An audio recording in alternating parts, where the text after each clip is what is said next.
paying Yin for advice, but the continent of Kongshuan was quite far from the Black Dragon sect. Going back would be troublesome, so Yin Zirua decided to stay here for the time being. Perhaps his opportunity to ascend to the upper god realm lay here. Yin Zirua made up his mind. Rumble. Yin Zirua pushed open the stone door of the training room and stepped outside. Wahahaha. In a vast plaza, two groups of beasts were engaged in a fierce battle. One group was composed of monkeys, the other of gorillas. Under the leadership of their respective leaders, they fought savagely, creating a bloody scene. These are all lower gods. Isn't it boring to just watch? Yin Zirua approached Kongshuan, who was sitting on a golden wooden chair. What else can I do? I'm tired of eating meat, and cultivation is getting a bit tedious. Your human entertainment doesn't interest me much? Kongshuan shrugged, looking quite helpless. Why don't we have a match? This time, I won't lose to you. He looked at Yin Zirua, suddenly recalling their previous battle, and said excitedly, Humph! Yin Zirua displayed his cultivation of the second rank of the Middle God Realm, and the terrifying aura instantly plunged the entire area into silence. You've reached the second rank? Kongshuan widened his eyes and looked at Yin Zirua in shock. I was at the first rank of the Middle God Realm before, and you weren't my match. Now that I'm at the second rank, you're even less of a match. Perhaps that previous battle was when our strengths were closest. Yin Zirua said with a smile. Just you wait. I'm going to cultivate again. I'll definitely beat you. Kongshuan pointed at Yin Zirua, his speech stumbling and incoherent. He was eager to start cultivating again and had completely lost interest in the play between the gorillas and monkeys. Roar! Just as Kongshuan was about to return to his cultivation, a dragon's roar echoed from beyond the continent, and a wave of dragons might envelop the entire land. Chapter 308. The Dragon Clan's Aoning, Brothers in Arms. The Dragon Clan? Yin Zirua was startled, lifting his head to gaze at the sky. He sensed dozens of extremely powerful auras beyond the continent, some of which even carried a sense of threat that made him uneasy. These newcomers did not carry any murderous intent, but the dragon's roar and the oppressive aura told Yin Zirua that they were definitely not here with good intentions.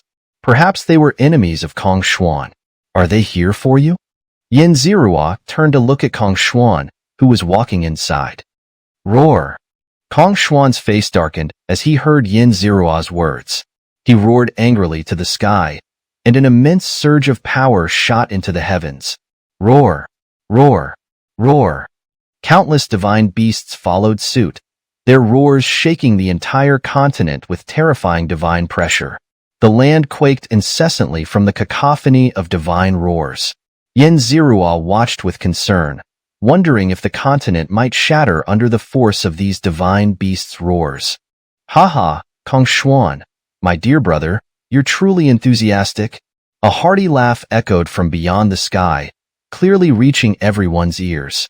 Though the laughter did not harm anyone, it left their ears tingling uncomfortably. Get lost, Kongshuan bellowed. We don't welcome you here. Seeing Kongshuan's furious demeanor, Yin Zirua realized the visitor must be someone Kongshuan knew. Since there was no murderous intent, Yin Zirua decided not to interfere and simply stood by quietly. Roar! Another dragon's roar echoed, and a massive dragon twisted its body, breaking through the clouds and heading toward them. Yin Zirua sensed no life force from this dragon. Curious, he took a closer look and realized it was a dragon-shaped airship. The airship glowed with spiritual light, its body writhing as if alive. At first glance, it was nearly indistinguishable from a real dragon. Kongshuan, my brother, your words are truly heartbreaking. I've come a long way to visit you, and you don't even welcome me properly, just telling me to leave. That really hurts our brotherhood. A pale-faced young man leaped off the dragon airship, followed by several upper-level gods. We are not brothers. We are enemies. I don't like you. Get out, get out, get out. Kongshuan waved his hand impatiently, clearly irritated, but not daring to completely offend the pale-faced young man. Unable to do much else, he could only curse and then sit down to sulk. It seems this pale-faced young man has quite a powerful backing. Yin Zirua's curiosity piqued. He spent 1,000 villain points to check the young man's information. Ding. Luckchild Aoning, Dragon Prince of the Southern Dragon Palace, one of the top talents of the Dragon Clan, enjoys traveling and gathering geniuses and subordinates. Cultivation level, upper level god, 3rd rank. Luck value, 10,000.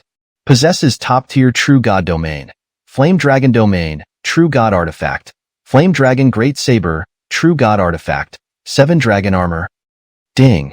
Activating Villain, Slapping System. Villain points will increase according to the reduced luck value. A prince of a True God faction? Indeed, his backing is quite substantial. And with a cultivation level of upper level god, 3rd rank, Kong Xuan might not be a match for him. Yin Zirua quickly processed and extracted useful information from the system's data. Do you need my help? Yin Zirua transmitted his voice, thinking that if Kong Xuan had no hidden cards, he might be the strongest ally Kong Xuan had. Not yet. I just find him annoying, but there's no need for a life-and-death battle. Kong Xuan glanced at Aoning and explained through voice transmission. We can't be friends, but we also don't have to be enemies. Me and Kong Xuan, my brother, are absolutely not, and should not, become enemies. Aoning shook his head, his expression both shameless and infuriating. Kong Xuan rolled his eyes and said irritably, If you really have nothing to do, then leave quickly. My cultivation time is precious, and I have no time to waste playing with you. Swoosh. Aoning suddenly appeared beside Kong Xuan, draping an arm over his shoulder and whispering into his ear. His voice was so soft that Yin Zirua could only catch fragments like Heavenly Saint Sect and Golden Ape. As Kong Xuan listened to Aoning's information, his eyebrows furrowed deeper, his expression growing increasingly grave. So, what do you say? Are you coming or not? Aoning asked with a smirk. I'll consider it, Kong Xuan replied, shaking his head. Haha, I know you'll come. Brother will stay here for a few days, waiting for your decision. Aoning said nonchalantly. Arrange some palaces for them, Kong Xuan instructed a nearby servant. This way, please, the servant gestured. Tonight, brother will come find you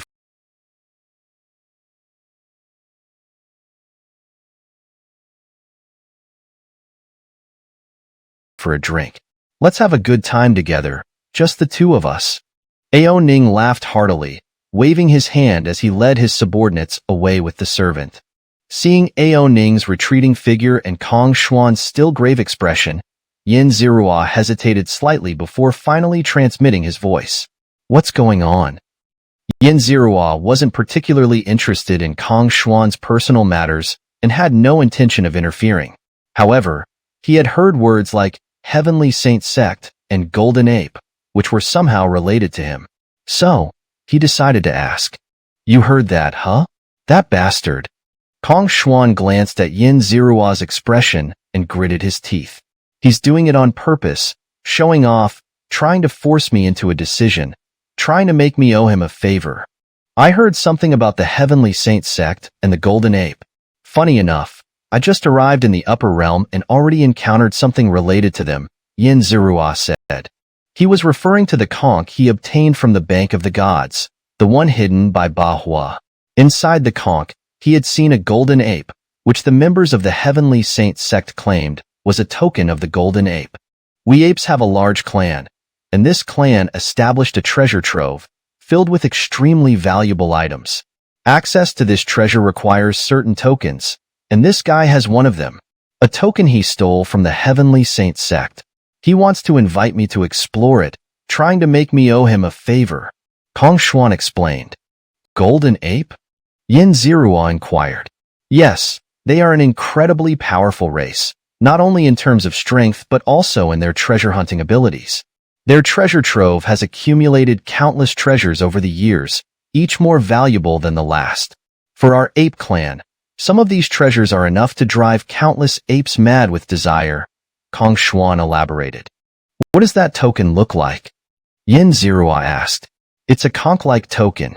If you concentrate, you can see a golden ape roaring to the sky. These tokens are extremely rare. Over the years, I've only heard of one such token, which can take 5 people. As Kong Xuan continued to explain, he glanced at Yin Zirua, sensing something unusual. He knew Yin Zirua wouldn't be so curious about something trivial. The detailed questions made him wonder.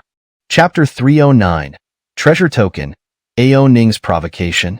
You don't have such a token, do you?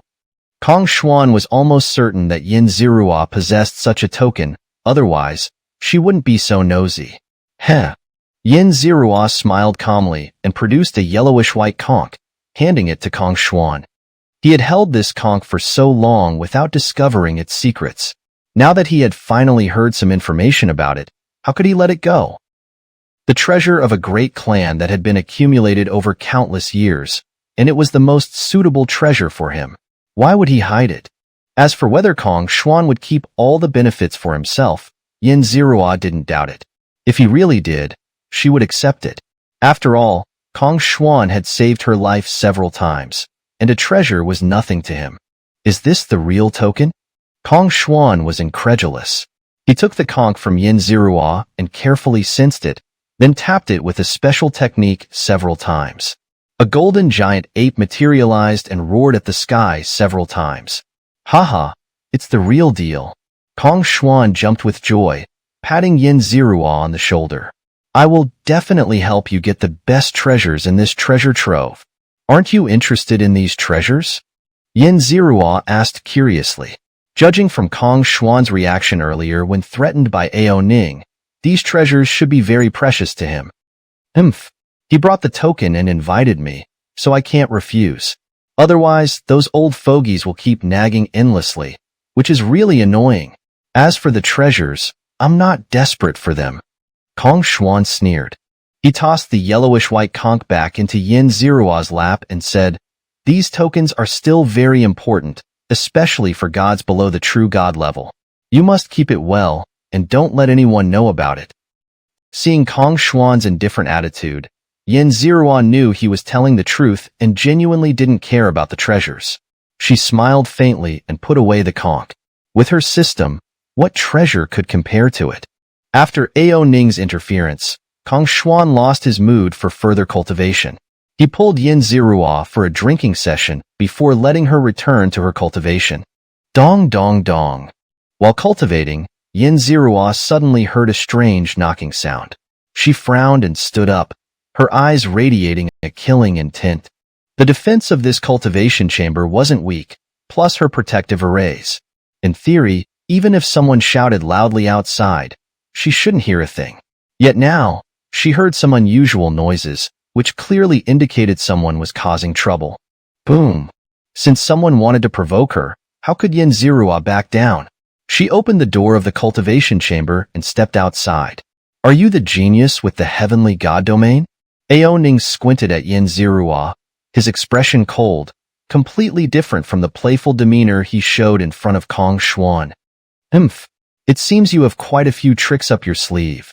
Yin Zirua sneered, clapping her hands in admiration. She hadn't hidden the fact that she possessed the heavenly god domain too much, and many of Kong Xuan's subordinates knew about it. As an important guest of Kong Xuan, his subordinates shouldn't have spread the news. Yet this man had managed to uncover everything about her in just a few days. Whether in methods or abilities, he was quite impressive. My methods are indeed not few. How about it? Are you interested in becoming my subordinate? I can guarantee you will reach the true god level. Ao Ning smiled at Yin Zirua. I'm not particularly interested in becoming a subordinate, but I do have some interest in having a white dragon as a mount. Yin Zirua smiled. From Kong Xuan, she learned that Ao Ning's true form was a white dragon. Among the greatest insults to the dragon race, being taken as a mount was undoubtedly one of them. Do you want to die? Do you know the consequences of offending me?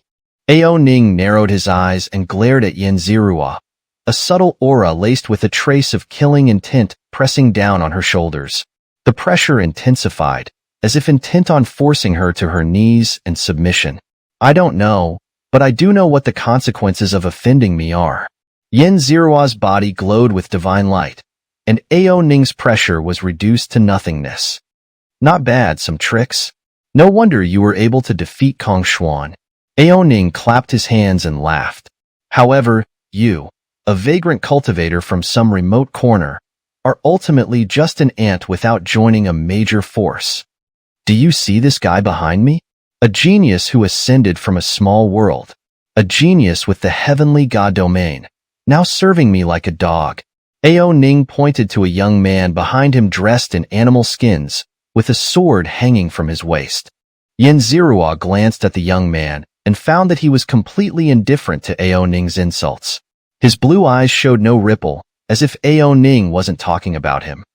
Was this a top-tier genius? A genius who had survived the heavenly god tribulation? Xianxia was a bit curious. If he had really achieved the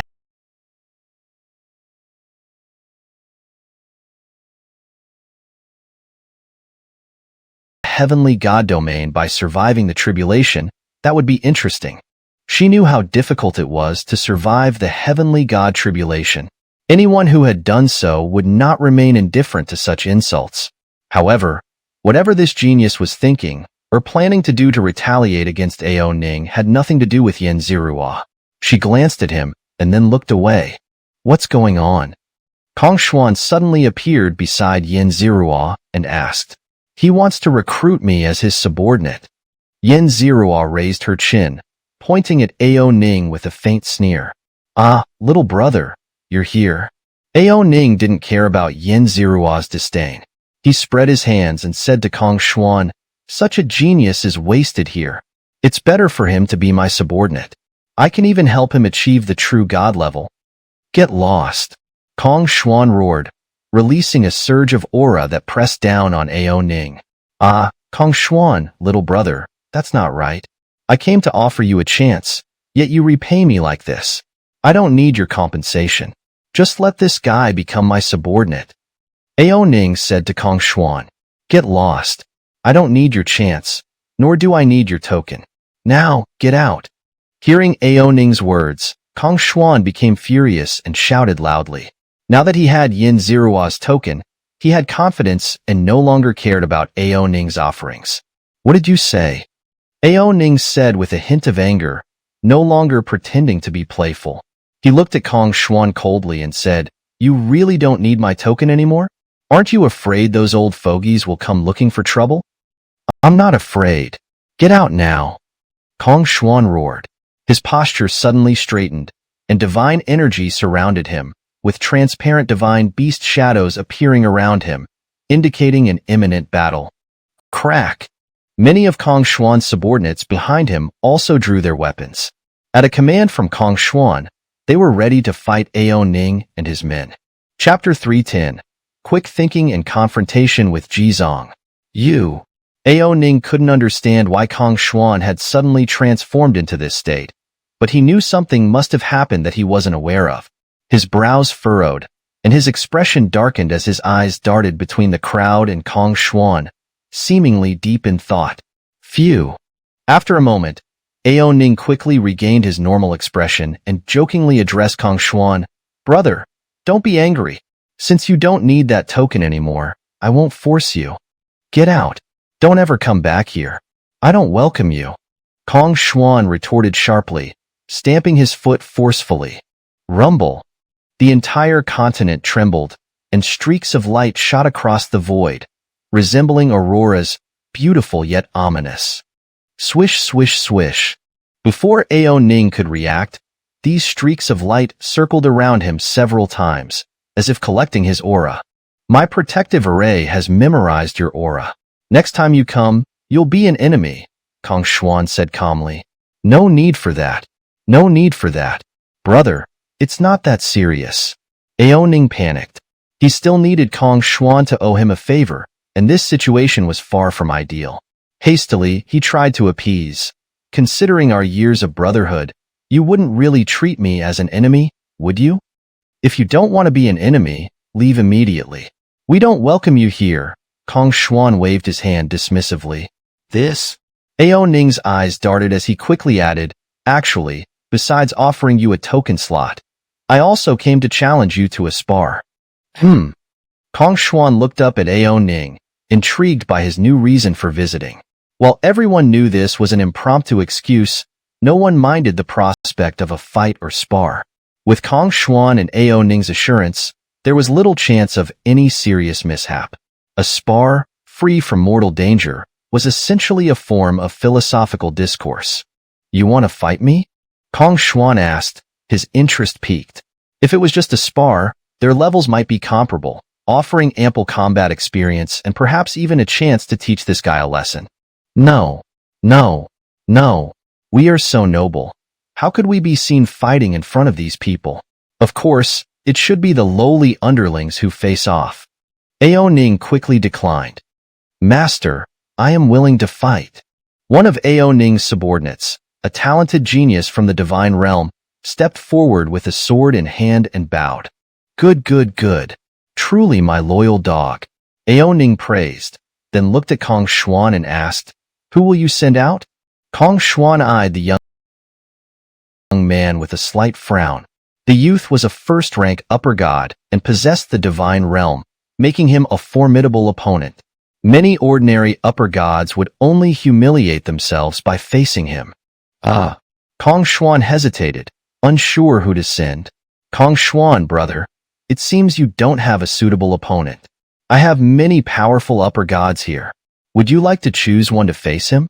Ao Ning, seemingly noticing Kong Xuan's dilemma, smiled faintly. "I'll do it." Xianxia stepped forward. His eyes burned with fighting spirit as he looked at the young man. This was his first time encountering a genius with the divine realm in the upper realm, and one whose cultivation was higher than his own. "You? Are you a match? My subordinate won't lower his cultivation to fight you," Ao Ning said, his tone filled with disdain and contempt. Ao Ning knew Xianxia's background and had come specifically to cause trouble. He must have thoroughly investigated Xianxia, so his words were clearly meant to undermine Xianxia's confidence. "I can fight you too," Xianxia retorted coldly, harboring no goodwill for the Dragon Clan's crown prince. Such arrogance. Defeat him and torment him well. Ao Ning, angered by Xianxia's disrespect, spoke with a hint of fury. The crowd dispersed, leaving only Xianxia and the young man in the center. Xianxia looked at his opponent and calmly introduced himself, Xianxia, second-rank middle god. He decided not to use the system to check the young man's information, opting for a fair fight. Jizong, first-rank upper god. The young man, Jizong, introduced himself. Clang. Jizong drew his long sword, pointing it slightly downward. His domain rapidly expanded, reaching over 1,000 miles in an instant. It was a black domain, resembling a massive black hole, seemingly capable of absorbing and destroying everything. "Did you form your divine realm during your tribulation?" Xianxia asked, drawing his Xianxian Rui ruler. With a thought, he expanded his 5-colored domain to over 3,000 miles. The two domains, large and small, shone brightly in the sky, as if the void itself was being crushed by their presence. "Indeed," Jizong nodded. Boom, boom, boom. As soon as Jizong finished speaking, the two began their intense battle. The sky rumbled continuously, their speeds and attacks so fierce that weaker onlookers couldn't even see the specifics of the fight, only witnessing two massive domains colliding in the sky. A second-rank middle god with such strength. Truly impressive.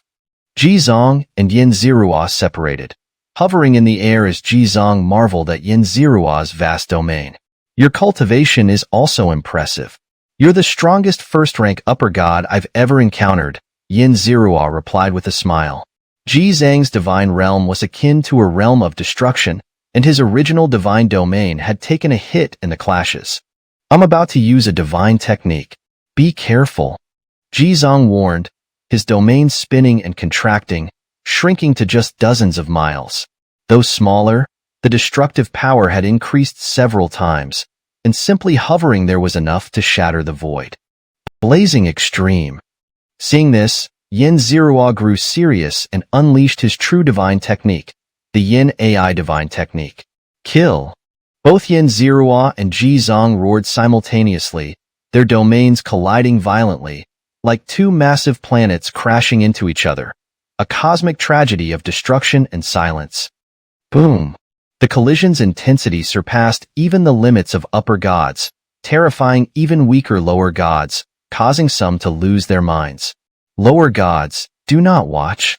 Kong Xuan shouted, waving his hand to sweep away the weaker lower gods. He then created a massive protective barrier, shielding the entire battlefield. Ah, my eyes! Some middle gods cried out in pain as the light from the planetary collision burned their eyes. The weak dared not look directly, while the strong couldn't see clearly. The clash was simply too powerful. Chapter 311. Victory achieved. Continue to challenge. Clang! At the center of the terrifying collision, Yin Zirua's Sui Xian Rui ruler clashed with Ji Zhang's long sword. Had it not been for the extraordinary quality of both weapons, this single clash would have been enough to shatter them completely. You are not my match, Yin Zirua said calmly, meeting Ji Zhang's eyes. Until the very end, one cannot be sure who will prevail. Ji Zhang's gaze was cold, his killing intent radiating fiercely. Swoosh! Ji Zhang's killing intent transformed into a sharp sword, flying straight toward Yin Zirua's head. Yin Zirua quickly dodged to the side, then hastily retreated to create some distance. I didn't expect you to have such a move. I almost fell for it. Yin Zirua sneered. While this attack wasn't particularly strong, it would have left him with a significant injury. Die! Ji Zhang didn't waste words. Raising his sword, he charged at Yin Zirua again. Without hesitation, Yin Zirua lifted his ruler to counterattack. Humph! Seeing that Ji Zhang, despite acknowledging the gap between them, still refused to concede, Yin Zirua frowned slightly and let out a cold snort, deciding to teach him a harsh lesson. Swish! Yin Zirua stepped with the golden Pong steps, instantly appearing at Ji Zhang's side. Glancing at the small domain spanning several dozen miles around Ji Zhang, he immediately channeled all his strength into the Sui Xian Rui ruler. What? Ji Zhang exclaimed in surprise the first time he saw Yin Zirua's golden Pong steps. As Yin Zirua approached, he hurriedly redirected his power to strengthen his defenses. Too late, Yin Zirua said coldly. He noticed the black domain deepen further, releasing a powerful destructive force that seemed intent on annihilating all attacks. The five elements flowed like a colossal millstone, exuding an aura of destruction that threatened to reduce everything to chaos. These five forces were channeled into the Sui Xian Rui ruler, transforming it into a divine weapon of destruction. Crackle! Crackle! Yin Zirua's Sui Xian Rui ruler struck Ji Zhang's divine domain of destruction, producing a series of crackling sounds as the two forces of annihilation collided and mutually extinguished each other. The sound was soft, yet the might it carried was formidable. Break!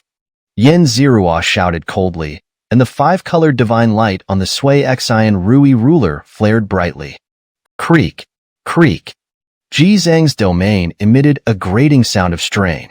It was evident that his annihilation domain was still immature and lacked the quality to withstand Yin Zirua's strike.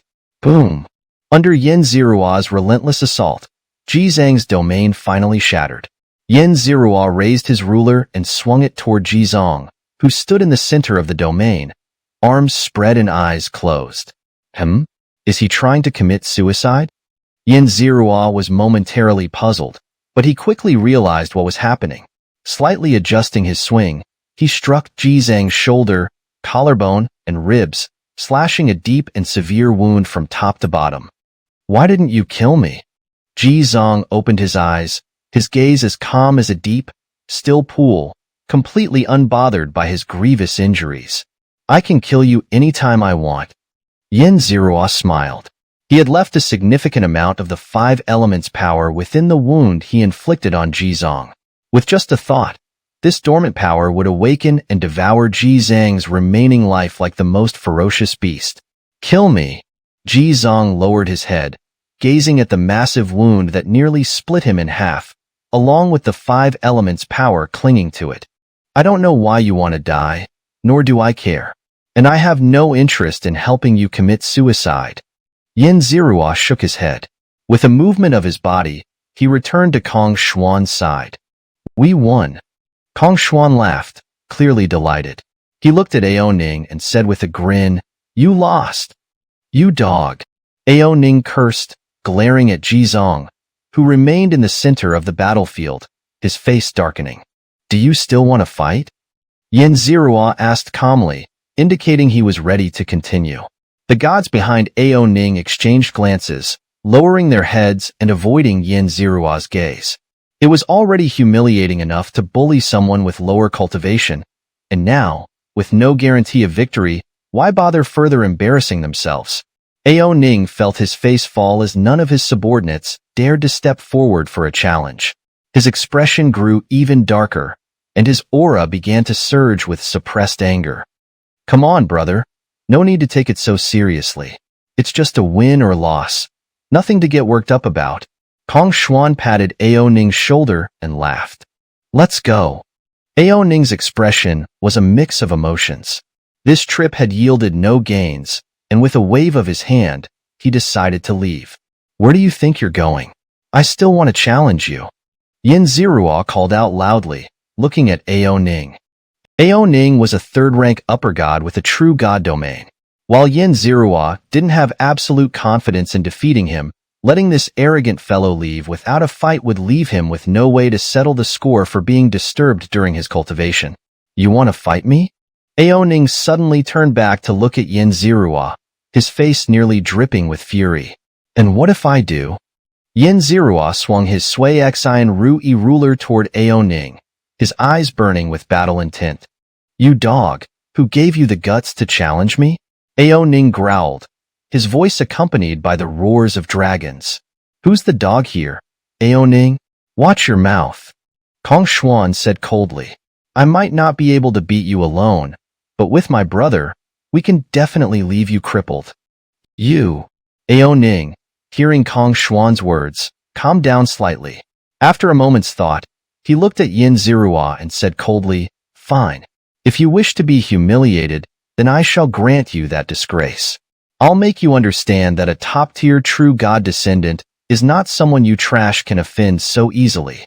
Someone without a heavenly god domain dares to call me trash in front of me? Where's your shame?" Yin Zirua sneered. Ao Ning coldly glanced at Yin Zirua but didn't engage in further debate. He swiftly flew into the void, waiting for Yin Zirua to follow. "Maggot, come and die." Ao Ning roared from the void, his aura surging. Transparent white dragons materialized around him, circling and roaring incessantly, their dragon ya overwhelming the entire area. Some divine beasts with weaker bloodlines nearly collapsed in submission. Just as Yin Zirua was about to fly into the void to engage Ao Ning in battle, he suddenly paused, noticing a significant change in Ji Zhang's demeanor behind Ao Ning. Previously, Ji Zhang had exuded a mix of humility and pride, but now, he seemed consumed by a frenzied madness. While others might not have noticed, Yin Zirua, having fought him and being familiar with his power and demeanor, could immediately sense the shift. What had happened? Why such a drastic change? Yin Zirua's curiosity piqued as he watched Ji Zhang approach Ao Ning, his presence like a silent abyss. Rather than rushing to battle Ao Ning, he lingered, observing the two, eager to uncover what had transpired. Chapter 312. Terrifying Forbidden Art, The Extremely Wicked Heart. "What's wrong? Are you scared, little ant?" Ao Ning, hovering in midair, looked down at Yin Zirua with disdainful mockery. "Aren't you going to enter the battlefield? Scared? You should be more concerned about yourself." Yin Zirua chuckled as he watched Ji Zhang getting closer to Ao Ning. He found it amusing that Ao Ning hadn't sensed Ji Zhang's approach, but that didn't stop him from enjoying the spectacle. Kong Xuan and the others also sensed something amiss, as Ji Zhang was now dangerously close to Ao Ning, a distance that was practically face-to-face for a being of Ao Ning's stature. Such proximity was perilous, yet Ao Ning seemed completely unaware. "Master, be careful behind you." Ao Ning's subordinates cried out in alarm. "What?" Ao Ning furrowed his brows, seemingly unable to sense Ji Zhang's approach. Hearing his subordinates' warning, He instinctively turned around. That was when Jitsong struck. Boom! An overwhelming aura erupted from behind Ao Ning, carrying an infinite malice and wickedness. The destructive energy was so potent that everyone who witnessed it felt as though their very souls and bodies were inherently sinful, deserving of annihilation. Wow! Ao Ning's really in trouble this time, Kong Xuan remarked, his tone tinged with schadenfreude. Yin Zirua watched as Jitsong, now enveloped in countless strands of black energy, exuded a completely different aura from before. The lethal sensation made it clear that Jitsong was no longer the same. Something fundamental had changed. You want to kill me? Ao Ning asked, narrowing his eyes as he sensed Jitsong's malice and murderous intent. Aren't you afraid I'll exterminate your entire clan? Aren't you afraid I'll activate the forbidden seal within you and turn you into a living corpse? Ao Ning's translucent white dragon roared fiercely at Jitsong, his aura growing stronger. A twisted, transparent domain began to form around him, and his white dragons seemed to be turning red. Yin Zirua could clearly feel the temperature rising near Ao Ning. My clan? The entire existence of our clan was to serve as slaves and concubines for your despicable, filthy dragon race. It would be better if we were wiped out entirely. As for being a living corpse, I will no longer serve you. Jitsong retorted coldly. Ao Ning's brow furrowed as he sensed Jitsong's defiance. He glared coldly at Jitsong, his voice laced with cruelty. You know, death isn't the worst fate in the upper realm. Do you want your entire clan to suffer a fate worse than death? A fate worse than death? Please, go ahead. If your dragon race can truly make them suffer, then by all means do so. Jitsong seemed completely indifferent, as if his clan members were insignificant to him. This time, Ao Ning's gone too far. A talent from the heavenly god domain, regardless of their background, is worth recruiting. This guy relies on his ability to control their clan and Jitsong, which is why he's so reckless. I warned him before, but now? Kong Xuan commented, enjoying the unfolding drama. Yin Zirua looked away and surveyed Ao Ning's subordinates, noticing that none of them were engaging Jitsong or even berating him. What a failure of a master, Yin Zirua thought, shaking his head. He continued to watch the sky, curious about Jitsong's true capabilities. A talent from the heavenly god domain wouldn't simply commit suicide like this. Earlier, he had sensed that Jitsong had some hidden plan, which was why he had held back and not taken Jitsong's life immediately. You? Very well. Very well. Ao Ning said through gritted teeth, seeing Jitsong's defiant demeanor. He glared at Jitsong.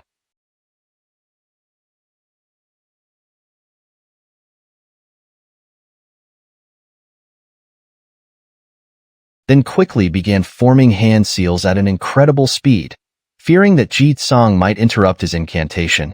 But Jitsong didn't interfere. He simply stood there, watching with complete indifference. This nonchalant attitude infuriated Ao Ning even more. I will make you regret your choice today. I will make you regret not stopping me earlier. Ao Ning roared, his eyes blazing with fury. Dragon soul entanglement, he spat out coldly, rapidly forming the seals. Ah! As soon as Ao Ning uttered the words, dragon soul entanglement, Jitsong suddenly collapsed to his knees and let out a heart-wrenching scream. The sound was so agonizing that even Yin Zirua couldn't help but shudder. TSK, this forbidden art is truly terrifying. I've heard that the Southern Dragon Palace has a technique to control their servants, but I didn't expect the punishment to be so cruel. Kong Xuan exclaimed, his fur standing on end, making him appear larger than usual. I will erase your soul's memories and make you my eternal slave, Ao Ning declared viciously. After that, I will bring endless disasters upon your clan. I will make your parents and loved ones suffer a fate worse than death. You know I always follow through with my threats. Ah! Jitsong continued to scream, clutching his head and thrashing about. As he listened to Ao Ning's words, he struggled and pounded his head, eventually regaining control and silencing his cries. Ha ha ha, foolish fool. You think you can erase my memories? You think you can make me your slave? Do you even have the right? Jitsong laughed mockingly, his voice filled with contempt and disdain. You lowly wretch. It seems my methods aren't enough for you. Then let's try the second level of the forbidden art. This time, I will ensure your complete annihilation from the upper realm.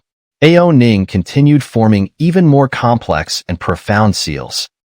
Ah! Jitsong let out an even more agonizing scream. He fell into the void, rolling and twisting violently, tearing out clumps of hair mixed with blood and flesh. Ha ha ha! Jitsong laughed maniacally. Suddenly, he plunged his hand into the chest that Yin Zirua had slashed open and pulled out a heart covered in countless blood-red runes. The moment Yin Zirua saw that heart and the runes, a wave of wickedness swept over him. His own flesh began to writhe uncontrollably, as if it had gained a mind of its own. His memories also became jumbled, as though some of his experiences belonged to someone else entirely. Feeling this familiar sensation, Yin Zirua was reminded of the last time he had encountered something similar upon first arriving in the upper realm. It was a fifth-turn ancient god. Just a glance at that entity's domain had caused his body to sprout tendrils, and his personality to fragment. Back then, he had dared not look any further and had fled with the rest of the gods, the extreme danger still etched in his memory. Chapter 313. Shadow of the Evil God, Terrifying Flesh Worm. Is this an ancient god? Yin Zirua frowned. The heart that had been excavated was clearly similar to the domain of that five-turn ancient god, both equally terrifying and eerie. Fortunately, Jizong hadn't been killed, or else no one knew what would have happened. Damn it, the demon sect, ancient gods, and evil gods. Ao Ning, that scoundrel, actually transformed his subordinates into minions of the evil god. Kong Xuan cursed loudly, his face paling as he glared at the heart. Stop. Do you even know what you're doing? Ao Ning also realized the situation and shouted harshly at Jizong, his face ashen. But Jizong paid no attention to those around him. He held his heart aloft, lifting it towards the sky, murmuring prayers in a voice so faint yet clear that everyone could hear it. Great God of death, Supreme Father, grant me death, grant me annihilation. I shall live eternally in your divine realm, spreading death and annihilation for you. A mix of terror and serenity, holiness and extreme evil. Upon hearing Jizang's murmurs, Yin Zirua saw a figure in the heavens, infinitely holy and benevolent. He couldn't see its face, but felt that all the beauty in the world was concentrated in it. It was power, it was desire, it was everything, it was eternity. Yin Zirua felt its call, yearning to ascend to its divine realm and enjoy endless joy and happiness. Hmph! Yin Zirua grunted, biting his tongue and spitting out a mouthful of essence blood, finally snapping out of the trance. Just moments ago, he had wanted to ascend to it, but his intuition suddenly warned him of extreme danger. It kept reminding him that if he took that step, he would die, only to be reborn in another form. How terrifying! Yin Zirua broke out in a cold sweat, his mind racing as he thought about what had just happened. Why didn't the system warn me? Was it because it couldn't block this evil influence? Or did it think I could handle it myself and didn't need to intervene? Huff, huff. Kong Xuan was gasping heavily beside Yin Zirua, having shaken off the previous state as well. Yin Zirua glanced around and noticed that most others had also broken free from the trance. They were drenched in sweat, weak and panting on the ground. Ah! Suddenly, someone screamed. It was a subordinate of Kong Xuan, a lower-ranked god. After a scream, he disintegrated into a pile of flesh worms, wriggling and crawling in all directions. Save me!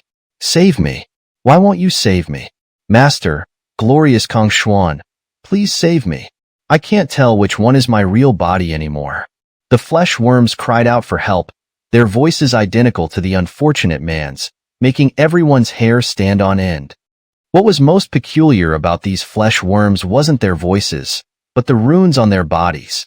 The runes were tiny yet incredibly clear, making Yin Zirua feel dizzy and nauseous. Master Kong Xuan, save me. I'm the real body. Kill the others and let me devour them. The flesh worms shouted at Kong Xuan. Although there were many of them, their voices were eerily synchronized, almost indistinguishable from a single person speaking.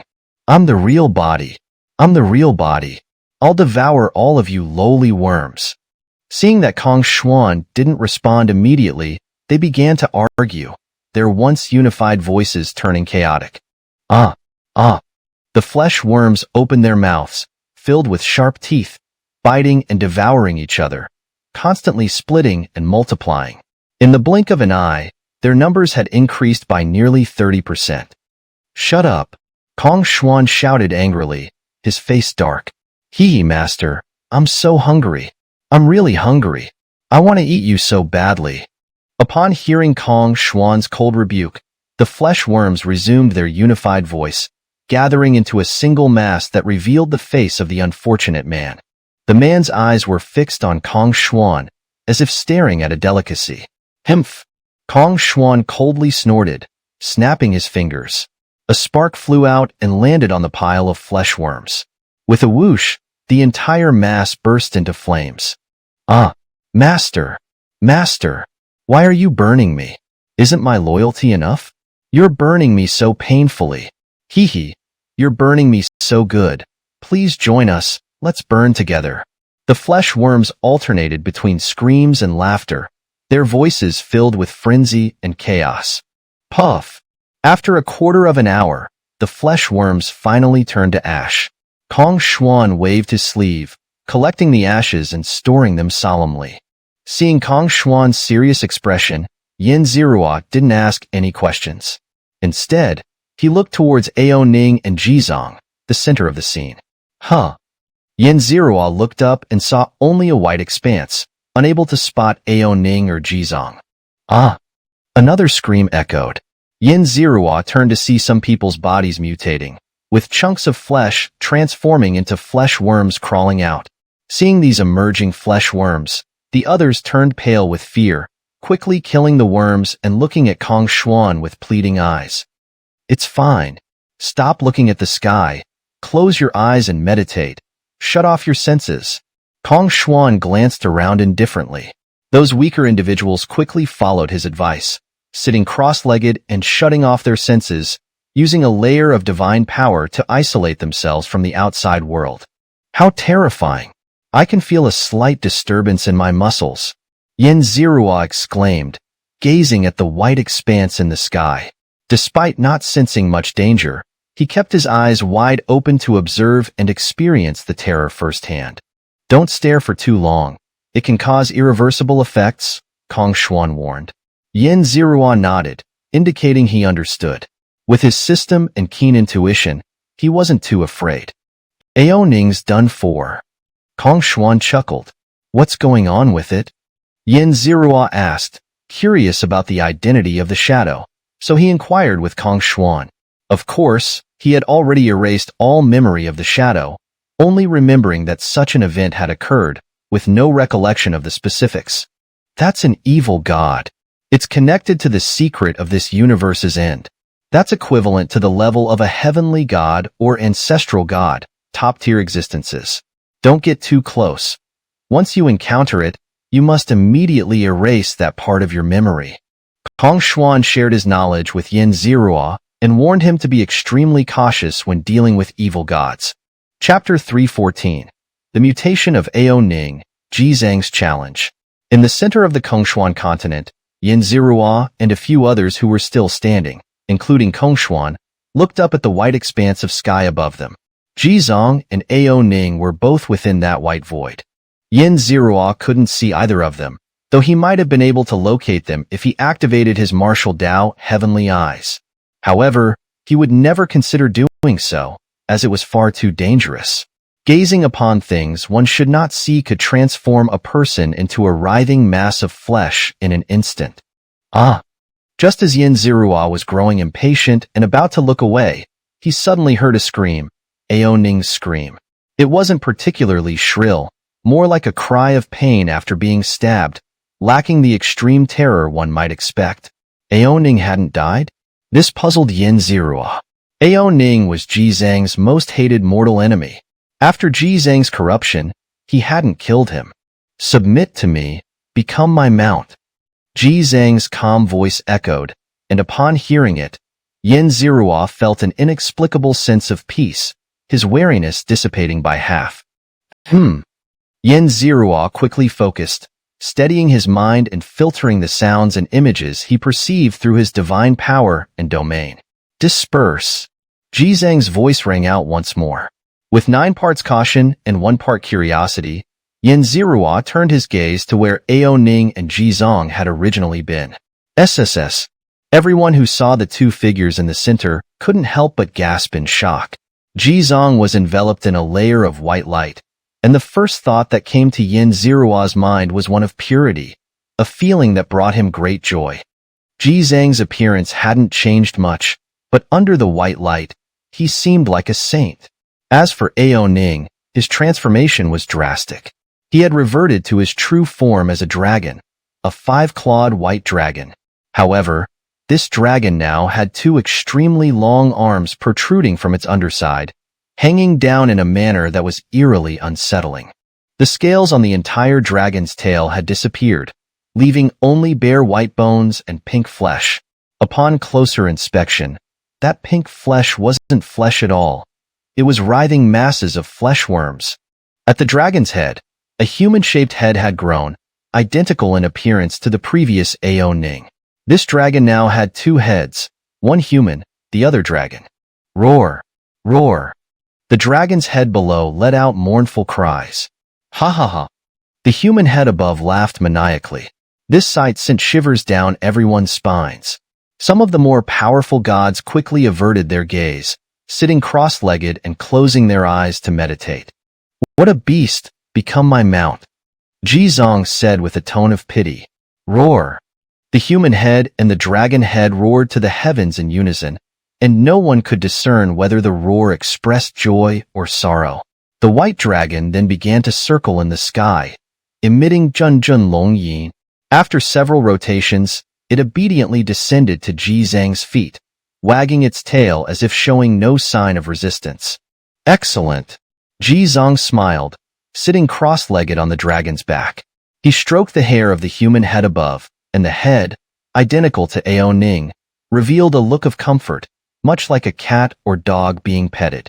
Alas, I never expected Ao Ning, that scoundrel, to end up like this, Kongshuan remarked, watching the scene with a sigh. A once proud dragon genius had now been transformed into a corrupted cultivator's mount, entangled with a demonic god. Brother Yin, do you have any interest in battling me once more? After subduing Ao Ning, Ji Zong suddenly looked down at Yin Zirua below and issued the challenge. Yin Zirua's brows furrowed. He could sense that Ji Zhang's strength hadn't increased significantly, but the malevolence and the terrifying ability to cause mutations left him deeply wary. Although you didn't kill me earlier, it's a bit of a pity. If you had, we might have become one by now. Ji Zong sighed.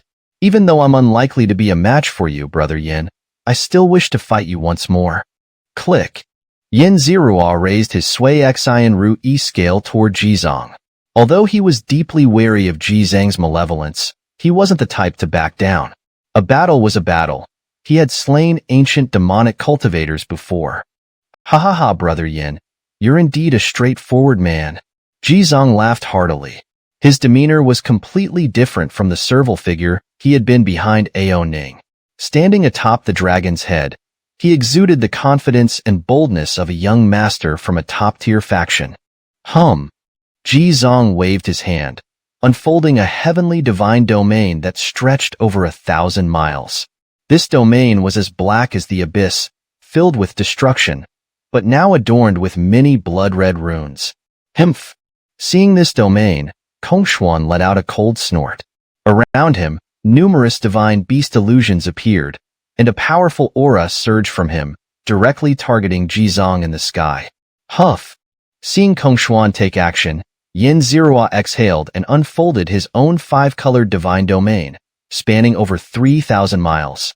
He was ready to fight with all his might. Go and control the arrays of the Kongshuan continent, Kongshuan ordered. These subordinates of his were relatively weak, Staying here would only result in them being corrupted by Jizong. Swoosh, swoosh. Upon hearing the command, the gods behind Kongshuan quickly fled the scene, no longer willing to be a burden here. Yen Zirua felt an invisible array force descend upon him, and his strength immediately increased by 10%. Boom! With the entire continent's array amplifying his power, Yen Zirua's aura erupted. His Yen AI divine technique surged to its peak, and his imposing presence soared, distorting the very fabric of space around him.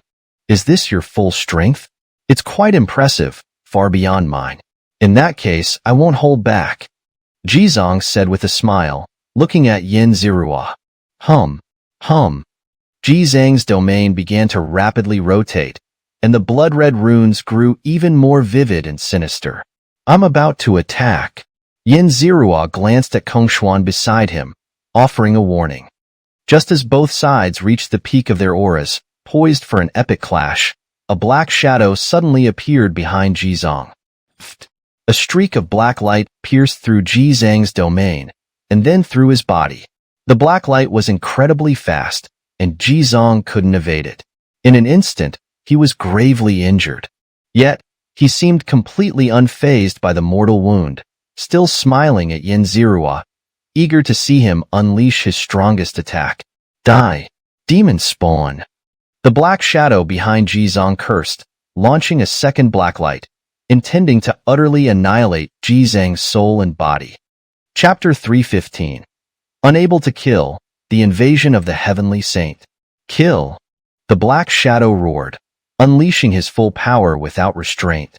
His aura surged, surpassing that of an ordinary upper-tier god of the third rank. The two streaks of black light in his hands became even more dazzling due to his outburst, radiating waves of intense energy. A divine avatar? Kongshuan looked at the black shadow, hesitating slightly. Boom! The black shadow's second streak of black light struck Jizang's head, instantly obliterating it. Under the double fatal strikes of the black light, Jizang's head was gone, and his chest and abdomen were torn open with a gaping hole. What was even more terrifying was that some of the black light remained in the wounds, continuously corroding Jizang's body. Crash! Jizang's shattered body crumbled into a heap of flesh worms. These worms scattered in all directions, some gradually turning invisible and merging with the void, others sprouting pink wings and soaring into the sky, some falling to the ground and blending into the earth, and others changing color and lying still, pretending to be dead. Collect! The black shadow coldly shouted, extending his hand and grabbing into the void. The fleeing flesh worms instantly flew back along their original path at an even faster speed. Gulp, gulp. The flesh worms gathered together, melting into a colorless liquid that formed a water ball. The water ball rolled, making gurgling sounds. Truly impressive. The transparent water ball squirmed and slowly transformed into Jizang's form. As Jizong materialized, blood-red runes also appeared. Yen Zirua, seeing these runes, felt they contained countless profound mysteries. As he pondered these mysteries, he sensed an awareness emerging in his mind, named Jizong. Hiss! Yen Zirua gasped, quickly erasing his memories, examining himself, and refocusing his vision. In one swift motion, he returned to normal. Hmph! The black shadow snorted coldly, and an invisible force descended upon the blood-red runes, shrouding them. A divine projection? Your divine projection is too weak. Jizong scrutinized the black shadow. Can't you project more power? It's enough to deal with you. The black shadow sneered. If that's all you've got, I'm leaving. Jizong smiled. The black shadow heard Jizang's voice, paused for a moment, but quickly reacted, gathering all his divine power into a single point. A formidable attack was taking shape. Boom! A loud explosion rocked the entire continent. Yen Zirua saw the sky tear open, and countless airships were flying toward the breach. The airships were densely packed like a swarm of bees, making one's scalp tingle. My continent! Kongshuan cried out in despair, clutching his chest in agony. Save the saint! Slay the gods! Save the saint! Slay the gods. The airships, like a swarm of bees, chanted in unison. The Heavenly Saint sect. Hearing the chants of these creatures, Kong Xuan's eyes turned red. He roared to the sky, his divine power erupting with fury and rage. Gods of Kong Xuan continent, follow me and kill. Kong Xuan shouted loudly. Yes. Countless gods responded. In that moment, the entire continent transformed into a massive military camp, with gods living on the continent becoming soldiers. Kill! Kong Xuan roared, charging forward first. His divine power surged to its peak. Yin Zirua could see that Kong Xuan was holding nothing back, fully committed to exterminating the invaders. Kill! Seeing Kong Xuan leading the gods into battle, Yin Zirua was unwilling to fall behind. Glancing at the black shadow entangled with Jizong, realizing they were evenly matched, he chuckled coldly and ignored them. Yin Zirua killed a lower-tier god, and the system notified him of the villain points he had earned. The victim was a middle-aged man with scales on his face, a lower-tier god of the first rank, a mere insect to Yin Zirua. This was the third lower-tier god he had killed, and here he could freely slay gods and harvest villain points. Snap! Yin Zirua snapped his fingers, and a burst of flame fell into a group of lower-tier gods. The flame instantly incinerated the gods. As he slaughtered, he observed, wondering how many gods were present and if there were any true gods. After some time, he found no hidden powerhouses, and the few strongest upper-tier gods of the third rank were currently besieging Kong Xuan. If that's the case, divine domain. Yin Zirua's thoughts moved, and his 3,000-mile divine domain suddenly expanded, enveloping dozens of gods. With a single glance, Yin Zirua could distinguish friend from foe. His thoughts moved, and his 5-colored divine domain rotated, with the 5 elements interacting and counteracting each other, annihilating all enemies within the domain. Swoosh! Yin Zirua stepped with the golden rock steps, instantly arriving at another location. His domain enveloped the area, and the 5 elements killed with efficiency. In just half a stick of incense time, he had wiped out 20% of the enemy. Yin Zirua continued to slaughter, when suddenly he heard a girl's voice calling out. It was Luoya, who was fighting fiercely with the enemies. Beside her were Nyoma and the chieftains of the 10,000 mountains. They were too weak, so they fought together, hunting enemies as a group. Be careful. Yin Zirua transmitted his voice, knowing he couldn't fully protect them. They needed to grow, and he didn't need weak allies holding him back, so he didn't shield them, but he kept some necessary attention on them. Damn it! Kill that bastard with the heavenly divine domain. The upper-tier gods of the third rank, fighting Kong Xuan, saw Yin Zirua rapidly slaughtering lower-tier and middle-tier gods and became frantic, unable to help, shouting angrily. Haha, well done. Wanna go help? Not a chance. Kong Xuan laughed heartily, overperforming and holding back the strongest enemies. Ah! The gods within Yin Zirua's domain were continuously annihilated, their screams echoing across the heavens. The blood clouds in the sky never dispersed, the cold winds never ceased, and the gods' deaths were so numerous that even the universe seemed overwhelmed. For the enemy's screams, Yin Zirua remained unmoved. His domain had turned blood red, with wisps of resentment lingering. Due to the sheer number of kills, his domain couldn't eliminate the effects for the time being. Boom! Countless airships fired powerful cannons, their speed and power immense. However, under Yin Zirua's golden rock steps, they were slightly slower, unable to harm him in the slightest. Chapter 316. The Offering of the Gods, the Giant Blood Man. Ah! Yin Zirua dodged another round of bombardment and killed a group of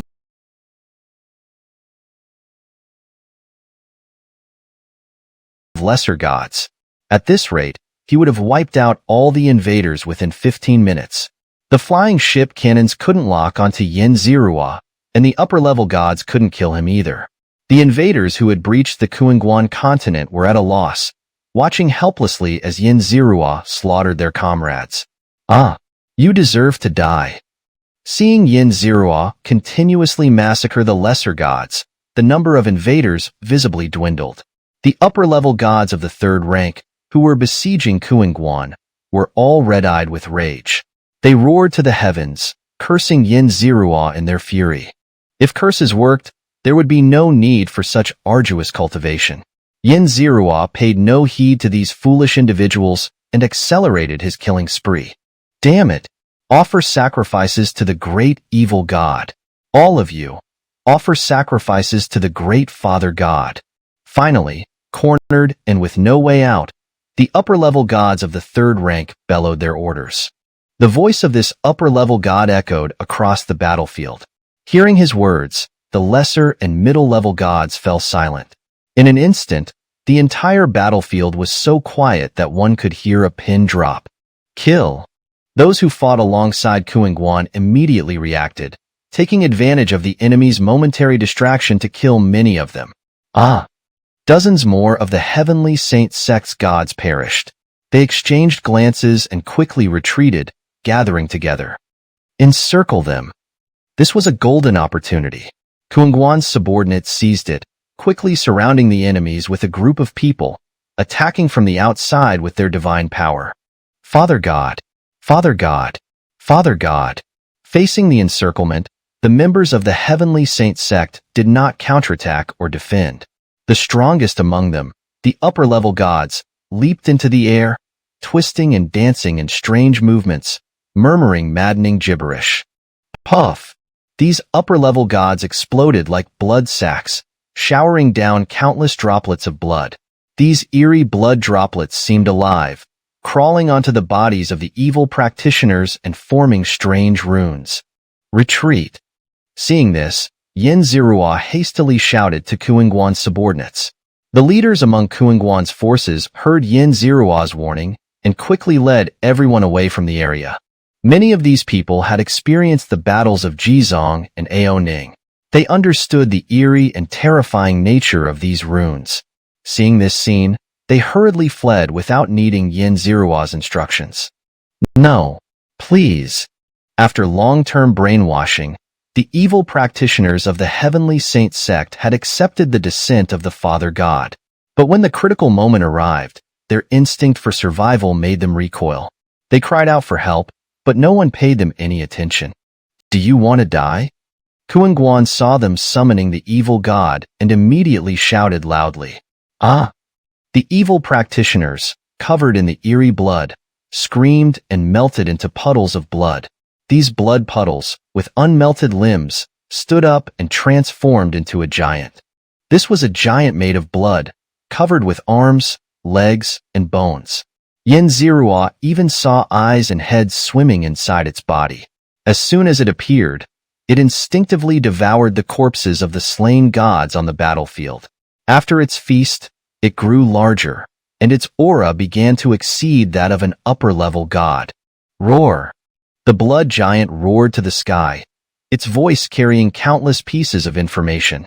Just hearing a part of it made Yin Zirua's head ache violently, as if a red-hot iron rod had been shoved into his brain, stirring his brain matter. SSS. Yin Zirua clutched his head and gasped in pain. Without hesitation, he stepped onto the golden rock steps and arrived by Kuingguan's side. What should we do? Yin Zirua asked. He had the Void Escape Blade, which could allow him to flee at any time, even taking a few people with him. But this was Kuingguan's home turf, and he wasn't sure what Kuingguan had in mind. I don't know. Kuingguan spread his hands and smiled bitterly. Maybe we should abandon this continent and start over somewhere else. Run. Due to the appearance of the blood giant, the upper-level gods of the third rank who were fighting Kuingguan also fled to a distance, completely avoiding the blood giant. The blood giant roared to the sky a few times before turning its head to look at the fleeing upper-level gods of the third rank. Seeing the blood giant's gaze, those upper-level gods hurriedly fled further away. But those upper-level gods were no match for the blood giant. In the blink of an eye, they were caught. Blood-red tendrils pierced into their bodies, binding them. With a few leaps, the blood giant devoured them completely. After growing larger by devouring the upper-level gods, the blood giant turned its gaze toward Yin Zirua and Kuingguan.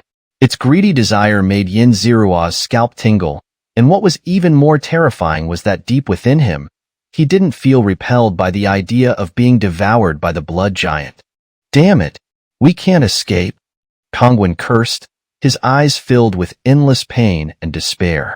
Slowly, he pulled a golden monkey statue from his embrace. Yin Zirua felt an immense power within the statue, a power that could kill him with just a tiny fraction of its energy. Hee, I can't let you destroy such a treasure.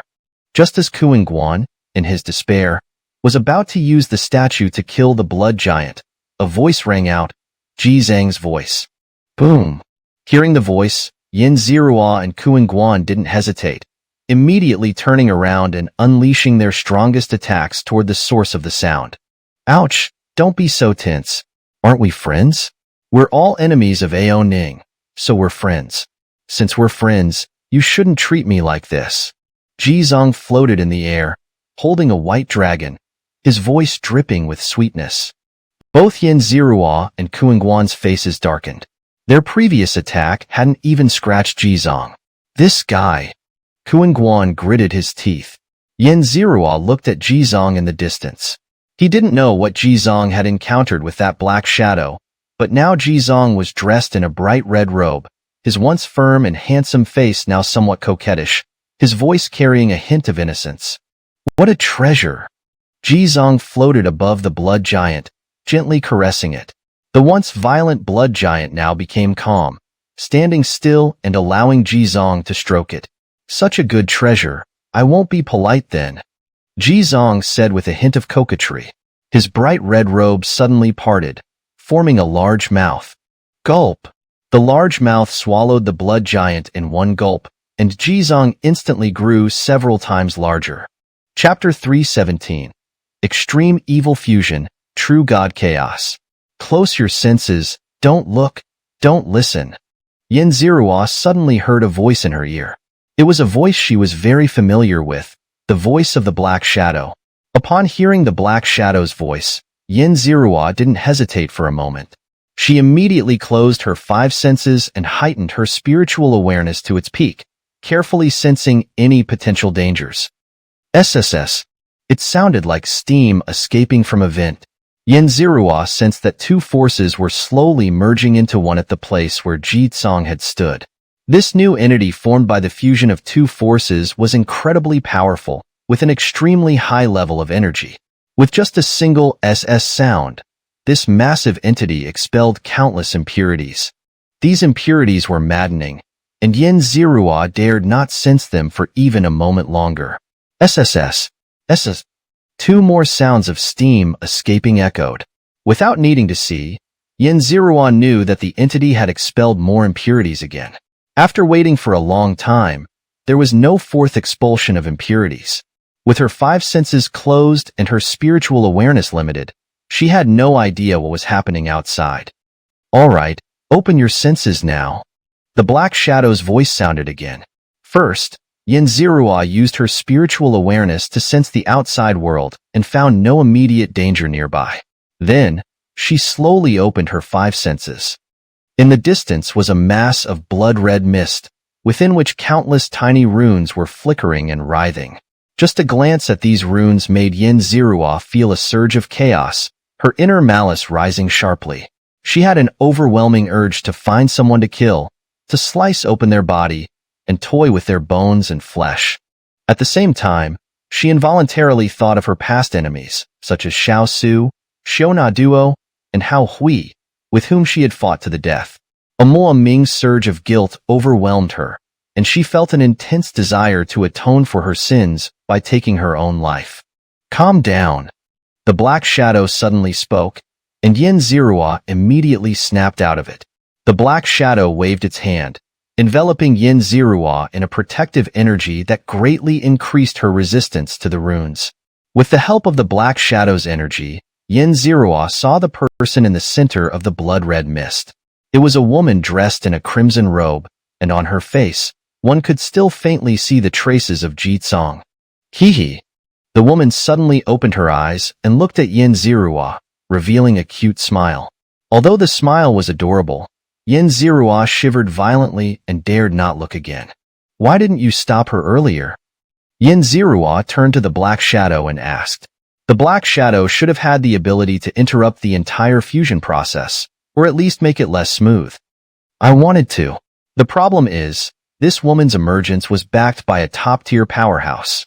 If I had interfered, both I and my original body would have suffered unimaginable torment. The Black Shadow said with a bitter smile.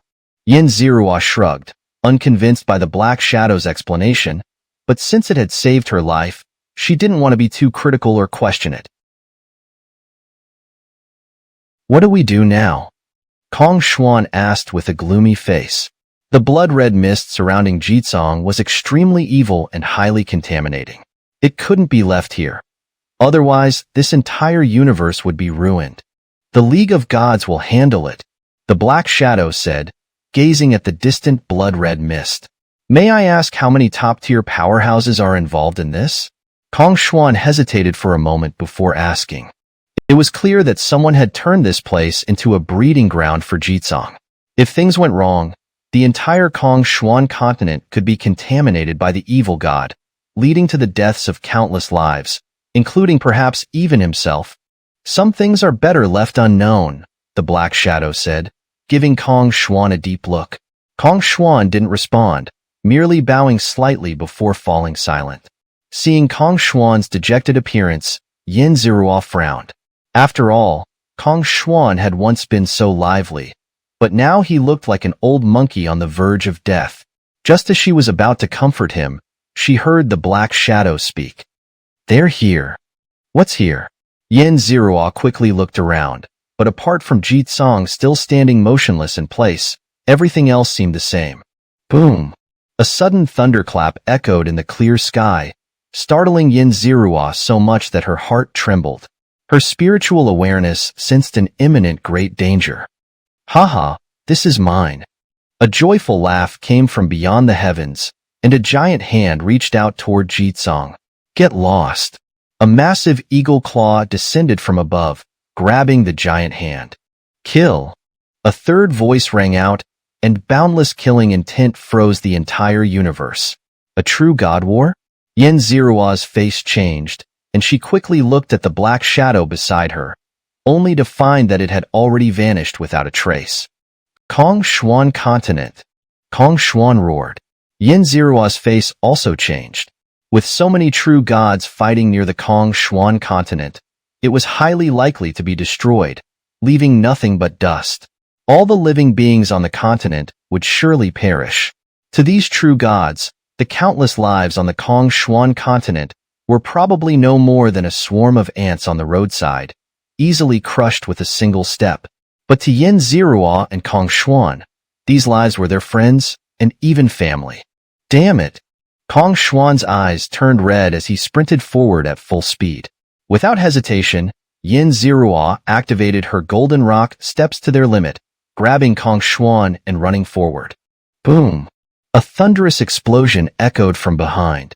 Yin Zirua didn't even need to look to know that the area had been obliterated. That part of the Kong Xuan continent had been reduced to countless cosmic dust particles. Kill. The true gods fought with abandon, completely ignoring the two fleeing ants beside them. Boom, boom, boom. The true gods continued to clash, and the terrifying waves of energy reverberated throughout the void. Yin Zirua felt an overwhelming sense of crisis, as if a sharp scythe was poised at her neck. A single misstep, and her head would be severed. You all deserve to die. Just as the gods were locked in battle, a voice filled with biting resentment echoed through the cosmos. The terrifying killing intent instantly froze the true gods in their tracks, and none dared to move. Yin Zirua didn't feel the killing intent, and she continued to flee with Kong Xuan. Such a powerhouse capable of stopping the true gods' war was not someone she could afford to provoke. Since it wasn't targeting her, she decided not to stop what she was doing. Senior, what have we done wrong? One of the true gods asked cautiously. Heh, for a mere evil cultivator and a small container, you dare to wage war here? You really don't value your lives. the top-tier powerhouse sneered. You have no idea the magnitude of the karma you've incurred today. This karma is enough to destroy you and your entire faction. The top-tier powerhouse's voice echoed ominously, seeming to contain infinite terror. Chapter 318. Request from Kong Xuan, creating a new continent. Senior, could you tell us what kind of karma we have incurred? The true gods were puzzled as to why this senior would say such a thing. They carefully reviewed their actions and found nothing wrong. Get out of here. The Supreme Being didn't answer, only letting out a cold snort before ordering them to leave. We bid farewell, Senior. The voices of the true gods echoed as Yin Zirua sensed many powerful auras disappearing. After these auras vanished, the presence of the Supreme Being also faded. Everything returned to calm. There were no true gods, no supreme beings, no enemies, no evil gods.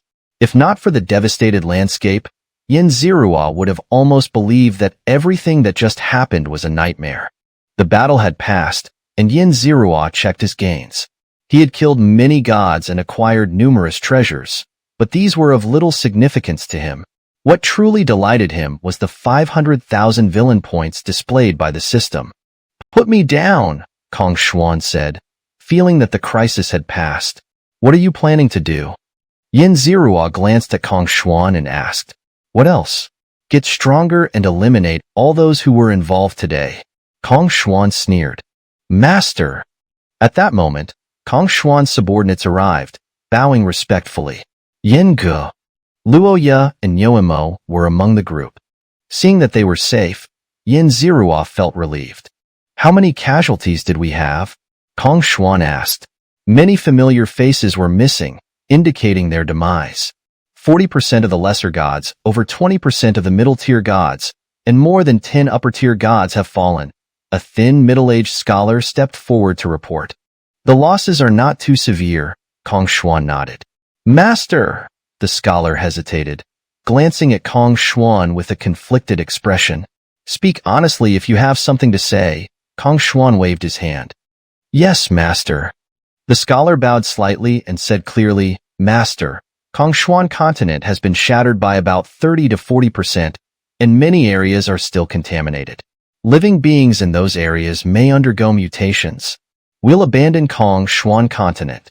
I'll create a new continent elsewhere. Kong Xuan pondered for a moment before deciding. Yes, Master. The others showed varying degrees of heartache and reluctance, but since Kong Xuan had spoken, they did not object, bowing in agreement. After everyone dispersed, Kong Xuan looked at Yin Zirua, hesitating, his face turning slightly red. Such an expression was rarely seen on Kong Xuan's face, and Yin Zirua was curious. What's wrong? Such an expression is quite rare on your face, Yin Zirua asked. Kong Xuan hesitated slightly, then gritted his teeth and said firmly, I need your help, your spot in the golden ape's treasure. Didn't I already give you a spot? Yin Zirua said with a chuckle. It's different. Before, I didn't care about treasures, but now I need some, Kong Xuan said awkwardly. Once the new Kong Xuan continent is established, we'll head to the golden ape's treasure, Yin Zirua said calmly. Even if Kong Xuan needed the entire artifact, Yin Zirua wouldn't mind. Compared to Kong Xuan's help, a mere artifact was insignificant. I owe you one, Kong Xuan said, looking deeply at Yin Zirua. In the endless void of the universe, Yin Zirua and Kong Xuan's group stood in the void, facing a vast expanse of nothingness.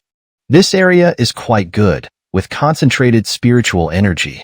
It was given to me by an old ancestor, Kong Xuan said, looking at the void ahead. Yin Zirua opened his martial Dao, heavenly eyes, and carefully observed the void. He found that the spiritual energy here was indeed richer than other places, and there were no troublesome secret realms or beasts. Shoo! Kong Xuan shot out a multicolored disc called the Heart of the Continent, also known as the foundation of the secret realm. It was an essential item for creating continents or secret realms. Of course, one could also create a secret realm or continent out of thin air, but that would require constant effort to maintain. The heart of the continent not only stabilized a continent, but also had the mystical ability to gather spiritual energy and nurture the Tao. "Open!" Kong Xuan shouted, his hands quickly forming seals. The disc began to hum and rotate, absorbing spiritual energy from the universe and forming a massive vortex. Splash! Kong Xuan continued to pull out transparent water spheres, yellowish-brown mud blocks, and green round logs. These were low-grade divine artifacts, not particularly valuable, but the sheer quantity was staggering, enough to bankrupt even a top-tier upper-tier god. The spiritual energy vortex continuously absorbed the various divine artifacts Kong Xuan produced, drawing in countless cosmic energies that coalesced into a tangled mass, like a ball of intertwined threads. Roar!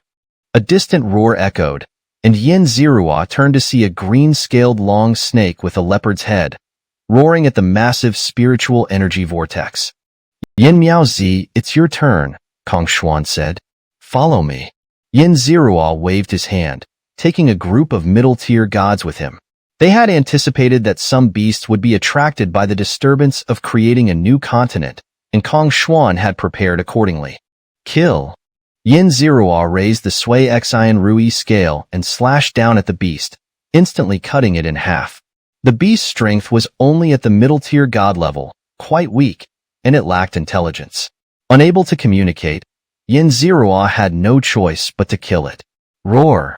Shortly after, 3 more beasts arrived, one of which was at the upper-tier god level. Without hesitation, Yin Zirua activated his origin god domain, swiftly eliminating them one by one. Roar!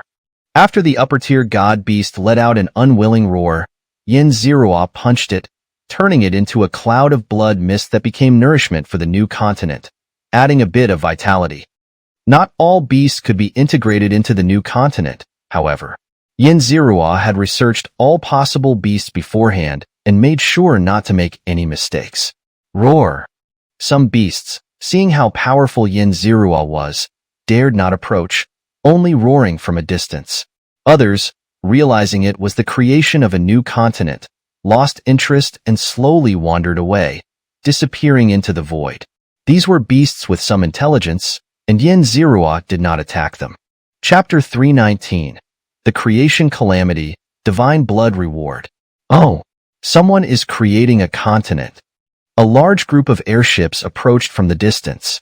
Yin Zirua quickly scanned them and identified them as a band of interstellar pirates, with the highest cultivation being a third-grade upper god. "Get lost!" Yin Zirua bellowed, spreading out his domain that stretched over 3,000 miles. A terrifying wave of energy began to ripple through the void. Roar! Upon sensing Yin Zirua's imposing presence, some of the exotic beasts roared in anger and turned to flee. Hiss! A celestial domain. The interstellar pirates gasped, no longer daring to underestimate this man, who appeared to be only a second-grade middle god. "Friend, we merely wish to watch from a distance. We have no intention of interfering." The leader of the pirates, a third-grade upper god, stepped forward and bowed courteously to Yin Zirua. "Stay away from here," Yin Zirua coldly commanded, his aura intensifying further. "Understood. We will leave immediately." The third-grade upper god replied loudly, leading his pirate crew away from the area, though they did not depart entirely, instead lingering at a distance to observe. For these opportunistic hyenas, Yin Zirua had no effective countermeasures. As long as they did not attack him, he would let them be. His mission was to protect the creation of the continent, not to eliminate every voyeur. A continent yet to be created was the most valuable. The core of the continent and the resources used to construct it were all priceless treasures. Seizing them would be a significant gain. A newly created continent, if claimed, could be sold or used as a personal base, both being excellent options.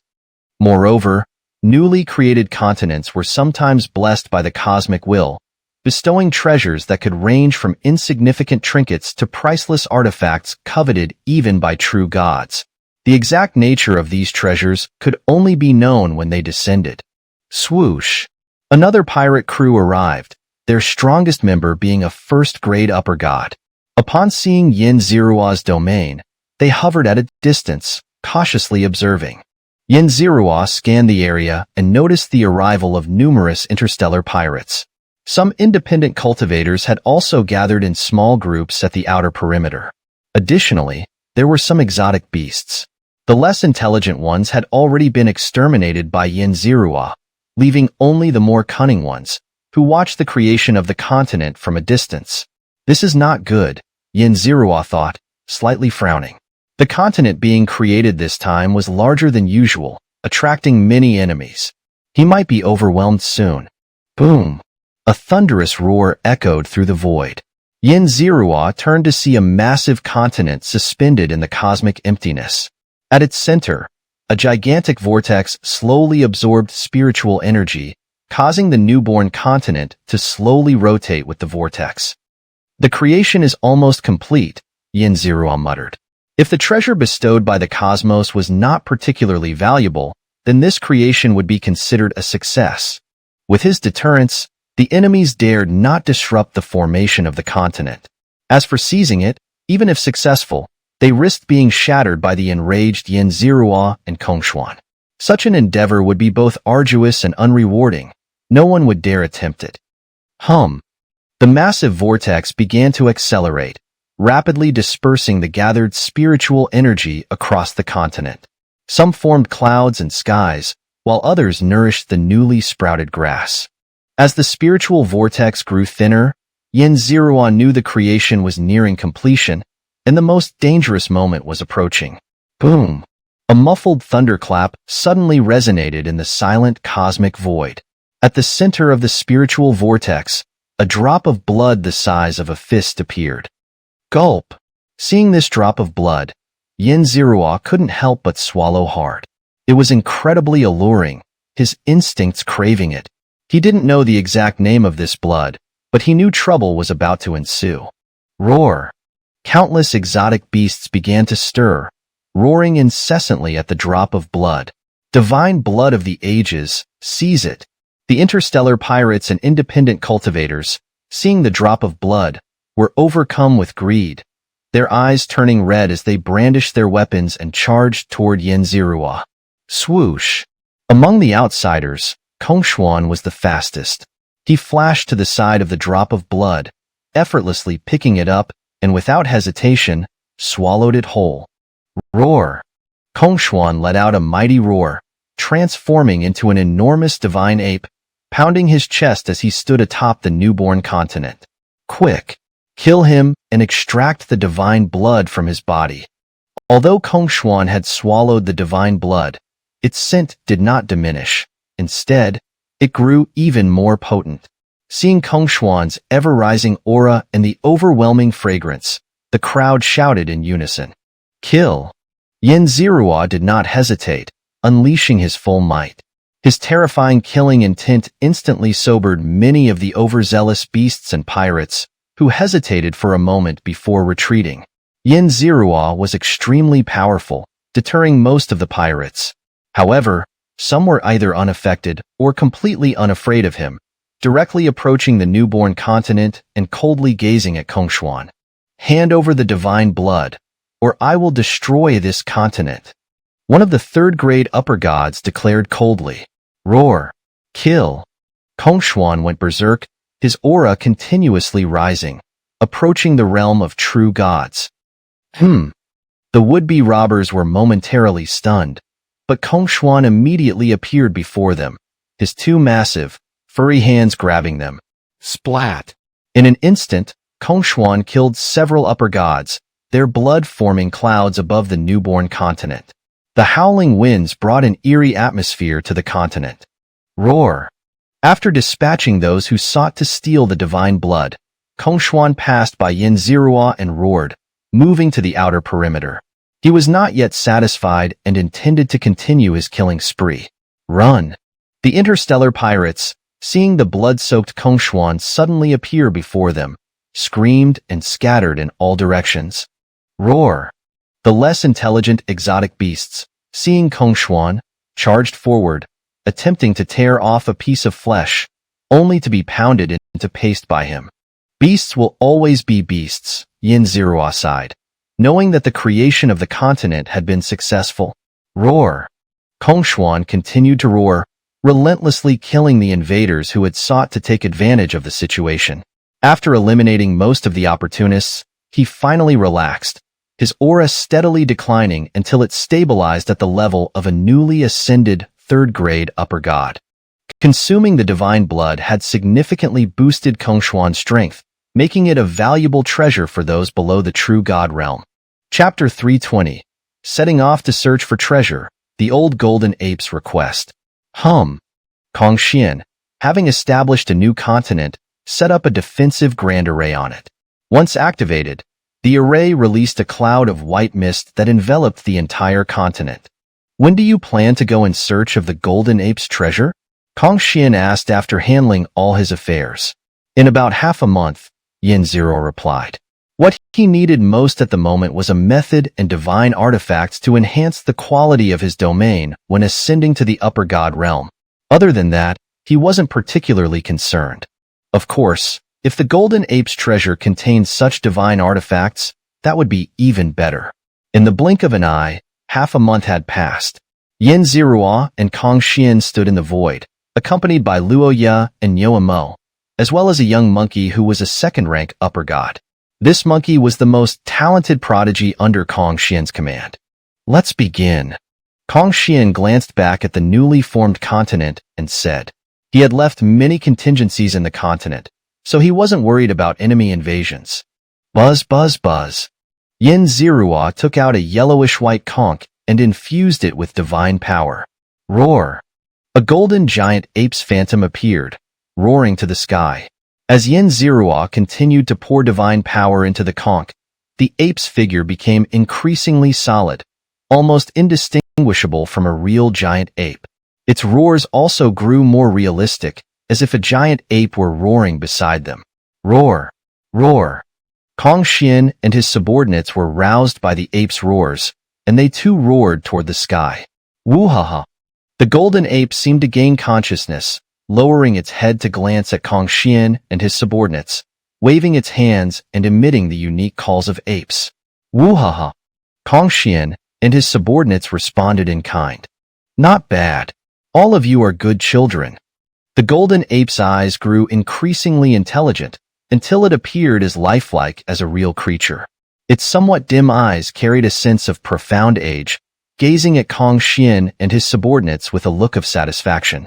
Go in, the golden ape said, and the conch floating beneath its feet transformed into a whirlpool, allowing Yin-Zero and the others to enter. Kongshian did not hesitate and led the way, stepping into the whirlpool. His subordinates followed closely behind. After Kongshian's subordinates entered, Yin-Zero also stepped in, with Luoya and Yoamo behind him. They found themselves in a golden passage. Yin-Zero tumbled endlessly within, feeling as though the world was spinning around him. When his body finally stabilized, he realized he was standing on solid ground, surrounded by Kongshian and his subordinates. Plop, plop. Two sounds came from behind. Yin-Zero turned to see Yoamo and Luoya, who were still dizzy and disoriented. Their lower cultivation levels made them unable to recover quickly from the passage. What should we do next to find the treasure? Yin-Zero asked. He carefully examined their surroundings and found they were in a grand hall, extremely luxurious. The floor was made of low-grade divine artifacts, the pillars were made of wood attribute divine artifacts, and the candlesticks were metal attribute divine artifacts. A single glance revealed that the value was at least 1,000,000 divine crystals. Wow! Nyomo's eyes widened in amazement. Take it all apart and share it evenly, Kongshian declared, waving his hand. Having just established a new continent, he was quite impoverished. As for whether dismantling the ancestral home would be shameful, he didn't care. Clang, clang, clang. Within a quarter of an hour, Yin-Zero and the others had divided all the divine artifacts. Swish! Shortly after they finished, a projection descended. It was a slightly gray-haired golden ape, looking very old but with eyes full of wisdom, quite different from ordinary monkeys. What a bunch of vultures! The old ape scanned the hall and found no valuable divine artifacts left, with the total value of the remaining items being less than 1 divine crystal. Gazing at the empty hall, he couldn't help but sigh. The treasures you left behind are meant for us, aren't they?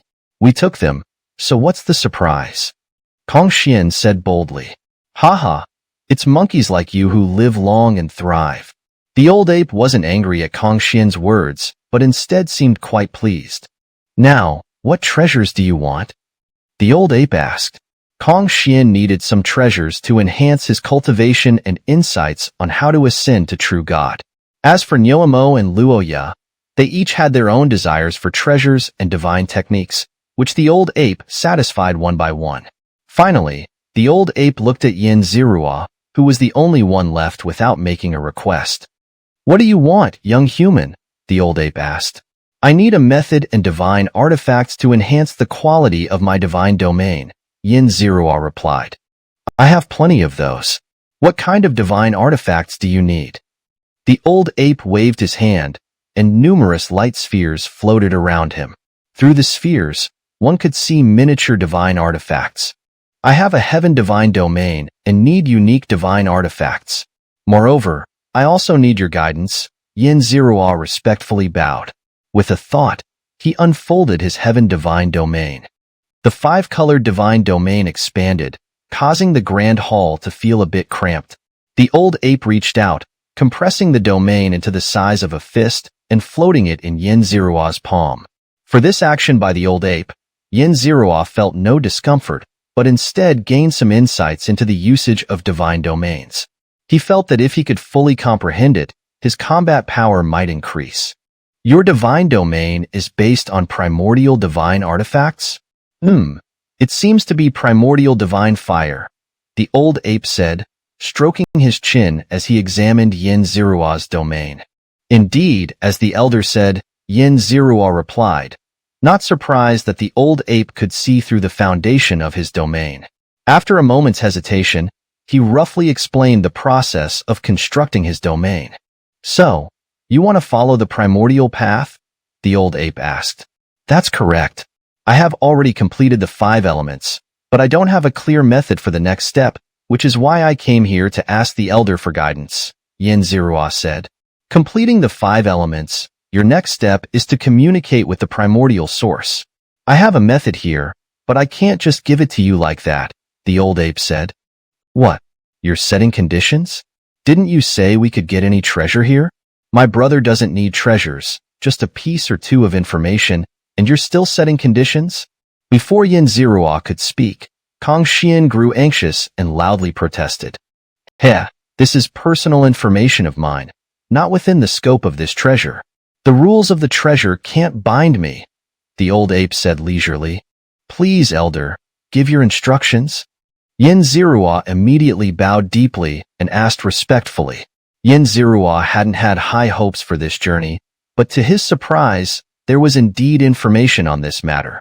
Such information must be invaluable, and he was willing to pay a price for it. Chapter 321. Legacy of a Genius, Ancient God of the Fourth Transformation. When you entered, another group arrived here. These individuals are evil practitioners from the demon cult, and I do not like them. However, due to the rules, I cannot act against them. Therefore, I ask you to eliminate these pests. The old ape said to Yin Zirua. I can transport you near them, and your actions against them can be considered as competing for treasures, which I do not need to interfere with, the old ape explained his plan. May I ask, what is their strength, and could they summon something like a demon god? Yin Zirua pondered before asking. He was cautious and wouldn't blindly ambush his enemies. One misstep could lead to being counterattacked, especially since they were from the demon cult, a group he deeply feared. There are 5 of them. One is a 3rd-rank high god, another a 2nd-rank high god, 2 are 1st-rank high gods, and the last is a 2nd-rank middle god. As for whether they possess any demonic intent, I am not sure. The old ape waved his hand, displaying the images of the 5 evil practitioners and detailing their cultivation levels. I have a question. Why would these demon cult practitioners come here to search for treasures? What is here that would make them go to such great lengths? Yin Zirua asked, staring directly into the old ape's eyes. His talisman had been obtained from the Heavenly Saint sect, and Ao Ning's talisman had been stolen from them as well. Now, There was another group inside this treasure trove. The Golden Ape treasure talismans were extremely rare, yet the Heavenly Saint sect had at least 3. If there were no hidden agendas, even a child wouldn't believe it. The old ape hesitated, unsure whether to speak or not. If you don't reveal everything, then I will have to refuse you. No divine artifact is worth more than my life, Xianxia pressed. Ancestor, if you know something, please tell us. You can't let my brother go to his death. Kong Xuan, who was beside them, also grew anxious and urged the old ape. The old ape looked deeply at Kong Xuan and Xianxia. Then after a moment of silence, he gritted his teeth and waved his hand, enveloping himself, Xianxia, and Kong Xuan, while isolating Luoya and the bull demon. Ah, it's all a misfortune for our Golden Ape clan. The old ape sighed and began to reveal the secret history of the Golden Ape clan. Once, the Golden Ape clan had produced a genius whose talent was terrifying. Before the age of 100, he had already cultivated to the level of a true god. Later, for unknown reasons, he suffered a severe injury. On the brink of death, he sealed his body and used forbidden secret arts to transform himself into an ancient god. Since his memories had not dissipated much, the Golden Ape clan still considered him the same genius. Later, he was injured again and went into seclusion to recover. After some time, he reappeared, lively and energetic. No one knew that this time, he had died again and had become a second transformation ancient god. The clan elders, seeing that he had not lost his memories and had not exhibited the unique demonic intent of ancient gods, did not suspect he had become an ancient god. They only thought he possessed a supreme treasure capable of healing near-fatal injuries. Each time this genius died, his talent increased. After several cycles, his talent had become extremely formidable.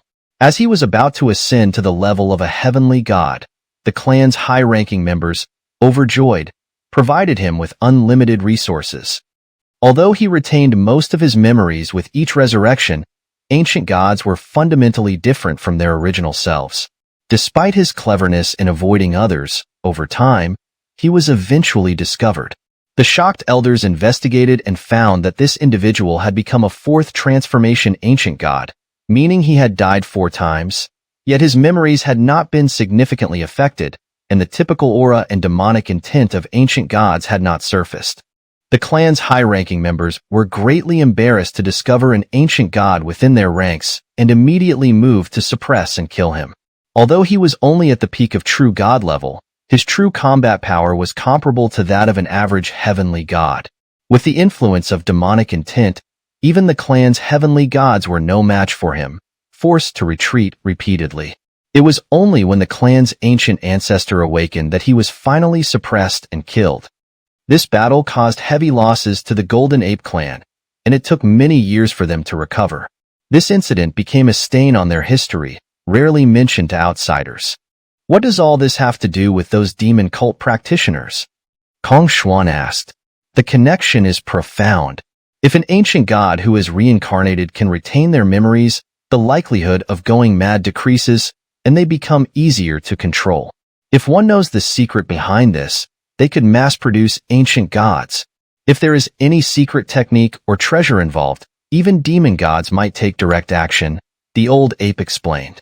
After you killed that ancient god, did his treasures and secrets remain in this treasure trove? What exactly is the secret? Do you know? After hearing the old ape's account, Xianxia's curiosity was piqued. We haven't uncovered his secrets. Not even the ancient ancestor who was in slumber knows the details. The old ape spread his hands, helplessly said. Xianxia chuckled at the old ape's words. The legacy of that genius had been in closest contact with the Golden Ape clan. If they hadn't gained anything, Xianxia found it hard to believe. How many times have these evil practitioners come here? Have they obtained any treasures? Why haven't you moved these treasures to another location? Now that he had the opportunity to ask in detail, Xianxia didn't hold back and posed the most critical questions. These pests have come several times, yet they haven't even touched a single hair. As for why we haven't moved the treasures, the rules dictate it, and I cannot break them, the old ape said indifferently. Hearing the old ape's words, Yin Zirua carefully weighed the pros and cons. If they had come multiple times without success, it meant either they were not elite forces determined to succeed, or they were merely exploring casually. The former was extremely dangerous, while the latter posed some risk but was manageable. Therefore, Yin Zirua added a condition. If he could kill these demon cult practitioners, he would be allowed to examine the legacy of that genius. Perhaps the ancient ancestors of the Golden Ape clan couldn't discern anything, but Yin Zirua could analyze it through his system. Even if he gained nothing, he wouldn't be at a significant loss. It's all just ordinary items. Our clan's great beings have searched through them hundreds of times. You probably won't find anything. It would be better to ask me for 1 or 2 treasures, the old ape reluctantly advised. Hey, it's just a look, you won't lose anything. Why be so stingy? Kong Xuan impatiently shouted. Fine, consider it an extra reward, the old ape reluctantly agreed. Chapter 322. The Chosen One, Interception on the Way. I'll teleport you to that location first. Just ambush them there, the old ape instructed. With a wave of his hand, Yin Zirua felt a force enveloping him. Space twisted, and when his vision cleared, he found himself standing on a massive white jade mountain, alongside Kong Xuan. Wow! Spirit white jade. An entire mountain of spirit white jade. Such a large amount of spirit white jade must contain spirit white jade marrow, a top-tier divine treasure. Kong Xuan exclaimed in awe, gazing at the white jade mountain beneath his feet. Yin Zirua was speechless. This entire mountain was worth tens of millions of divine crystals, enough to be a treasured heirloom for some true god clans. You can't touch this spirit white jade mountain. It has been refined by a great expert and produces some spirit white immortal milk, which is extremely precious. The old ape's voice suddenly echoed in their ears. Spirit white immortal milk? One of the best top-tier beverages in the upper realm? I want to drink it. Kong Xuan's eyes lit up as he pleaded. If you can truly kill those pests, I'll give you a share, the old ape said. Let's kill. Kill. Kong Xuan's fighting spirit sword. Open. Yin Zirua activated his martial Dao, Heavenly Eye, supplemented by his perception. He wanted to get a general sense of his enemies. The group consisted of 3 men and 2 women. Among them, a senior 3rd-rank god was an old man, a senior 2nd-rank god was an old woman, and 2 senior 1st-rank gods were a young man and a young woman. They weren't particularly good-looking, nor did they have any special features, just ordinary senior gods. The remaining one was a middle 2nd-rank god, a young man. What puzzled Yin Zirua was that everyone seemed to follow this young man's lead. The young man had a delicate face with rosy lips, almost like a man with a feminine appearance, quite handsome. Yin Zirua's thoughts stirred, and he spent 1,000 villain points to check the young man's information. Ding! Chosen One Du Xian, son of Du Peng, a senior god elder of the Heavenly Saint sect, tasked by a sect god to explore the Golden Ape treasure with a secret treasure. Cultivation, middle 2nd-rank god, fortune value, 10,000, destiny value, 11,000. Possesses true god domain, flame thunder god domain, true god artifact, flame thunder blade, true god artifact, vermilion bird armor, secret treasure, eternal spirit plate. Ding! Activating villain slap system. Villain points will increase based on reduced fortune and destiny values. Yin Zirua was startled. He hadn't expected to encounter a chosen one in the upper realm. Moreover, that secret treasure, the eternal spirit plate, was it the plate used to explore the remains of a genius? Just thinking about it, such a treasure wasn't common. Otherwise, they would have explored this place long ago instead of coming here today with a secret treasure. And the one carrying the treasure was Du Xian, a guy with neither exceptional talent nor strong backing. A true god domain talent, with a father who was a true god. Such a background might be impressive elsewhere, but in a top-tier force like the Heavenly Saint sect, it wasn't particularly outstanding. Was it because of his status as a chosen one that the sect god chose Du Xian? Yin Zirua couldn't be sure. Let's go. We'll take a look directly, Yin Zirua said. Instead of endlessly speculating, it was better to observe directly. Dushan's subordinates weren't particularly strong, and he and Kong Xuan could handle them. Directly? Kong Xuan was puzzled. Weren't they supposed to ambush them? Why were they jumping out themselves? Let's go. Yin Zirua didn't waste words. He grabbed Kong Xuan and activated the golden rock step, directly appearing in front of Dushan. Who goes there? The senior third-rank god, sensing the threat from Yin Zirua and Kong Xuan, stepped forward and shouted loudly. His aura soared to the sky, crushing everything around. These people aren't strong. Don't worry, Yin Zirua said, pointing at the 5 people in front of them. Hearing Yin Zirua's words, Kong Xuan sensed their strength and confirmed that there were no overwhelming foes. After calming Kong Xuan, Yin Zirua carefully observed these rogue cultivators from the Heavenly Saint sect. He noticed they kept a distance from Du Shun, not too close but not too far, enough to protect him without exposing him to the battle's aftermath. When Yin Zirua and Kong Xuan jumped out, they unleashed their auras toward Yin Zirua while also keeping an eye on Du Shun. It seemed they weren't aware of the god's involvement behind this mission. From their auras, it was clear they weren't particularly strong, likely trying to quietly steal the treasure under the radar. Yin Zirua didn't know what the higher-ups of the Heavenly Saint sect were thinking, but he liked this approach. Since when can killing happen in the Golden Ape treasure? Where are the managing gods? The senior second-rank god old woman shouted. You're just here to vie for treasures, which has nothing to do with me. The old ape's voice reverberated through the space. The 4 behind Du Shun, hearing the old ape's voice, frowned.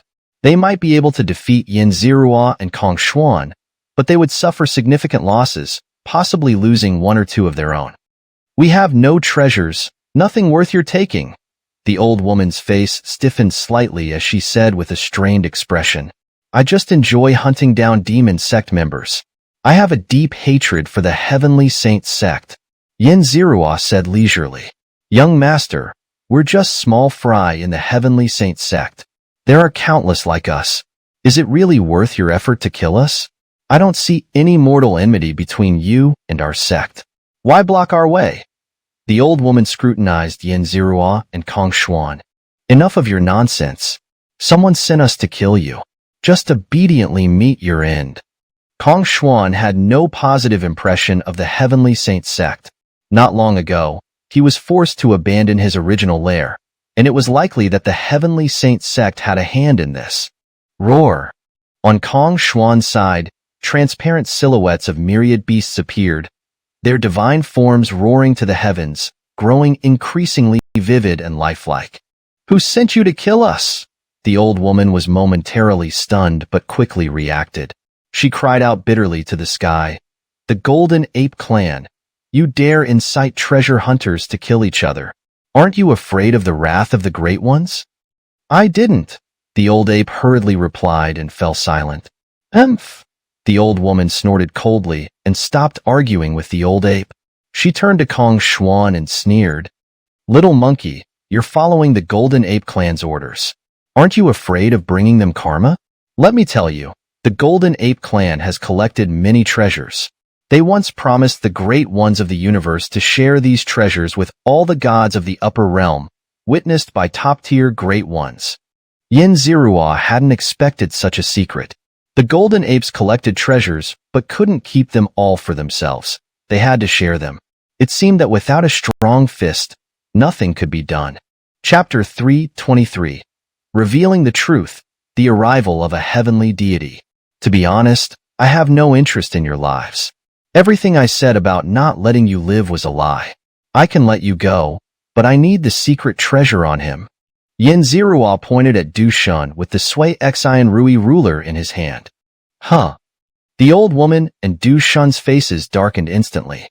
It seems you don't know the real reason why you were guarding Du Shun. There's a heavenly deity behind him, Yin Zirua said with a smile, looking at the old woman and the others. He decided to reveal the truth because if he wanted to take the treasure, he would likely have to face a heavenly deity. The only way to deal with the heavenly deity of the Heavenly Saint sect was to rely on the Golden Ape. You want to take my treasure? Aren't you afraid of the heavenly deity? Du Shun, who had been panicking, suddenly calmed down and looked at Yin Zirua calmly. Swoosh!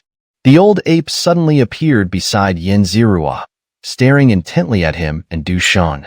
Is there a heavenly deity behind these people? Were they sent here by the heavenly deity? Yes. Yin Zirua confirmed. I don't know how you found out that my treasure was given by the heavenly deity, but unfortunately, I can't give it to you, Du Shan said, shaking his head. What if I insist on taking it? Yin Zirua asked, his killing intent beginning to rise. Then you'll face the pursuit of the heavenly deity. If you're confident you can escape the heavenly deity's wrath, then feel free to try. Du Shan sneered, retrieving a glowing orb from his embrace. The orb was roughly the size of a human head, containing a swirling green compass. Boom! Just sensing the orb, Yin Zirua felt a powerful backlash. If not for the old ape shielding him, he might have been seriously injured. The heavenly deity. Feeling this aura, the upper gods no longer doubted Yin Zirua's words and immediately knelt beside Du Shan, respectfully bowing. You actually have a clue about using the remains of our genius, the old ape said, deeply looking at Du Shan. I didn't want to do this, but we are ultimately enemies. Du Shan bowed respectfully. In the Heavenly Saint sect, there are countless geniuses even better than this guy. Why did they choose him? Was it because of his abilities? I don't think so. He must have a secret. I suggest capturing him and letting the Great Ones examine him closely. Yin Zirua bowed and suggested. The old ape and Du Shan both looked deeply at Yin Zirua. They understood that he was stirring up trouble, but his words struck a nerve. If Du Shan were truly that important, the old ape wouldn't let him go so easily. For the Heavenly Saint sect, Du Shan was a key figure. If they couldn't get him this time, they would try again next time. Now that the Golden Ape clan was on guard, it would be much harder for Du Shan to get close to the remains. Ha ha ha, what a clever child. A tiny figure, about the size of a thumb, floated above the orb. But the moment Yin Zirua saw this figure, it felt as if he was looking at a giant who stood on the earth and supported the heavens. A heavenly deity. Yin Zirua's face darkened. Looking at this figure, he felt his eyes sting, and his divine power and body began to show blood-red runes, similar to those of ancient evil gods. He felt that if he continued to look, these runes would be permanently etched into his body, impossible to remove.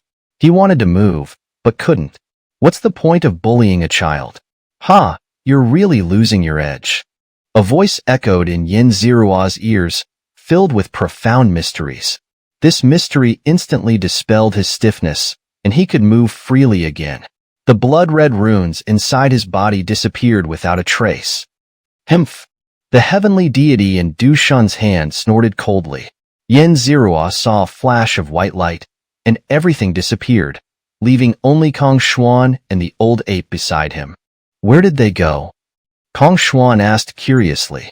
They've gone to negotiate the distribution of the remains, the old ape replied calmly. He turned and looked at Yin Zirua with a complex expression. If not for Yin Zirua's warning, their clan's treasure might have been taken by the Heavenly Saint sect without them knowing. Ordinary treasures were one thing, but the remains related to an ancient god's reincarnation were priceless treasures that absolutely could not fall into the hands of evil cultivators. Meowsy, this time you've made a great contribution. The old ape patted Yin Zirua's shoulder, his voice filled with intimacy that even Kong Xuan couldn't match.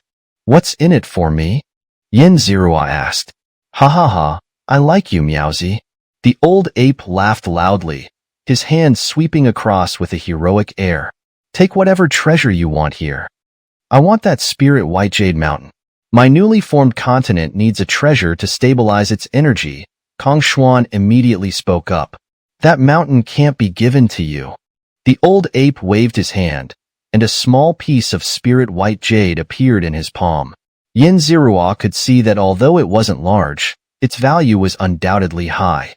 I need the method and divine artifacts to ascend to the upper god level. Yin Zirua stated his most important demand. Dong! The old ape pointed a finger at Yin Zirua's forehead, and he felt an infinite amount of information flowing into him. This information not only included the method to ascend to the upper god level, but also the divine artifacts needed. as well as many insights on achieving true godhood, each detail meticulously explained. Additionally, there were some techniques and secrets that were never shared outside major factions. Xianxia was certain that simply killing a few evil cultivators from the Heavenly Saint sect wouldn't warrant such a reward. Clearly, this was the old ape's way of thanking him for revealing everything. "Thank you, Senior." Xianxia bowed deeply. "Is there anything else you need?" The old ape waved his hand. I'd like to see the remains of that genius. Is that possible?" Xianxia hesitated for a moment before asking. "That can be arranged. These remains will soon be sent to the heavenly deities, and even the ancestral deities of the demon god mountain. The next time you come, they might not be here," the old ape replied. Such treasures that could determine the memory retention of an ancient god's reincarnation were not something the Golden Ape clan could control, even with their own heavenly deities. "Let's go." The old ape waved his hand, and a powerful true god aura erupted, transporting Xianxia to a not-so-large hall, where Wuxia and the bull demon were also present. "These are the remains of that genius. You can look at them, touch them. Don't worry, they won't break." The old ape grinned. Hearing the old ape's words, Xianxia turned to look at the pile of miscellaneous items in the center of the hall. Chapter 324. Eternal Substance, Favor from a Great Clan. In the center of the grand hall stood several stone platforms, each adorned with various trinkets and weapons. At a glance, they shimmered with spiritual light and resonated with profound Tao energy, clearly extraordinary. Xianxia approached the nearest stone platform, where he spotted a long sword, a blood-stained white robe, and a golden silk hat. He immediately recognized these as true divine artifacts. After careful inspection, he found that these artifacts were inferior to the greenwood armor he had seized from Lin. They were mere common items. Xianxia shook his head and moved on to the next platform. After circling the hall, he discovered that all the treasures were ordinary, valuable only to those below the level of true gods. For top-tier true gods, these were mere trifles that offered no significant boost to combat prowess or cultivation. Of course, no matter how insignificant these treasures might be, Xianxia could not take them. It was impossible before, and even more so now. Xianxia paused, noticing something unusual. It was the last stone platform, which held a pitch-black stone, a few rotted wooden sticks, a silver-glowing yet useless short sword, and a clump of red clay. These items lacked spiritual light or Tao energy, and under normal circumstances, Xianxia wouldn't have given them a second glance. But now, he halted, his eyes gleaming with interest as the system displayed a new prompt. Ding! Eternal substance detected. Absorb? Eternal substance? Xianxia frowned slightly. He had heard of immortal substances, but not eternal ones. Could this be the secret of that genius? Xianxia discreetly observed the 4 items, realizing that the black stone was the one causing the system's reaction. According to the system, the black stone contained the eternal substance.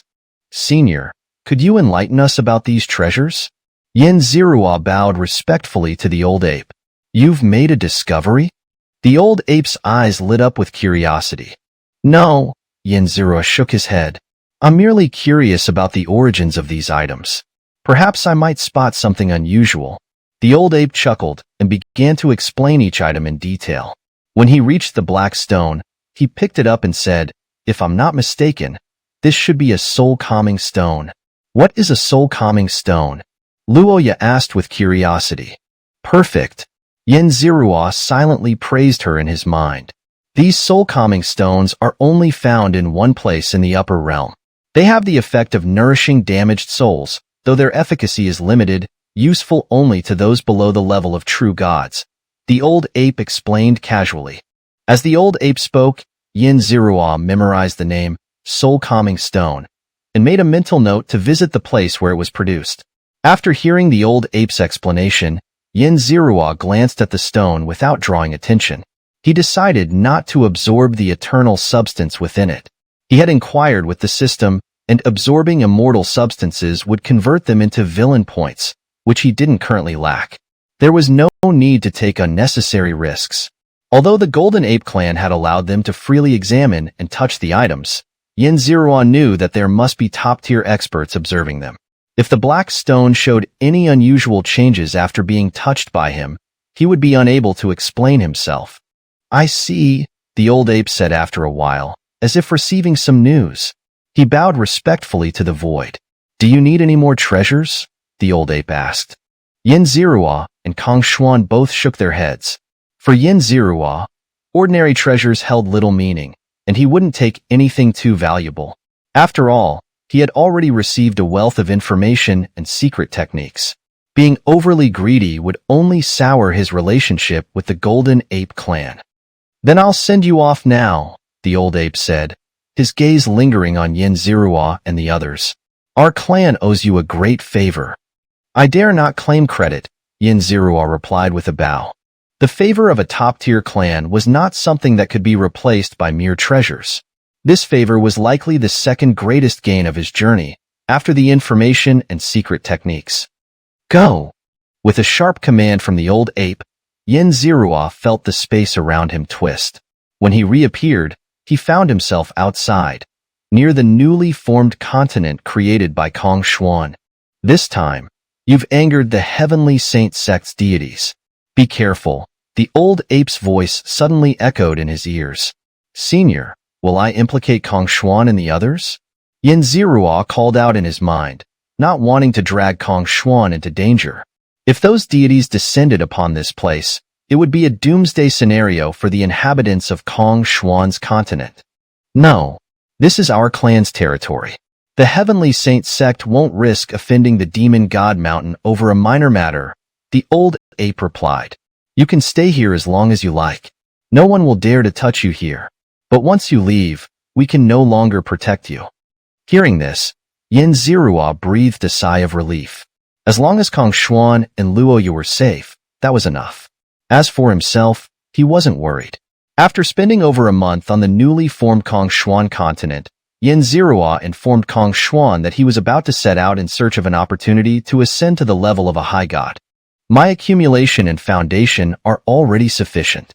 I'll accompany you on your quest for opportunity," Kong Xuan said, patting his chest. "No need," Xianxia declined. He intended to embark on this journey alone. "You're not giving me face," Kong Xuan frowned, clearly displeased. How can one person compare to two when it comes to honing oneself in the upper realm? It's time for us brothers to make a name for ourselves here. Your foundation isn't solid enough yet. You still need to continue cultivating in seclusion. If you accompany me, wouldn't that hinder your path?" Xianxia argued. Kong Xuan's strength was slightly superior to his own, but Xianxia knew that Kong Xuan lacked foundational accumulation, not combat experience. Going on a journey with him would be a foolish decision. After several attempts to persuade him, Kong Xuan finally gave up the idea of accompanying him. Refusing Luoya and the Bull Demon's offers to join him, as well as Kong Xuan's subordinates' offers of service, Xianxia left the Kong Xuan continent alone, leaving behind Luoya's teary, reluctant gaze. Luoya and the Bull Demon were too weak to keep up with him. They would only slow him down. As for others, he didn't trust them, so he turned them all down. Moreover, Xianxia had a deeper consideration. Due to the system's influence, he was immune to being divined by powerful beings, but Kong Xuan and Luoya were not. Having them accompany him would only expose his whereabouts. In conclusion, Xianxia had no choice but to set off alone in a flying vessel. Chapter 325. Void Beasts, Trouble Approaches. In the endless void, a flying boat silently glided through. Xianxia sat cross-legged on the deck, sipping wine, his gaze distant. He was feeling a bit homesick, missing his wife and parents back home. Phew. Xianxia shook off his distracting thoughts. Gazing into the dark void, his eyes flickered faintly. He had already reached the peak of the second rank of middle deity, just a step away from the third rank. However, he dared not attempt the breakthrough on the flying boat, as it was not a safe place to do so. Since leaving the Kongshuan continent, he had encountered 12 interstellar pirates, 5 void beasts, and 3 rogue cultivators attempting to rob him. Of course, they were all weak, either falling prey to Yin Zirua's schemes or becoming his meal. Yin Zirua sensed a slight fluctuation of divine power in the distance. His brows furrowed as he coldly glanced in that direction. There had been a few instances like this before, but those who came were always up to no good. Roar! A sudden roar echoed through the silent void. Yin Zirua opened his martial Dao heavenly eyes and saw a heavily injured beast fleeing desperately through the void in the distance. Roar! The beast seemed to notice Yin Zirua and let out a roar toward him. Interesting. Yin Zirua smiled faintly. From the beast's roar, he sensed a warning for him to flee quickly. A beast that didn't try to shift trouble onto him, but instead warned him to escape. Such a thing was unheard of in the upper realm. Roar! Seeing that Yin Zirua didn't leave, the beast slightly adjusted its direction and sped up,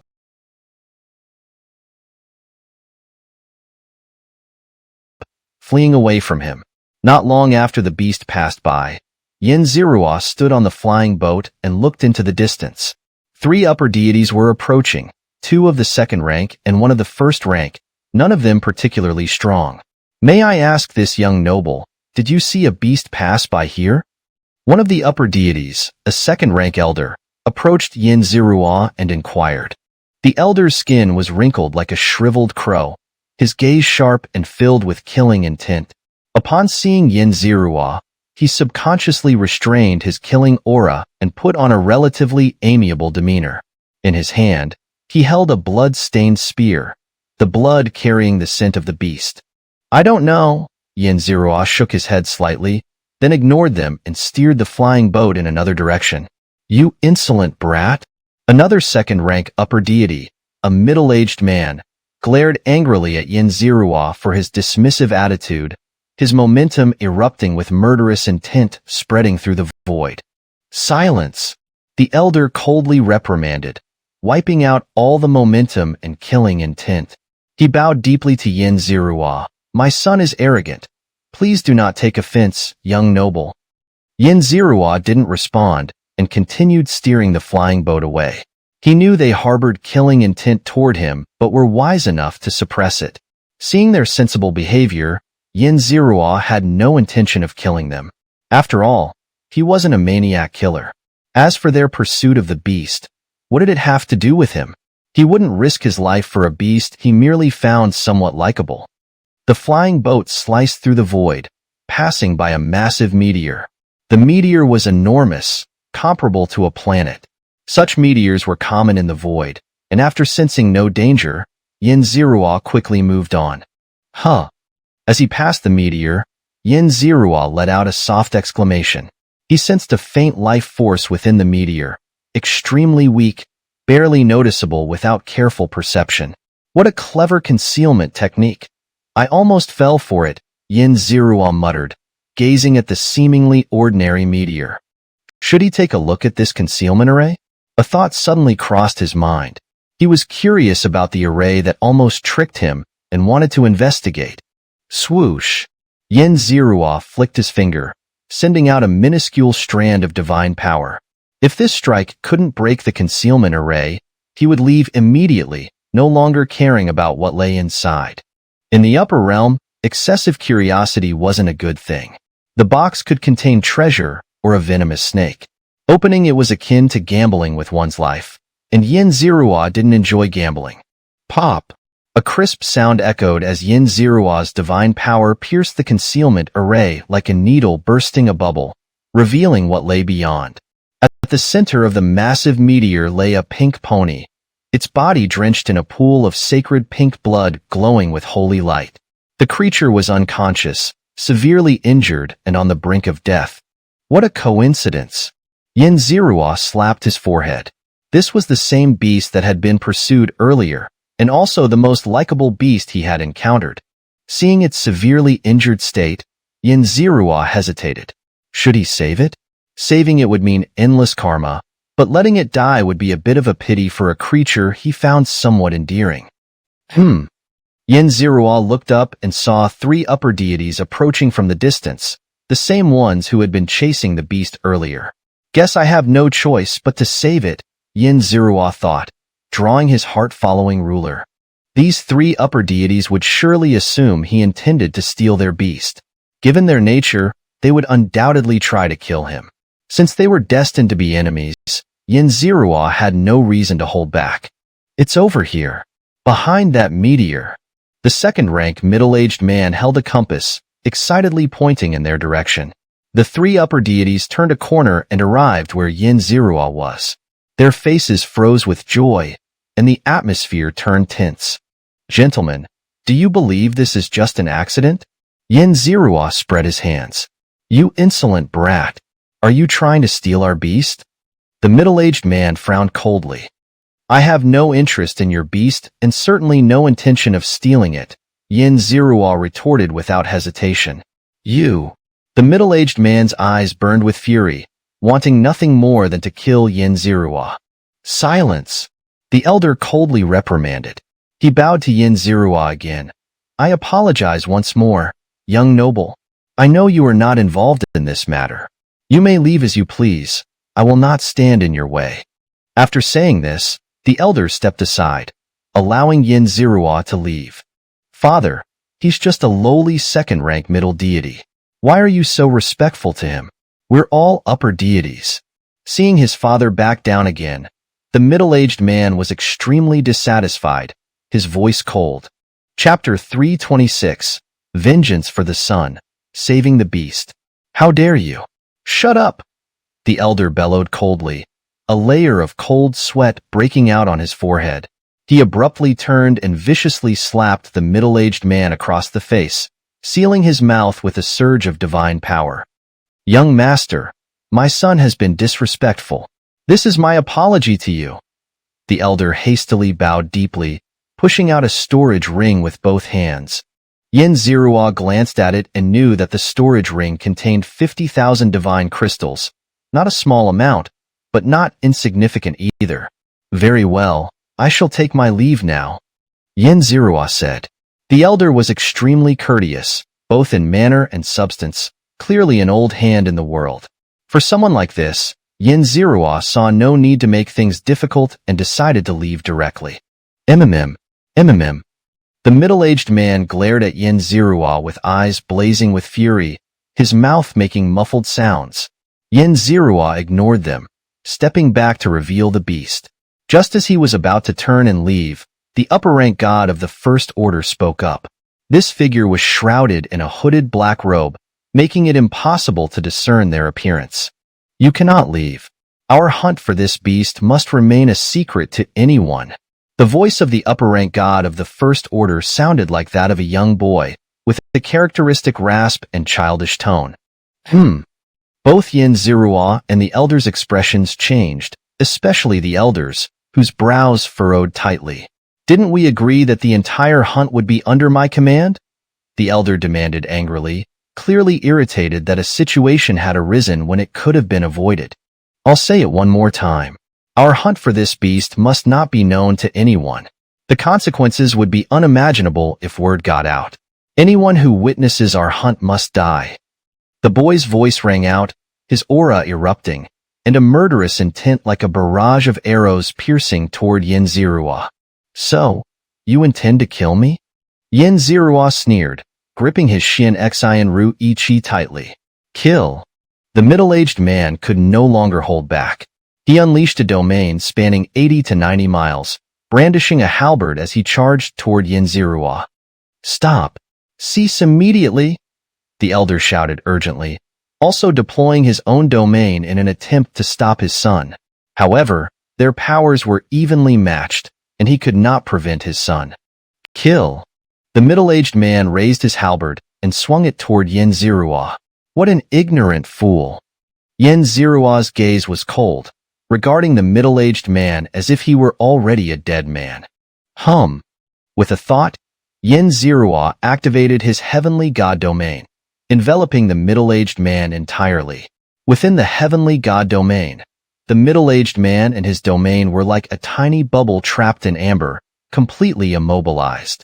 Heavenly god domain. The elder was dumbfounded, his voice trembling. Swoosh. The upper-rank god of the First Order in the black robe, however, was extremely clever.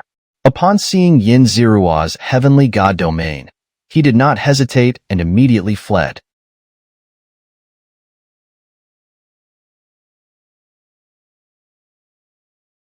All those who raise their blades against me must die. Yin Zirua, standing at the center of his heavenly god domain, spoke coldly to the middle-aged man nearby. Ah, kill, kill. Upon seeing Yin Zirua's heavenly god domain, the middle-aged man realized his mistake and, in his despair, unleashed everything he had. His domain reached its limits, burning his very life force without regard for the consequences. Insect. Yin Zirua sneered disdainfully. With a simple gesture, he gathered terrifying power around the middle-aged man's domain, squeezing it from all sides. No. The middle-aged man's domain shattered, and he instantly turned into a cloud of blood mist, obliterated by the 5 elements. My son! The elder screamed in anguish upon seeing his son killed on the spot, tears of blood streaming down his aged eyes. Boom! Blood clouds spread, and howling winds filled the air, marking the fall of an upper-rank god. Tap, tap. Yin Zirua approached the elder, calmly observing him. I've embarrassed myself in front of the young master, the elder said, wiping away his blood tears. Leave now, and I shall spare your life, Yin Zirua said indifferently. The death of my son is an unforgivable offense. The elder shook his head, driving his domain to its limits, just as his son had done in his final moments of despair. What a pity! Cautious all your life, only to meet such an end, Yin Zirua sighed. Boom! Yin Zirua's aura exploded. With a single thought, he activated his flame barrier divine art, pushing his domain to its limits. He was preparing to unleash his strongest attack, intending to utterly annihilate his foe. Kill!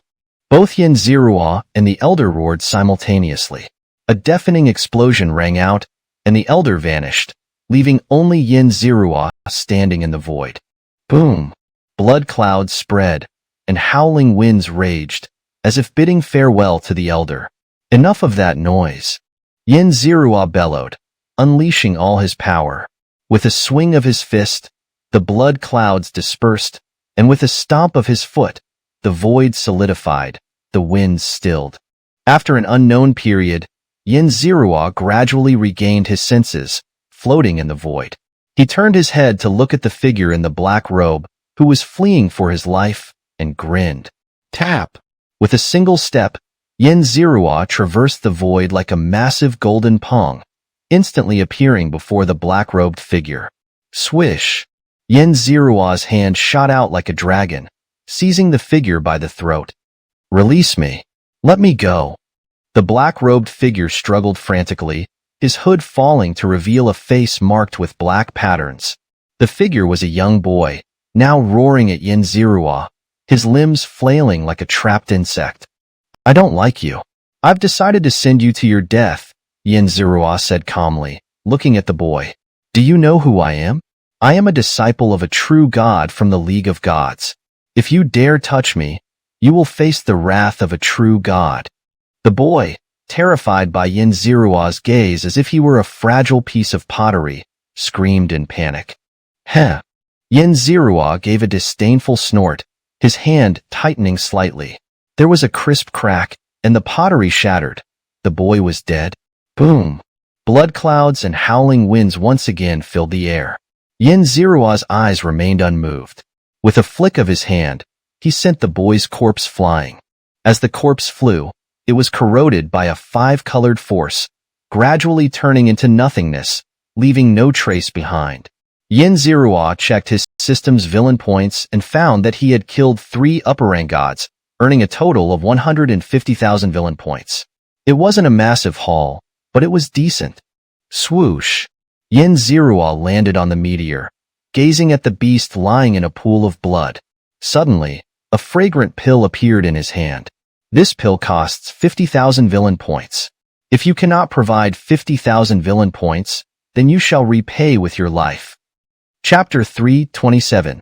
Naming Era. gaining insights into divine techniques. Yo-yo. With a single pill from Xianxia, the pink pony finally regained consciousness. It opened its slightly dazed eyes and let out a couple of soft calls. I saved your life, so from now on, you belong to me. Xianxia declared confidently, looking down at the pony. Yo-yo.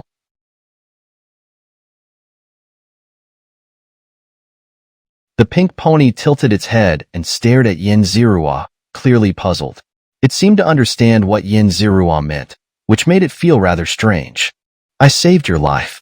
If it weren't for me, you would have been captured by those people. Xianxia repeated, a smile playing on his lips.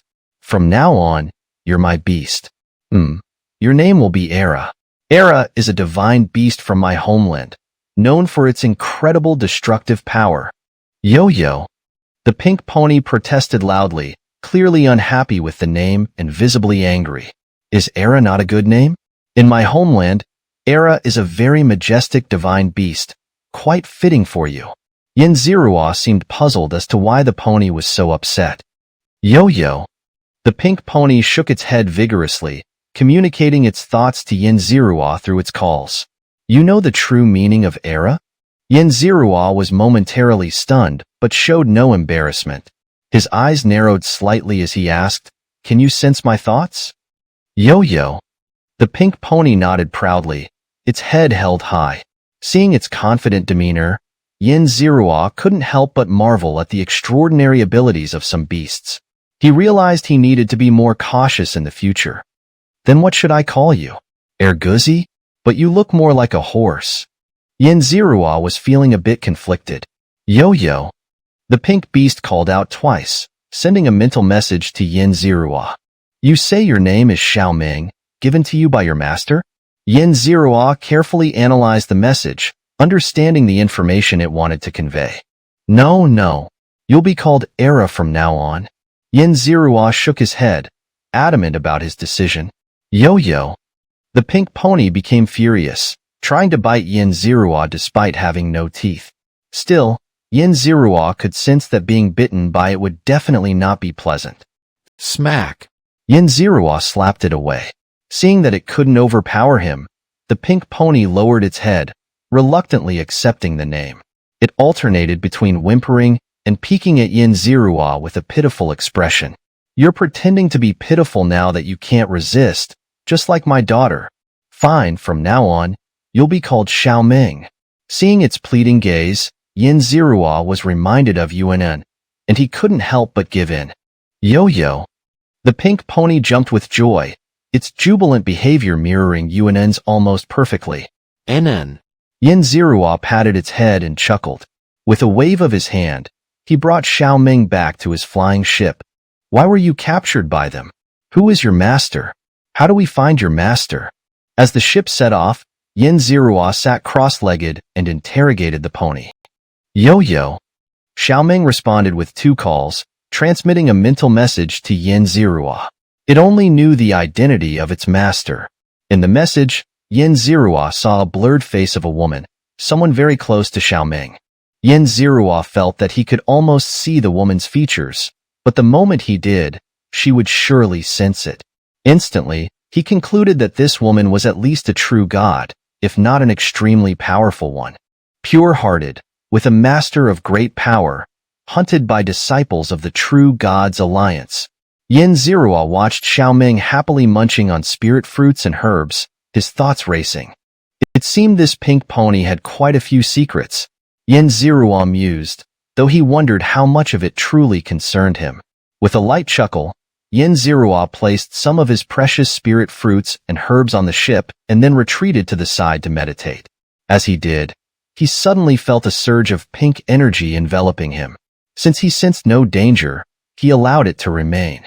Within this pink energy, Xianxia felt as if he had entered a pink dreamscape, where his thoughts raced rapidly.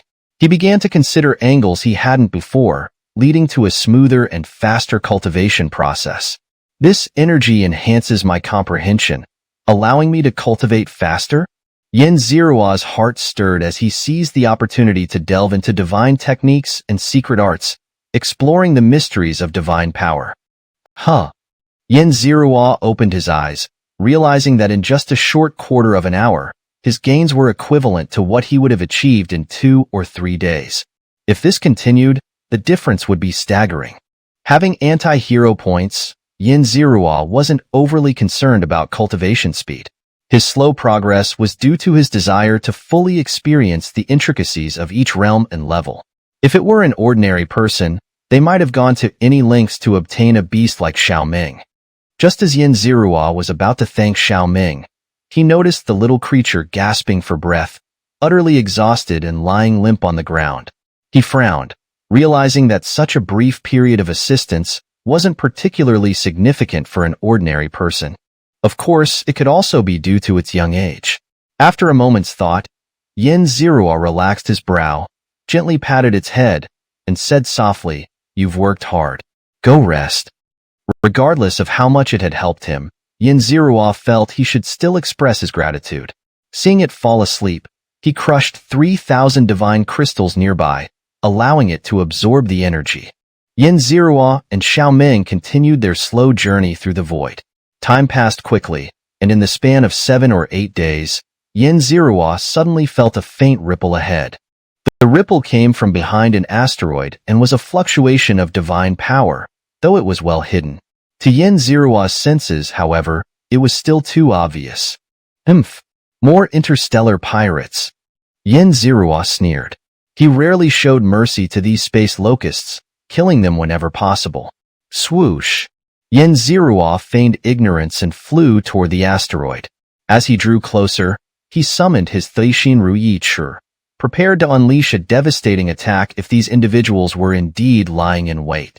He would not hesitate to ensure their complete annihilation. As for whether these pirates had strong allies, Yin Zirua wasn't concerned. After all, aside from true gods, he feared nothing.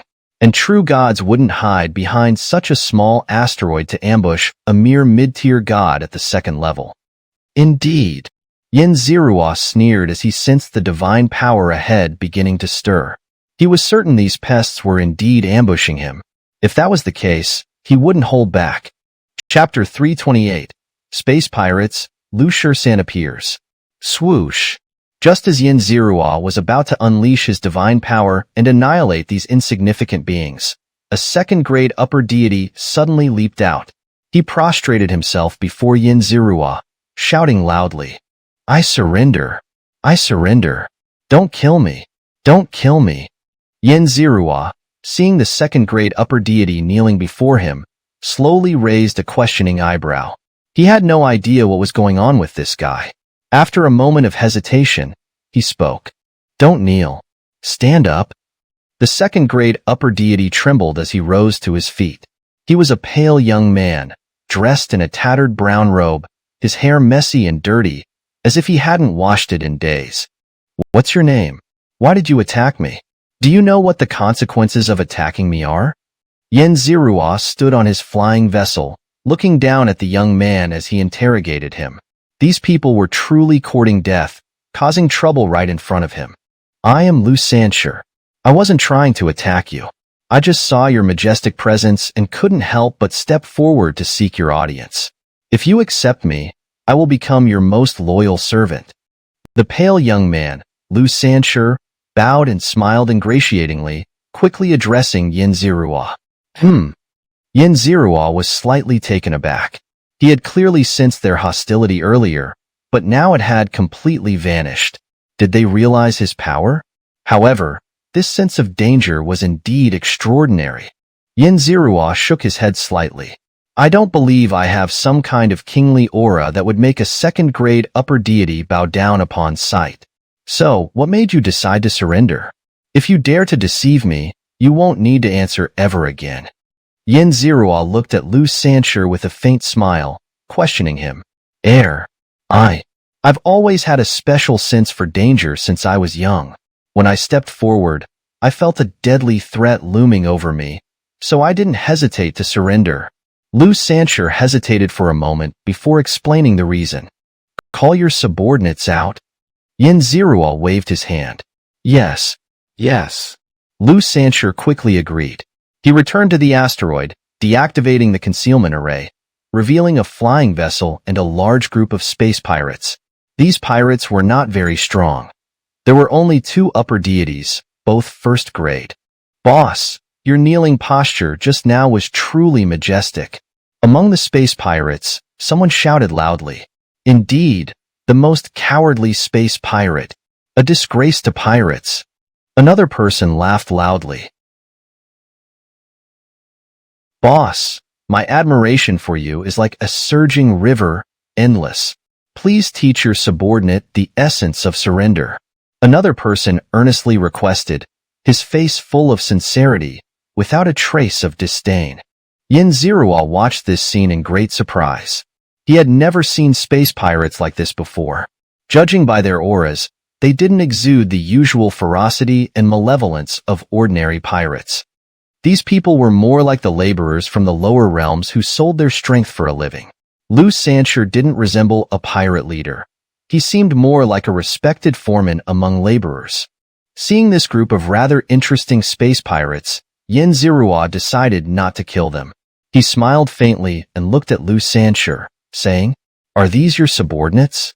They don't seem very impressive." "Hey, it's a life of danger," licking blood from the blade. "Everyone is just fighting for some resources." Xianxia sighed, shaking his head. "Why don't you come up for a drink?" Xianxia invited.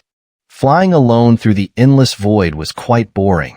His companion, the pink pony Xiaoming, was an exotic beast that couldn't do anything but act cute and pitiful. "Haha, then I shall not decline your kind offer." Xianxia laughed, leading his 2 upper deity subordinates onto Xianxia's flying vessel. Is that a Dreamweaver beast?" Xianxia exclaimed in surprise upon seeing Xiaoming. "Do you know this idiot's real name?" Xianxia asked. "It's an exotic beast known as the Dreamweaver beast, extremely rare and seldom seen in the upper realms," Xianxia remarked with a hint of awe. He then turned to Xianxia and warned, "The Yellow Lion pirate gang is currently scouring the world for this beast. Brother, you'd better be cautious." "What's going on?" Xianxia frowned, a burst of sa-chi flashing in his eyes. The Yellow Lion pirate gang is the most powerful group in this region. Their leader, Captain Yellow Lion, is a true god, though not particularly strong. Nevertheless, this makes the Yellow Lion pirate gang one of the top factions in the area. As for why they're hunting for the Dreamweaver beast, that's information beyond our reach, Xianxia explained hastily, startled by the intense sa-chi emanating from Xianxia. Afterward, he provided a detailed introduction to the Yellow Lion pirate gang. Among them, Xianxia was most wary of the true god Yellow Lion, while the others didn't concern him much. After listening to Xianxia's introduction, Xianxia had a general understanding of the local forces. Without these local guides like Xianxia, he would have had to spend a considerable cost to gather this information. "Come, let's drink." Xianxia's mood improved greatly. He led Xianxia back to the cabin, taking out some 100-year-old monkey wine gifted by Kong Xuan, along with some exquisite delicacies to entertain them. After a round of fine wine and food, both Xianxia and Xianxia felt more familiar with each other. They even started to pat each other on the shoulders, showing great camaraderie. Through their conversation, Xianxia discovered that these space pirates hadn't killed many people. They let the weak go directly, while the strong either surrendered or, in some cases, resisted if they refused to let the pirates live. Brother Yin, being a space pirate is tough. Sometimes we go months without any action, and when we do, we might run into top-tier experts. Sometimes, even surrendering isn't an option. Xianxia poured out his grievances to Xianxia. Xianxia listened with a faint smile, remaining silent about Xianxia's words. If he truly encountered an enemy he couldn't escape from or surrender to, he would have already been dead, let alone chatting with him now. "Brother Yin, since we've met, just drinking seems a bit dull. How about we have a bet?" Xianxia, now a bit flushed from drinking, took out a set of cards and slowly placed them on the table. "Boss, don't." One of the upper deities behind Xianxia, upon seeing the cards, suddenly changed expression and shouted loudly, "Boss, even if you don't care about yourself, think about the brothers under your command." Another middle deity, holding onto Lu Sanchi's leg, cried out. Chapter 329. A high-stakes gamble. A delicate jade plaque. No one stop me. Anyone who tries to stop me is my enemy. Lu Xianxia roared loudly. Today, meeting Brother Yin, such a fortunate encounter deserves a celebration. How could we let this day pass without commemorating the Yun fun of our meeting? Big boss. The two upper gods continued to cry out. Silence. Lu Xianxia snapped, his aura erupting, instantly silencing his subordinates.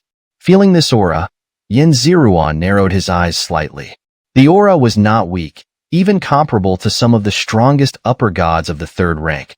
Clearly, Lu Xianxia was also a genius. Clang. Lu Xianxia opened his plaque, revealing a set of exquisitely crafted jade plaques. The plaques glowed with a radiant light, adorned with intricate and dazzling patterns. This was a form of gambling commonly used in the upper realm. Yin Zirua was familiar with the rules but had never played before. How do you want to play? Yin Zirua asked, his eyes narrowing. This form of gambling could be played with high or low stakes, lasting an entire day without losing much, or leading to bankruptcy in just a few rounds.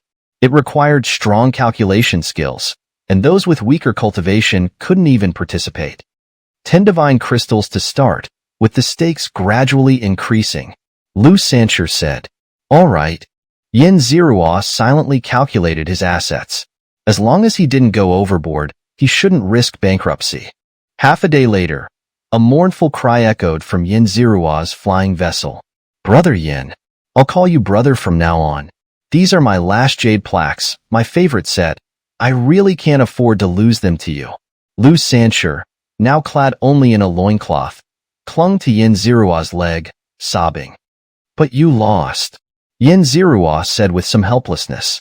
He finally understood why Lu Xianxi's two subordinates had vehemently opposed his gambling. It wasn't fear of offending him due to his strength, but rather their boss's abysmal gambling skills, which led to instant losses. After half a day, Lu Xianxia had lost everything. His subordinates, his flying vessel, his clothes, and all his treasures, to Yin Zirua. Now, even his gambling plaques were gone. Apart from himself, Lu Xianxia had nothing left. Or, I'll give myself to you. Yes, I'll give you my arm. Or I'll serve you as a slave for 100 years. Lu Xianxia hastily reached for his arm, ready to tear it off to trade for the plaques. Enough. Enough? Yin Zirua quickly stopped him, seeing that Lu Xianxia was genuinely willing to use his arm as collateral. They had just been drinking together and calling each other brothers. Now, Lu Xianxia was offering his own arm? The thought alone made Yin Zirua's scalp tingle. Lu Xianxia was truly insane. Truthfully, an arm from an upper god of the second rank was indeed valuable. But if Yin Zirua actually accepted it, what kind of situation would that create? After some haggling, Yin Zirua kicked Lu Xianxia off his flying vessel, returning all his belongings, clothes, and treasures, except for the jade plaques. Brother Yin, Boss Yin. Lu Xianxia clung to Yin Zirua's leg, his eyes brimming with tears. To him, other treasures could be forsaken, but the jade plaques were irreplaceable. Drag him away.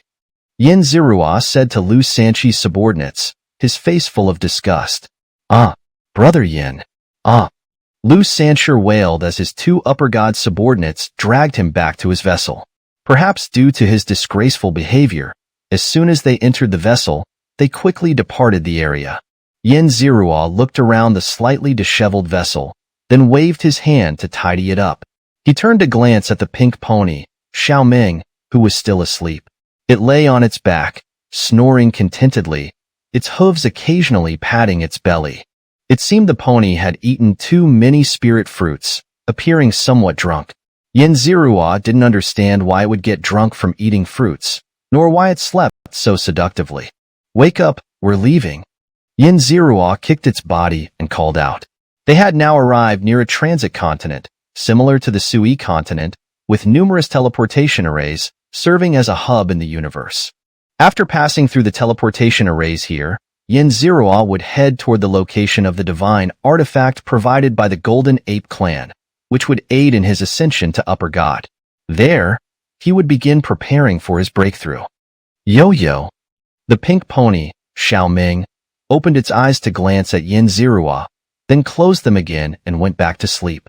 What a lazy pig. Yin Zirua frowned. With a flick of his finger, he shot a blast of extremely cold divine energy toward it. Yo-Yo.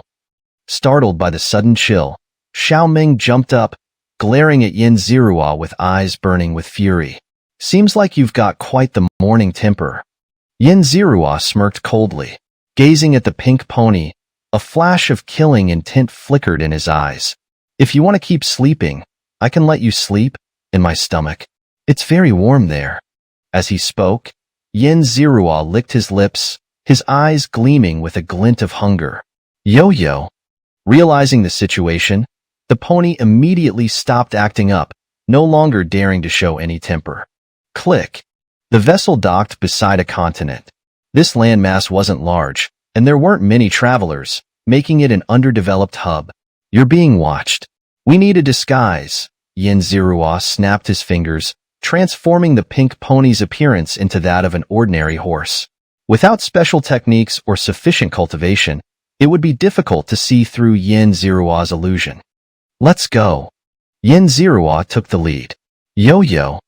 Xiaoming followed Yin Zirua onto the continent. Everything here was new and exciting to it, as if it had never seen such a bustling scene before. Yin Zirua didn't pay much attention. After wandering around for a while, he planned to head straight to the teleportation array and leave. Yin Zirua paused, noticing a group of people. The strongest among them was an upper god of the third rank. Such a group wasn't uncommon on this continent, and ordinary people wouldn't give them a second glance. What caught Yin Zirua's attention was their emblem, a roaring yellow lion. This was the symbol of the Yellow Lion pirate gang, who were frantically searching for the pink pony. Yin Zirua wasn't afraid of them, but he didn't want to stir up trouble, especially since they were backed by a true god. So, Yin Zirua quietly led Xiaoming away from them. Just as they were leaving, a middle god from the Yellow Lion pirates called out to Yin Zirua. Halt! I want to buy your horse. Chapter 330. Conflict resurfaces, under the might of heaven. Yin Zirua tilted her head slightly, glancing at the middle-ranked god. How many divine crystals? I'll take your horse. The middle-ranked god was a frivolous young man, leaning his upper body casually as he spoke with a flippant tone. My brother wants your horse. How about 1 divine crystal? That's a fair price. You won't be shortchanged. The most powerful among them, a third-rank upper-level god, spoke to Yin Zirua. This young man had his hair dyed in various colors and had a metal chain dangling from the corner of his mouth. 1 divine crystal? Yin Zirua almost laughed out of anger. In the upper realm, even the most ordinary horse would cost dozens of divine crystals, with no upper limit. If not for the fact that divine crystals couldn't be divided, these scoundrels would probably offer even less. Yuhu! Little Dream seemed to understand their words and let out an angry roar at them. Oh, can it understand me? Looks like it's not an ordinary horse. Maybe it has some bloodline of a beast. The chain-wearing youth, seeing Little Dream's angry expression, lit up with interest, as if trying to discern its true nature. You. Startled by his gaze, Little Dream quickly hid behind Yin Zirua. Get lost? You want to steal my horse? The chain-wearing youth coldly shouted, the chain at the corner of his mouth slightly swaying. A surge of power from a third-rank upper-level god erupted, and Yin Zirua, facing this pressure, felt it was quite strong, possibly wielding a true god domain. My horse? You haven't even paid the divine crystals yet. Is this how the Yellow Lion pirates act so arrogantly? Yin Zirua retorted coldly. Oh, you know us? Then you must know this area is under the protection of the Yellow Lion pirates. This is our third captain, whose strength ranks at least in the top 5 of the pirate crew. If you know what's good for you, kneel down and lick my shoes, and I might give you a chance to join us. The frivolous young man said to Yin Zirua. Based on the information given by Xianxia, Yin Zirua knew that the Yellow Lion pirates were the overlords of this region. However, he didn't expect that interstellar pirates, usually treated like rats elsewhere, could be so arrogant here, not even bothering to check his identity before acting against him. Join you? Become an interstellar pirate? Become a filthy rat in the gutter? Sorry, I can't do that. Yin-Zirua shook his head with a cold smile. You're asking for it. The frivolous young man became furious, his slightly pockmarked face twisting in anger. He raised his hand, spreading his fingers to grab at Yin-Zirua, while those around him watched with amusement, eager to see how Yin-Zirua would beg for mercy. Facing this grab, Yin-Zirua showed no panic. His gaze swept across, assessing the strength and numbers of these people. In his mind, he calculated how long it would take to completely annihilate them and the level of disturbance it would cause. Die!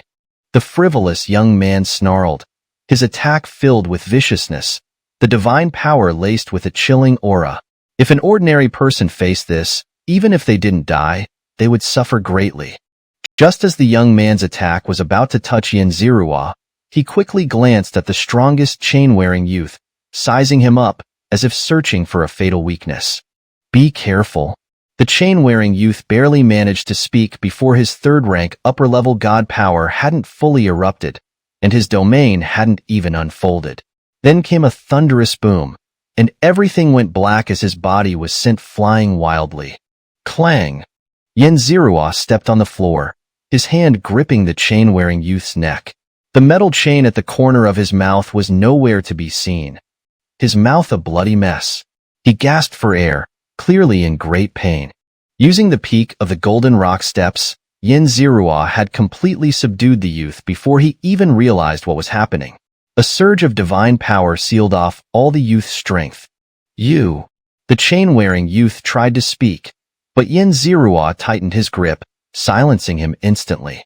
Yin-Zirua glanced around at the figures sprawled across the ground, all of them severely injured but still alive.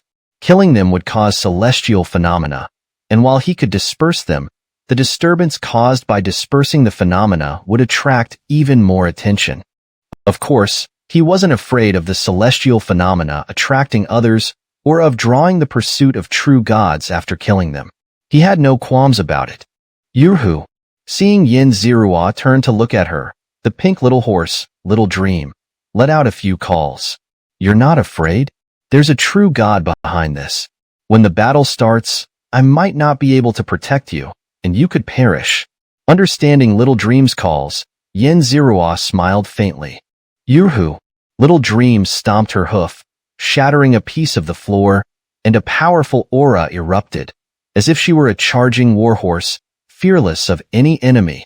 Understood. Seeing her head held high and chest out, Yin-Zirua understood her meaning and smiled faintly. With a thought, a surge of five-colored power descended upon the severely injured, near-death figures. No, you can't kill me. I'm willing to serve you as a slave, to give you everything.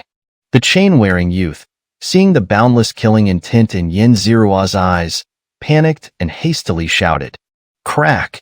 Without hesitation, Yin-Zirua slightly tightened his hand, instantly sending the youth into eternal darkness. After his death, the multicolored hair that had stood up stiffly now drooped down. Boom! Blood clouds spread, and howling winds of energy filled the air.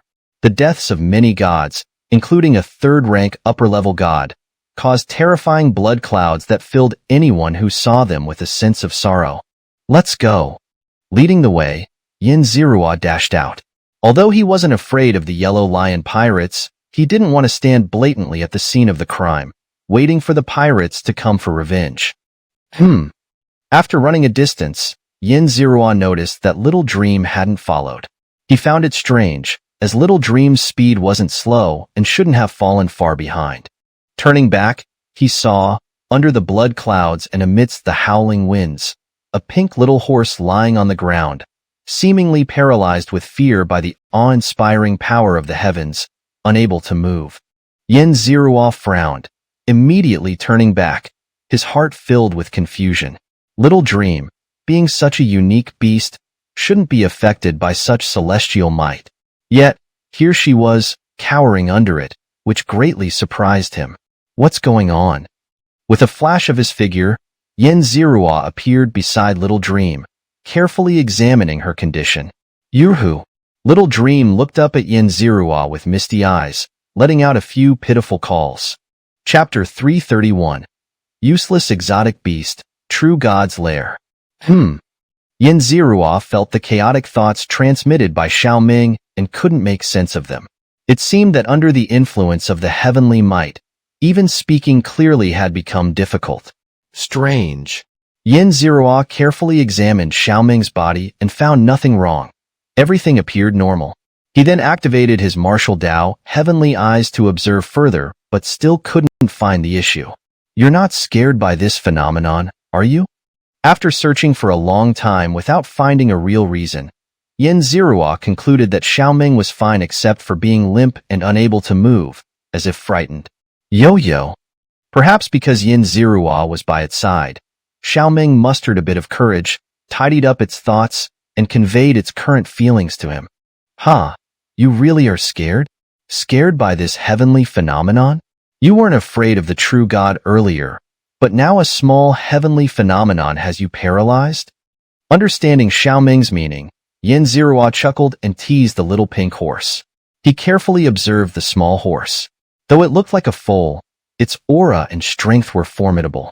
Escaping from the pursuit of 3 upper-tier gods showed that its strength was not far from that of an average upper-tier god.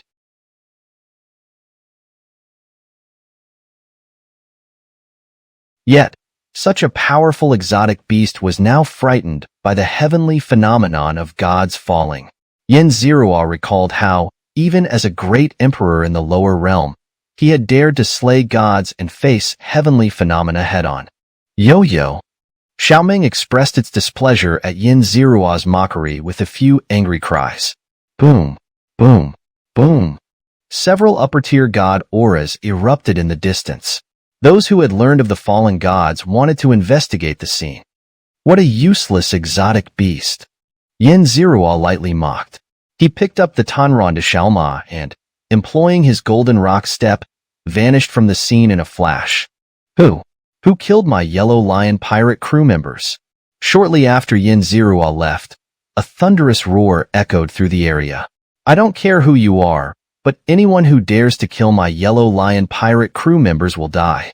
Another voice spoke, belonging to an upper-tier god of the 3rd rank, whose aura was slightly stronger than that of the chained youth.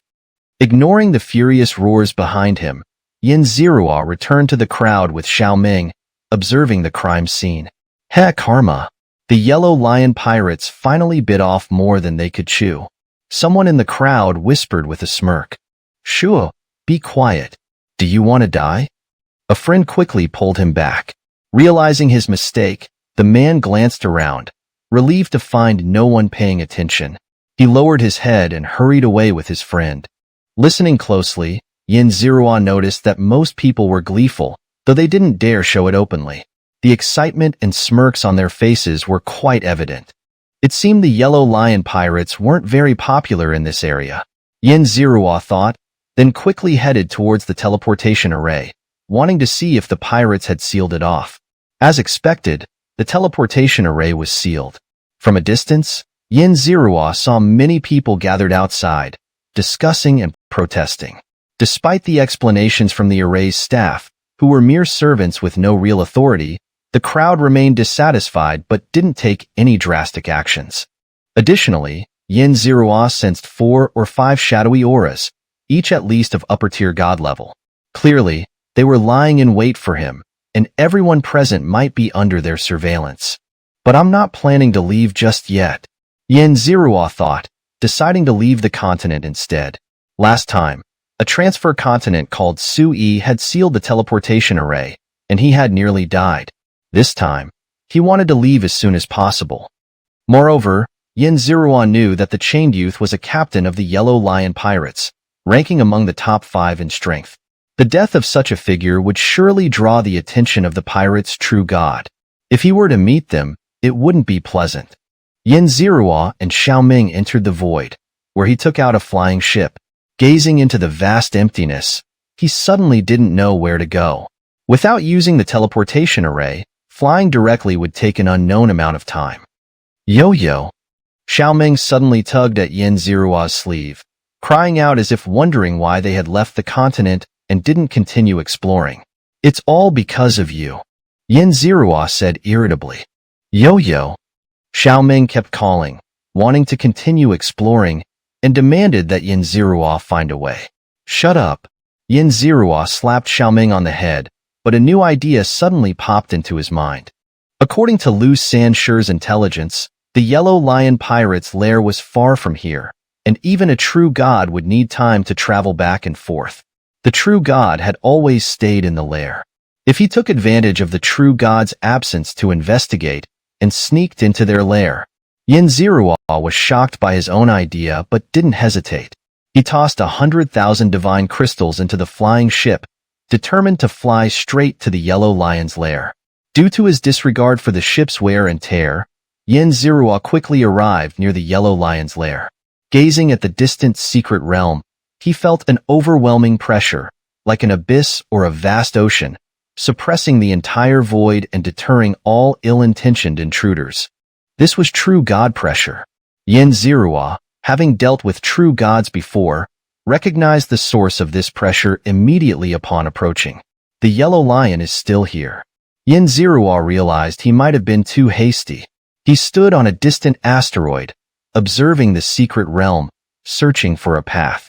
Once the Yellow Lion left, he would infiltrate at the fastest speed possible. The entire Yellow Lion's secret realm was shrouded in mist, and Yin Zirua could only see some dimly visible palaces and a couple of gods flying about. Outside, countless tiny black dots floated, which he realized were circular discs. These discs had sharp edges and thick centers, serving both offensive and defensive purposes. Countless busy puppets were on these discs, crafted by the Mechanic clan. Though their attack power wasn't strong, their numbers were considerable. These discs and puppets were the first obstacle Yin Zirua would face. Who killed my subordinates? A roar erupted from the center of the secret realm, filled with rage. The terrifying sound waves spread across the universe, causing countless discs to shake and countless meteors to explode. Chapter 332. Within the secret realm, the pirate prison. True God Xianxia. Yin Zirua's expression grew slightly solemn. Although True God Xianxia was not particularly powerful among the true gods, he was still far beyond Yin Zirua's capabilities. Facing him directly would mean certain death with a single strike. Swoosh! A streak of blinding light shot out from the secret realm, carrying with it an overwhelming aura of might and killing intent. As this streak of light shot forth, Yin Zirua felt the pressure of the true god within the realm rapidly dissipating. Swoosh! Without hesitation, Yin Zirua pushed his golden rock steps to their limit, carrying Xiaoming and hurtling toward the secret realm at breakneck speed. The intermediate continent was not far from here, and true god Xianxia could return in a short amount of time. Therefore, Yin Zirua had to act quickly. If he triggered any traps and alerted Xianxia, he would have to flee immediately. As he rapidly approached Huangxi's lair, Yin Zirua pondered his next steps and reminded himself to be cautious, and more cautious. With the power of the origin god domain enveloping him and the 5 elements divine intent flowing, Yin Zirua seemed to blend into the void, approaching the secret realm silently and invisibly. The mechanical race puppets outside were not strong, and Yin Zirua could destroy a large number of them with a single strike. However, doing so would alert everyone. Swoosh! With his martial Dao heavenly eyes, Yin Zirua confirmed the path and silently passed through the outer disc-shaped defense layer without alerting any living beings or puppets. Some puppets glanced in his direction, but none noticed anything amiss. Whoosh! Passing through the clouds and mist, Yin Zirua entered the secret realm. Inside, there were still many gods of various levels and races. Some were serving tea and water, others were drinking and laughing wildly, while others were playing with strange objects. Yin Zirua could hardly see anyone actually cultivating. Most were indulging in pleasure. The aura of killing intent on these individuals was extremely thick, similar to the interstellar pirates Yin Zirua had encountered before. A bunch of scum. Yin Zirua's eyes flashed with killing intent, but he suppressed his urge to strike. His figure moved, heading toward the area with the strongest true god aura. At the center of the secret realm was a large cluster of buildings, all of them towering and luxurious. A single palace here was worth tens of thousands of divine crystals. There were many treasures, but none were worth the effort for Xianxia to steal. Clack, clack. A group of guards approached from a distance. Most of them were middle-ranked gods, clad in shimmering armor as they patrolled. Xianxia continued to infiltrate and discovered that many individuals were cultivating inside. They were like stones, seizing every moment to train, completely different from the hedonistic ones outside.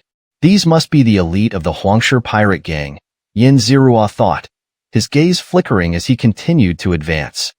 The innermost area housed the most luxurious buildings, and the true god aura here was the strongest. Many women, all stunning beauties, were present, their attire revealing. Some of these women carried a strong true god aura, likely those who had been favored by Xianxia. These women served as both the final defense and Huangxi's harem. Understanding this, Xianxia ignored them and directly entered the central, most majestic palace. Yo! Xiaoming, who had been silent until now, suddenly let out a sound, nearly startling Xianxia.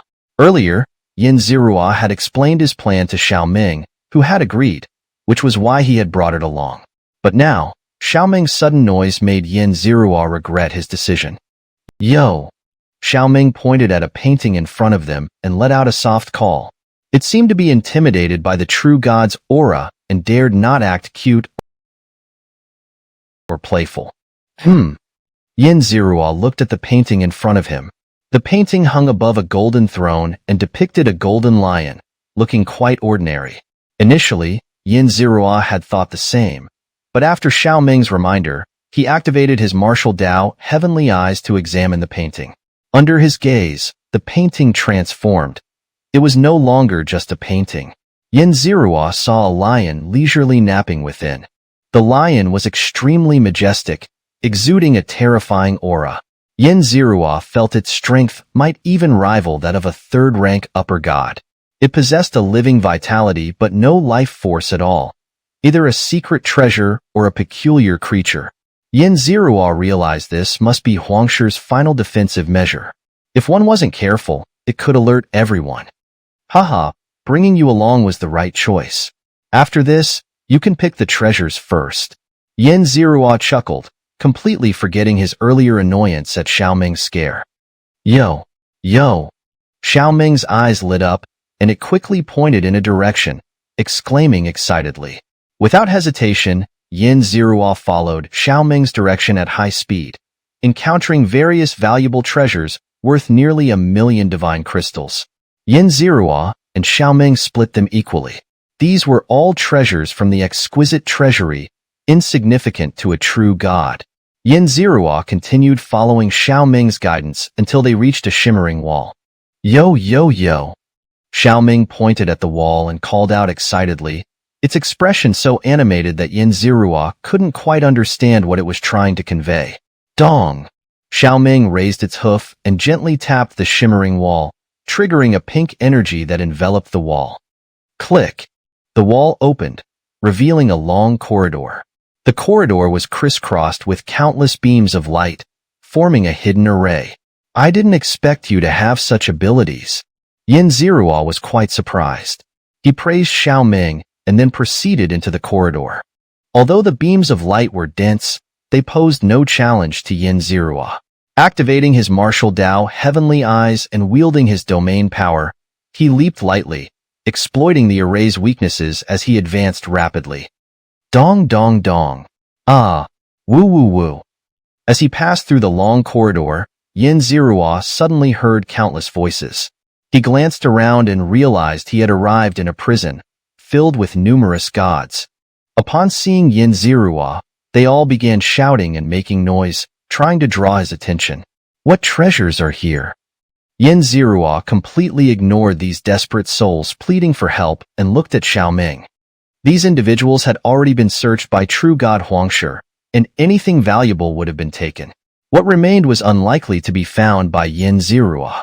Perhaps there were crucial pieces of information among them, But Yin Zirua didn't have the time to interrogate them. Yo-yo! Xiaoming called out to Yin Zirua and then led the way further inside, with Yin Zirua following closely. The deeper they went, the stronger the prisoners became. Yin Zirua even encountered a couple of upper gods who posed a significant threat to him. Chapter 333.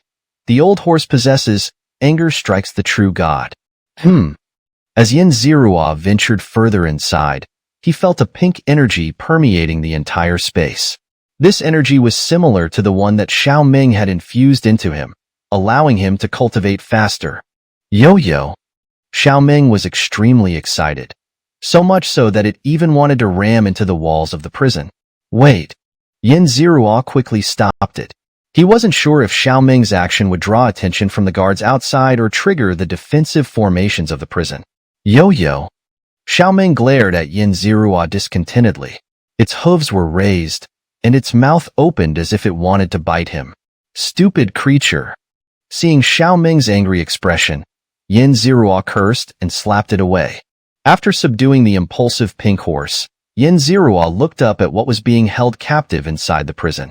It was a very skinny horse, so thin that at first glance, it almost looked like a skeleton. It had pink fur with golden patterns drawn all over it. Around it, Yin Zirua noticed a faint layer of pink mist. This was a dream beast, an old and dying one at that. Yin Zirua could feel its life flickering like a candle in the wind, ready to be extinguished at any moment.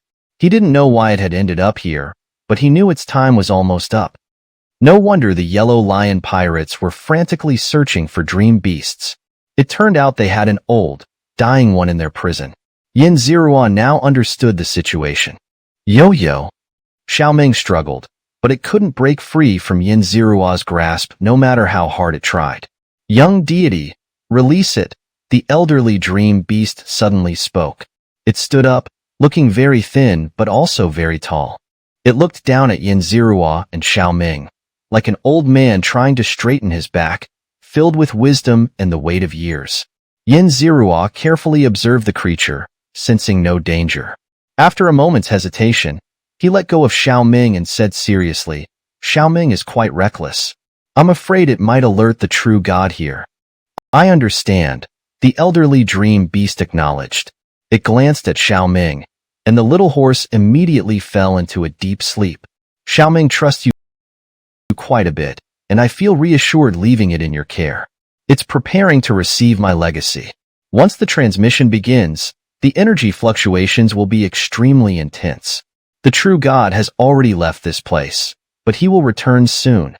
I've calculated that as soon as Xiaoming finishes receiving the legacy, the true god will arrive here, the elderly dream beast explained. So thrilling? Yin Zirua was stunned. This was like dancing on the edge of a blade, provoking a tiger. Prepare yourself. I'm starting now.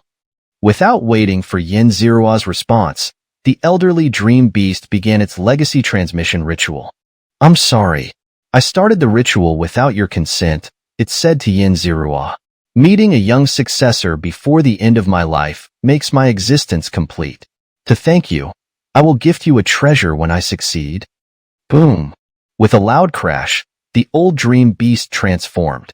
Its hooves turned into sharp claws, its long horse face shrank and became more rounded, and its toothless mouth grew terrifying fangs. Yin Zirua was startled. The aura of the old horse in front of him had completely changed. What was once a warm, dreamlike presence was now filled with overwhelming malice, and the pink mist around it had turned black. Stop! Yin Zirua felt something was amiss and quickly shouted, but the transformed old horse ignored him, turning into a black light that enveloped Xiaoming. Damn it! Yin Zirua realized that the old dream beast had ulterior motives, likely planning to possess Xiaoming and be reborn. But he was powerless, as the old horse had already merged with Xiaoming. If only he had used the system to check its information earlier, he wouldn't have been deceived. Yin Zirua silently took this lesson to heart, vowing never to rely solely on intuition to sense an enemy's malice, especially when dealing with strange creatures. Boom! With another loud crash, cracks appeared all over the prison walls, caused by the energy fluctuations from the merging of the old horse and Xiaoming. Who dares to touch my treasure? A furious roar echoed from afar. It was the voice of the true god, Xianxia. His projection descended, rapidly growing stronger, indicating that Xianxia was quickly approaching. Is it you, little rat, who dares to touch my treasure? Xianxia's projection landed in front of Xianxia, pointing at him and shouting. Damn it! Xianxia gritted his teeth and pulled out his Xianxia Rui ruler, striking the true god's projection into a shower of light. The projection wasn't very strong, at most a first-rank upper god in terms of power. Xianxia's single strike was enough to annihilate it. You damned insect, I remember you. I remember you. Xianxia's voice echoed from afar, filled with piercing screams. The fact that a true god's projection had been shattered by a middle god was a huge humiliation for a true god. Swish! The scattered light of Xianxia's projection was slowly reassembling, and the pressure of a true god was gradually intensifying. The projection became more lifelike, and Xianxia's features became clearer. Snap! Without hesitation, Xianxia struck again with his ruler, scattering the projection once more, not giving it a chance to regroup. Xianxia let out a series of agonized screams, roaring like a wild beast, cursing and cursing Xianxia with venomous words. Xianxia's brow furrowed. He could feel that his time was running out. Xianxia's projection was reassembling faster, and its aura was growing stronger, all signs that Xianxia was rapidly approaching. He couldn't waste time dealing with the projection anymore. Xianxia made up his mind instantly. If he continued to waste time on destroying the projection, once it entangled him, not only would he fail to save Xiaoming, but he might not even be able to escape himself. Save me. I can help you. At that moment, a voice came from the side of the prison. Xianxia looked over and saw a burly upper god of the third rank. After scanning the area, Xianxia noticed that all the prisoners were looking at him with anticipation. He smirked and didn't respond to the burly upper god, instead raising his Xianxia Rui ruler and smashing through the prison's defensive array. He didn't need their help, nor did he care if they helped him, but he needed chaos. In such a situation, only chaos could create a sliver of opportunity for survival. Chapter 334.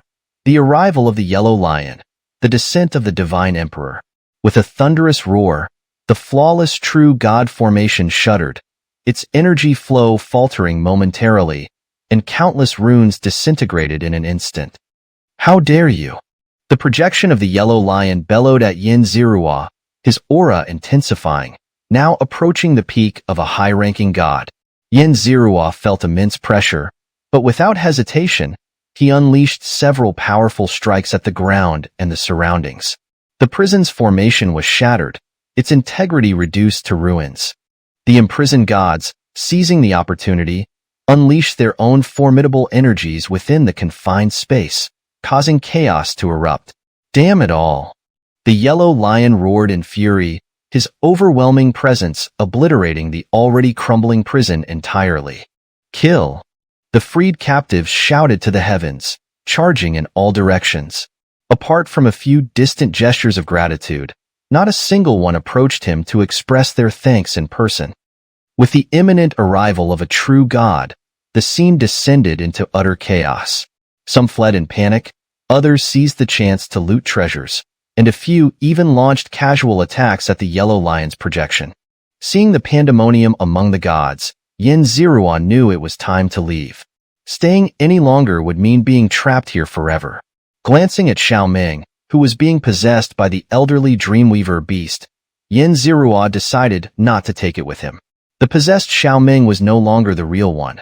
Bringing it along would be like carrying a ticking time bomb. The only one who could save Xiaoming now was its master, the mysterious goddess shrouded in mist. What a loss! Xianxia drew his spatial escape blade, preparing to tear through space and escape far from this place. Damn you! You wretched insects! Filthy scum!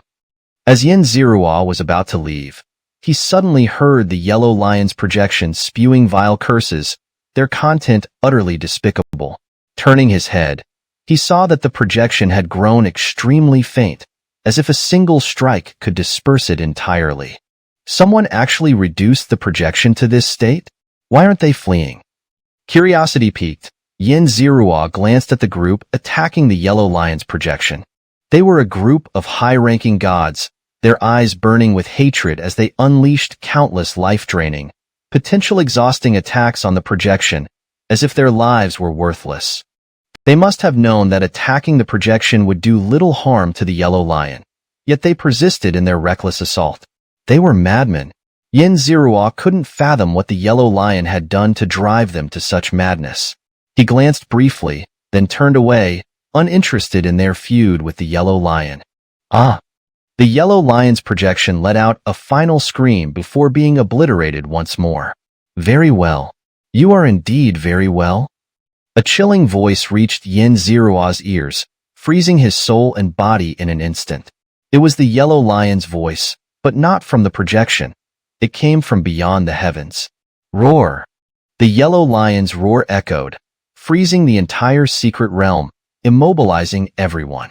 Yin Zirua felt an overwhelming terror descend upon him, as if death itself had crept up behind him. Humph! Yin Zirua grunted, summoning all his strength to control his body and divine power. With a flick of his finger, he could activate the spatial escape blade and escape to safety.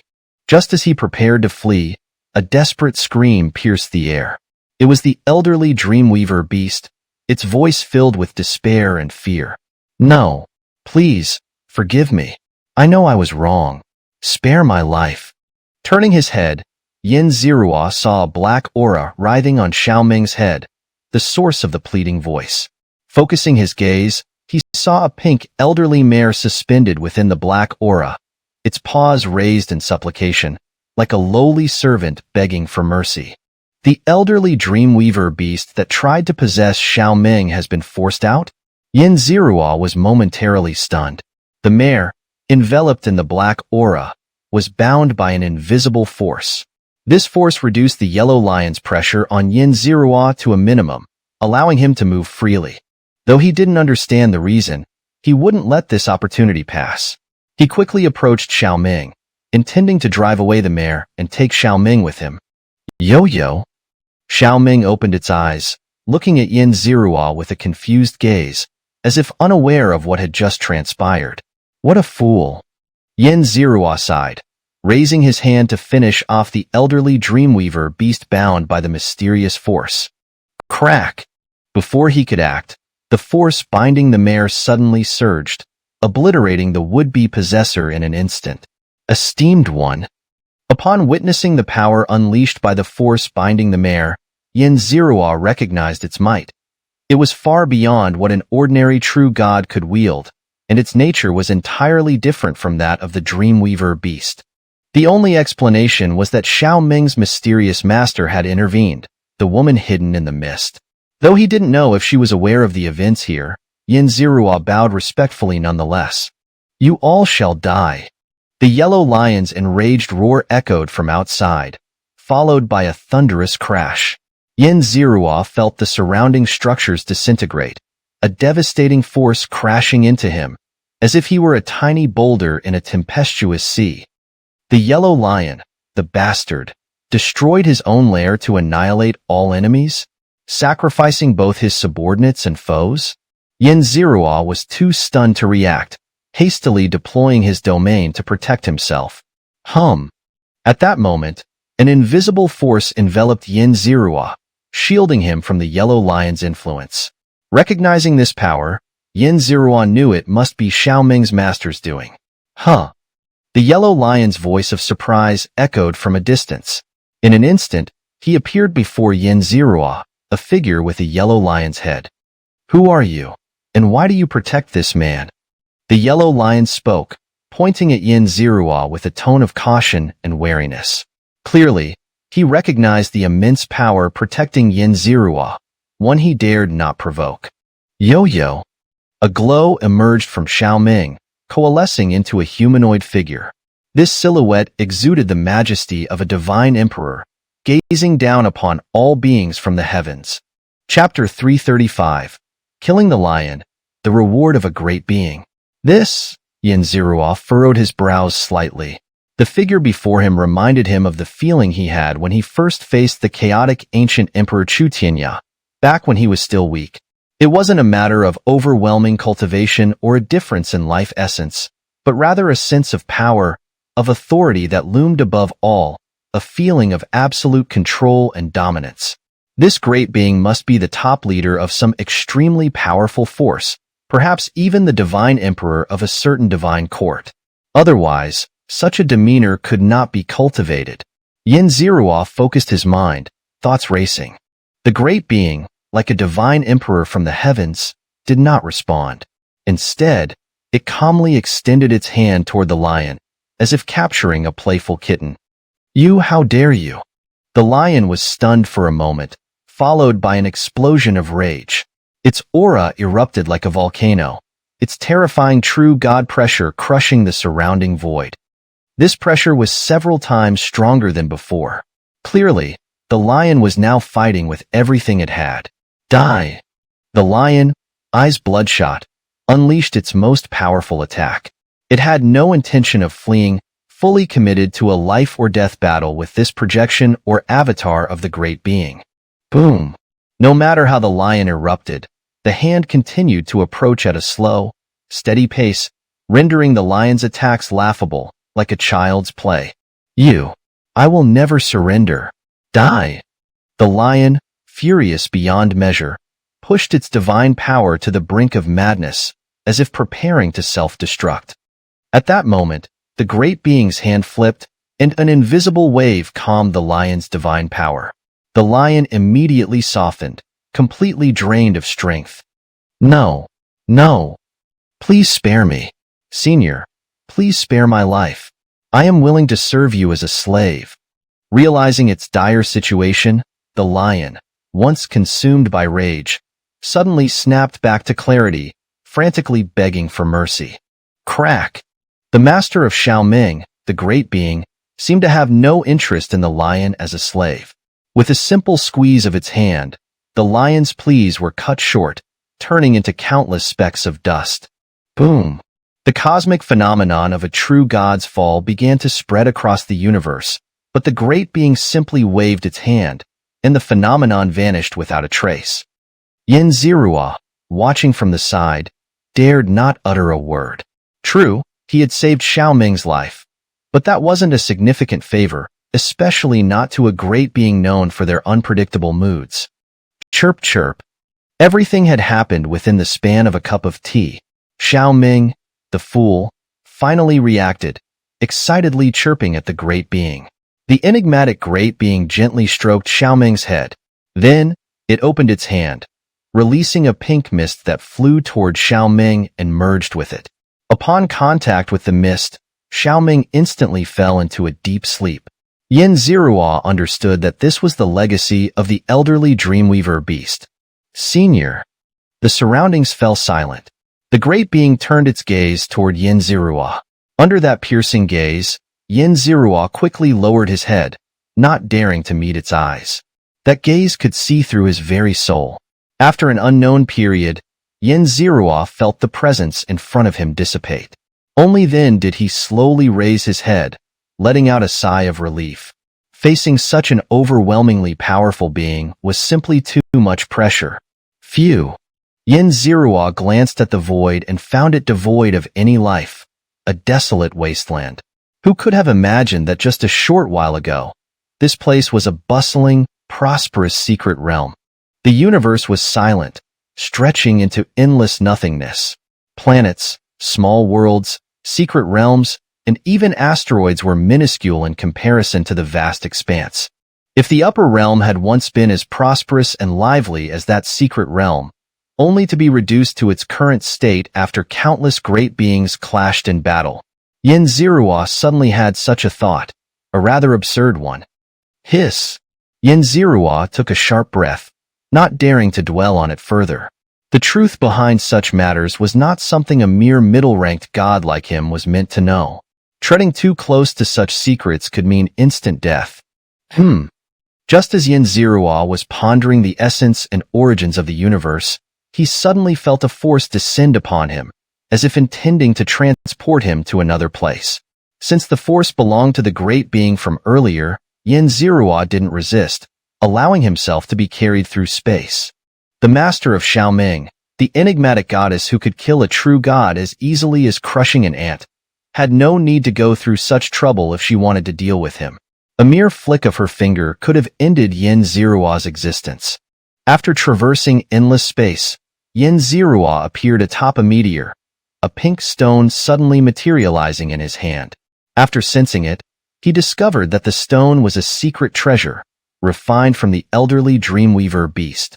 It possessed many of the Dreamweaver beast's abilities, capable of confusing enemies and disrupting their minds, even affecting gods at the true god level. It was an incredibly valuable treasure. Was this the reward for saving Xiaoming? Xianxia pocketed the treasure. He had no idea why Xiaoming had been hunted by the God's Alliance, nor why it had been left to die despite being severely injured. He had no interest in the reasons behind it, only hoping to meet Xiaoming again someday. Swoosh! Xianxia flew off the meteor. He had no idea where Xiaoming's master had transported him, but it likely wasn't a bad place. Standing in the void, Xianxia surveyed his surroundings. Apart from a small world spinning in the distance, there were no other planets or worlds in sight. This small world emitted a dazzling light, several times brighter than ordinary worlds. At its edges were three massive spiral arms, making it resemble a giant, spinning divine artifact from afar. Could it be that this small world is the reward from Xiaoming's master? Xianxia pondered, his brows furrowed. The small world was teeming with life, some of which even reached the upper god level of the third rank. Xianxia even spotted several massive airships breaking through the void and suddenly appearing near the small world. These massive airships immediately flew toward the three spiral arms. After observing for a few days, Xianxia noticed that the airships came and went frequently, appearing out of nowhere, as if trying to avoid detection.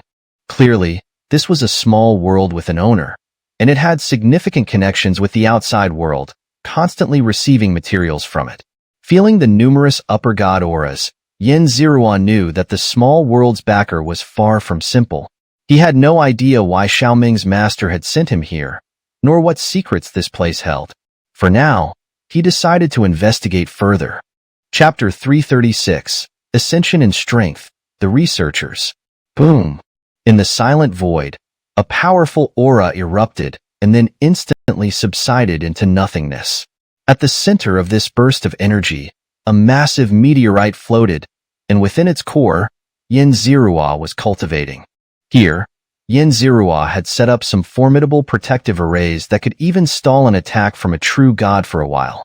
In the newly created cultivation chamber, Xianxia had also utilized a recently acquired secret treasure, a pinkish stone. By injecting just a sliver of divine power into it, his cultivation aura would subtly change, making any god who sensed it instinctively believe it was merely a normal fluctuation of divine energy. Xianxia had chosen this place to ascend to the third rank of middle-level god because the spiritual energy here was extremely scarce, with virtually no rogue cultivators or exotic beasts around. The reason for this was unknown to Xianxia, but it might have been the work of some powerful being behind this small world. Coupled with the secret treasure of the dream beast, the risk of his breakthrough had been reduced to a manageable level, so he decided not to delay any further and proceeded with the breakthrough. Huff! Feeling the formidable power of the third rank of middle-level god, Xianxia exhaled deeply. The breakthrough had gone smoothly, without any unexpected complications.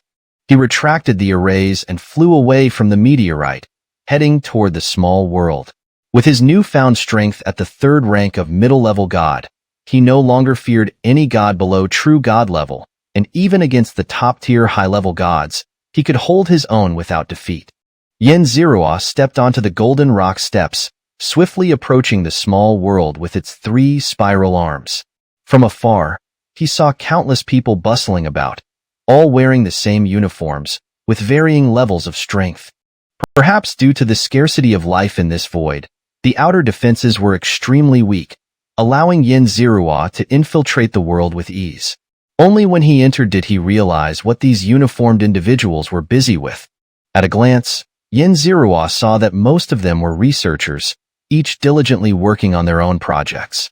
Some were dissecting strange exotic beasts, others experimenting with mystical secret techniques, and some were handling rare divine artifacts. They were extremely busy, alternating between experiments, recording data, and heated debates. Xianxia even witnessed an elder of the first rank of lower-level god berating a middle-aged man of the third rank of high-level god, who wanted to retaliate but was repeatedly refuted by the elder. What a lively scene of scientific research, Xianxia thought. There were many signs of the Divine Alliance here, with some places directly bearing the name Divine Alliance. Clearly, this was a relatively secret research institute of the Divine Alliance. Why did that great being send me here? To make me a researcher? Xianxia frowned slightly. He wasn't particularly interested in these studies, so he couldn't understand why the Master of Little Dream had sent him here. Let's go. Silently, Xianxia left the area. He sensed that there were more experimental chambers underground, and he decided to check them out. Choosing a ventilation shaft at random, Xianxia made his way through a long passage and arrived at an underground laboratory. There were numerous guards here, each with at least the strength of the first rank of high-level god, their auras refined and filled with murderous intent.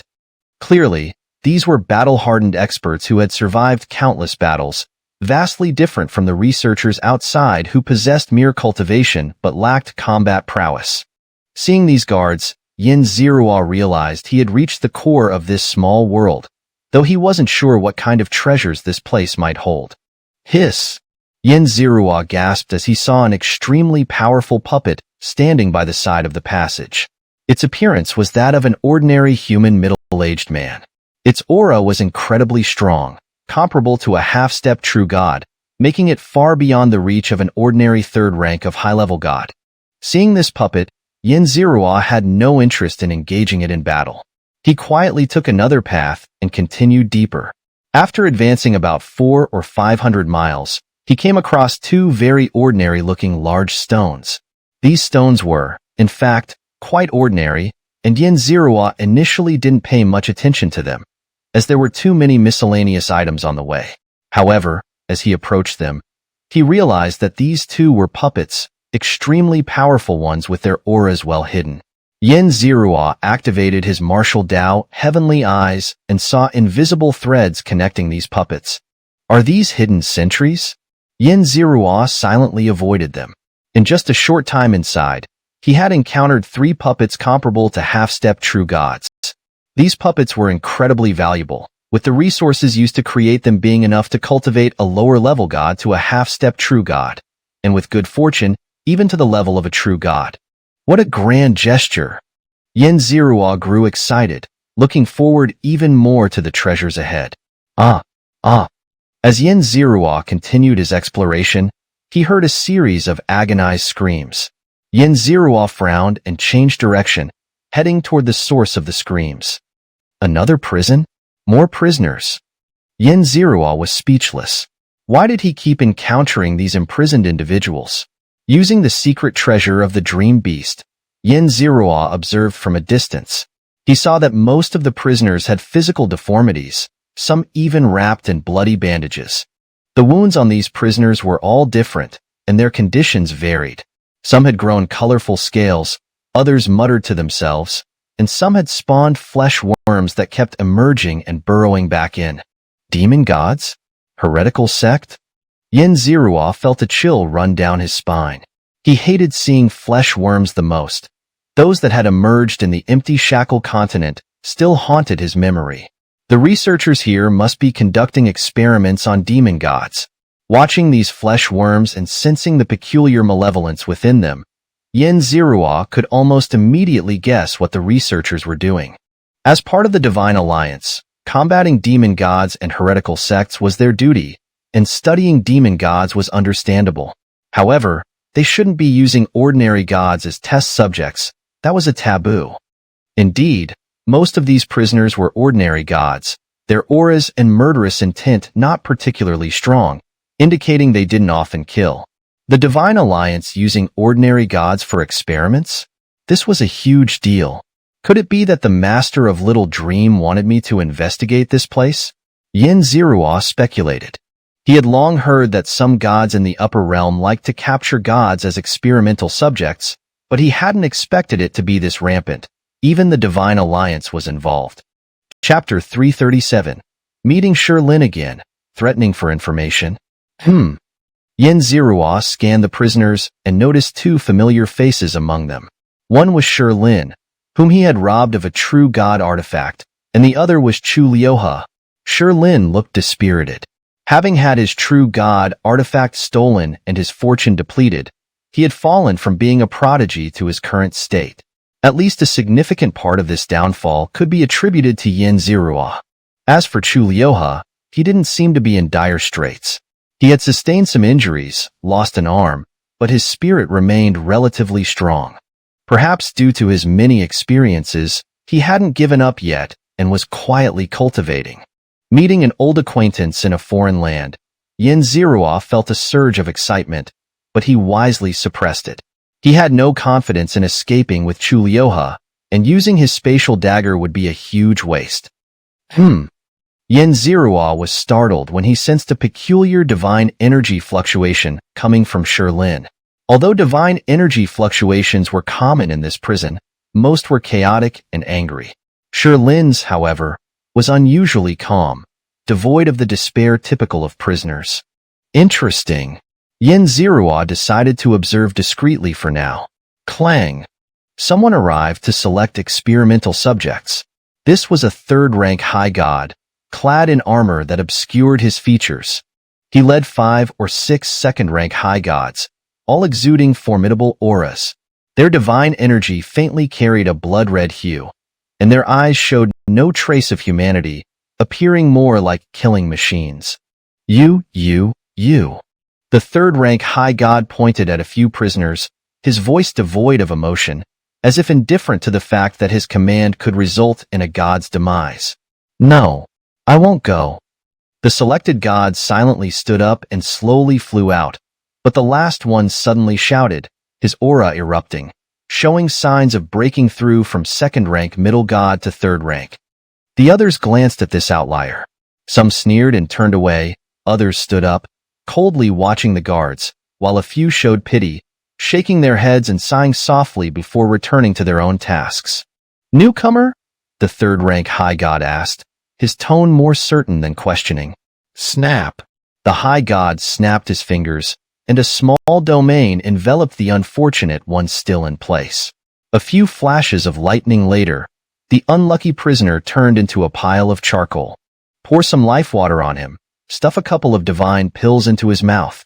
Don't use 2 high-grade pills. It might affect the experiment results, the third-rank high god calmly instructed. Clank, clank. His subordinates in steel boots approached the charcoal, pried open his mouth, and inserted the pills and life water with practiced ease. Ugh. The charcoal gradually recovered, his carbonized tissue shedding and fresh skin regenerating. Take him away. The third-rank high god waved his hand, leading all the experimental subjects. The recovered charcoal tried to resist but was silenced with a punch to the stomach. Clank, clank, clank. The guard team selecting test subjects gradually faded into the distance, and the prison returned to calm. The prisoners relaxed, some even starting to whisper among themselves. Yin Zirua ignored the others, focusing solely on Shirlin. He noticed another fluctuation emanating from Shirlin, one capable of transmitting over vast distances. Such a fluctuation wasn't possible with ordinary divine artifacts. This is the fluctuation of a secret treasure. Yin Zirua was certain.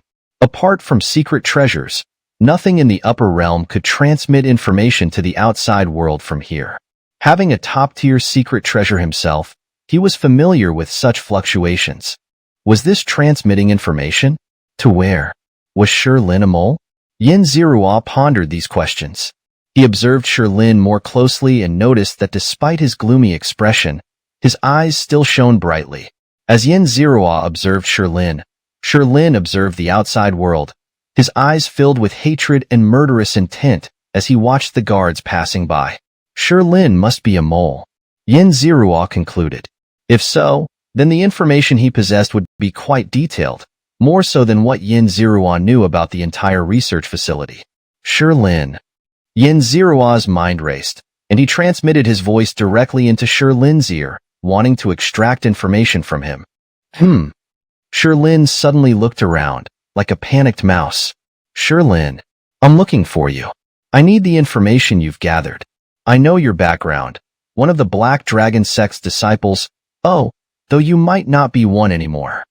Yin Zirua didn't waste words, dropping a bombshell. My name is Lin Chu. Lin instinctively retorted, but his heart raced when he heard Yin Zirua's detailed information, and his rebuttal stopped abruptly. I am indeed Lin, and I was indeed a disciple of the Black Dragon sect. As for the information you mentioned, I don't know anything. I was traveling through the universe when I was captured by a group of space pirates and sold here. Lin continued to explain. You have a secret treasure on you. One that was just transmitting information to the outside world. I've been watching you for half a day now. Do you think you can fool me? Or should I expose you right now? Yin Zirua sneered. You. Lin quickly looked around, trying to find Yin Zirua's location, but he found nothing. You won't find me. You have two choices. Either give me the information you've gathered, or die. Yin Zirua said confidently. Please make other demands. I cannot comply with your request. Lin replied after a long silence. You only need to make a copy of the information you've gathered. I won't cause much damage. Yin Zirua assured. No, this is information the Pantheon Alliance needs. I can't give it to you. Lin flatly refused. The Pantheon Alliance? This research facility belongs to the Pantheon Alliance. Are these guys having an internal conflict? Yin Zirua's mind raced. He wasn't interested in whether the Pantheon Alliance was feuding or not. He only cared about the treasures in this research facility. Do you believe I'll expose your true identity? Fighting for the Pantheon Alliance? As the top genius of the Black Dragon sect, a talent with a true god domain, do you really want to die in this shoddy place? Yin Zirua continued to persuade. Chapter 338. Gaining Intelligence, Attacked by a Great Power. No, the Grand Commander saved my life and gave me a new lease on life. I absolutely cannot betray him. Lin hesitated for a moment, but still refused Yin Zirua. Don't you want revenge? The one who caused you to become like this is still alive, and he even gained the recognition of the Lord of Volcano Island, Tang Xiaohua. Seeing that Lin was unyielding, Yin Zirua had no choice but to bring out the big guns. Who are you? Why do you know so much about me? Hearing Yin Zirua reveal his deepest secret, Lin was stunned for a moment before loudly demanding an explanation. It doesn't matter who I am. What matters is whether you want to keep living and take revenge. Yin Zirua said calmly. After hearing these words, Lin fell silent, and Yin Zirua did not rush him, patiently waiting. All right, I'll give you my information, but you must promise not to share it with anyone else. After a long while, Lin finally relented, agreeing with great difficulty. Yin Zirua smiled faintly and flicked his finger, sending a jade slip flying to Lin's side. Record the information you know on this jade slip. Lin picked up the jade slip, pressed it against his forehead, closed his eyes, and sparks of spiritual light flickered. After a while, he opened his eyes, said nothing more, and turned to sit cross-legged in another corner to cultivate. Yin Zirua's heart stirred, and an invisible force brought the jade slip back to him. After scanning it with his divine sense, he found the information inside to be very detailed, with no signs of concealment from Lin. Glancing around at the others, he saw that they hadn't noticed the small interaction between him and Lin. Yin Zirua smiled faintly, then with a powerful leap of his legs, he left the area. From Lin's intelligence, Yin Zirua understood the purpose of Xiao Meng's master in sending him here. It wasn't to have him destroy this research base, but to grant him a great opportunity. Several experiments were conducted here, one of which involved allowing the divine realm of a deity to trace its power back to its source, thereby significantly enhancing the quality of the divine domain. Of course, their experiment failed. This was a path to the pinnacle, and it couldn't be unraveled by a mere experimental small world. However, their exploration of this path and the secret techniques and skills they developed were still highly valuable. Although the old golden ape had provided a lot of insights on ascending to higher deity status and methods for Xianxia to return his domain to its source, his power was ultimately not closely related to this direction. Therefore, what he told Xianxia was somewhat incomplete and contained errors. Xianxia felt that if he obtained the data from here, his chances of ascending to higher deity status and transforming the quality of his domain would increase to 8 or 9 out of 10. This was a significant opportunity for him. As Xianxia swiftly moved through the passage, his thoughts raced, piecing together the key points. Click. Xianxia arrived at the most crucial location in this small world. The repository where all research results were stored, containing all experimental data. The guards here were also extremely powerful. Outside were 2 patrol teams composed of third-rank higher deities, and inside were 5 puppet-like beings at the half-step true deity level. Whether there were further defenses or true deity projection avatars deeper inside, Xianxia didn't know. This place couldn't be recklessly entered, or it would mean certain death. Xianxia felt the overwhelming auras, the prickling sensation on his skin, and knew that if discovered, he would surely die without relying on the void escape blade to escape. Boom! Just as Xianxia was unsure what to do, a thunderous roar came from beyond the sky, shaking the entire world. What's happening? The guards erupted with powerful auras, shouting in unison. Boom! Another deafening roar echoed, and Xianxia felt an overwhelming terror descend. He was somewhat panicked, considering whether to flee immediately. Crack! Crack! Strange cracking sounds came from the walls, and Xianxia looked up to see the walls beginning to split. The runes dimmed, the surrounding spiritual light faded, and the guards started to panic. The puppets, with power comparable to half-step true deities, were also activated. Who are you, sir? Why are you attacking the experimental world of the Alliance of Gods? Don't you fear the great powers of the Alliance of Gods coming after you? A powerful voice reverberated through the world, calming everyone's agitation. Was this a true deity taking action? There really was a true deity here. Xianxia thought to himself. Just as this true deity finished speaking, Xianxia felt that terrifying presence descend once more. Clearly, the name of the Alliance of Gods couldn't deter this mysterious great power. Roar! A roar came from beyond the sky, and another wave of pressure spread, this one belonging to the true deity. It seemed the deity was about to unleash its full power to confront the invading great power. Roar! Ah! The true deity screamed in agony, the piercing sound making everyone instinctively shudder. The true deity had been defeated? Was this an enemy of the Alliance of Gods? Could it be that this great power wasn't afraid of the Alliance of Gods? Several thoughts simultaneously appeared in everyone's minds. You can't do this. This is just an ordinary laboratory. It's not worth your attack. The true deity's pleading voice came from beyond the sky. Hearing this plea, the guards exchanged glances and fled. A great power had attacked the place, and no one knew its intentions. Staying here was akin to guarding the laboratory with their lives, and they weren't that loyal to the Alliance of Gods. Spare me! The true deity suddenly shouted loudly. Boom! Another thunderous roar shook the world even more violently, and a powerful force spread through every corner of the world. The protective arrays and puppets all dimmed, with no trace of spiritual energy left. Xianxia watched the scene, somewhat dumbfounded.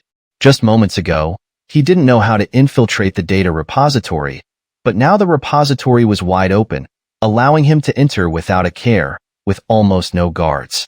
The data was within reach, requiring only a simple grab. No risk, no reward? Xianxia's thoughts moved swiftly. With a determined expression, he took a step forward, using the golden rock step and holding the void escape blade as he stealthily entered the data room. Inside were rows of bookshelves, each filled with countless jade slips. Some were new, clearly freshly made, while others were old, exuding an ancient aura. Yin Zirua quickly scanned the room. Time was of the essence. He immediately headed to the shelf related to source power, waved his hand, and swept away all the jade slips.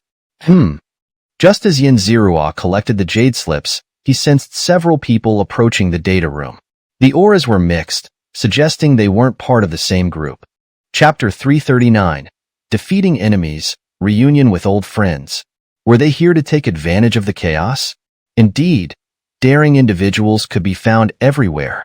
Yin Zirua, without these reckless fools, planned to leave immediately.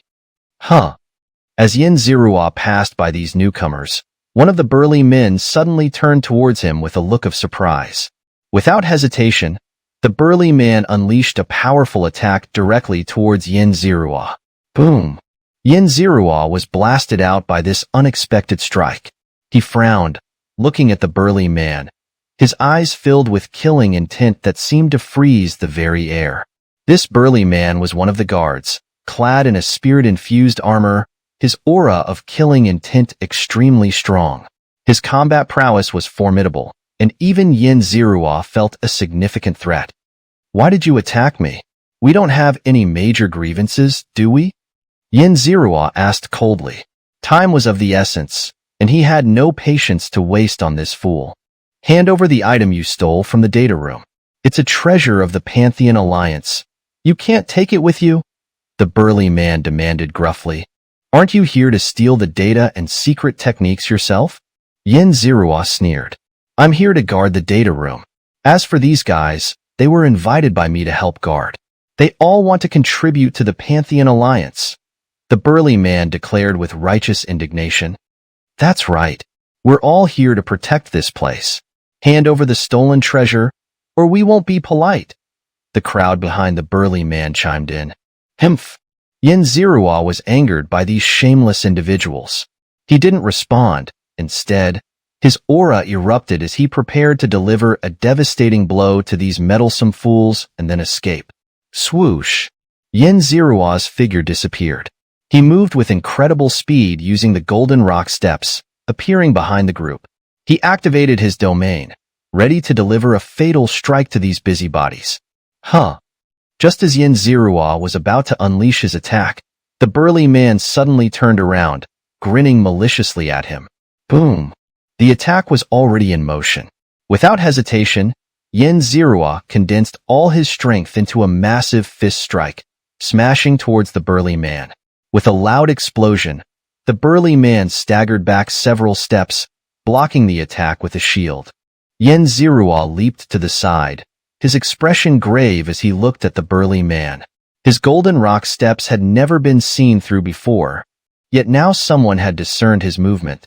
The burly man was extremely pleased with himself, standing tall and proud as he declared to Yin Zirua, "You're out of options now. Your divine technique has been seen through." Seen through? How? Yin Zirua activated his martial Dao heavenly eyes, carefully observing the burly man, trying to find the reason. If he couldn't uncover the cause, he might be stuck here for a long time.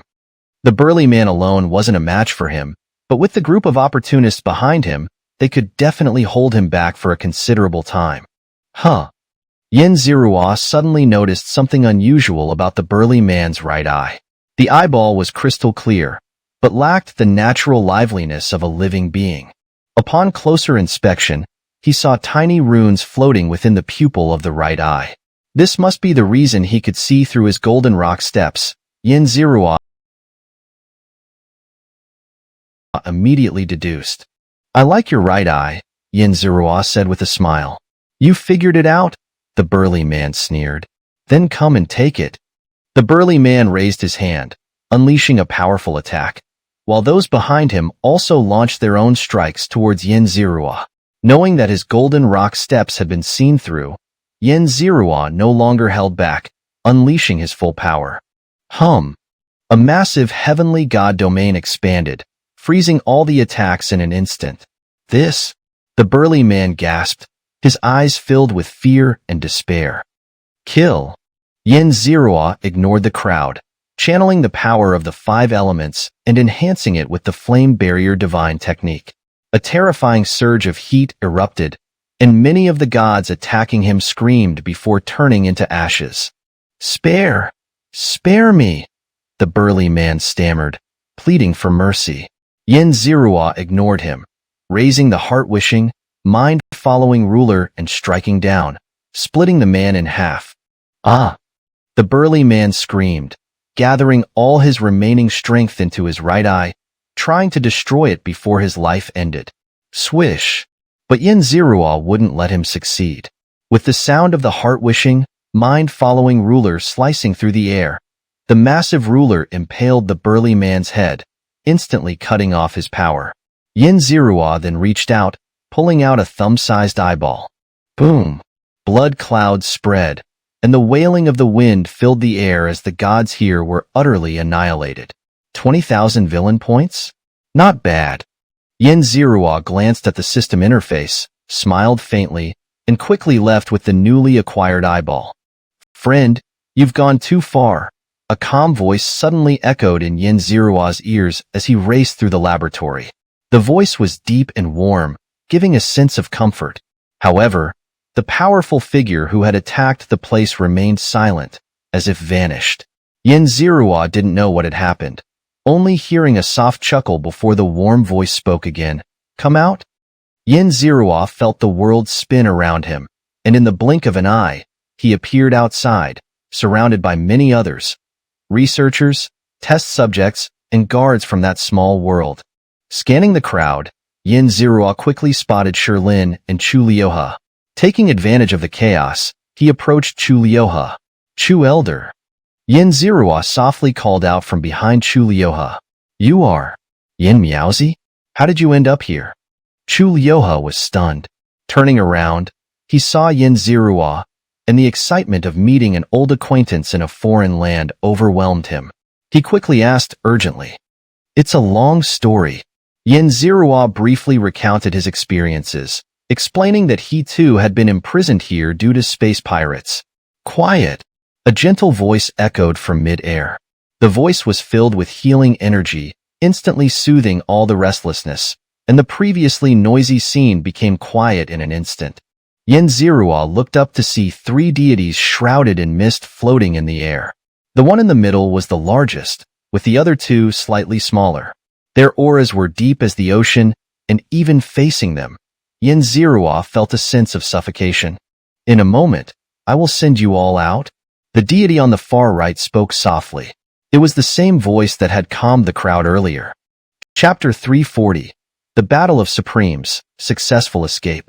Upon hearing the words of the true God, the crowd once again erupted into commotion, especially those who had been captured for experimentation.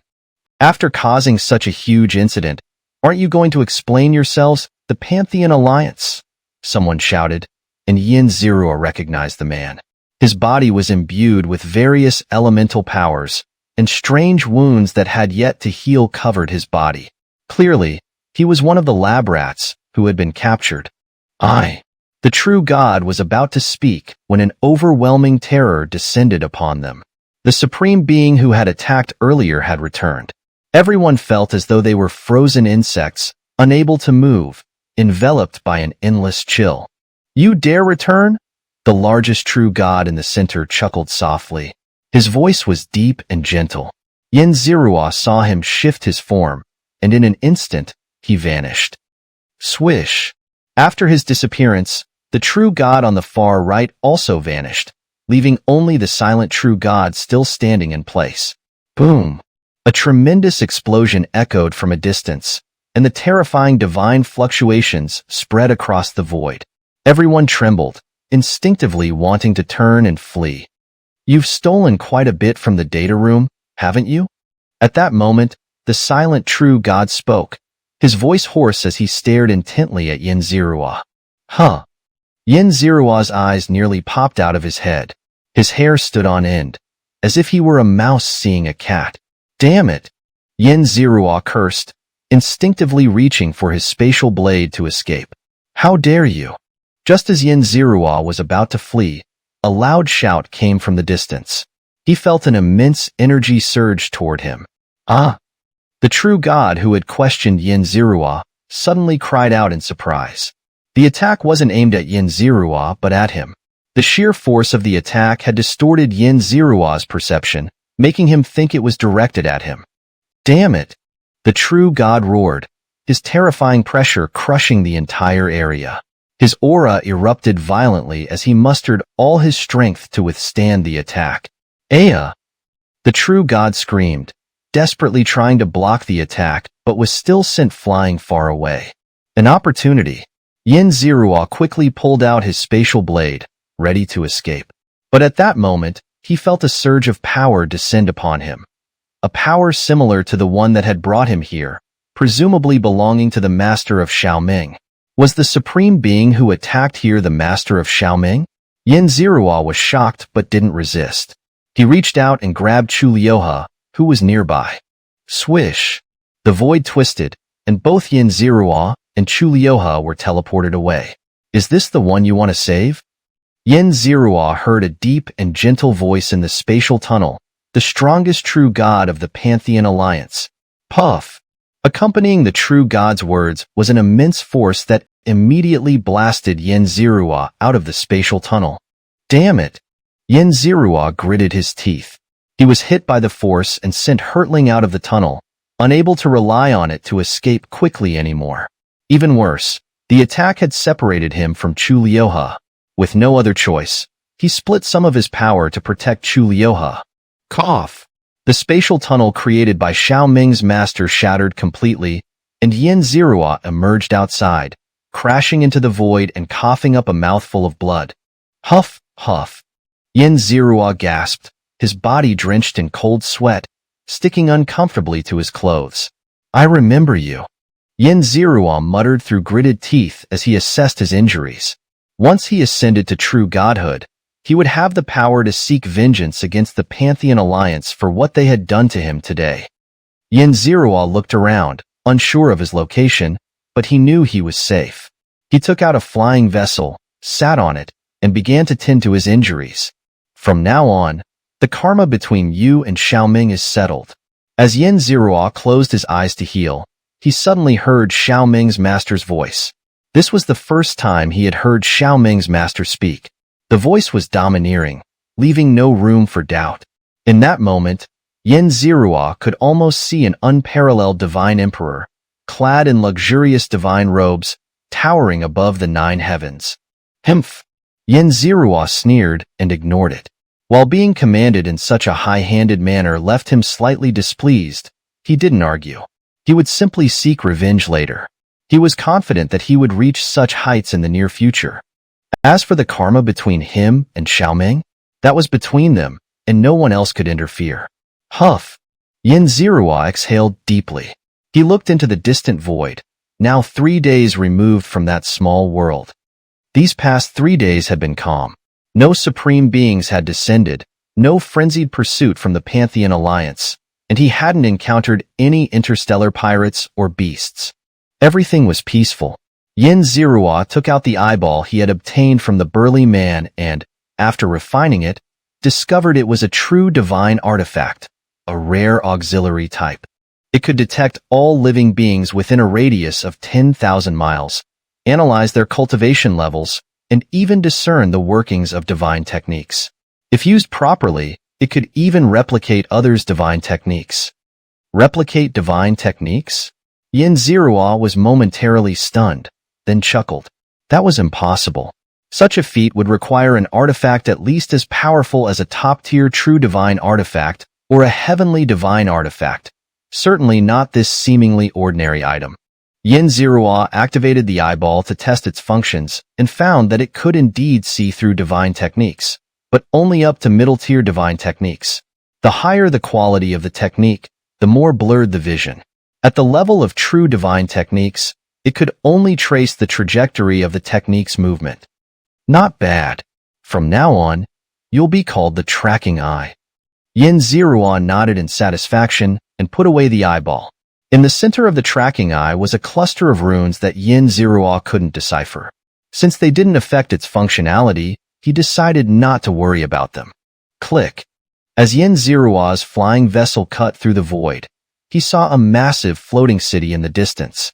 Comparing it to his interstellar map, he realized he had arrived at the Golden Crow City, a hub of commerce in the universe. The city was quite far from the artifact he needed to ascend to upper-tier godhood, so Xianxia decided to rest here before continuing his quest for fortune.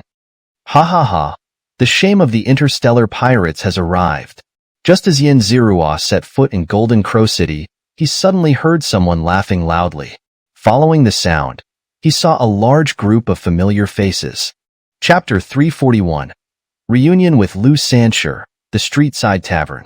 Xianxia turned her gaze and saw Xianxia standing on the side of the road with his group of underlings. In front of him, a group of people were pointing at them and laughing. Greetings, esteemed elders. Today, I come bearing respect. Xianxia bowed and smiled to everyone. Shut up. When are you going to repay the gambling debt you owe me? One of the men blocking Xianxia, a burly middle-aged man with a menacing face, waved his hand and shouted at Xianxia. I truly don't have any divine crystals right now. Xianxia said with a bitter expression. How about I repay you with my pirate airship as compensation for the debt? Oh, please. The last airship you gave me as repayment lost its performance within just a few days, and we couldn't even escape when we encountered interstellar pirates, the burly man said, his suspicion growing as he looked at Xianxia. Was it you who robbed us that time? How could that be? Ha ha ha, impossible. It couldn't have been us who robbed you. Ha ha ha.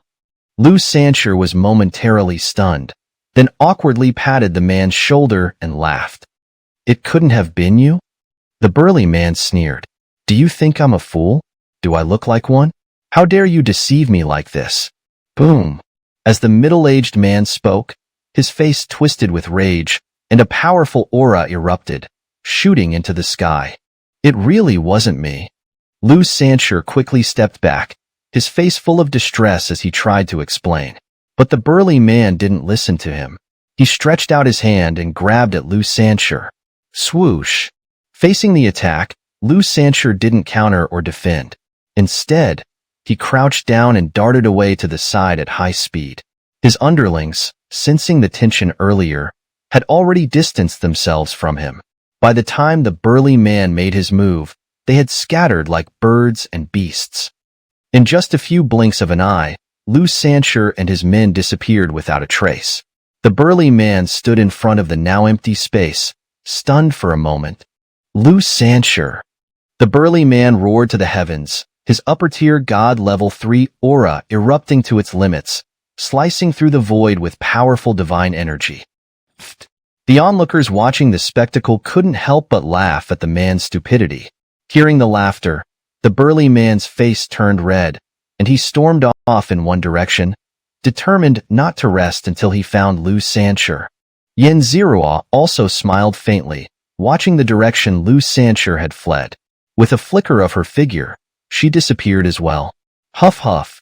Xianxia kept running through the void, eventually reaching the eastern district of Jinya City. Among countless buildings and arrays, he navigated like a fish in water, moving effortlessly through the maze.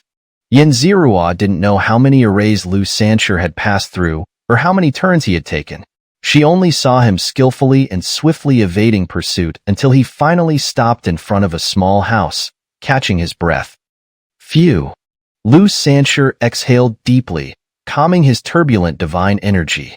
Tisich, you ran fast. Xianxia sneered from the void, her voice altered and her aura hidden. Who's there? Xianxia shouted coldly. He immediately jumped up, his body poised for action, and his turbulent divine energy instantly calmed. But Xianxia knew that when it erupted again, it would be a thunderous strike. Guess. Xianxia's voice continued to echo. Esteemed elder, I was wrong. I truly was. Whatever crime I've committed, please bestow it upon me. Xianxia looked around, unable to find Xianxia, and without hesitation, he knelt down and pleaded for mercy. What a coward! Seeing Xianxia about to surrender, Xianxia pouted and revealed her true form. Your brother Yin? Xianxia was overjoyed to see Xianxia, but then he thought, was it you who tricked me just now? That kind of prank isn't fun at all. Ha ha ha. Seeing the bitterness on Lu Sanchi's face, Yin Zirua laughed heartily. What happened this time? Why were you stopped at the gate of Jinya City for settling debts? Ah, it's a long story. Lu Sanchi sighed. He recounted his feud with the burly man, which revolved around gambling debts and such. Given Lu Sanchi's gambling skills and nature, Yin Zirua could almost be certain that such incidents were not uncommon. I ran into this bunch of bastards the moment I entered the city. What bad luck. Come on, brother. Let's go drink. I know a place with excellent wine. Lu Sanchi cursed the men who had blocked him and then waved his hand, inviting Yin Zirua to go drinking with him. Yin Zirua had come here to rest and relax, so she didn't refuse. She followed Lu Sanchi to a tavern by the side of the street. Although it wasn't as luxurious as the grand hotels, it was far better than the small roadside inns. Boss, bring us a few bottles of Wuxia. Lu Sanchi called out loudly as soon as they entered. Heh, Lu Sanchi, you're back? Do you have divine crystals this time? A waiter blocked Lu Sanchi's path and asked. I just completed a deal. My purse is full. Bring out the best wine and dishes. I'm treating my brother. Lu Sanchi didn't care and waved his hand confidently. Hearing Lu Sanchi's words, the waiter glanced at Yin Zirua, then nodded slightly and left without saying anything. Do you come here often? Yin Zirua asked curiously. It was clear that the waiter knew Lu Sanchi and looked at her, the friend Lu Sanchi had brought, with a peculiar gaze, a mix of disdain and caution. I'm on good terms with the owner here. If you ever need anything, you can come here to eat and drink. Just mention my name, and you won't have to pay. Lu Sanchi said with a grand gesture, exuding an air of confidence. This little tavern isn't simple. Yin Zirua said with a meaningful tone. She had sensed the waiter's cultivation level. A mere waiter in a small tavern was of the same mid-tier god level 3 as herself. Everyone who befriends me isn't simple. Aren't you the same?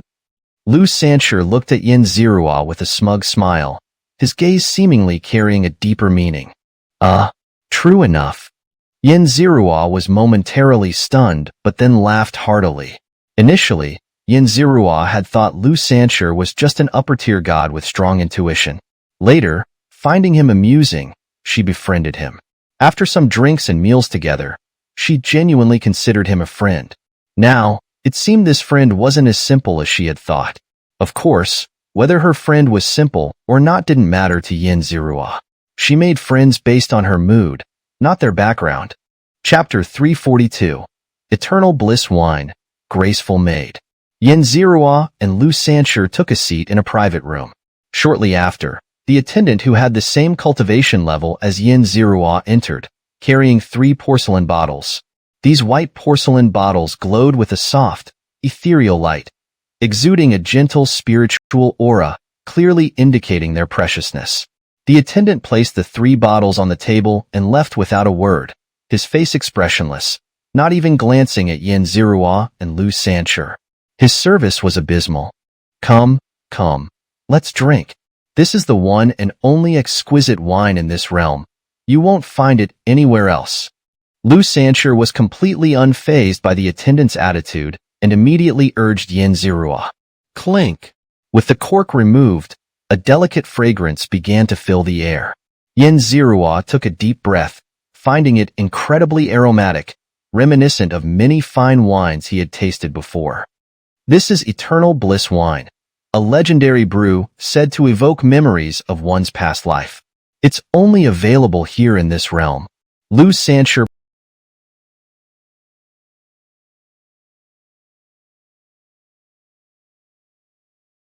poured a cup for both himself and Yin Zirua, admiring the wine in his cup with a sigh. Cheers! Lu Sanchi raised his cup toward Yin Zirua. Gulp! Yin Zirua clinked his cup with Lu Sanchi's and downed it in one go. The liquid slid down his throat, unleashing a rich aroma that seemed to be a blend of countless fine wines. Within this fragrance, he could discern the scents of all the wines he had ever tasted. Each aroma was a story, a memory. This wine was peculiar, capable of stirring up corresponding recollections through its fragrance. Yin Zirua reminisced about his past in the lower realm and his life before the transmigration, and before he knew it, a tear welled up in the corner of his eye. Wah! A sob pulled Yin Zirua back from his reverie. He opened his eyes to see Xianxia on the other side, bawling his eyes out on the table. They were both men with stories. Yin Zirua sighed inwardly, not particularly interested in Xianxia's past. He wiped the corner of his eye and took another sip. Such wine that could stir his emotions was rare, and he needed to savor it properly. Wah! Xianxia, still crying, grabbed a bottle and chugged it down in one go. After a few gulps, he emptied the bottle and continued to wail on the table. Yin Zirua watched the man who had soaked the table with his tears, his brow furrowing. Initially, Xianxia's cries were tolerable, but as time went on, they only grew louder, now almost a desperate howl. Knock it off with the crying. Enough of that crying. The terrifying sound wave and killing intent instantly jolted Xianxia awake. He shrank down and darted under the table with a whoosh. Yin Zirua rubbed his forehead, feeling a bit exasperated. His pleasant mood from drinking fine wine had been ruined, and the culprit was now trembling under the table. Clatter! A head popped out from under the opposite table. Xianxia, slightly drunk, asked in a daze, "Where's the enemy? Where are they?" "There's no enemy," Yin Zirua retorted irritably, knowing that Xianxia had a keen sense of danger, but hadn't expected him to be so cowardly that a mere shout sent him under the table. Good. Xianxia sighed in relief. "Come, let's keep drinking." "No thanks." Yin Zirua declined, his mood for drinking now gone. "There are a few famous dishes here. I guarantee you've never tasted them," Xianxia urged, then waved to summon the attendant. Click! The door opened, and a strikingly beautiful woman entered. Her skin was fair, her figure tall and graceful, her features nearly perfect, exuding both the innocence of a maiden and the charm of a mature woman. She swayed into the room with an alluring grace. "Young master," the beauty spoke, her voice sweet and tender as she addressed Xianxia. Xianxia didn't respond. Instead, he was sweating profusely, his eyes fixed on the table. Yin Zirua recalled that as soon as the woman entered, her intoxicating fragrance filling the room, Xianxia had turned into this state. "Young master, why won't you talk to me? I've missed you so much," the beauty called out in a melodious voice. There was clearly a story between this woman and Xianxia. A young master? A beauty of the upper divine third rank serving as a maid? Yin Zirua looked at the panicked Xianxia with a smirk, deciding to stay out of it and enjoy the show. "Oh, Xiao, long time no see." "Haha, long time no see." Xianxia forced a laugh, his voice stiff. "You haven't come to see me in such a long time, and now you say it's been a while. You really break my heart." Xiao clutched her chest, her expression a mix of coquettishness and fragility, eliciting pity. "Ahem, I've been busy with cultivation and earning resources," Xianxia coughed, trying to justify himself. Yin Zirua watched as Xianxia tried to explain himself to the beauty while shooting pleading glances at him. Seeing no fear or despair in Xianxia's eyes, only helplessness and embarrassment, Yin Zirua deduced that the woman wasn't an enemy. If she wasn't an enemy, she was likely Xianxia's lover. As for a friend's domestic affairs, Yin Zirua preferred to stay as far away as possible. Moreover, he enjoyed watching Xianxia's awkwardness. "Hello, sir. I'm Xiao, Xianxia's maid." The beauty Xiao, seeing that Xianxia wasn't budging, didn't press further. Instead, she turned to Yin Zirua and bowed gracefully. "Sister-in-law, hello? I'm a friend of Xianxia's," Yin Zirua replied calmly with a bow. At the mention of sister-in-law, Xiao giggled softly, correcting, "I'm not the young master's wife, just his maid. You two enjoy your wine. I'll go prepare some delicious dishes for you," Xiao said, not waiting for a response. She curtsied lightly and left the room. "Why didn't you help me? You even added fuel to the fire. That's too much." Yin Zirua suddenly heard a teeth-gritting voice from behind him. He turned to see Lu Xianxia glaring at him with resentment. With a triumphant smile, Yin Zirua said, "Such a maid, you should snatch her up quickly. I'm helping you. Don't be ungrateful." Chapter 343. The Past of the Two, and a Visitor in the Night. Help me?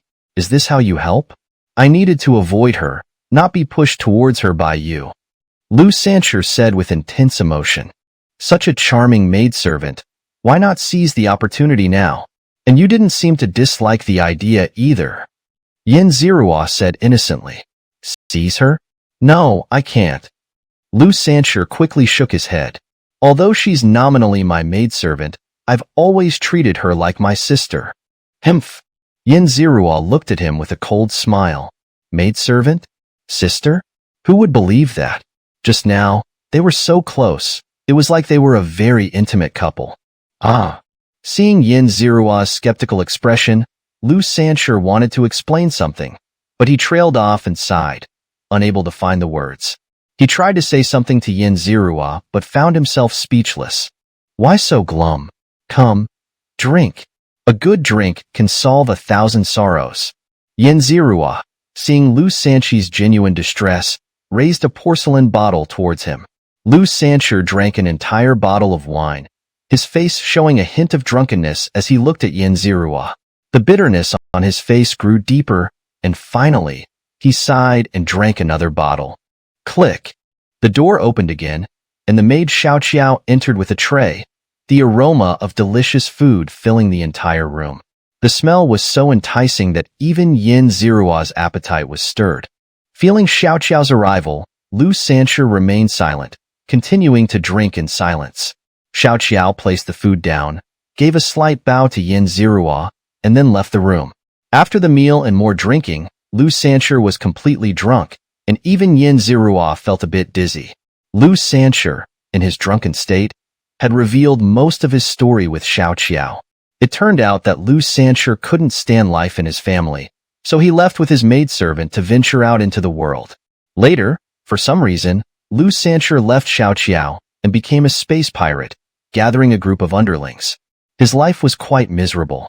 Occasionally, after losing all his money gambling, he would come here for help. Click. Xiaoqiao entered again, bowed slightly to Yin Zirua, and then carried Lu Xianxia out. Lu Xianxia often came here, and since he dared to get this drunk, Yin Zirua wasn't too worried and let him go. Sir, this way please. Soon, a waiter came in and led Yin Zirua to another room to rest. The place was rarely crowded, and Yin Zirua had no idea where Xiaoqiao had taken Lu Xianxia. As he followed the waiter down the hallway, neither spoke, and the atmosphere was somewhat heavy. Sir, aren't you curious about Lu Xianxia's past? The waiter in front suddenly asked. Not really. Lu Xianxia's past. If he wants to tell me, he will. I don't need to ask others about him, Yin Zirua replied coldly, shaking his head. Hearing Yin Zirua's response, the waiter didn't say anything more. The two continued in silence until they reached a beautifully crafted pavilion. This is your room, sir. The array inside is quite advanced. Even some weaker semi-deities would find it hard to break through. This is the control core for the array. Please keep it safe, the waiter said, handing Yin Zirua a golden token. Click. Yin Zirua activated the token, and the array opened. He stepped into the pavilion. Be careful with Lu Xianxia. He's not someone you should get involved with, the waiter suddenly said as Yin Zirua entered the pavilion, then turned and left. Not someone I should get involved with? I've dealt with plenty of deities, even celestial deities. Yin Zirua snorted, sitting cross-legged. He began a simple meditation to suppress his drunkenness. Swoosh. In the dead of night, Yin Zirua's ears twitched slightly. He heard a very faint sound of something cutting through the air and sensed a weak, obscure aura rapidly approaching the small inn. Who's there? Xiaoqiao's voice suddenly rang out. A powerful pressure of a third-rank upper deity swept through the area, suppressing all unrest. Boom! Xiaoqiao clashed with the intruder, who made a single attack and then fled toward the distance, their aura quickly weakening. Swoosh! Xiaoqiao actually chased after them. The two auras quickly moved away from the small inn, one chasing and the other fleeing. Was this a decoy? Yin Zirua drew out his Sui Exine Rui Chi. He didn't understand why Xiao couldn't see through such a simple ruse, nor what she was plotting. But whatever the case, he needed to prepare, so he drew out his weapon, ready to face any potential enemies. Swoosh! Another new aura appeared. Yin Zirua sensed that this new intruder was a third-rank upper deity, and their aura was filled with a strong murderous intent, indicating they were no ordinary foe. A filthy rat from the gutter. Yin Zirua moved, appearing outside the inn. His aura firmly locked onto the intruder. The newcomer, feeling himself locked in by Yin Zirua, began to gather divine power, likely preparing to resist or escape. Move again, and you die, Yin Zirua said coldly. An invisible divine domain enveloped the intruder. Yin Zirua meant what he said. If the intruder dared to move, destruction would follow. Clearly, the intruder felt the mortal threat and obeyed Yin Zirua's words, remaining completely still. Who are you? Why are you here? Yin Zirua asked the upper deity shrouded in a faint black mist. Facing Yin Zirua's questioning, the figure in the black mist remained silent, offering no response. Not talking, huh? I'll make you talk, Yin Zirua said calmly. Just as Lu Sanshur arrived here, these intruders appeared. If it wasn't related to Lu Sanshur, no one would believe it. Yin Zirua sneered, looking at the silent figure. He was about to spend 1,000 villain points to check the intruder's information, planning to use the system's data to trick them into revealing valuable intelligence. Swish! Just as Yin Zirua was about to use the system, a figure suddenly appeared beside him. Feeling the presence, Yin Zirua recognized it was Lu Sanshur. Huh. Lu Sanshur stood beside Yin Zirua, silent. Suddenly, Yin Zirua caught a whiff of a fragrance, the scent of Xianxia. Turning back, Yin Zirua saw Lu Sanchi's lifeless face covered in lipstick marks. His clothes were disheveled, his hair messy, and there was a faint trace of fragrance on him. His spirit seemed like that of a maiden who had lost her virtue, looking somewhat pitiful. Pfft. Yin Zirua laughed, seeing Lu Sanshur in this pitiful state. All he wanted to do was burst out laughing. Chapter 344. Interrogating Intelligence, the True God of the Alliance. What's wrong? You look like you had a great time. Yin Zirua teased. A great time? No, I suffered. Lu Sanshur grimaced, as if the experience was something he'd rather forget. You're not a virgin, are you? You've never been with a woman? Yin Zirua looked at him in surprise, as if witnessing a rare species. You're the virgin. Who hasn't been with a woman? Lu Sanshur retorted, his face turning red. You're a space pirate. Even if you're not a typical one, you're still a space pirate. Facing such a passionate beauty, you still manage to keep your purity intact? Yin Zirua marveled. The enemy is escaping. Lu Sanshur, unable to bear Yin Zirua's gaze, pointed at the restrained enemy. Swoosh!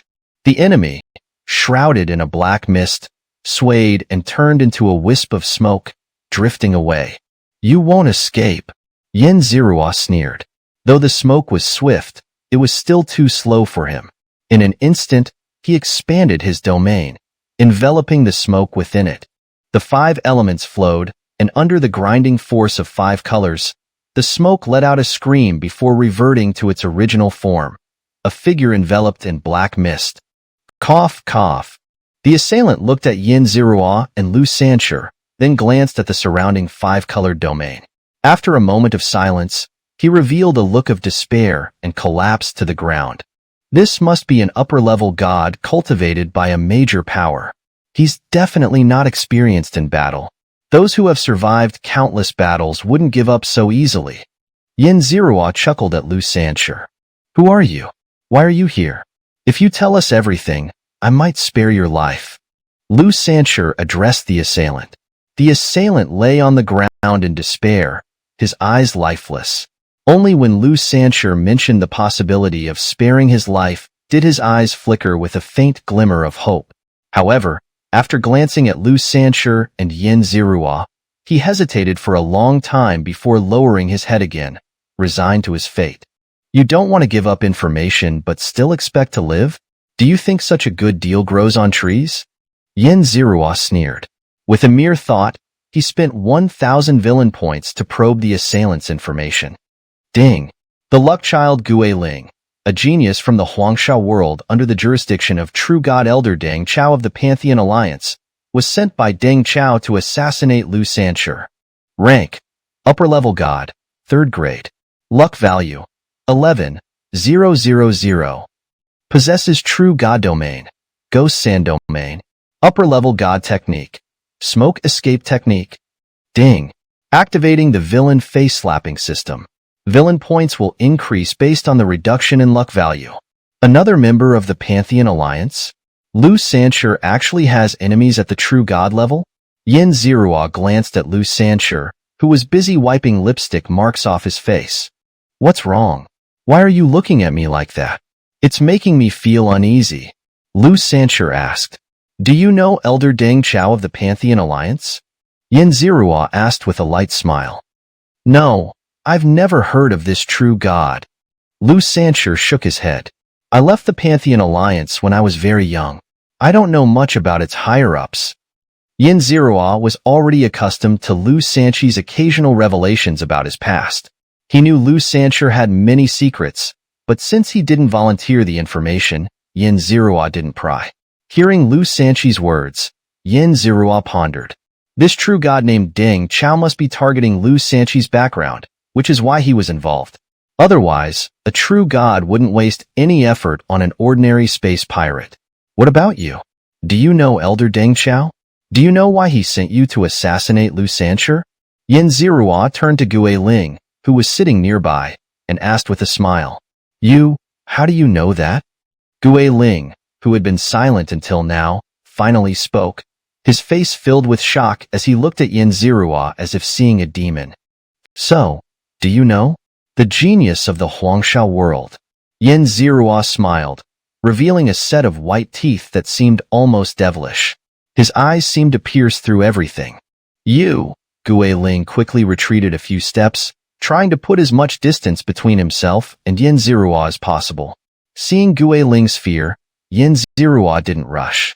He waited for the assailant to recover from his shock. Once he did, Xianxia could ask whatever he wanted, as no one could remain indifferent in the face of an enemy who seemed to know everything. Elder Deng Chao is one of the top true god elders of the Pantheon Alliance's Suk Star region. A voice suddenly came from behind, belonging to Xianxia. Yikes! Upon hearing the voice, Xianxia jumped as if hearing a cat's meow, looking for a place to hide. Stop! Don't run! Xianxia commanded coldly. Hearing the command, Xianxia didn't dare to flee and obediently stood still, his body stiff, not daring to move. Another henpecked man. Xianxia shook his head. Tap, tap. Xianxia emerged from the darkness, holding a head in her hand. Xianxia sensed the head's aura and recognized it as the assailant Xianxia had chased earlier. Xianxia approached Xianxia, gave him a deep look, and then bowed slightly. These people have tough mouths. Although they're afraid of death, they didn't reveal any information. I didn't expect you to know their background. Heh, you should see who his friend is. Xianxia came over, slapping Xianxia on the shoulder with a grin. Xianxia glared at Xianxia fiercely, pondered for a moment, and asked, What does the young master plan to do with these people? They came to attack you. I won't interfere with your decision, Xianxia said calmly. Then kill them all. Xianxia, despite her gentle demeanor with Xianxia, showed no mercy to their enemies. Killing a few upper-level gods was as easy as killing a few chickens. No, you can't kill us. I have important information. The head Xianxia was holding suddenly shouted. What information do you have? You're just servants cultivated in a small world. You don't know as much as I do. The only thing I'm interested in is the person behind you. Now that I know, you have no value. Xianxia analyzed coldly. If you really want to kill them, let me do it. Xianxia suddenly spoke up. Killing these people would earn him villain points. Since they were as good as dead, he saw no reason to hold back. Every villain point counted. Chapter 345. The true god descends, humiliating all. Xianxia, hearing Yin Zirua's words, handed the severed head to her. Yin Zirua took it and examined it closely, as if pondering how to finish the job. No. I have information. I know secrets about the true god Deng Chao. The severed head of the upper god cried out in desperation, its voice frantic as Yin Zirua's gaze, cold and disdainful, fell upon it. What information do you have? Yin Zirua asked. I know about the situation with Lord Louis. My purpose here was to investigate Lord Louis. The upper god blurted out rapidly. No. Master, I was wrong. Please forgive me. Suddenly, the upper god's voice rose to a roar. A clear light enveloped its head, rapidly eroding it into nothingness. The process was incredibly fast. Before Yin Zirua could react, she instinctively dropped the head. The power of a true god, Xiao exclaimed, watching the upper god's head disintegrate as it fell. She quickly rushed to Lu Sanqi's side, shielding him. What a fool! How could I, Deng Chao, have such a fool in my presence? A calm, middle-aged man's voice suddenly echoed from the flames, freezing the air as it spoke. A powerful presence descended upon them. Click, click. A figure stepped out from the flames, gradually solidifying, its form becoming clearer, its aura growing stronger. A projection of a true god?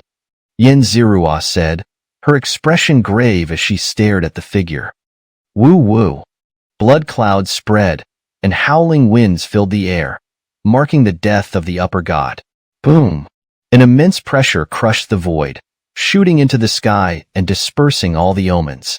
Yin Zirua was nearly knocked to her knees by the sheer force of the aura. This isn't a projection of a true god. This is the true god himself. Yin Zirua's legs trembled, her mind screaming in terror. Every cell in her body screamed with fear, overwhelming her to the point of almost surrendering. This was not her choice. It was the difference in life force hierarchy. Are you the prodigy of the Lu family? The true god dispersed the mist around him, revealing his true face. He was a middle-aged man with sharp brows like swords piercing the sky, his features perfectly chiseled, his eyes firm and powerful, as if he were a deity gazing down upon mortals. You, who are you? Lu Sanqiu stammered. Me? I'm your uncle Deng Chao, the man said, looking at Lu Sanqiu for a moment before sighing. My uncle? Wu uncle, I've finally found you. Life as a pirate is so hard. Please take me back. Lu Sanqiu immediately knelt down, pleading. The sight of Lu Sanqiu shamelessly kneeling and begging left Deng Chao momentarily stunned, his expression one of utter disbelief. It seemed he had never seen Lu Sanqiu like this before. You used to be so spirited. How did you end up like this? If your father saw you now, he'd probably reduce you to dust, Deng Chao said, his initial shock fading. He chuckled softly, patting Lu Sanqi's head as he sighed. Seeing Lu Sanqiu kneeling and being humiliated, Yin Zirua felt an intense rage, but there was nothing she could do. The power gap was too vast. Even if she used her villain points to ascend to the level of an upper god, she would still be nothing more than a slightly larger ant. Kill! Xiao erupted, shouting as she unleashed a massive domain and charged at Deng Chao. Boom! A deafening explosion rang out as Xiao was struck by an overwhelming force, sending her flying to the side, her fate unknown. Shower! Lu Sanqiu cried out in alarm as he saw Xiao sent flying. Is this the little maid who accompanied you? The one with decent talent? Deng Chao waved his hand, summoning Xiao, who was barely clinging to life, to his side. Uncle Deng Chao, I beg you, please spare her life. She knows nothing, she's just a foolish maid. Lu Sanqi's playful demeanor vanished completely. He stood between Xiao and Deng Chao, kowtowing repeatedly. I like seeing you like this. Make it more precise. If you make one mistake, I'll shatter a part of her divine body, Deng Chao said with a smile. Uncle, grandfather, I bow to you. Lu Sanqiu said respectfully, kowtowing. Wrong. Your right foot is too high. Deng Xiao chuckled. Puff! Xiaoqiao's body erupted in a spray of blood, a pained murmur escaping her lips. Grandfather, ancestor, I bow to you. Please spare our lowly lives. Lu Sancher continued to kowtow, his forehead now bloodied, the floor beneath him stained red. Wrong. Your hymn is incorrect. You know I'm very strict, Deng Xiao said with a smile. Snap. He snapped his fingers, and another burst of blood erupted from Xiaoqiao, who lay behind Lu Sancher. Uncle, grandfather, ancestor, I have sinned. Please punish me. Lu Sancher continued to kowtow, the sound of his skull hitting the ground echoing through the air. Heh, your form is still wrong. I don't like seeing you covered in blood, Deng Xiao said with a smile. Ah. Xiaoqiao let out a pitiful scream as her limbs exploded into a cloud of blood. Chower! Lu Sanchi's eyes reddened as he cried out, his teeth clenched, refusing to look back as he continued to kowtow. Don't beg anymore. Run, quickly escape. Xiaoqiao's weak voice, filled with pleading, came from behind Lu Sancher. Shut up! Lu Sancher shouted hoarsely, continuing to kowtow, his voice filled with desperate pleas. Heh! I love this kind of tragic drama of life and death, Deng Xiao said, his voice slightly twisted. With a wave of his hand, a deafening explosion rang out as Xiaoqiao was once again reduced to a bloody mist. Lying in a pool of blood, she was barely clinging to life, her breath nearly gone, her aura at its weakest. What's wrong? Not going to beg anymore? If you don't, I'll just kill your little maid, Deng Xiao said, smiling as he looked at the silent Lu Sancher. Lu Sancher remained silent, a powerful aura beginning to surround him, his killing intent surging. Heh, quite the frightening killing intent. Too bad, Deng Xiao said with a smile. With a slender finger, he lightly tapped Lu Sancher. A soft puff sounded as Lu Sanchi's aura and killing intent plummeted, returning to normal in an instant. His divine power calmed, and his domain, as if frightened, retracted. Chapter 346, The Only Chance of Survival on the Cliff. On the other side, Yin Zirua watched the unfolding scene with deep self-hatred for his own powerlessness. He wanted to take out his spatial escape blade to flee, but not only was it unlikely that he could escape under the watchful eye of a true god, even if he could, he would live in eternal guilt.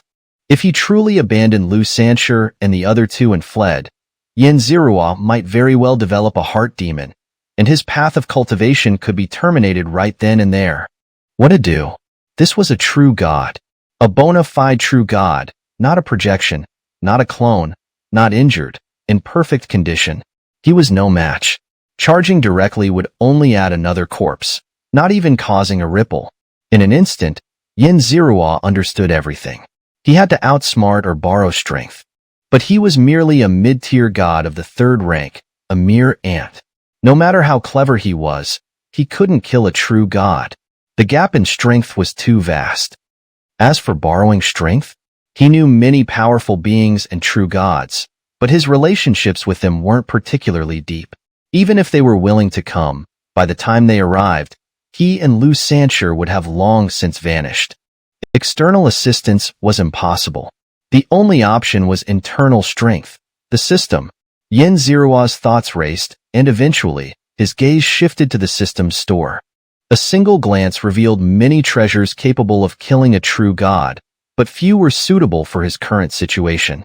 Either they were too expensive, and he didn't have enough villain points, or they lacked the power to ensure a one-hit kill. Ultimately, Yin Zirua set his sights on a fiery red jade talisman. It was a fire attribute divine talisman, extremely powerful, capable of killing most low-level true gods, and worth 500,000 villain points.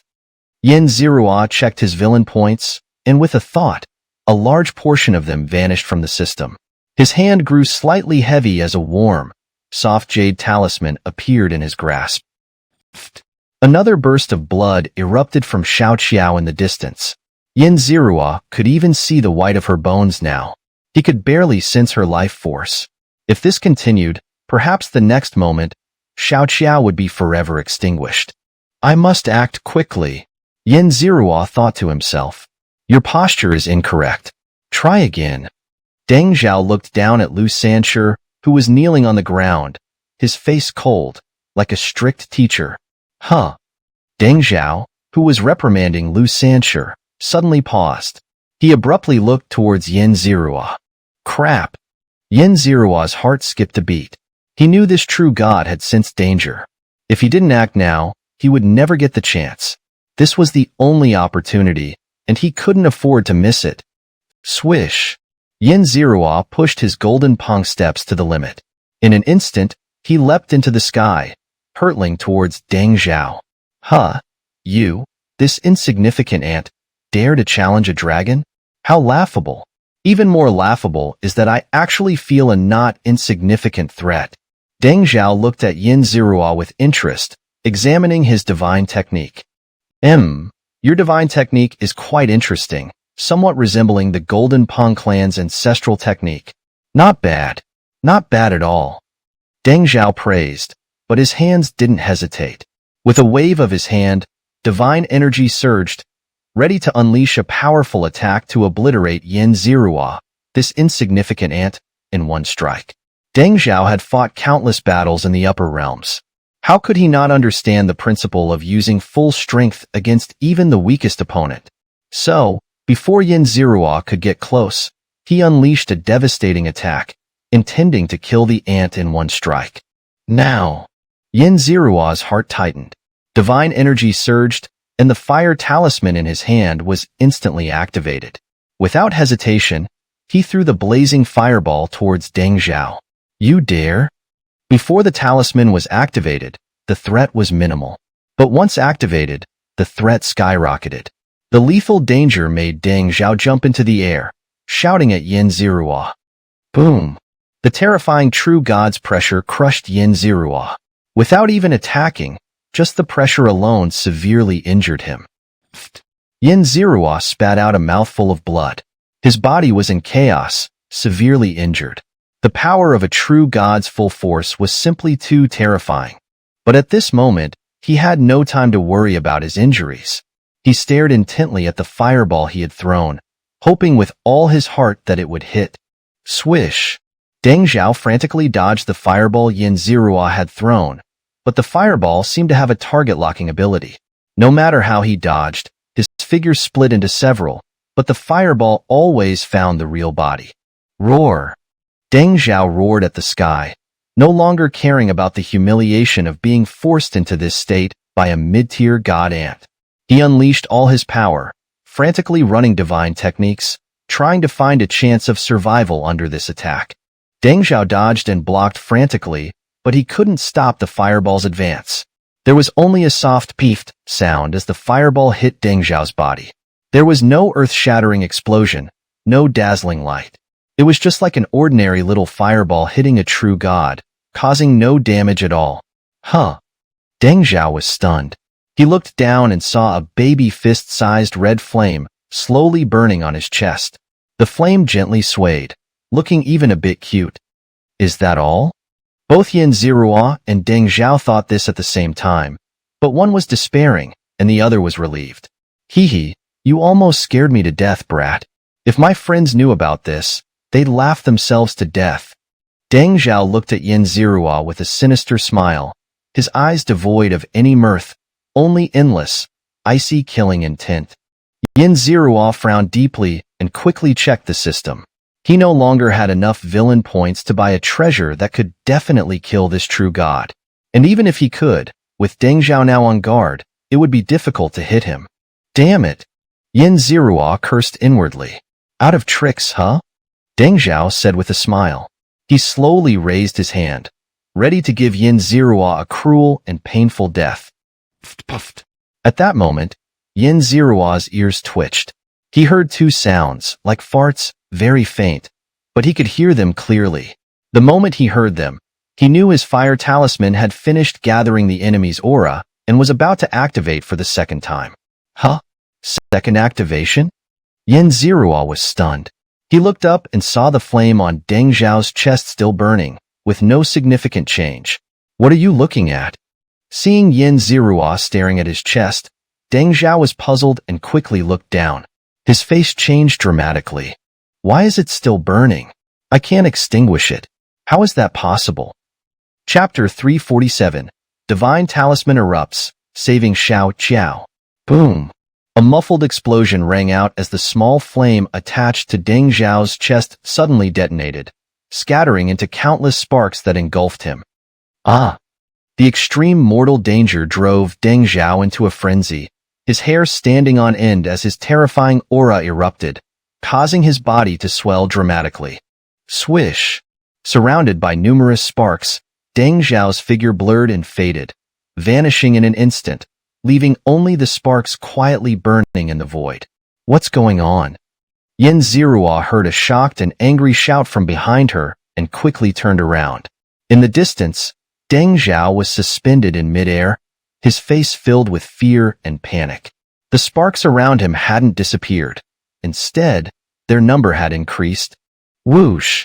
The wind fanned the flames, and the flames fed on the wind. An invisible gust swept in, instantly transforming the scattered sparks into clusters of fire. These flames interlinked, forming a massive inferno that enveloped Deng Zhao, fiercely burning his protective divine energy. Damn it! Deng Zhao's aura surged again, doubling his previous pressure as he unleashed his full power. However, this burst not only failed to extinguish the flames, but caused them to burn even more fiercely. Clearly, Deng Zhao's attempt had no effect. Roar! Frustrated and cornered, Deng Zhao let out a beastly roar, and a towering blood-red pillar of smoke shot into the sky. Seeing this pillar of smoke, Yin Zirua sensed an endless surge of life energy within. Is he burning his own life to resist the flames? Yin Zirua watched Deng Zhao from afar, somewhat astonished. He hadn't expected a single talisman of his to force a true god to burn his life. Even with his life force being consumed, his overall strength surged again, but he still couldn't withstand the flames, which burned him so fiercely that he screamed in agony. The true god screams, his divine pressure, and his divine aura all clearly indicated that something extraordinary was happening here. Friend, do you need help? A colossal figure appeared in the distance, its two enormous eyes gazing toward them as it spoke. Recognizing the figure, Yin Zirua knew it was the true god of Xianxia City. Such major nodes in the universe were usually guarded by one or more true gods. Now that Deng Zhao was in such dire straits, the guardian true god of Xianxia City had finally spoken up. Of course, no one knew what ulterior motives this true god harbored, perhaps taking advantage of the situation, or perhaps offering genuine aid. Get lost. Deng Zhao, realizing the implications, unleashed a surge of divine pressure, roaring at the true god of Xianxia City with a terrifying wave of murderous intent. All right. The true god of Xianxia City didn't argue, quickly retreating at Deng Zhao's command, appearing extremely submissive. Watching the colossal figure fade into the distance, all its presence vanishing, Yin Zirua knew this true god had merely hidden itself temporarily, likely observing from the shadows.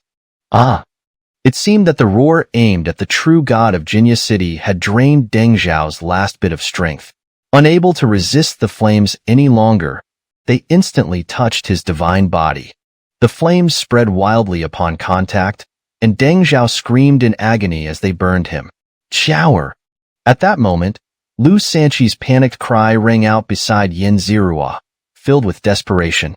Turning his head, Yin Zirua saw Lu Sanchi cradling Xiao's body, frantically calling out to her while pouring life-giving water and healing divine pills onto her as if they were worthless. After sensing her condition, Yin Zirua realized Xiao hadn't completely perished. A sliver of consciousness and strength still lingered within her. For a third-rank upper god, this remnant consciousness and strength, combined with Lu Sanchi's life-giving water and healing medicines, should be enough to bring her back to life. However, under normal circumstances, Yin Zirua could clearly sense an invisible force consuming Xiao's last bit of vitality. It was certain that if this continued, Xiao would be utterly annihilated soon. Shower! Xianxia continued pouring life force into her, while trying to eliminate the force. But the essence of this force was at the true god level, something far beyond his reach as an upper god. Xianxia glanced at his system, finding he still had over 600,000 villain points. He had originally planned to save these points for unforeseen circumstances, but now, it was clear he couldn't hold on to them. There shouldn't be any more true gods coming after me, right? If it's just against those below the true god level, I won't need villain points. With a thought, Xianxia spent 35,000 villain points to exchange for a pure talisman. The pure talisman's primary function was to eliminate forces far exceeding one's own cultivation level. While dispelling this force, it also protected the injured, making it the optimal choice for those of lower cultivation who were afflicted by high-level energy. Meowsy, you owe me big time. Xianxia approached Xianxia with a purple talisman in hand, his face contorted in pain. Thud, thud, thud. Xianxia didn't speak, immediately kowtowing to Xianxia several times. Enough. Enough. Haven't you had enough of kowtowing? Xianxia waved his hand dismissively. Crack. Xianxia crushed the purple talisman, and countless fragments slowly fell onto Xianxia, enveloping her in a purple glow. Cough, cough. 35,000 villain points sure pack a punch. Soon, Xianxia's life force rapidly surged, and within a short stick of incense, she began to show physical reactions, coughing. Young master. Xianxia opened her eyes, looking at Xianxia and softly called out, Shower! Shower! Xianxia was overjoyed, his eyes blurring with tears as he hugged Xianxia tightly, repeating her name. Xianxia reciprocated, and the two quietly enjoyed this rare moment together. Phew! Seeing the two safe, Xianxia breathed a sigh of relief. Turning back to the burning Deng Zhao, he could clearly sense that the true god hadn't completely perished. A sliver of his aura still lingered. Ah, you deserve to die. You deserve to die. Seemingly noticing Xianxia's gaze, Deng Zhao shouted furiously at him. Boom! He tried to unleash his final burst of power, using his last breath to kill Xianxia, but the countless flames bound him, preventing even a shred of his energy from escaping. Chapter 348. The true god is hard to kill, and the cost is high. System-produced items are guaranteed to be top-notch. Xianxia casually found a large boulder, sat down cross-legged, and leisurely watched as the true god was burned alive. Due to this unexpected true god, Xianxia had spent 850,000 villain points. He had never spent so many villain points before, and now he had less than 300,000 left in his pocket. This was also an opponent he couldn't resist. To witness a true god completely fall by his own hand was truly a moment of pride. I will kill you. I must kill you. Deng Zhao muttered incessantly within the flames. Occasionally, he struggled, but the flames bound him, rendering him immobile. The divine talisman's flames formed a cage, completely imprisoning him. After exhausting all his strength and means to no avail, he seemed to have resigned himself to his fate. Lying in the center of the flames, motionless, he continuously cursed at Xianxia. The burning flames no longer elicited screams from him. It seemed he had adapted to the pain and had no interest in resisting, merely waiting for death. What a useless true god! Xianxia sneered. He hadn't expected the first true god he killed to be such a weak-willed wretch. Just moments ago, he had been high and mighty, but now he was like a resigned beggar, doing nothing. Ah, I will return. I will utterly annihilate all of you. Deng Zhao roared to the heavens from within the flames. His voice carried a peculiar vibration that rippled through the void, though the effect was minimal, and Xianxia was unaffected. Boom! A thunderous explosion rocked the air as Deng Zhao self-destructed, detonating at the heart of the flames. The terrifying force expanded the fiery cage by a full circle. Finally, he's dead. Self-destructing with some dignity, Xianxia breathed a sigh of relief. He looked up at the sky, expecting to see the celestial phenomenon of a true god's fall, one that he had personally caused. Xianxia was puzzled. No phenomenon appeared. Could it be that Deng Zhao wasn't dead yet? The distant flames gradually subsided, and Yin Zirua immediately stood up, his hairs standing on end. He had less than 300,000 villain points left, and with only 20-odd thousand, he couldn't afford many powerful treasures. Even if he could, it would be difficult to hit a prepared true god. Ah! A shrill scream echoed from the void. Yin Zirua recognized it as Deng Zhao's voice. He was still alive. Swoosh! Lu Sancher and Xiaoxiao suddenly appeared by Yin Zirua's side, hand in hand, their expressions grave as they stared at the void. This bastard is still alive, Lu Sancher muttered, gazing at the void. Turning to Yin Zirua, he said, Brother Yin, you should escape next. We'll hold off the enemy. At this moment, Lu Sancher exuded no trace of the lowly, humble demeanor he once had. He stood tall and confident, a stark contrast to the man who had wept uncontrollably at his feet after losing a bet. If not for prior knowledge, one would never believe it was the same person. It seemed that Xiaoxiao's near-death experience had brought about a significant change in him. His previous casual indifference had vanished, replaced by a maturity that was akin to a boy finally growing up. Watching Lu Sanchi's figure, Yin Zirua felt a sense of admiration. Let's wait and see. If things don't go well, I'll take you both and escape, Yin Zirua said with a smile. Lu Sancher smiled but didn't respond. Escaping from a true god's clutches would require extraordinary treasures. Having already cost Yin Zirua so much, he couldn't bear to ask his friend to sacrifice even more. Ah! Deng Zhao's screams echoed from the void. The space rippled, and a pointed head slowly and arduously poked through, looking extremely strained. Roar! Deng Zhao let out a beastly roar at Yin Zirua and the others. His appearance had completely changed. He now had a sharp skull, metallic-looking skin, and narrow, piercing eyes. Finish him while he's vulnerable, Yin Zirua shouted. Immediately, he unleashed all his attacks on Deng Zhao. Lu Sancher and Xiaoxiao also joined in, bombarding Deng Zhao with their attacks. Roar! Roar! Deng Zhao roared at them, as if an invisible wall had appeared before him. When the attack struck, they produced transparent ripples. Hee, you're useless. Once I'm out, I'll annihilate all of you. Deng Zhao sneered at Yin Zirua and the others. Damn it! Yin Zirua gritted his teeth and used 200,000 villain points to exchange for another talisman from the system. He intended to finish off Deng Zhao while he was immobilized. You dare! Deng Zhao panicked upon seeing Yin Zirua take out another talisman and shouted at him. Why wouldn't I dare? Today, I'm going to slay a true god. Since you can't come out, stay there forever. Don't bother coming out, Yin Zirua said with a grin. With that, he raised the talisman he had exchanged from the system and aimed it at Deng Zhao. Deng Zhao, being pointed at, roared furiously and struggled desperately. Swish! A streak of earthy yellow light shot out from Yin Zirua's hand, striking Deng Zhao, who was stuck in the void. Ah! Damn it! Ah! Facing this mortal threat, Deng Zhao roared in desperation, struggling with all his might. He was now a sitting duck. If he didn't break free, he was doomed. Boom! The massive beam hit Deng Zhao in the void, followed by a deafening explosion that shattered the surrounding space into chaotic fragments. Ah! Yin Zirua only heard Deng Zhao scream before it was drowned out by the explosion.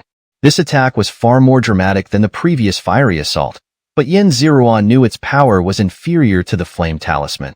He was concerned whether it would be enough to kill Deng Zhao. Hum! The void trembled, and the echoes of the explosion reverberated in all directions. Yin Zirua wasn't sure if Deng Zhao was still alive. He looked up at the sky, hoping to see the celestial phenomenon of a true god's fall. But after waiting for a long time, no such phenomenon appeared. Deng Zhao was still alive. What a tough bastard! Killing a mere true god is this difficult, Yin Zirua said through gritted teeth. It's not that true gods are hard to kill, but this particular true god is hard to kill, Xiaoxiao explained. With these two powerful talismans, even ordinary true gods wouldn't dare to face them. To survive both attacks, He must be an exceptionally rare true god. With that, Xianxia looked at Yin Zirua with amazement. She hadn't expected Lu Sanqi's random friend to possess so many miraculous talismans and treasures. Chapter 349. Resurrection Chip, Lu family's secret treasure. He's not dead yet. Be careful. Lu Sanqia warned. Looks like I still have to take you all away. Yin Zirua said with a bitter smile. No need.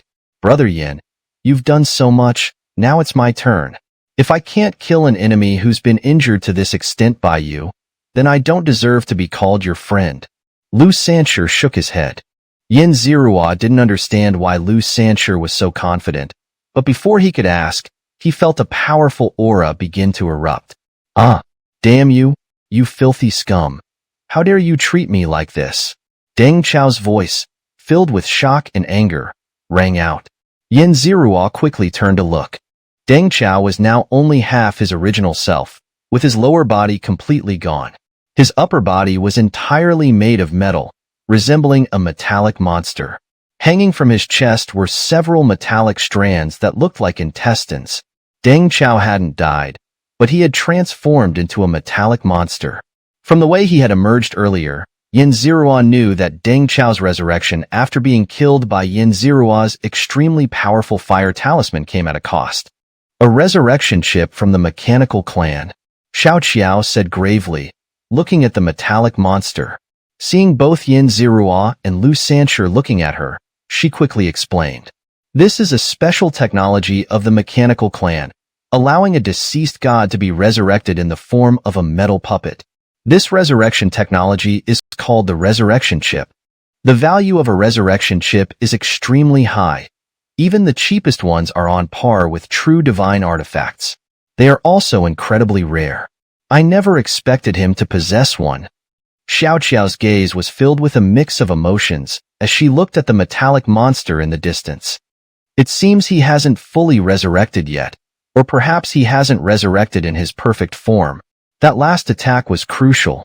Xiao continued. As she spoke, she couldn't help but feel a sense of relief. If not for Yin Zirua's critical talisman, they, who were not even true gods, would have been unable to harm him. If he had escaped in his complete form, the consequences would have been unimaginable. Even in my weakened state, I can easily crush you all. Deng Chao cackled at Yin Zirua and the others. Die! Deng Chao swung his metallic hand, aiming it at Yin Zirua and the others. Yin Zirua could feel the power behind this attack. It was much stronger than a third-rank upper god, but slightly weaker than an ordinary true god. Yin Zirua quickly came to this conclusion.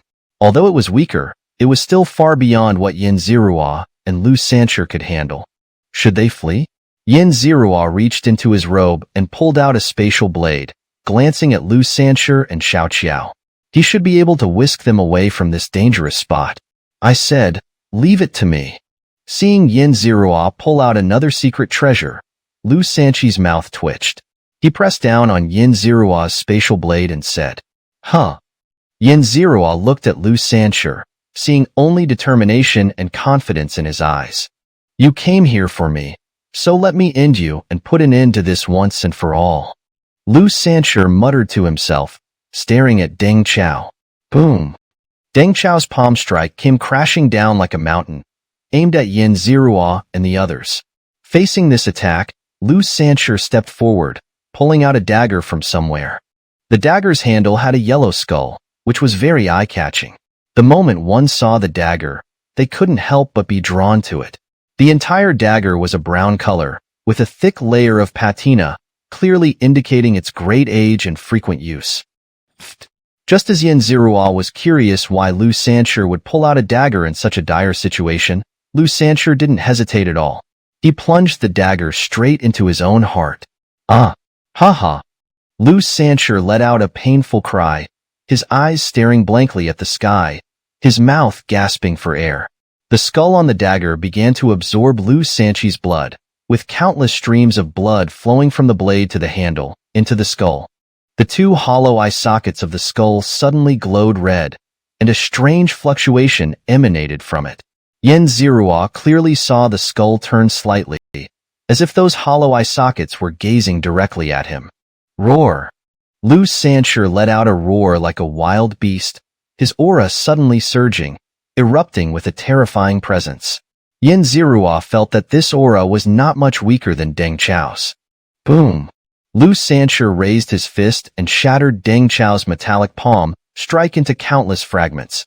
Roar! Lu Xianxia roared at Deng Chao. He leaped into the air, instantly appearing in front of Deng Chao, unleashing a flurry of attacks. Roar! The already transformed metallic monster, Deng Chao, didn't hesitate either. He immediately raised his hands and engaged in battle with Lu Xianxia. Boom! Boom! Boom! Two massive, terrifying monsters clashed in the sky, their battle shaking the entire space. Roar! Roar! Explosions and beastly roars continuously echoed from the chaotic void, leaving Yin Zirua in awe. A true god resurrected, transformed into another kind of monster, while a mere second-rank upper god, by stabbing himself with a dagger, could fight against a powerful true god. Today's events truly opened his eyes. Young Master's dagger is a secret treasure from his family, used for the awakening ceremony. Previously, Young Master had always refused to undergo this ceremony, constantly avoiding it. Now, he has finally awakened and accepted the ceremony, becoming a true direct descendant of the Lu family. Xiao explained to Yin Zirua. It was hard to imagine that the direct descendant of a great family would run off to become an ordinary interstellar pirate, even being casually humiliated. Yin Zirua couldn't understand what Lu Xianxia was thinking. Perhaps there were secrets unknown to others. Kill! Lu Xianxia continued to attack Deng Chao, spreading a blood-red domain and relentlessly assaulting him. Boom! Deng Chao was knocked back again, his eyes filled with fury as he looked at Lu Xianxia, but he was completely helpless.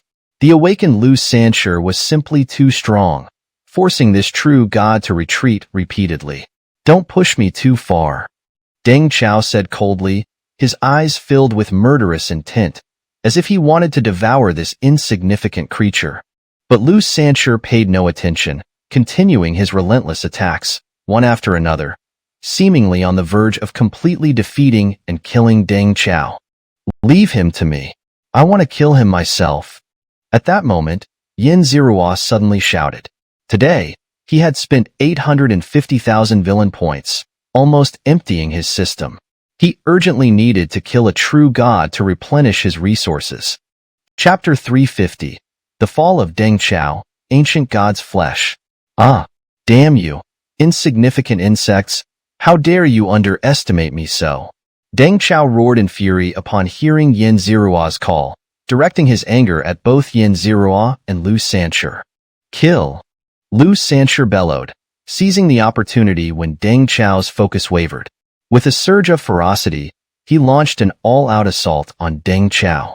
After his awakening, Lu Xianxia's grasp of battle opportunities had become remarkably sharp, able to capitalize on the briefest of moments.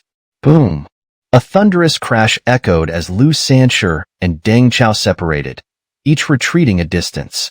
Yin Zirua observed that Lu Xianxia bore only a few scorch marks, while Deng Chao had lost an arm, and what remained of his upper body was tattered and torn, his aura significantly diminished. Clearly, in this battle, Deng Chao had been defeated. Damn it! Beast! Insect! Insect! Deng Chao glared at Lu Xianxia, cursing incessantly.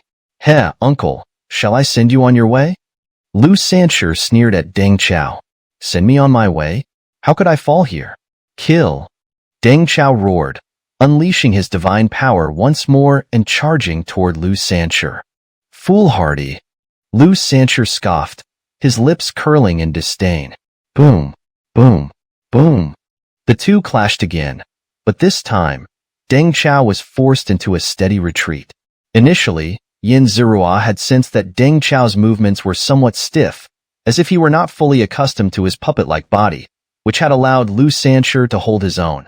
If Deng Chao had been in his original form, even if he were slightly weaker than he was now, he could have defeated Lu Xianxia. His experience in true god-level combat was vast, while Lu Xianxia couldn't even see his shadow in that regard. However, Since Deng Chao had been transformed into a mechanical puppet of the clan of mechanization, his combat experience had been drastically diminished. He no longer held any advantage over Xianxia, and now, with his severe injuries, his movements had become even more sluggish, forcing him into a relentless retreat. Damn you, insects! If not for those two talismans, how could I have ended up like this? I shouldn't be like this, Deng Chao shouted as he retreated, his voice filled with desperation. In the midst of his evasion, he found an opportunity to glare viciously at Xianxia, his gaze so venomous it seemed he wanted to devour him. In response, Xianxia mocked him with a smirk and a few vulgar gestures, which sent Deng Chao into a furious frenzy. His momentary lapse allowed Xianxia to seize the opportunity, delivering another devastating blow. Deng Chao lost another arm, and now, with no limbs left, he relied entirely on his divine power to fight against Xianxia. Damn it! Deng Chao wailed in agony, his voice filled with despair. Like a wild beast on the brink of death, he refused to accept his fate, yet he had no choice but to continue his futile charge. But Xianxia stood firm as an immovable dam, blocking every surge of Deng Chao's attacks. You're forcing me. You're forcing me. Deng Chao, his hair disheveled, fled to the side, his eyes bloodshot as he glared at Xianxia and Xianxia. I didn't want to do this. I didn't want to do this. Deng Chao muttered to himself, his body suddenly surrounded by a twisted, black chunk of flesh. The moment Xianxia saw this flesh, he felt a surge of madness. The familiar scent, the familiar aura. Xianxia instantly recognized that this flesh must be connected to the heretical cultivators and the evil gods. Before he could act to stop Deng Chao, the chunk of flesh slowly floated up, hovering above Deng Chao's head. Oh, Divine One, grant me your power. Deng Chao's eyes grew wild as he stared at the floating chunk of flesh, his voice filled with fervent prayer. Gulp! The black flesh rotated a few times in the air before plummeting down. Deng Chao opened his mouth wide, swallowing the flesh in one gulp. The vile flesh was consumed instantly. The flesh of an ancient high-tier god. Xiao exclaimed in horror, her gaze darting toward Xianxia in the distance. But Xianxia was too far away to close in and kill Deng Chao in an instant. Xianxia, however, could quickly close the distance using his golden rock steps, but his attack power would be insufficient, and rushing in recklessly might endanger himself. Gurgle. Blood-red runes began to appear on Deng Chao's body, and his throat emitted strange gurgling sounds, like the cooing of a dove. Swoosh. Xianxia sensed the danger and mustered all his strength to unleash a powerful attack toward Deng Chao. Buzz. The blood-red runes on Deng Chao's body suddenly expanded, forming a blood-red domain that stretched for hundreds of miles. Xianxia's attack struck the domain, leaving only ripples, unable to cause any significant damage. In that instant, Deng Chao's strength seemed to have fully recovered. Deng Chao screamed in agony, and Xianxia could clearly see that within the blood-red domain, the metallic puppet was rapidly growing flesh. But this flesh was grotesque, covered in pus-filled sores and strange, writhing tentacles. Deng Chao had completely transformed into a monster, one that was even more inhuman than the metallic puppet. Xianxia could no longer see any traces of humanity in him. Roar! Deng Chao bellowed, his voice filled with extreme vileness, strong enough to cause lower-tier gods to mutate on the spot. Go! Xianxia grabbed Xiao and brought her to Xianxia's side. He had already sensed the danger and knew they had to escape while Deng Chao was still transforming. Otherwise, they would lose their chance. Wait, I'll slice open the space. Grab onto me, and we'll escape together. Xianxia pulled out his spatial slash blade and said to Xianxia and Xiao. Yes. Both Xianxia and Xiao nodded. This was a life-or-death moment, with no time to waste, and certainly no room for sentimentalities like, I owe you, or you owe me. Boom! Just as Xianxia was about to slice open the space, an immense, overwhelming will descended from the void, freezing the space in an instant. Yin Zerua felt as though the once fluid space had turned into solid steel, and even with his spatial slash blade, he could no longer escape. This aura, Yin Zerua's expression grew grave. He sensed the arrival of a top-tier powerhouse, one far more powerful than Xiao Ming's master, and comparable to the immense presence mentioned earlier at Kongshuan. Roar! Roar! Roar! Deng Chao, now completely devoid of reason, had transformed into a revolting, emotionless mass of flesh. Sensing the imminent danger, he roared incessantly at the void. Another fool tempted by the allure of the evil gods, a gentle voice echoed from the void. As this voice resounded, Yin Zerua felt his divine energy flow accelerate, and he even gained insights into soundwave techniques from the voice itself. Is this the power of a top-tier powerhouse? Yin Zerua thought intently, not daring to lose focus. He wanted to observe how this great being would handle the monster and what benefits he could gain from the process. Chapter 351. All affairs resolved, onward journey resumes. Roar. Squeak. The monstrous creature that Deng Zhao had transformed into continued to roar at the void, but as the voice of the great being echoed, its aura weakened until it finally curled up into a docile ball. Alas, disperse. A sigh echoed from the void, and Yin Zerua watched as the hideous, monstrous flesh ball slowly turned into sand, scattering with a soft rustling sound. The entire process was devoid of any divine power, leaving no trace of divine magic. Although Yin Zerua, out of fear of seeing things he shouldn't, didn't dare to open his martial Dao heavenly eyes, he was certain that no divine power or divine magic was at work. A massive creature had simply turned into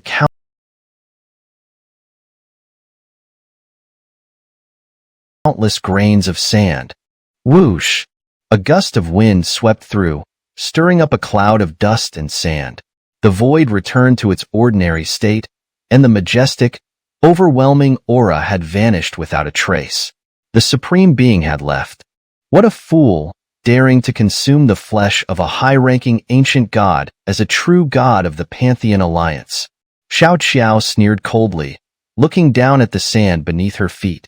True gods of the Pantheon Alliance were the middle and upper echelons of the Alliance, one of its pillars, and were constantly bound and monitored by mysterious forces. As soon as Deng Zhao, the fool, swallowed the ancient god's flesh, a supreme being descended. The outcome is still good. Lu Sancher chuckled, feeling a sense of relief after the tumultuous events of the day. I wonder if any true gods are still watching the show from afar? Yin Zerua sneered at the distant void. He thought that these true gods wouldn't act against them unless they were certain that Yin Zerua no longer possessed those immensely powerful talismans. After all, there was no mortal enmity between them, and there was no need to risk offending a mid-tier god with unknown cards and background. After understanding everything, Yin Zerua, Lu Sancher, Xiao, and the others spent a few days in the Golden Crow City, gathering some treasures and updating their information. Then, Yin Zerua decided to resume his journey. Brother Yin, it was fate that brought us together. If you ever return to the Suke Star region, be sure to visit the Pantheon Alliance and look me up. I'll make sure to treat you well. Lu Sancher clasped his hands in farewell. By his side was the petite and charming Xiao, while his original interstellar pirate subordinates were nowhere to be seen. Behind them stood a luxurious flying vessel, Xiao's ship, a flying fortress that made Yin Zerua and Lu Sancher look like paupers combined. Haha, until we meet again by fate. Yin Zerua clasped his hands and laughed. He leaped onto his own flying vessel, waved to Lu Sancher, and sped off in a certain direction. For wanderers of the martial world, there was no need for excessive sentimentality. Whoosh! The flying vessel flew for 3 full days before Yin Zerua finally felt the eerie sense of being watched disappear. He let out a long breath, feeling much more at ease. He knew that the true god of the Golden Crow City had been watching him, likely coveting the powerful talismans he possessed. Uncertain of how many cards he held, the true god had refrained from making a move. Though hesitant, there had been small attempts at probing, and more than once, Yin Zerua had considered using his void escape blade to flee. Golden Crow City, huh? Very well, I'll remember that. Yin Zirua glanced back in the direction of the Golden Crow City, murmuring to himself. Having left the Golden Crow City, Yin Zirua was now close to his destination. The divine artifact he sought this time was a small world. He needed to harness the core of this small world to ascend to the rank of upper god. This small world was no ordinary one. It was born of the universe itself and possessed a unique vital energy that allowed one to touch the essence of the cosmos. To ordinary people, this vital energy was nothing special, but to those in need, it was a priceless treasure. Yin Zirua was one of those who needed it. This small world had been discovered by the old ape of the Golden Ape clan many years ago. Its current state was unknown, and Yin Zirua had prepared for various possibilities. Such small worlds born of the universe grew extremely slowly. Even after countless years, it was likely still in its core stage, not yet fully developed into a complete world. Please don't let it be occupied by some true god family. Yin Zirua prayed silently. Before being cultivated, such small worlds were extremely concealed.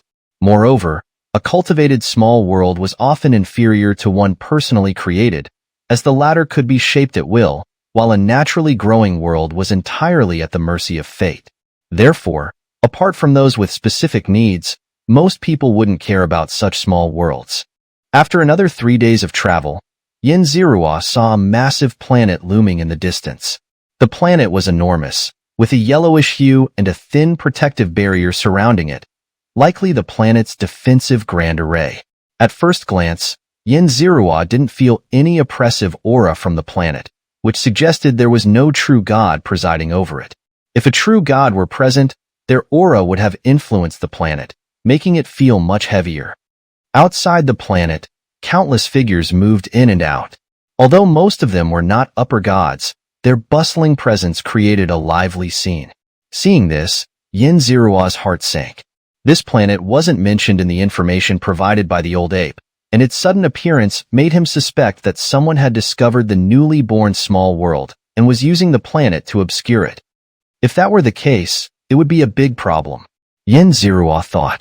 Whoever could harness that vital energy must not be an ordinary figure, and the accompanying divine artifacts of the small world weren't worth such a massive effort.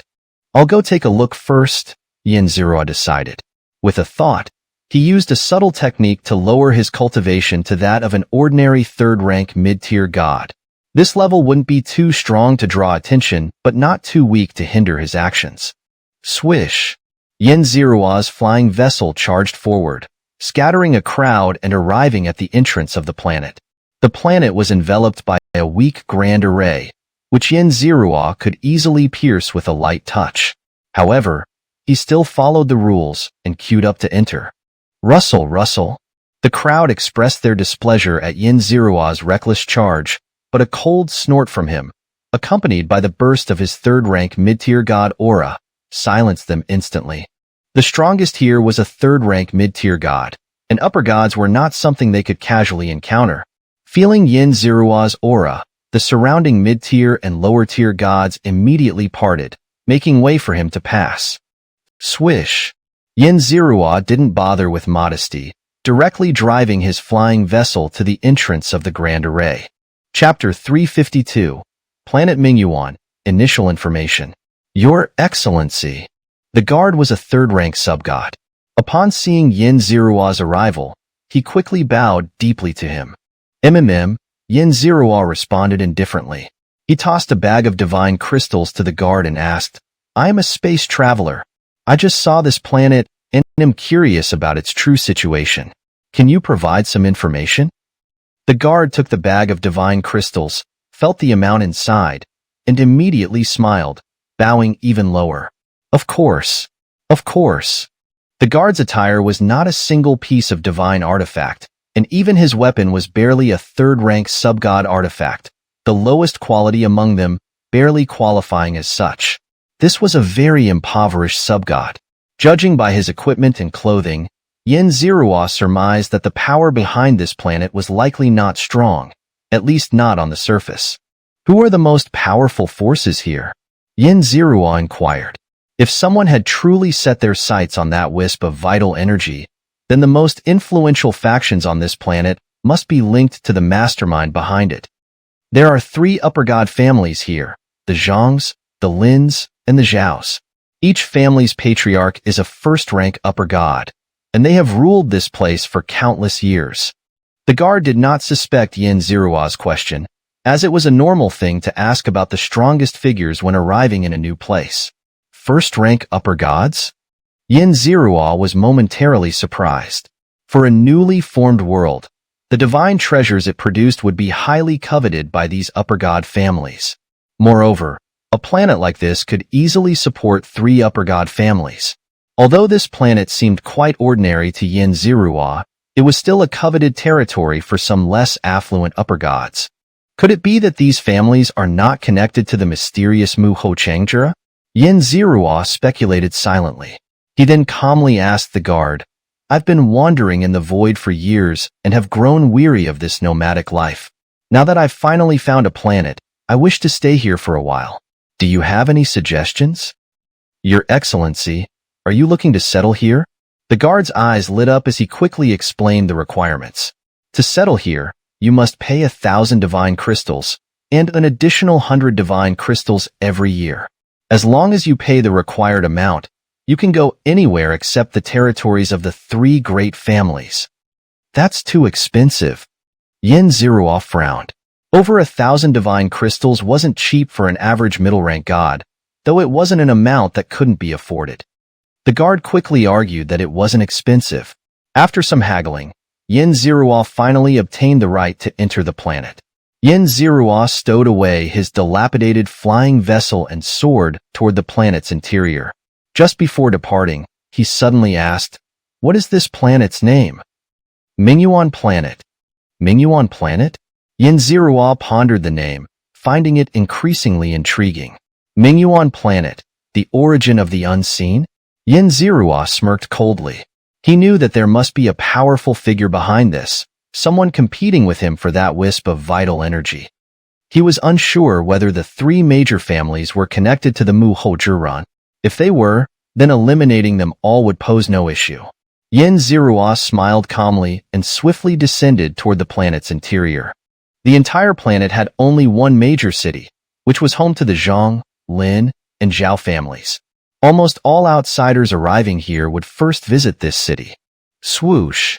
Without exception, Yin Zirua descended into the city, intending to gather some information and ascertain which forces were behind the mysterious figure and what their strength was. After presenting his credentials, Yin Zirua found a guesthouse to stay in. He gathered some information about the city and learned that the planet's main exports were divine herbs and ores. Of course, these were of very low grade, only useful for sub-gods and some middle-rank gods. Although these treasures were quite cheap, they were still quite valuable overall. As a result, the 3 families constantly competed, leading to numerous bloody conflicts. Yin Zirua reviewed all this information and found no mention of the New World. If not for prior knowledge, he would have almost believed that this was just an ordinary planet ruled by a few upper god families. Someone must have hidden the news of these divine treasures. The 3 families must know something, Yin Zirua thought. He decided to investigate the ruling families shortly. Yin Zirua moved like a faint shadow through the darkness. His target this time was the strongest family, the Lin family, whose patriarch was said to be the most powerful and whose history on Mingyuan Planet was the longest. After passing through the city walls, Yin Zirua entered the Lin family's inner compound. The defenses here were nothing to him, and he infiltrated effortlessly. Once inside, Yin Zirua headed straight for the core area, where the most luxurious buildings were, the residences of the family's direct descendants. As soon as he entered, Yin Zirua heard a series of moans. Being an experienced man, he naturally knew what was happening. He had no interest in others' privacy, so just as he was about to leave, he suddenly heard the woman's voice. It sounded like that of a young married woman. "You've become quite skilled recently. Did you refine the divine treasures from that place?" "Divine treasures? That place?" Yin Zirua's interest was immediately piqued. He didn't leave right away but quietly stayed in the corner, listening. Himph, I did refine some divine treasures. What about it? How does it compare to my brother's? The man's voice responded, sounding like a young man's. That deadbeat can't compare to you, my dear. You're also quite bold, daring to seduce your sister-in-law. The woman cooed seductively. What followed was another round of passionate lovemaking. Xianxia grew increasingly annoyed listening from outside. Ignoring whether this philandering brother-in-law would be rendered impotent, he suddenly appeared in the room. Ah! The two entangled individuals screamed upon seeing a figure suddenly appear. Shut up, or I'll help you do it. Xianxia coldly shouted, his terrifying killing intent instantly causing the two to faint. What a pair of useless fools. Xianxia thought disdainfully. He waved his hand, awakening the young man who had been on top of the woman. Without waiting for the young man to speak, Xianxia quickly asked his questions. What are these divine treasures? Where did they come from? What is your position in the Lin family? I am the second son of the Lin family's patriarch, the most talented young member of our family. The young man trembled, stuttering as he spoke. I'm not interested in who you are. I want to know about the divine treasures. Xianxia's gaze turned icy. Chapter 353. Skillful use of strategy, inciting trouble. The young man stammered, unable to provide any useful information. It seems you really want to die. Xianxia's killing intent erupted, like countless sharp swords piercing the young man. Wait, I'll talk. Under the impact of this killing intent, the young man hurriedly spoke up. Our family owns a sacred artifact mining site on the eastern side of this planet. That's where I got my sacred artifact. The young man explained that on the eastern side of the planet, there was a large mountain with a mine that produced many sacred artifacts, controlled by the strongest three families on the planet: Zhang, Lin, and Zhao. Oh! Xianxia was taken aback, stroking his chin in thought. Since there was a mine there, perhaps the core of that small world was located in that area. The old golden ape from the Golden Ape clan had provided intelligence that the small world was nearby. If it were in a void, Xianxia could have sensed it and found it easily. But now, it had formed into a massive planet with chaotic energies, making it difficult to pinpoint. Of course, Xianxia could choose to destroy the planet entirely, erasing it and revealing the incomplete small world. However, doing so would alert unknown enemies. Die! While Xianxia was deep in thought, the young man suddenly shouted at him, unleashing all his strength as a middle-tier god of the first rank, forming a powerful fist strike aimed at Xianxia. The attack wasn't particularly strong, but it created a significant disturbance, perhaps intending to alert the clan's experts even if it couldn't kill Xianxia. Xianxia snorted coldly, his mind moving, and an invisible force bound both the young man and his attack. He looked at the young man with a cold smile, ignoring his shocked and desperate gaze. With a swirl of five-colored energy, he extinguished the attack, causing the young man to faint. Xianxia examined the young man, hesitating whether to kill him. If he did, it might alert the higher-ups of the Lin family, causing unnecessary changes. Then it hit him. Xianxia recalled a secret technique that could temporarily alter a person's memory. It was one of the many techniques the old golden ape had given him. However, this technique could only be used on those with much weaker cultivation, and the erased memories would eventually recover on their own. Clearly, this situation was perfect for using such a technique. Xianxia's mind moved, and he drew several mysterious runes on the young man's forehead. The runes flickered briefly before disappearing. Xianxia knew the technique had been successfully cast. Just as he was about to leave, he suddenly noticed the woman lying on the bed and had an idea. He tossed the young man back onto the bed, looking at the naked pair embracing each other. Then, with a thought, he unleashed a middle-tier god of the third-rank aura that shot into the sky. Who dares to intrude? A distant, aged voice bellowed, accompanied by a middle-tier god of the third-rank aura erupting to deter any hidden enemies. Several whooshing sounds followed, and the courtyard was quickly surrounded by Lin family experts. Countless auras sealed off the entire space, and numerous divine senses scanned continuously, trying to locate the intruder who had invaded the Lin family. A middle-tier god of the third rank was a top-tier expert for the Lin family. The sudden appearance of such a powerful figure in the heart of their territory naturally drew the attention of many retainers, guards, and elders. Feeling the arrival of many people, Xianxia's mind moved, and he transformed into a black shadow, quietly slipping outside. It was time to enjoy the show. Grand Elder. The crowd bowed to an elderly man in the center. A middle-tier god of the third rank has infiltrated our family. For some reason, they suddenly released their aura here. The Grand Elder of the Lin family declared solemnly. This place. The crowd looked at the building in front of them, hesitating. Such buildings were usually the residences of core family members, and out of respect, they couldn't be entered casually. Grandfather, this is my humble abode. I often stay here, but my wife should not be resting here now, so it's safe to inspect. A young man stepped forward from the crowd, bowing to the Grand Elder.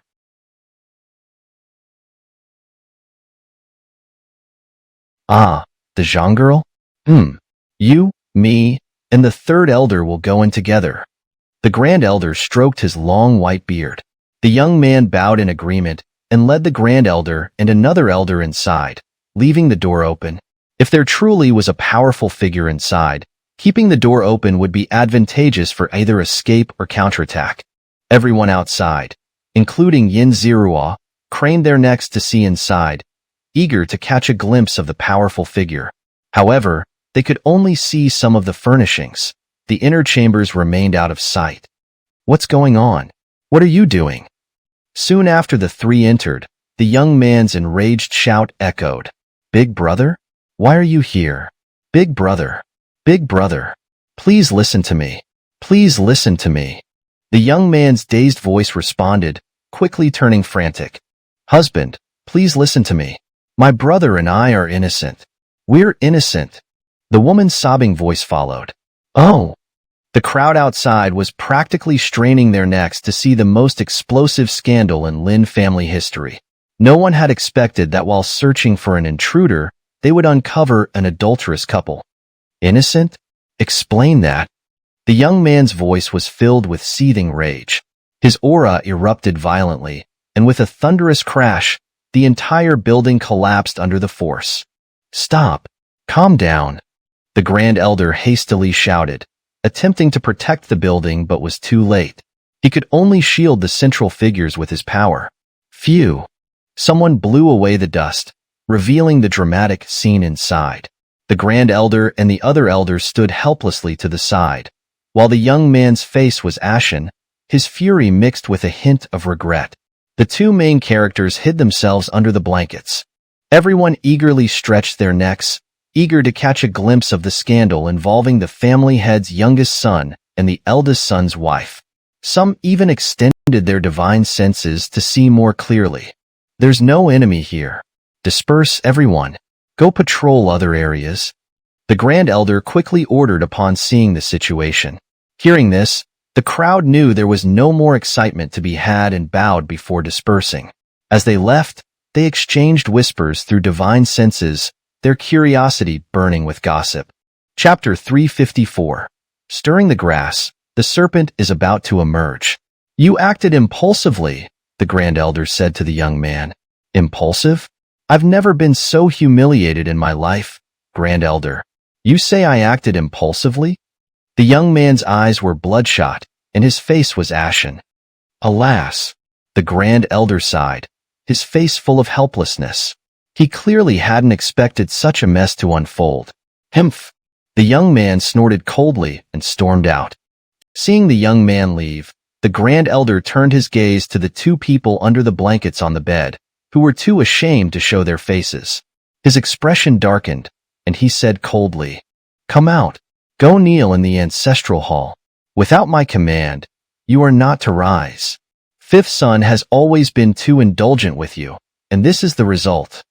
The boy was punished and sent to kneel in the ancestral hall, while the young woman was taken away by a few burly matrons to an unknown location. Xianxia, if he followed the boy to the ancestral hall, might find the secrets he was seeking there. The Lin family's ancestral hall was vast, with a young man kneeling upright in the center. A lamp burned slowly beside him, and the altar was adorned with ancestral tablets. These tablets belonged to the ancestors of the Lin family, but they were covered with black cloth, for reasons unknown. Tap, tap. Footsteps echoed, and an elegant middle-aged man entered. His appearance was strikingly similar to both the young man and the youth, suggesting he was the head of the Lin family. Xianxia, upon closer inspection, found that the head of the family's public cultivation level was at the third rank of middle-tier gods, but in reality, he was at the second rank of upper-tier gods. Although his concealment technique was decent, Xianxia saw through it at a glance. Alas, you shouldn't have seduced your sister-in-law. You have so many beautiful maids. You're not short of women. Even if you took a liking to a woman outside, I could have arranged it for you. Why seduce your sister-in-law? Isn't that slapping your elder brother in the face? The middle-aged man sighed. Those women can't compare to my sister-in-law. It's much more fun to get what you absolutely shouldn't. Hearing the middle-aged man's arrival, the boy's previously sullen and angry expression turned proud as he replied, "Ha ha ha, no wonder you're my son Lin Pao." The middle-aged man laughed heartily. "You seduced your sister-in-law, that's fine, but you shouldn't have let so many people know. You must apologize to your elder brother." Then, his face turned serious as he said, "Do you understand?" Got it. I'll give him my share of divine objects for the year," the boy said impatiently. Since you're willing to make such a sacrifice, I won't meddle in your sibling affairs. Now, tell me, what exactly happened? Lin Pao asked sternly. A surge of power erupted from the core of the family, signaling an enemy invasion. But in the end, they caught the boy in an illicit affair with his sister-in-law. It was all too coincidental, as if someone was deliberately playing with the Lin family. Of course, if it were just a matter of revenge or mockery, that wouldn't be so bad. But if there was more to it, the situation could be dire.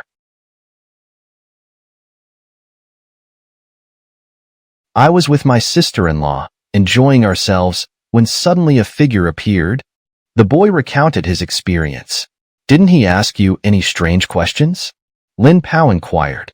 No, he just appeared and knocked me out. When I woke up, the grand elder and my elder brother were there, the boy replied, shaking his head. Not a single question. How strange. How strange. Lin Pao muttered to himself. What is it, father? Maybe this figure has a grudge against our family. Maybe he just wanted to play with us. Our Lin family may be the strongest on this planet, but in the higher realms, we're nothing more than ants. Being toyed with isn't that unusual. Maybe he wanted a share of the divine objects, the boy suggested. Yes, if it's just a matter of mocking us or wanting a share of the divine objects, that's manageable. But if there's another reason, it could be troublesome, Lin Pao sighed. Tisage father, don't underestimate our family. The things here might attract an average upper-tier god, but anything else? Even if we offered it, they might not even glance at it, the boy scoffed. You don't understand. You don't understand. Lin Pao sighed, dismissing the boy's scoffing. All right, you'll go to the mine for a few years first. If you need any women, I'll send them to you, Lin Pao said, waving his hand. Seeing his son accept the punishment, Lin Pao lost interest in continuing the conversation. He turned and left. Watching his retreating back, Xianxia quietly followed. Come out, friend. You've come all this way to our Lin family. How could we not offer you some hospitality? Lin Pao suddenly spoke softly as he walked halfway. Trying to trick me? Xianxia sneered. He wasn't going to reveal himself, whether or not Lin Pao had truly detected him. Lin Pao called out to the void a few times, but there was no response. He lowered his head and continued walking. After some distance, he called out for Xianxia again, but still, there was no response. After some time, he returned to his room, where he focused on cultivation and reading, making no other moves. Xianxia, growing impatient, decided to eliminate him. His attempt to stir up trouble seemed a bit weak. He decided to kill Lin Pao and see if that would provoke a bigger serpent to emerge. Knock, knock, knock. A knock came at the door, and the Grand Elder entered. Have you found that hidden rat? Lin Pao asked. No, not a trace, not a whiff. I even had someone divine it, but nothing came of it, the Grand Elder replied, shaking his head. Since he dares not show himself, he must not be a true god. He's likely an upper-tier or middle-tier god. There's no need to be overly afraid, Lin Pao said, waving his hand. Yes, master, the Grand Elder bowed deeply. A family's Grand Elder addressing the head of the family as master? And yet, outside, they were on equal terms, with the Grand Elder holding a higher status. How strange. Moreover, for a small family, an upper-tier god of the second rank wasn't afraid of enemies below the level of a true god. It seemed there was likely a true god behind the scenes. Yinzi speculated based on their conversation. I'll go to that place shortly and report to the higher-ups. As for you, stay here and deter any enemies, Lin Pao said. Won't that draw the attention of that person, leading to the exposure of that place? The Grand Elder asked, hesitant and worried. No, I'll go through a teleportation array. No one will be able to detect it, Lin Pao told the Grand Elder, his gaze seemingly directed at the void, as if reminding Yinzi. The Grand Elder nodded to show he understood and then bowed and left. Lin Pao read for a while before activating the protective barrier, twisting a mechanism, and revealing a hidden passage beneath the bed. Chapter 355, Mysterious Valley, Core of the World. Seeing Lin Pao about to enter the passage, Yin Zirua focused intently. Without hesitation, he spent 10,000 villain points to exchange for a tracker, which he then shot onto Lin Pao's body. Seeing his villain points almost depleted, Yin Zirua gave a wry smile. This tracker was different from those in the lower realms. Not only did it have a much greater range, but it could also penetrate some secret realms and worlds. It was an extremely useful tracker, albeit a bit pricey. Yin Zirua kept a close eye on the system, noticing that the red, representing Lin Pao, instantly disappeared, only to reappear 30,000 miles away. The red dot flickered in that location before appearing elsewhere again. This process repeated, with the red dot constantly disappearing and reappearing until it finally stopped in one place, no longer moving. What a cautious fellow, Yin Zirua remarked. Lin Pao had used multiple teleportation arrays to cover his tracks. If not for the tracker, Yin Zirua would have had no way of knowing where he was going. This must be it, Yin Zirua thought. Without delay, he left the Lin family and headed toward the location indicated on the map at breakneck speed. Darting through the clouds, Yin Zirua activated his golden rock steps, his divine power rapidly depleting. In less than half an incense stick's time, he arrived at the entrance of a small valley. This was where Lin Pao had ultimately arrived. Unless something unexpected happened, Lin Pao should still be here. Yin Zirua's heart stirred as he realized the location was directly opposite the mine on the eastern mountain, situated at opposite ends of the Mingyuan star. This is it. Yin Zirua was certain. Just as he was about to step in, he discovered a hidden grand array. This array was extremely well concealed and deadly, and if he were to fall into it, even with his full strength, there was a chance he might not escape. Upon discovering the hidden array in the void, Yin Zirua carefully observed his surroundings again. He noticed that many seemingly insignificant things like insects, lizards, and small shrubs were actually puppets. Their moving eyeballs made them look like surveillance devices. Is this place hiding a treasure trove? Why such tight security? Yin Zirua muttered. Even if this place didn't house the core of the small world, it undoubtedly held a great secret. Thinking this, Yin Zirua decided to investigate further. Martial Dao Heavenly Eye, open? Yin Zirua muttered, activating his Martial Dao Heavenly Eye. He twisted his body, slipping through the array lines that blended into the void. The power of his primordial divine domain flowed, erasing all traces of his presence, leaving no scent or shadow. Phew! Like a gentle breeze, Yin Zirua appeared inside the valley. Upon closer inspection, he saw a flat altar within the valley, surrounded by several teleportation arrays. There were no living beings present, but numerous puppets patrolled the area, some of which exuded formidable auras. Yin Zirua avoided alerting these puppets and swiftly moved to the top of the altar. The altar was engraved with strange runes that emitted a spatial fluctuation. At a glance, Yin Zerua recognized that these runes were the key to accessing the core area of the small world. Observing the runes glowing with a clear light, Yin Zerua focused intently. After careful observation and perception, he confirmed that the small world's core was indeed here. The unique primordial aura caused his domain to resonate uncontrollably. Since this was the place, Yin Zerua didn't hesitate. He gathered all his strength into his fist and unleashed a devastating blow. Boom! The altar shattered, and space disintegrated into nothingness.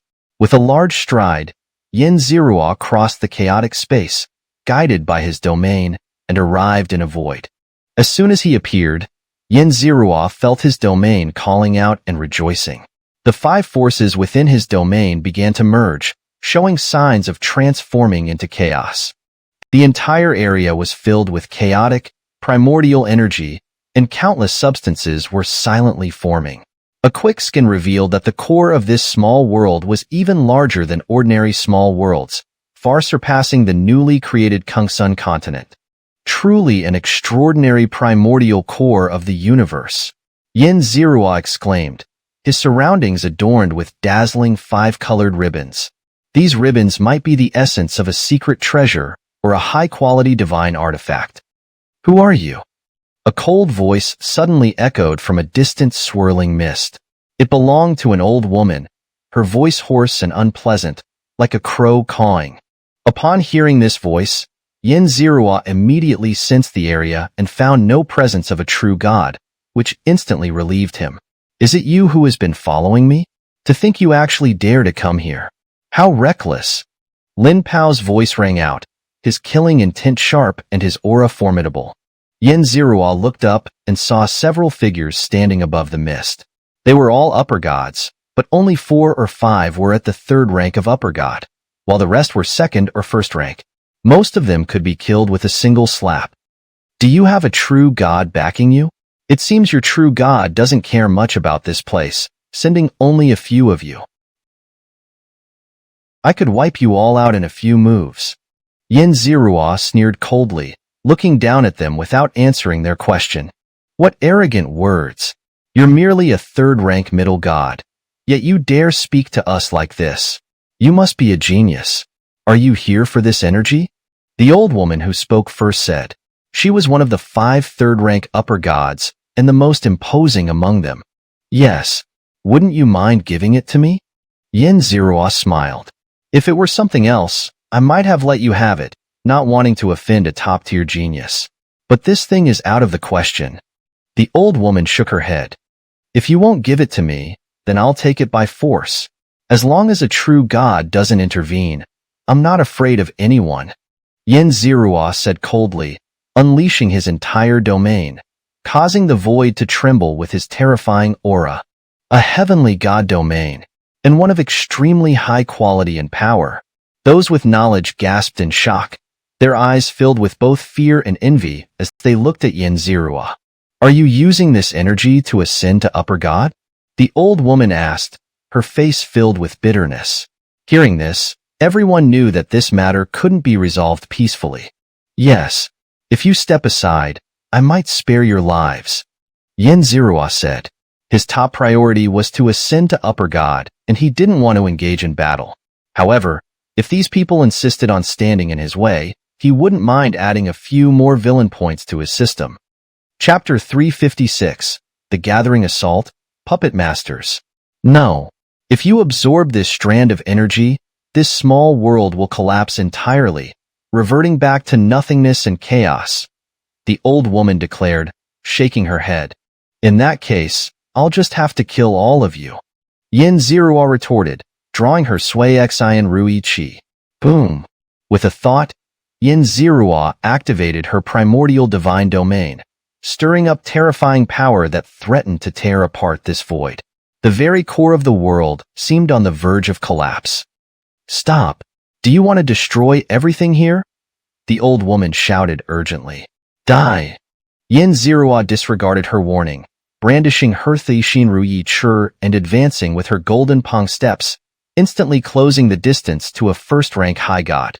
Before the high god could activate his domain or unleash his power, Xianxia cleaved him in two with a decisive, precise strike. As for the old woman's warning about destroying the small world, Xianxia cared little. Ever since she had activated her primordial divine domain, she had felt it continuously absorbing the intangible energy from the void. She sensed that with just a little more time, she could absorb all the energy here. Damn it! Seeing that Xianxia showed no signs of stopping, continuing to slaughter her allies while greedily absorbing the world's energy, the old woman couldn't help but curse in frustration. Kill! Lin Pao, witnessing the dire situation, erupted with his own power and charged at Xianxia. Thank you for leading the way. To show my gratitude, I'll send you to the Yellow Springs. Xianxia laughed loudly as she appeared before Lin Pao. Die! Lin Pao didn't respond to her taunts. Instead, he unleashed a domain stretching over 500 or 600 miles, slamming it toward Xianxia. Die! Xianxia coldly shouted, her movements unwavering. With a single, decisive swing of her Thuishin Rui Chi, she cleaved through Lin Pao's domain. A devastating torrent of five-colored energy surged into the breach, tearing apart Lin Pao's domain. Ah! Lin Pao screamed in agony as his domain was destroyed in an instant. The backlash from his shattered domain caused him excruciating pain, his screams echoing through the void. Break! Xianxia roared, and Lin Pao's domain shattered into countless motes of light. Instantly, she appeared before him, her rod descending with the force of the five elements, erasing Lin Pao from existence. Boom! Blood clouds spread, and gusts of ghostly winds howled as the head of the greatest family on Mingyuan's star met his end. Kill! Seeing Lin Pao fall, countless attacks rained down on Xianxia. Swoosh! In this moment of extreme peril, Xianxia swiftly evaded the attacks using her golden Pong steps. Boom! Boom! Boom! The attackers persisted with their onslaught, but Xianxia's golden Pong step was too agile and swift. None of their powerful attacks hit their mark, and in the process, she managed to counterkill another first-rank high god. Attack! This bastard is too slippery. If you don't act, we'll all be wiped out, one of the attackers shouted. Forget about holding back. We must kill this monster, or none of us will survive. Hurry up and attack, another urged frantically. Xianxia was slightly puzzled. She had already demonstrated her strength, and logically, no one here should be her match. She understood this, and so did her enemies. Yet, they were still urging each other to attack. Could they have some hidden card? Instantly, Xianxia became wary. All right. The old woman and several other third-rank high gods exchanged glances and shouted in unison. While dodging the attacks, Xianxia kept an eye on these 5 third-rank high gods who had yet to make a move, trying to discern what their hidden card might be. Danger! Suddenly, Xianxia sensed an impending threat, and its source was the 5 third-rank high gods. They really do have a hidden card. Xianxia's heart skipped a beat as she looked solemnly at the 5 high gods. The thick fog around them began to converge, quickly forming a set of imposing armor over their bodies. True godly armor? Xianxia felt the aura and was momentarily stunned. What kind of hidden card was this? True godly armor couldn't be fully utilized, making it more of a hindrance than a help, like a child wearing an adult's coat. No, not true godly armor, but puppets? After sensing and observing closely, Xianxia realized that what she was looking at wasn't armor but a type of puppet. Its power came entirely from its own divine crystals, with little connection to its internal driver. Puppets driven by gods? Xianxia looked at these steel giants with grave concern. The aura emanating from these puppets had surpassed the realm of high gods, even hinting at the presence of true gods. She could be certain that these puppets were of immense value, possibly even surpassing ordinary true godly armors. No wonder the behind-the-scenes forces hadn't sent many high-level experts to guard this place. They already had top-tier combat power in place. Kill. The 5 puppets moved, their speed astonishingly fast as they instantly appeared before Yin Zerua. Boom! Yin Zerua activated her primordial divine domain and clashed with them head-on. A deafening explosion rang out, and Yin Zerua was sent flying, coughing up blood. She had sustained significant injuries. These 5 puppets, driven by high gods, were simply too powerful. These puppets were far more agile and skillful than ordinary ones, lacking the rigidity of typical puppets. While ordinary puppets relied on brute force, these puppets excelled in technique. Judging by their proficiency, the drivers had been specially trained to maximize the puppet's potential. Kill. The 5 puppets attacked again. Yin Zerua dodged repeatedly, feeling humiliated. She never thought she would one day be suppressed by someone else's money. For her, this was a disgrace. Damn it! Yin Zerua gritted her teeth, glancing at the 20 to 30,000 villain points that had just been added to her system panel. Should she exchange them for some powerful talismans to completely destroy these money-driven opponents? Swoosh! Yin Zerua dodged the puppets' attacks once again. These puppets were not only incredibly powerful in their assaults, but also possessed terrifying speed. Even with her full effort in executing the Golden Pong step, she nearly felt their touch graze her. This can't go on. I need to think of a way. Yin Zerua's mind raced, desperately seeking a solution. She was walking a tightrope, and one misstep would lead to a bottomless abyss. If she were caught, she would have to use her escape blade to flee. However, that would mean her divine domain couldn't undergo its transformation, something she absolutely couldn't accept. Chapter 357. Beyond the Thick Fog, Creating Geniuses. Yin Zerua, while fleeing, pondered ways to counter his enemies. Aside from exchanging talismans with the system, he needed to think of other methods. The system's talismans could only yield the best results when used unexpectedly. Once the enemy was on guard, their effectiveness diminished significantly. The system's assistance could only be a last resort. Yin Zerua made up his mind. He would not reveal his trump card unless absolutely necessary. Moreover, besides holding back his trump card and not using the system's talismans, there was an ominous presence of a true god, which posed the greatest threat. It was obvious to anyone that the force capable of fielding so many powerful puppets must be a true god-level entity. Ordinary true gods simply didn't have the resources to afford such treasures. If anything unexpected happened, this powerful true god might directly descend, and if that occurred, he would have to flee, and his ascension would inevitably fail. Hurry and kill him. He's still absorbing that vital energy. The 5 puppets attacking Yin Zerua shouted loudly. "Want to kill me? Dream on." Yin Zerua sneered, his expression calm despite the dire situation within. Facing the intense Wei Gong, he still managed to maintain an air of ease and composure. Boom!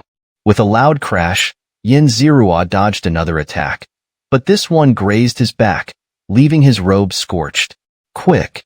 Quick! His strength is reaching its limit. Explode and kill him now, the 5 attacking puppets urged. Die! Yin Zerua unleashed his full power, using divine techniques like the Flame Ultimate True God technique, the Evil God technique, and the Devouring God technique, along with rarely used divine artifacts like the Dream Beast's Secret Treasure and the Tracking Eye. The divine techniques erupted to their fullest, and the artifacts and divine tools were pushed to their limits. Yin Zerua's primordial divine domain grew stronger once more. The Dream Beast stone glowed intensely, and a pink mist enveloped an area within 10,000 miles of Yin Zerua. Swoosh! Yin Zerua, with his golden rock steps pushed to their utmost, instantly appeared before the weakest puppet. The heart-satisfying and will-accomplishing ruler had become incredibly sharp, enhanced by numerous forces. Slash! The ruler sliced through the steel-forged puppet, tearing its seemingly rigid shell like a piece of cloth. Damn it! The puppet, suddenly attacked by Yin Zerua, roared in anger. It immediately counterattacked, a glowing white iron fist smashing toward Yin Zerua's frail body. Swish! Yin Zerua retreated even faster, dodging the attack, but his face showed no joy. Instead, it was filled with solemnity. His all-out strike had only managed to cut through the puppet's shell, but a thin layer of light membrane inside had protected it, resulting in only a minor injury.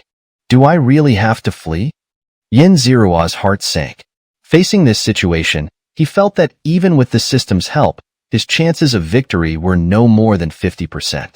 Of course, with the system's assistance, his chances of absorbing all the vital energy here were still high, but that would mean using up his trump card and having to flee in disgrace. Swish! Yin-Zerua dodged another massive puppet's attack, instantly retreating far away. While absorbing the vital energy, he searched for weaknesses among his numerous enemies. Yin-Zerua's expression changed as he looked at the thick fog from which the group had emerged. Initially, he had thought it was just a mist to obscure them, but now, observing it closely, he detected a faint, peculiar fluctuation.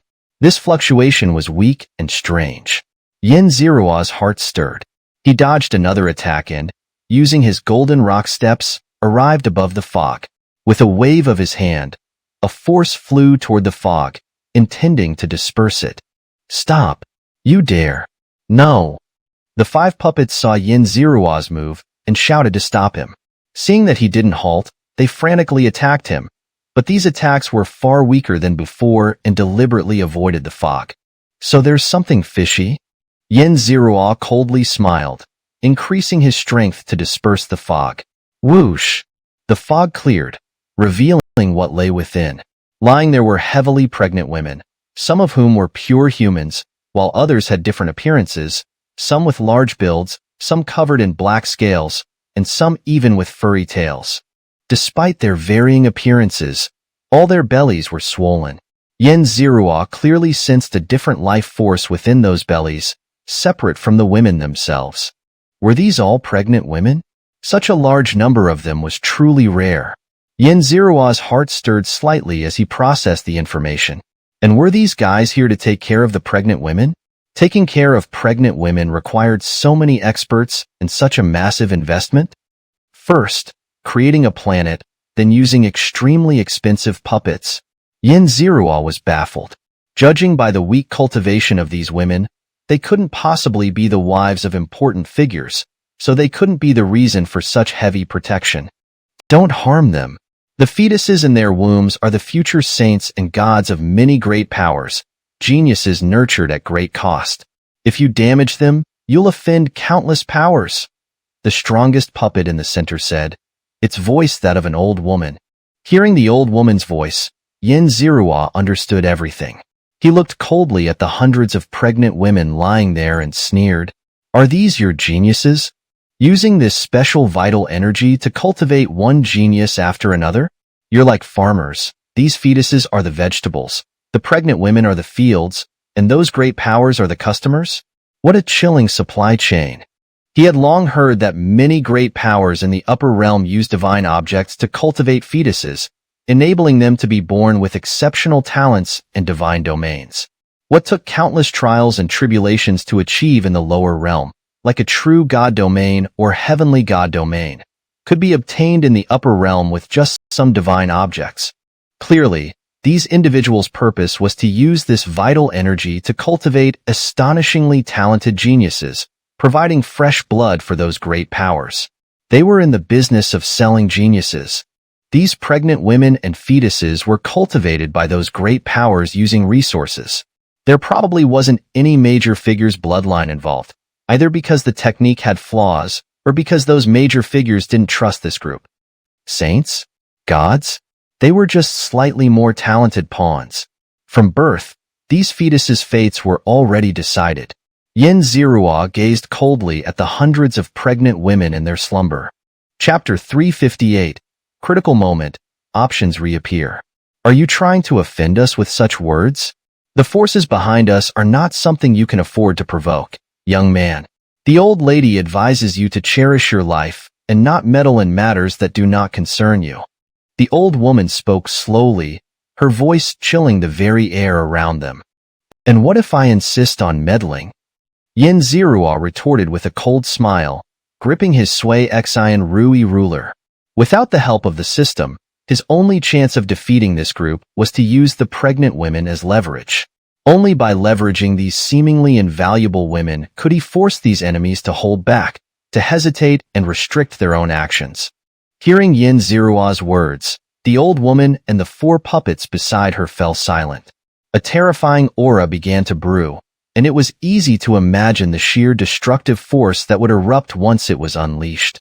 Yin Zirua watched as the puppets' auras linked together and began to rise steadily. He refused to back down, unleashing his own imposing presence. With the system, the Dunton Blade, and enough trump cards, he had no fear of them. Ding! Faced with the dark side of the upper realm, the host has become enraged. To calm the host's anger, the system has activated a self-select task. Option 1. Kill these pregnant women and their unborn children, ending their miserable lives. Reward: 500,000 villain points. Option 2. Save these pregnant women and their unborn children, freeing them from the clutches of evil and granting them new lives. Reward: unknown. Option 3. Leave everything to chance, using the pregnant women and their unborn children to fight against the enemies. Reward: 100,000 villain points. The system's prompt suddenly rang in Yin Zirua's ears, nearly causing him to lose focus and reveal a weakness. But his reaction was quick, and he quickly suppressed his surprise. Facing 5 extremely powerful puppets and the immense pressure they exuded, Yin Zirua divided his attention to analyze the options the system had provided. All 3 options seemed suitable for the current situation. Without the system's prompt, he might have chosen option 3, using the pregnant women and their unborn children to restrain the enemies, thereby killing them and absorbing their auras. But now, with the system's prompt and the additional 2 options, he had the opportunity to choose a better plan. Option 1 involved killing the pregnant women and their unborn children, which would undoubtedly enrage the 5 puppets in front of him, driving them into a frenzy. This could potentially summon a true god, posing a significant risk and making him enemies with numerous forces, yet the reward wasn't substantial.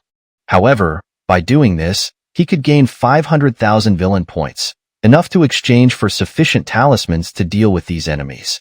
Perhaps he couldn't kill a true god who was on guard, but there was still a chance to absorb that opportunity, as long as the true god arrived late and was weak enough. Option 1's cost-effectiveness wasn't high. As for option 2, saving the pregnant women and their unborn children wasn't particularly difficult, but the reward was unknown, which genuinely troubled him. What if the reward was minimal? Wouldn't that be a loss? Kill. Just as Yin Zirua hesitated, the enemy finally erupted. Without knowing what method they used, countless attacks surged towards him. Facing the multicolored attacks, Yin Zirua instinctively retreated, trying to hide among the pregnant women and their unborn children, using them as his human shields. He didn't believe they would dare to attack the pregnant women and their unborn children if he really hid among them. Just as Yin Zirua retreated, a layer of light screen suddenly appeared behind him, protecting the pregnant women and their unborn children.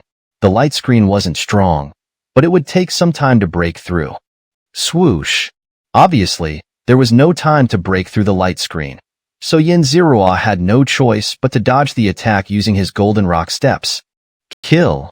As Yin Zirua distanced himself from the pregnant women and their unborn children, a loud roar suddenly rang in his ears.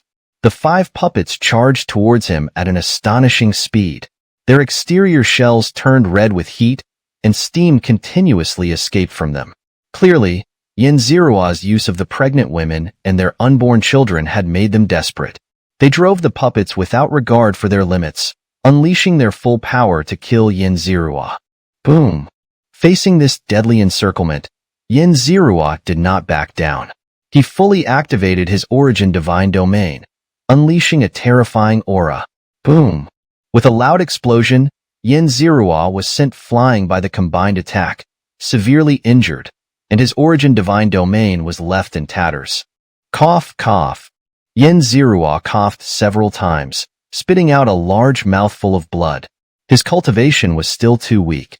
With only the cultivation of a 3rd-rank middle god, how could he possibly be a match for these puppets, which had a hint of true god power? If it were just one puppet, he might still be able to handle it, but 5 puppets attacking together left him no chance. Damn it! Xianxia swallowed a healing divine pill and cursed. At this rate, not only would he fail to defeat them and absorb the opportunity, but even preserving his own life would be difficult. System, I choose option 2. Facing the relentless attacks, Xianxia shouted in his mind. Neither option 1 nor option 3 were good choices. Only option 2, with its unknown reward, offered him a chance to turn the tide. Of course, if the reward turned out to be disappointing, his only option would be to flee. Ding! The mysterious reward has been issued. Please check. Swoosh! Xianxia pushed his golden rock steps to the limit, dodging the attacks of the 5 puppets, almost losing a boot in the process. While fleeing, he checked the mysterious reward from the system. The system displayed 3 rewards. One was a formation capable of withstanding a true god's attack for an hour. Another was a storage artifact that could hold the pregnant women and their unborn children. And the last was a talisman that could erase the karmic ties of the pregnant women and their unborn children. Is this it? Xianxia was stunned. These rewards were utterly useless to him.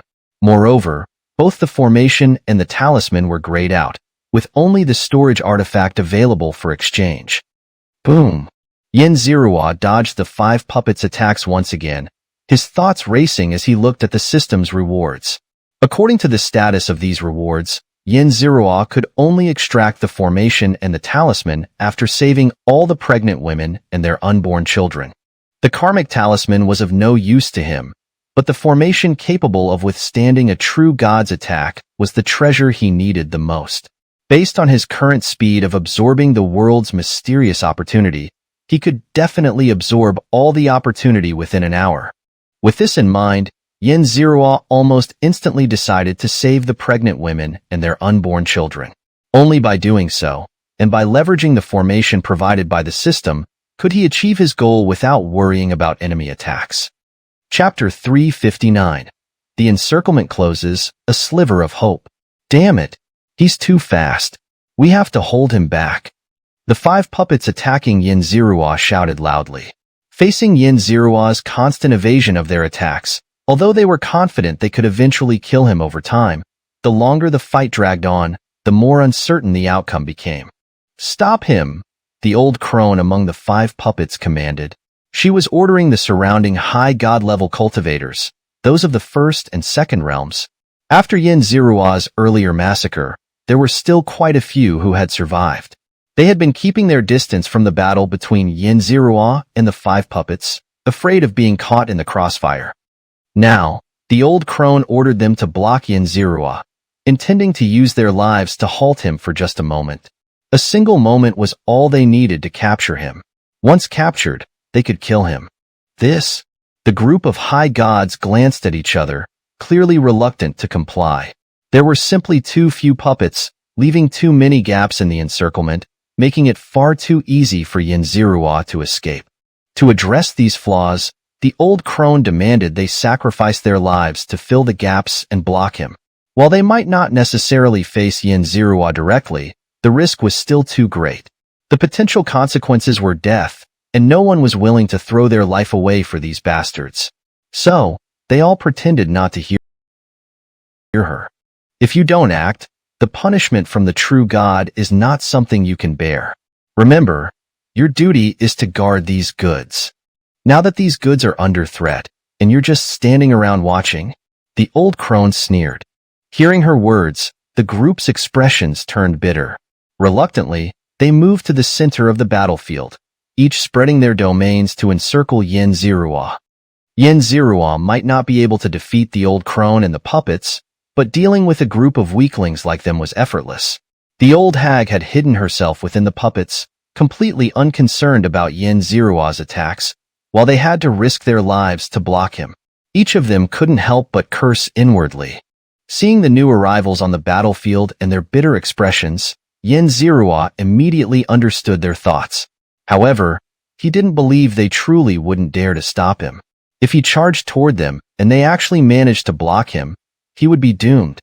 Xianxia wasn't confident enough to face these weaklings, and he suspected the old crone and the puppets understood this as well.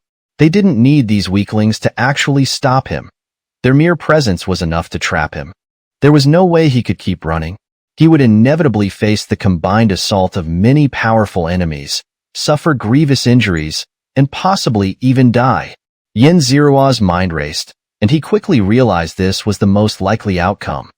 Without the system's rewards, he might have had to use his void escape blade to flee by now. But now, he had a better option. Swoosh! Taking advantage of the encirclement not yet closing, Xianxia instantly returned to the area around the pregnant women, arriving outside the protective formation. Hmph! Seeing Xianxia retreat there, the old crone and the others sneered. Do you think you can threaten us by coming here? Before you can break the formation, we'll have killed you. Xianxia remained silent, spreading his domain and madly channeling his energy. The five-colored power within his domain, spanning over 3,000 miles, surged violently. Kill him! Seeing that Xianxia showed no intention of surrendering and dared to fight back, the old crone and the others grew furious. With a roar, they unleashed countless powerful attacks toward Xianxia. Of course, none of these attacks were aimed at the pregnant women behind him. As countless attacks hurtled toward him, Xianxia's expression turned grave. He knew he had only one chance, and it would come at a great cost. If he failed to seize this opportunity, or if the price was too high, he might die here. Roar! Xianxia let out a thunderous roar, channeling the five elements' energy with all his might as the attacks struck his domain. Five elements circulation. Xianxia roared, ignoring the blood pouring from his body and the shattered bones, using every ounce of strength to redirect the incoming attacks. No! The old crone cried out, immediately realizing Xianxia's plan. Stop this at once, or I'll kill all your relatives and friends, making you and them suffer unspeakable torment. The old crone and the others screamed, hurling threats one after another. Boom! Ignoring the old crone's threats, Xianxia redirected the energy toward the protective formation around the pregnant women. With a deafening explosion, the formation shattered under the combined force, leaving everyone in shock and despair. Swish! Taking advantage of the old crone's momentary hesitation, Xianxia appeared above the pregnant women. With a swift motion, he collected all of them into a small, exquisite silver box, one of the system's mysterious rewards, a storage artifact designed for this purpose. Monster, what are you doing? Do you know what you're doing? Where did you take them? Release them at once! The old crone shrieked, her voice filled with madness. Hand over all the pregnant women to us, and we'll meet any condition you set. Divine techniques, divine artifacts, secret arts, treasures, anything you want. As long as you don't harm them, we'll agree to anything. Another person hastily promised, as if these treasures were worthless. They all realized that Xianxia hadn't killed the pregnant women but had instead stored them away. So, they tried every tactic, threats, persuasion, promises, hoping to convince him to release the women. Of course, they knew this was unlikely, but they had no other options. Cough, cough. Xianxia grinned, his teeth stained red with blood. He was now severely injured, too weak even to move a finger. All he wanted was to rest and heal. As for their threats and promises, he treated them as nothing more than empty words. Having been in the game for so long, Xianxia had never once made the mistake of handing an advantage back to his enemies. So, you intend to resist us to the bitter end, the old crone said coldly. Do you really think we won't kill you just because of those women? Heh, I never rely on my enemy's mercy for survival, Xianxia replied with a smile. Reaching into his robe, he pulled out a gleaming golden array disc. This was the system reward, a protective array disc capable of blocking true god-level attacks for an hour. After rescuing the pregnant women, he could finally extract it from the system. Chapter 360, Golden Bell Array Disc, Devouring Completely. Open! Xianxia shouted, while holding a dazzling golden array disc. With a loud hum, the array disc exploded and transformed into a massive, golden bell that enveloped him. Seeing the solid and unyielding transparency of the bell, Xianxia felt at ease. He believed that even a true god should not be able to break through this defense, and as for peak true gods or celestial gods, they wouldn't be interested in the benefits brought by these pregnant women. Having figured everything out, Xianxia didn't hesitate. He immediately sat down cross-legged to absorb the faint spiritual energy that lingered in the air. He only had an hour, so he had to make the most of every moment. Dong! A loud clang echoed in his ears. Xianxia opened his eyes to see the old woman and her companions driving puppets to attack the golden bell. Although the attacks were powerful, they didn't cause any impact on the bell. What is this? How can the defense be so strong? The old woman demanded sharply upon seeing Xianxia open his eyes. Humph! Xianxia sneered coldly and didn't answer. Closing his eyes again, he focused his mind. With a thought, the golden bell rotated, shielding him from all external disturbances. His origin divine domain expanded fully, with five-colored energy flowing through it. He absorbed the faint spiritual energy with great fervor. To save time, he even used the devouring god technique, which unexpectedly increased the speed of his absorption. Xianxia seized every moment to absorb the energy frantically, feeling the essence of the universe. He sensed that with this spiritual energy, he could touch the origin of the universe and absorb tiny bits of primordial essence. With this essence, he believed he could evolve his domain. Boom! The external small world began to collapse, but Xianxia ignored it and continued to absorb the spiritual energy even faster. Dong! Just as Xianxia was about to completely absorb the spiritual energy, a loud rumble startled him. Opening his eyes, he saw a short, grim-faced dwarf standing outside. The dwarf was surrounded by a thick, blood-red mist, and his aura was deep and terrifying. He slowly retracted his right hand, his small eyes glaring at Xianxia with intense hatred, as if wanting to devour him. This was a true god. The one behind the old woman and her group finally arrived. Xianxia recognized the dwarf's identity at a glance, but he didn't pay attention and closed his eyes to continue absorbing the spiritual energy. Dong! Another loud clang echoed, but it didn't affect Xianxia. Although he couldn't completely block out the noise from the dwarf's attacks on the golden bell, it wasn't a significant issue, so he ignored it. Dong! Dong! Dong! The true god continued to attack the golden bell but achieved no effect. After several consecutive attacks, the god finally stopped. Meowsy, stop absorbing. If you continue, this small world will collapse.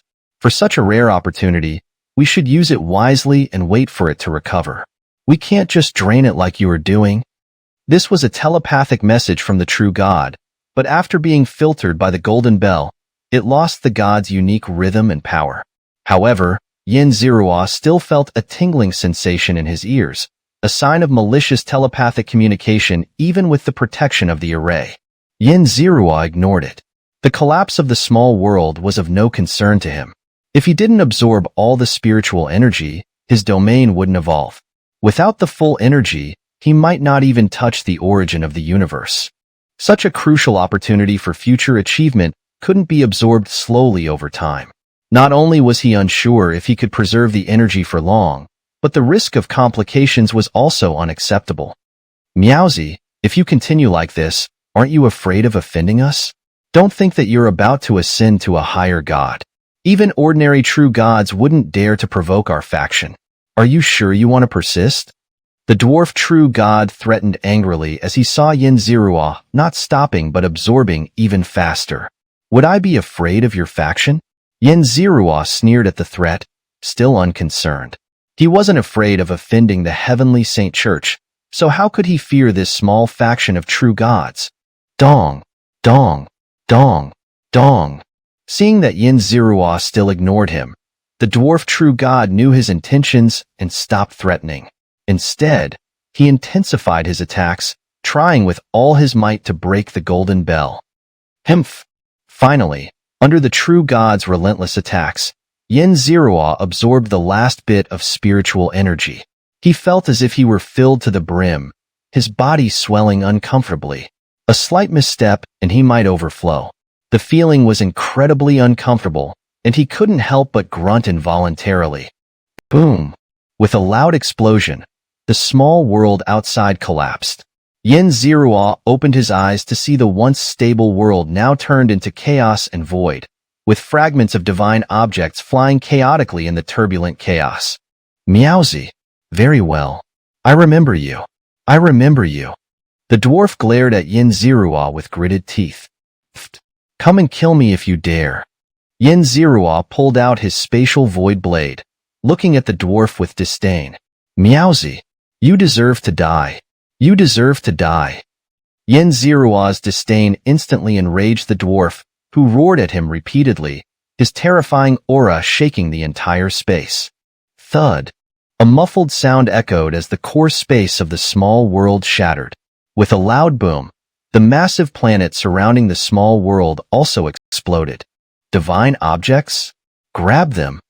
Outside, countless voices shouted as the collapse of the small world and the planet exposed numerous divine objects.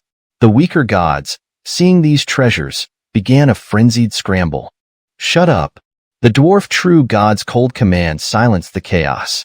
One could imagine how shocked and terrified those lesser gods and middle-tier gods were under the pressure of a true god's aura. However, none of this mattered much to Xianxia anymore. Taking advantage of the dwarf's momentary distraction, he used his spatial void blade to instantly slice through space. Without hesitation, he plunged into the void and fled the scene. Wanna run? Dream on.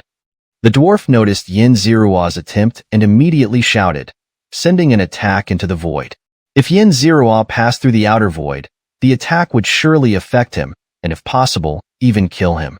Xianxia felt the power of the attack, but the spatial void blade was no ordinary weapon.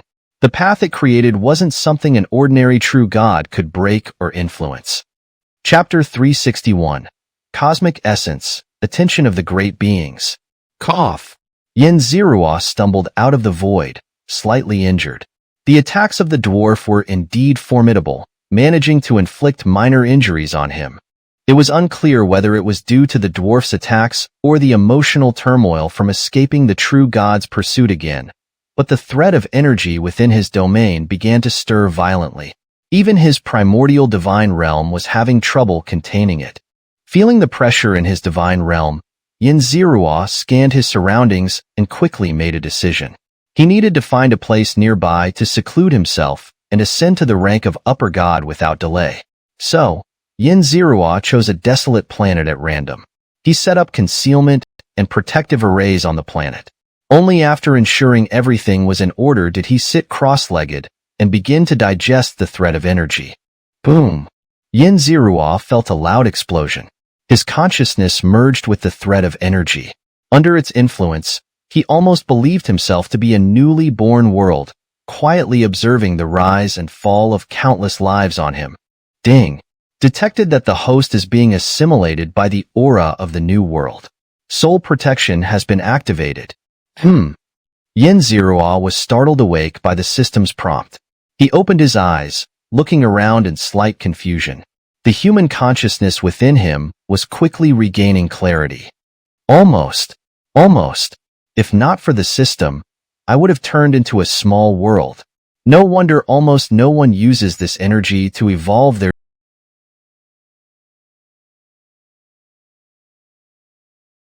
divine realm. The risk is indeed enormous. Xianxia thought to himself. Phew. Xianxia exhaled in fear. He didn't dwell on it too much and quickly closed his eyes to carefully sense the mysteries within. He found that a significant portion of the thread of energy had already merged into his divine realm. Under its influence, the 5 elements of his primordial divine realm began to integrate into one. Still missing a key factor, Xianxia thought. He recalled how he had previously touched upon the omnipresent cosmic essence through this energy and realized that the key factor was within it. Understanding everything, Xianxia followed the method he had previously comprehended and, using the thread of energy, began to touch upon the cosmic essence that permeates the universe. His goal was to draw a minuscule strand of essence into his primordial divine realm, allowing it to undergo its final transformation. Boom! Xianxia fully connected with the cosmic essence. He felt an overwhelming vastness, a boundless expanse of white light, infinite star seas, and endless void. Compared to this greatness, he was smaller than a speck of dust. Before this cosmic essence, he couldn't help but feel an extreme sense of insignificance, which led to despair and a loathing for existence. The universe was so vast, yet he was so insignificant. What was the point of cultivation? What was the point of survival? Could he even make the slightest impact on the universe? Would this cosmic essence even record a trace of his existence? Xianxia's mind was filled with such questions. He was now overwhelmed by the cosmic essence, pondering the meaning of his life. If he felt that everything was meaningless, he would abandon his existence and merge with the cosmic essence, leading to his complete demise. Ding! Detecting that the host is about to be assimilated by the will of the universe, soul protection has been activated. The system's voice rang out again, and Xianxia came back to his senses. The system had once again saved his life. Reflecting on what had just happened, Xianxia couldn't help but smile bitterly. Without the system, he would have surely turned into nothingness, merging with the cosmos. How terrifying. One misstep and you're done for. High-level powers are not something we can touch. Even a mere glance is an infinite horror. Xianxia mused slightly. After his brief reflection, he steadied his mind. He hadn't forgotten his purpose. He needed to draw a portion of the essence into his divine realm. Just as Xianxia was working on this, a voice came from an infinite height. In that single sound, Xianxia seemed to witness the birth and death of countless worlds and the rise and fall of innumerable lives. It's rare to see a middle-ranked god touch upon the essence without being influenced by it. Another majestic voice echoed. From this voice, Xianxia sensed infinite darkness and coldness, a state of complete nothingness. Hearing this voice, Xianxia almost felt his entire being cease to exist, all activity stopping. Is he using the essence to enhance his domain? These youngsters nowadays have such big ambitions. A third voice spoke. Accompanying this voice was the roar of countless divine beasts, hunting, mating, playing, and dying. Xianxia seemed to see the entire history of divine beasts in the universe, from its birth to the present. What an interesting little one. He's mine. Suddenly, another voice rang out, filled with infinite malice. It was a terrifying force of mutation and distortion. Xianxia clearly sensed a familiar aura. Could this be a demon god? He found it hard to believe. How dare you? The great beings roared in anger, and the voice of the demon god disappeared without a trace. Go back. This is not something you can touch. The voice of the initial great being spoke again. Hearing this, Xianxia felt an irresistible force pushing him away from the cosmic essence. Oomph! On the desolate planet, Xianxia suddenly opened his eyes and groaned. His mind had been greatly shaken. The supreme power filled him with both fear and longing. These must be the top beings of the upper realm, the legendary ancestor gods. Xianxia speculated on the identities of those great beings. After a moment, he stopped thinking about it. Those beings were still far beyond his reach. Xianxia felt a force descending from the void. When his primordial divine realm touched this strand of power, it was like fuel meeting a spark, instantly igniting and undergoing a tremendous transformation. Rumble. The domain expanded continuously, and the 5 elements fused. A faint aura similar to cosmic essence appeared within the domain. Feeling this aura, Xianxia was a bit speechless. The primordial divine realm he had worked so hard to transform was far from the real cosmic essence. It was barely a crude imitation. Chapter 362, Primordial Power, Encountering a Battle. When Xianxia first saw this domain, he even had the urge to destroy it and start anew. Fortunately, at the last moment, he suppressed his obsessive-compulsive tendencies and did not destroy his own flawed creation. Alas, no matter what, this is the fruit of my arduous efforts. How could I possibly destroy it so casually? No, I can't destroy it. Xianxia sighed as he watched the ever-expanding domain. Boom! The primordial domain finally reached its limit.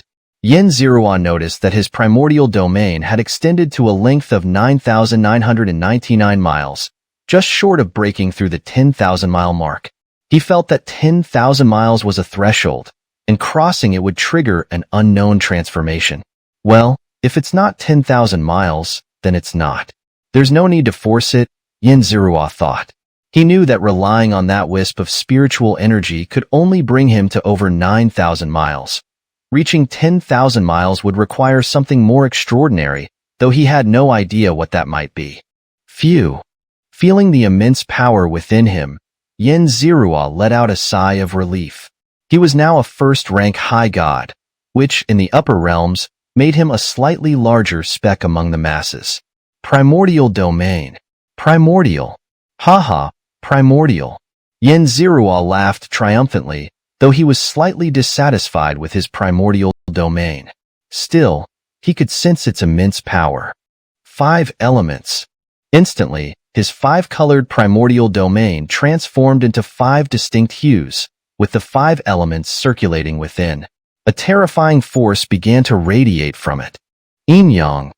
Xianxia spoke again, and his domain split into 2 halves, one yin, one yang.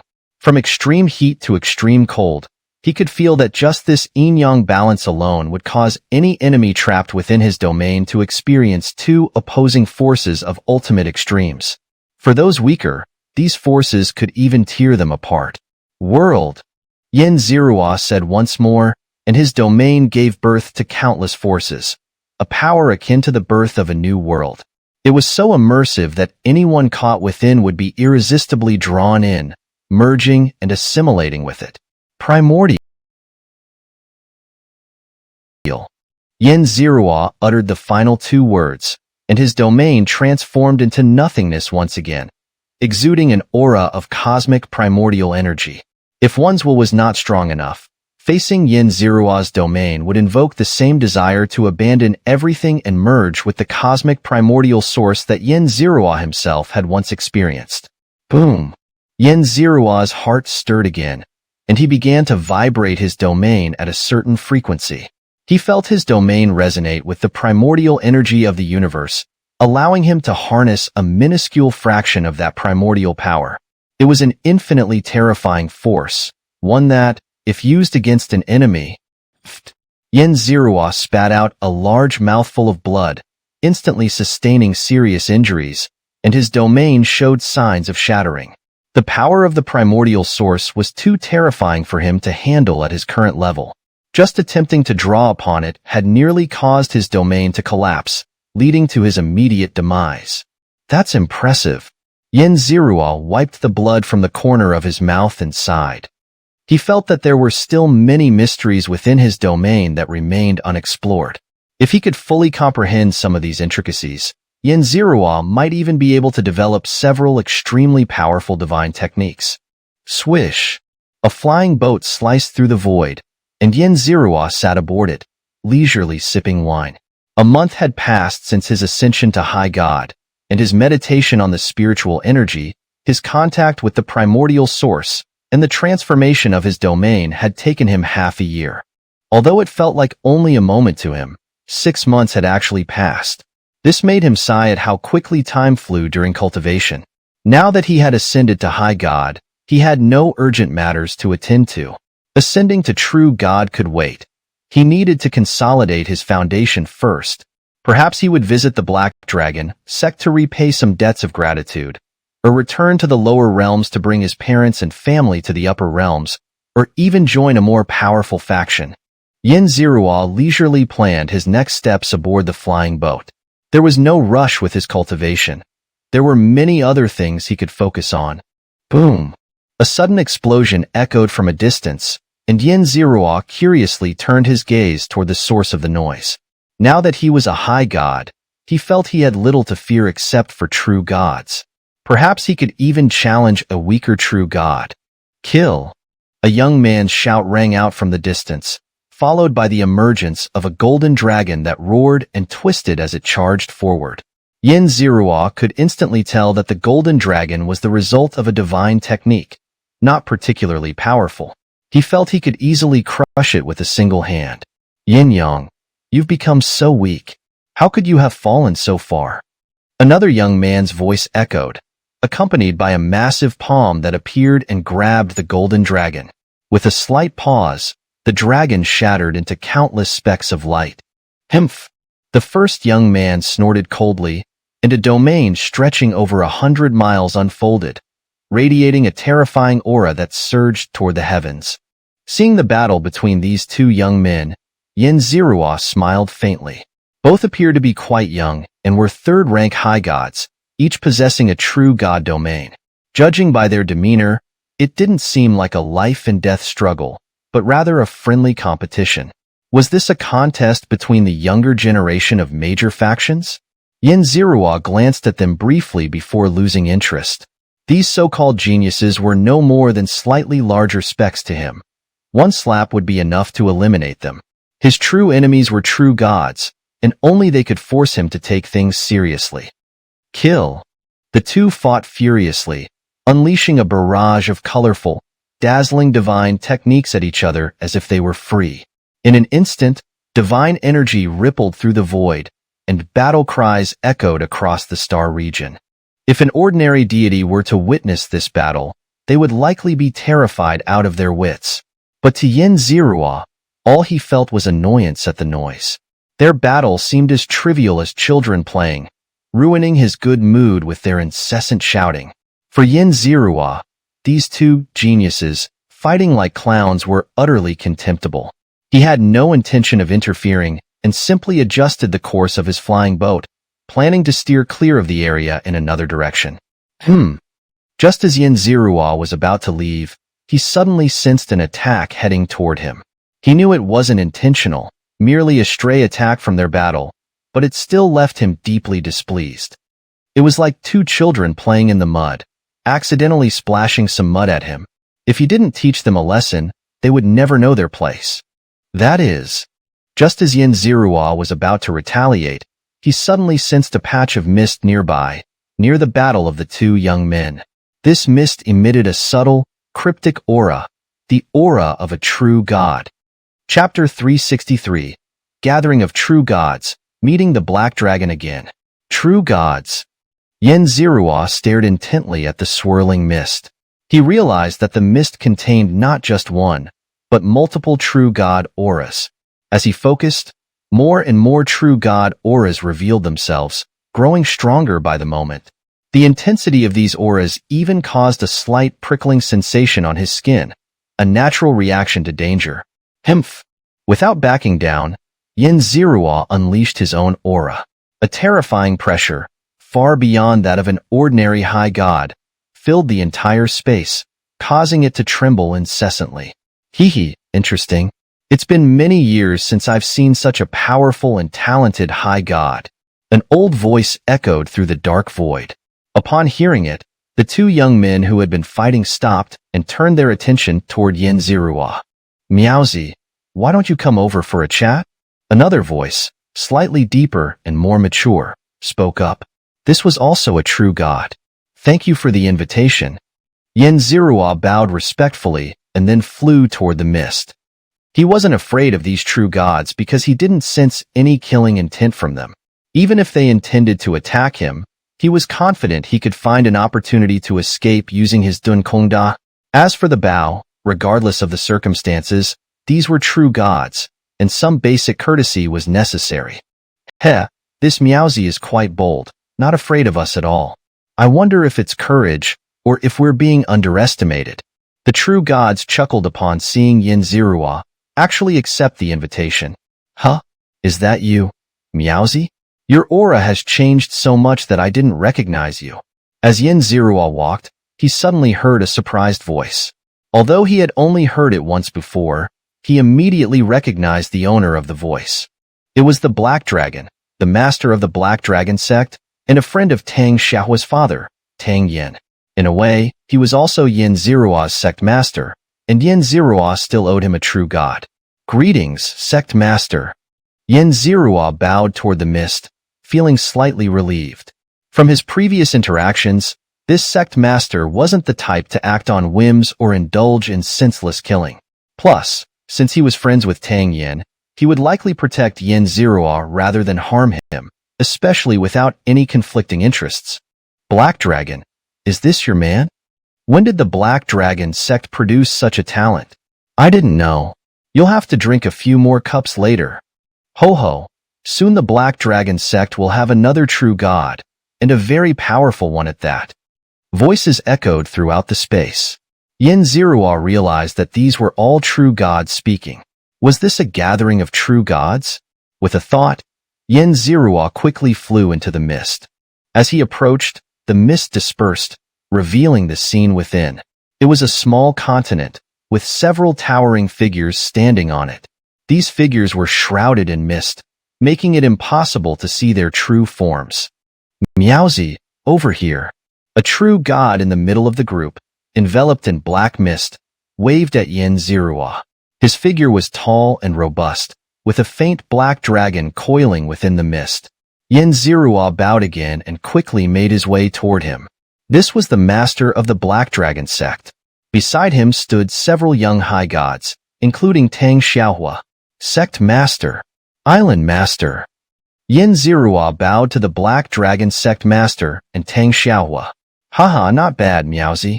In just a few years, you've achieved so much. You've truly amazed this old dragon.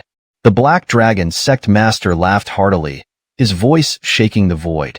Some of the weaker high gods even covered their ears, unable to bear the sound.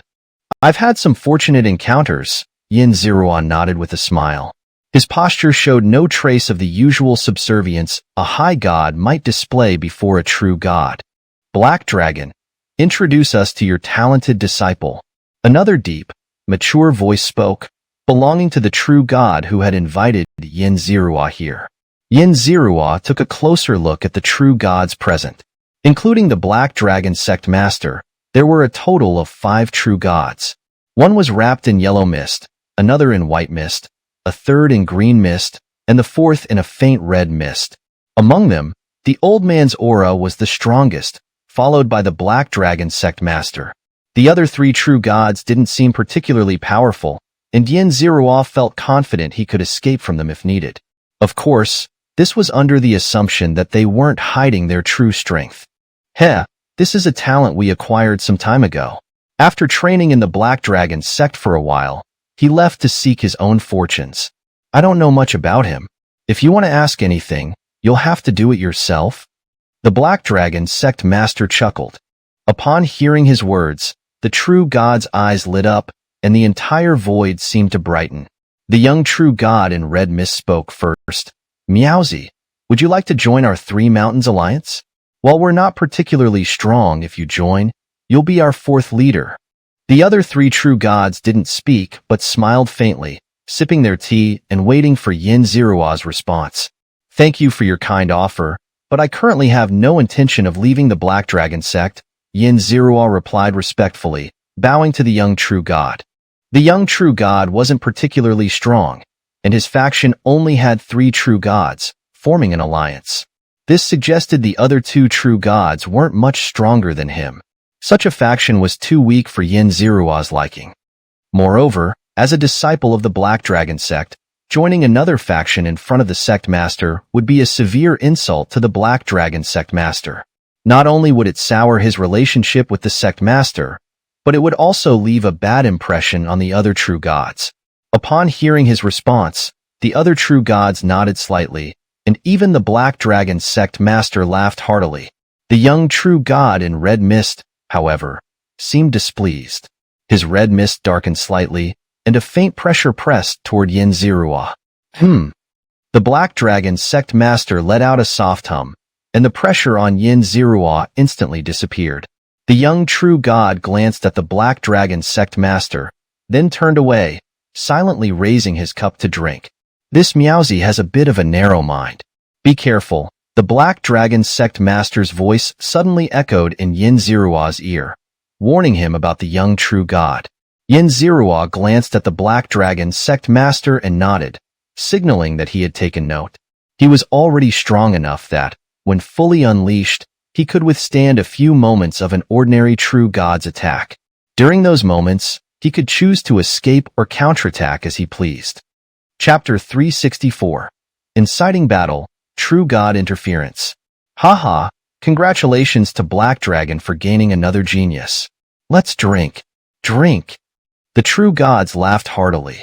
Xianxia watched as those around him raised their cups in celebration, the atmosphere lively and warm. He said nothing and simply sat cross-legged, raising the cup of fine wine in front of him and drinking it down. I never expected you to be stronger than me now. Xianxia's voice suddenly echoed in Xianxia's ears. He turned to look and saw Xianxia sitting calmly, her expression serene. Thank you for your guidance, Island Master, Xianxia replied, unable to discern any emotion from her voice. It was as calm as ever.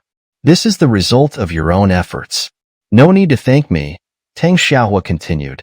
Xianxia remained silent. Xianxia had indeed been of great help to him, whether it was with the flame barrier technique or in searching for the 5 elements artifacts. Moreover, he had yet to repay even a fraction of the debt he owed her. Haha, with such fine wine and such a grand occasion, how can we not have a battle?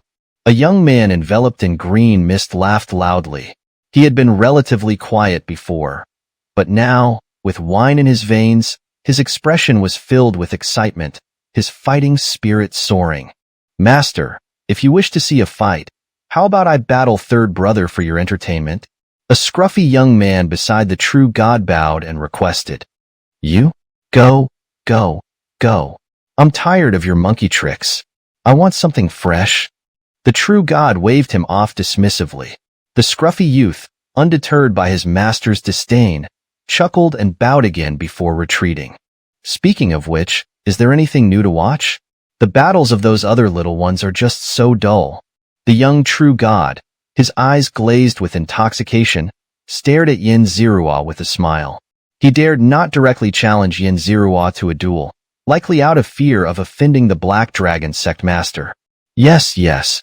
I want to see a new battle, a battle between even greater geniuses. The other true gods chimed in, eager to see Xianxia's strength but unwilling to directly provoke him. Black Dragon. The most powerful elder true god turned to the Black Dragon sect master with a faint smile. Meowsy, they wish to test your strength. Would you like to engage in a battle with them? Under the elder's gaze, the Black Dragon sect master transmitted his question to Xianxia. Since hearing the young true god incite the crowd, Xianxia had known they wanted him to fight, to gauge his true strength. He wasn't particularly averse to the idea, as he was now under the protection of the Black Dragon sect master, and there should be no real danger. A battle to test his newfound power might be worthwhile. Meowsy, this old man is very powerful and is the head of the Divine Alliance in this star domain. Being recognized by him will make your path much smoother in the future, the Black Dragon sect master added when Xianxia remained silent.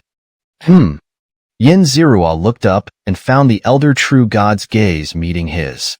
The elder's eyes, hidden behind the mist, seemed clouded, yet Xianxia felt as if he could see endless wisdom within them. In that moment, he almost believed that all his secrets had been laid bare. Meowsy is willing to take the field. Xianxia quickly lowered his head and bowed slightly to those around him. Haha, who will take him on? Black Dragon scanned the crowd, laughing loudly. I will. A towering black-clad giant stepped forward from beside the young true god.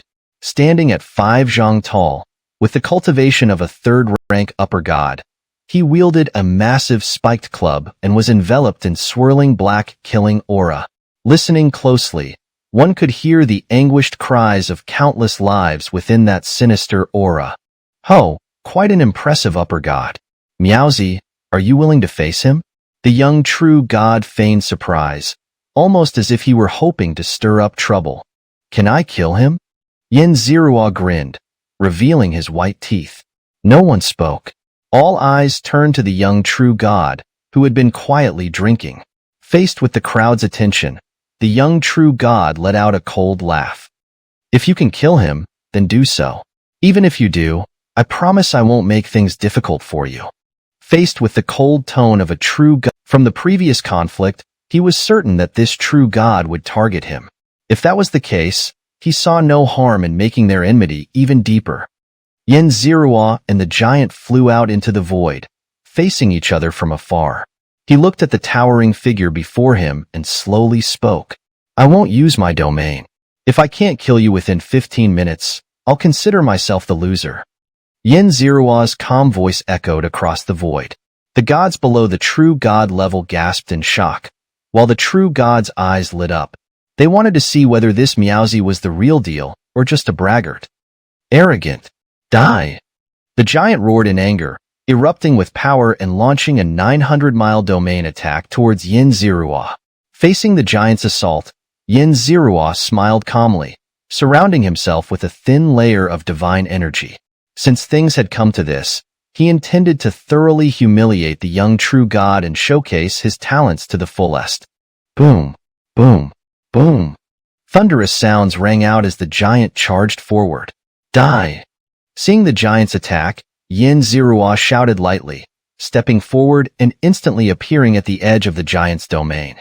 With a soft poochie, he entered the massive domain. How foolish, to dare enter my domain directly. The giant was first angered by Yin Zerua's brazen entry into his domain, but then he sneered, mocking Yin Zerua's stupidity. Clap! Ignoring the giant's disdain, Yin Zerua stepped forward and instantly appeared behind him, gazing at the towering back like a massive wall. With composure, he drew the free will ruler. Watch your back. The young true god's voice suddenly boomed from afar, filled with a peculiar rhythm that made Yin Zerua's head spin.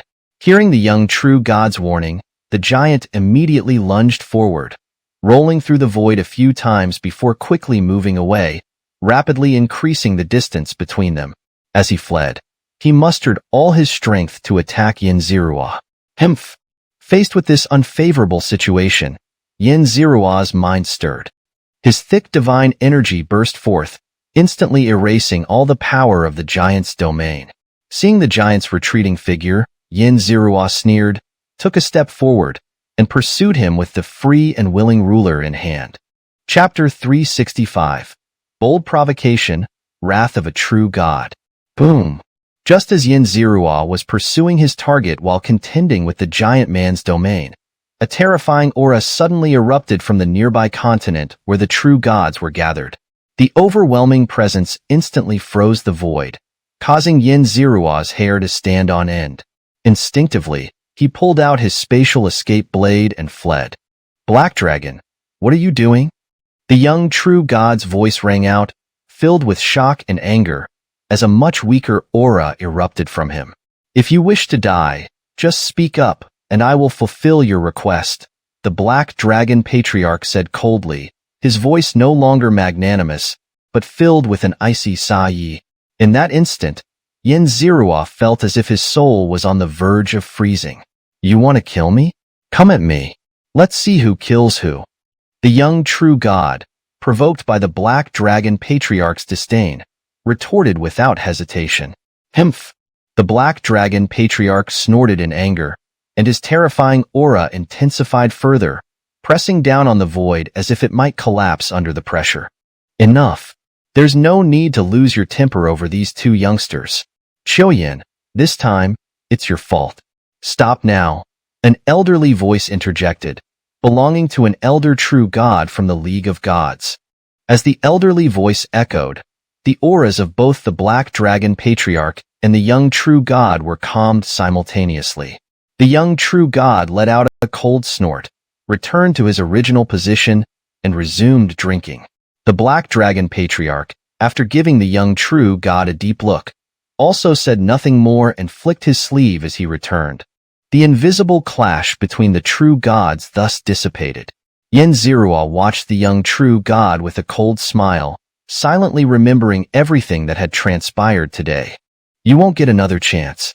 The next strike will be your end. Yin Zerua pointed his heart-controlled divine ruler at the giant man within the domain, declaring his intent. Die! The giant man's face turned red as he charged at Yin Zerua with his spiked club, roaring in fury. Swish! In an instant, Yin Zerua appeared on the giant man's chest. This time, he wasn't planning to sneak attack from behind. He intended to face his enemy head-on. "You!" The giant man looked down, his voice choking as his hair stood on end. His divine power momentarily faltered. Seeing the giant man's hesitation, Xianxia didn't wait for him to react. With a whoosh, the heart-controlled divine ruler, driven by divine power and enlarged to an immense size, pierced through the giant man's armor and impaled his heart. "You!" The giant man could only manage a single word before he began spewing blood uncontrollably. "Hmph!" Xianxia twisted the heart-controlled divine ruler in his hand, and with a surge of power, the giant man exploded into a rain of blood and flesh, scattering across the void. Boom!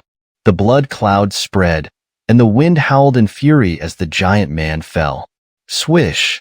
Xianxia flicked the heart-controlled divine ruler, shaking off the non-existent divine blood. Standing in the void, no one dared to meet his gaze except for the true gods. "Tell me, is my strength formidable? Is my speed swift? With my current power, could I take on a true god?" Xianxia stood in the void, looking down at the young true god with a disdainful tone, as if asking if he could defeat him. Earlier, the young true god had shamelessly intervened in his battle, which had infuriated him. Having killed a third-rank upper god of the Xiaomiao clan, he wasn't satisfied. He wanted to continue taunting the true god. "You seek death." After the giant man's death, many of the true gods had already been looking at him with mocking gazes. Now, with Xianxia's provocation, the young true god's anger reached its peak. Danger! As soon as the young true god uttered those words, Xianxia felt an extreme sense of peril, as if a blade was hovering above his head, ready to strike at any moment. Without hesitation, Xianxia activated his origin god domain, which stretched nearly 10,000 miles. The dazzling domain immediately captured the attention of everyone present. Boom! With a thunderous roar, Xianxia was sent flying by the true god's wrathful strike, landing far away. He coughed up blood, his bones covered in cracks, and he was instantly gravely injured. "How dare you? Do you think I won't kill you?" The Black Dragon Patriarch's furious roar reverberated through the void, his killing intent shaking the space, as if forming a realm of murderous intent. Roar! A dragon's roar reverberated through the void as an immense black dragon materialized, its overwhelming dragon aura dominating the entire area. "Kill me? Let's see if you can." Faced with the black dragon's threat, the young true god did not back down but instead grew even more enraged. Boom! Boom! Boom! The countless explosions shook the void as the two immense auras clashed fiercely, reducing the space to nothingness. Roar! Another dragon's roar echoed, and the two immense auras vanished instantly, restoring the void to calm. Everything that had just happened seemed like a dream. Cough! Xianxia spat out a mouthful of clotted blood. With the aid of system pills, his injuries had almost fully healed.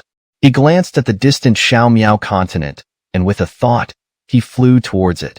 From his earlier perception, the young true god's aura had completely vanished, leaving only the Black Dragon Patriarch's lingering presence on the continent. Clearly, the battle between the two true gods had been won by the Black Dragon Patriarch. "Ha ha ha, you've had quite the fortune, Xiaomiao, taking a wrathful strike from a true god and recovering so quickly. This saves me a top-grade healing divine pill." The Black Dragon Patriarch carefully examined Xianxia before laughing heartily. "Thank you, Patriarch, for your assistance." Xianxia respectfully bowed. Regardless of anything else, the fact that the Black Dragon Patriarch was willing to fight a true god on his behalf was a debt of gratitude he needed to acknowledge. "No need to thank me." The Black Dragon Patriarch waved his hand dismissively. "That guy isn't dead yet. He's just heavily injured. He might recover in a few years. Be careful then." Xianxia bowed once more to indicate his understanding. In a few years, if the young true god dared to confront him again, it might simply be an opportunity to accumulate more villain points. "Xiaomiao, you're truly remarkable. How about becoming my son-in-law? I have over 100 daughters. Take your pick." A youthful-looking true god smiled at Xianxia. My continent has a cultivation sanctuary, perfect for upper gods like you. Would you like to visit? Another middle-aged true god invited Xianxia to his territory, extending an offer to the young prodigy. Whether it was Xianxia's ability to withstand a wrathful strike from a true god with his mere first-rank upper god cultivation, or his nearly 10,000-mile domain, both were reasons enough for them to treat him as an equal and extend invitations with humility. Chapter 366. The Violet Gold Badge, the Foundation of the Alliance. Joining our Divine Alliance will definitely not leave you at a disadvantage. The strongest elder among them tossed a violet gold badge to Xianxia. Upon seeing this badge, the eyes of all the true gods present, including the Black Dragon sect leader, lit up with a mixture of envy and jealousy directed at Xianxia. Miaozi, this is the Ancestral Talent Badge, the highest-tier talent badge of the Divine Alliance. Keep it safe. The Black Dragon sect leader hurriedly transmitted his voice to Xianxia upon seeing the violet gold badge. Xianxia took the badge and examined it. He noticed intricate and profound runes carved on its surface, which together exuded a unique aura. This aura seemed to contain the essence of Supreme Tao and the most fundamental essence of the universe, omnipresent. The aura was identical to the one he had sensed from the top-tier beings he encountered in the cosmic origin, vast, profound, and seemingly limitless. This badge must have been bestowed by the ancestral gods, Xianxia thought to himself. As soon as he accepted the badge, he understood that by crushing it, he would officially join the Divine Alliance as one of its top talents, receiving the best resources the Alliance had to offer. Although he wasn't particularly interested in these resources, the Divine Alliance was one of the most powerful factions in the Upper Realm. Even without the resources, joining it and becoming a high-ranking member would bring numerous benefits. Thank you, esteemed deity. Xianxia respectfully bowed to the elder. Seeing Xianxia accept the violet gold badge, the other two true gods fell silent. Their treatment could never compare to that of the Divine Alliance's top talents. Very well, I look forward to your joining, the elder said with a smile before vanishing with a wave of his hand. Young friend, I have several unmarried daughters. If you come to my place, you can choose any of them, even multiple daughters if you wish, the young man said to Xianxia. My offer remains valid. You are always welcome in my sacred cultivation ground, the middle-aged true god also added. Thank you for your high regard, esteemed deities. Xianxia respectfully bowed to both true gods. Although crushing the badge would automatically make him one of the Divine Alliance's top talents with a status comparable to theirs, he wouldn't let that go to his head. Farewell, the two true gods said with a smile, accepting Xianxia's bow before departing after bowing to both Xianxia and the Black Dragon sect leader. Besides Xianxia, the Black Dragon sect leader, and Xianxia, there were a few other Black Dragon sect talents and some geniuses brought by the defeated young true gods. The defeated true gods hadn't taken them away but left them behind. The Black Dragon sect leader glanced at these insignificant figures and didn't pay them much attention. With a wave of his sleeve, he transported Xianxia, Xianxia, and others onto a massive airship.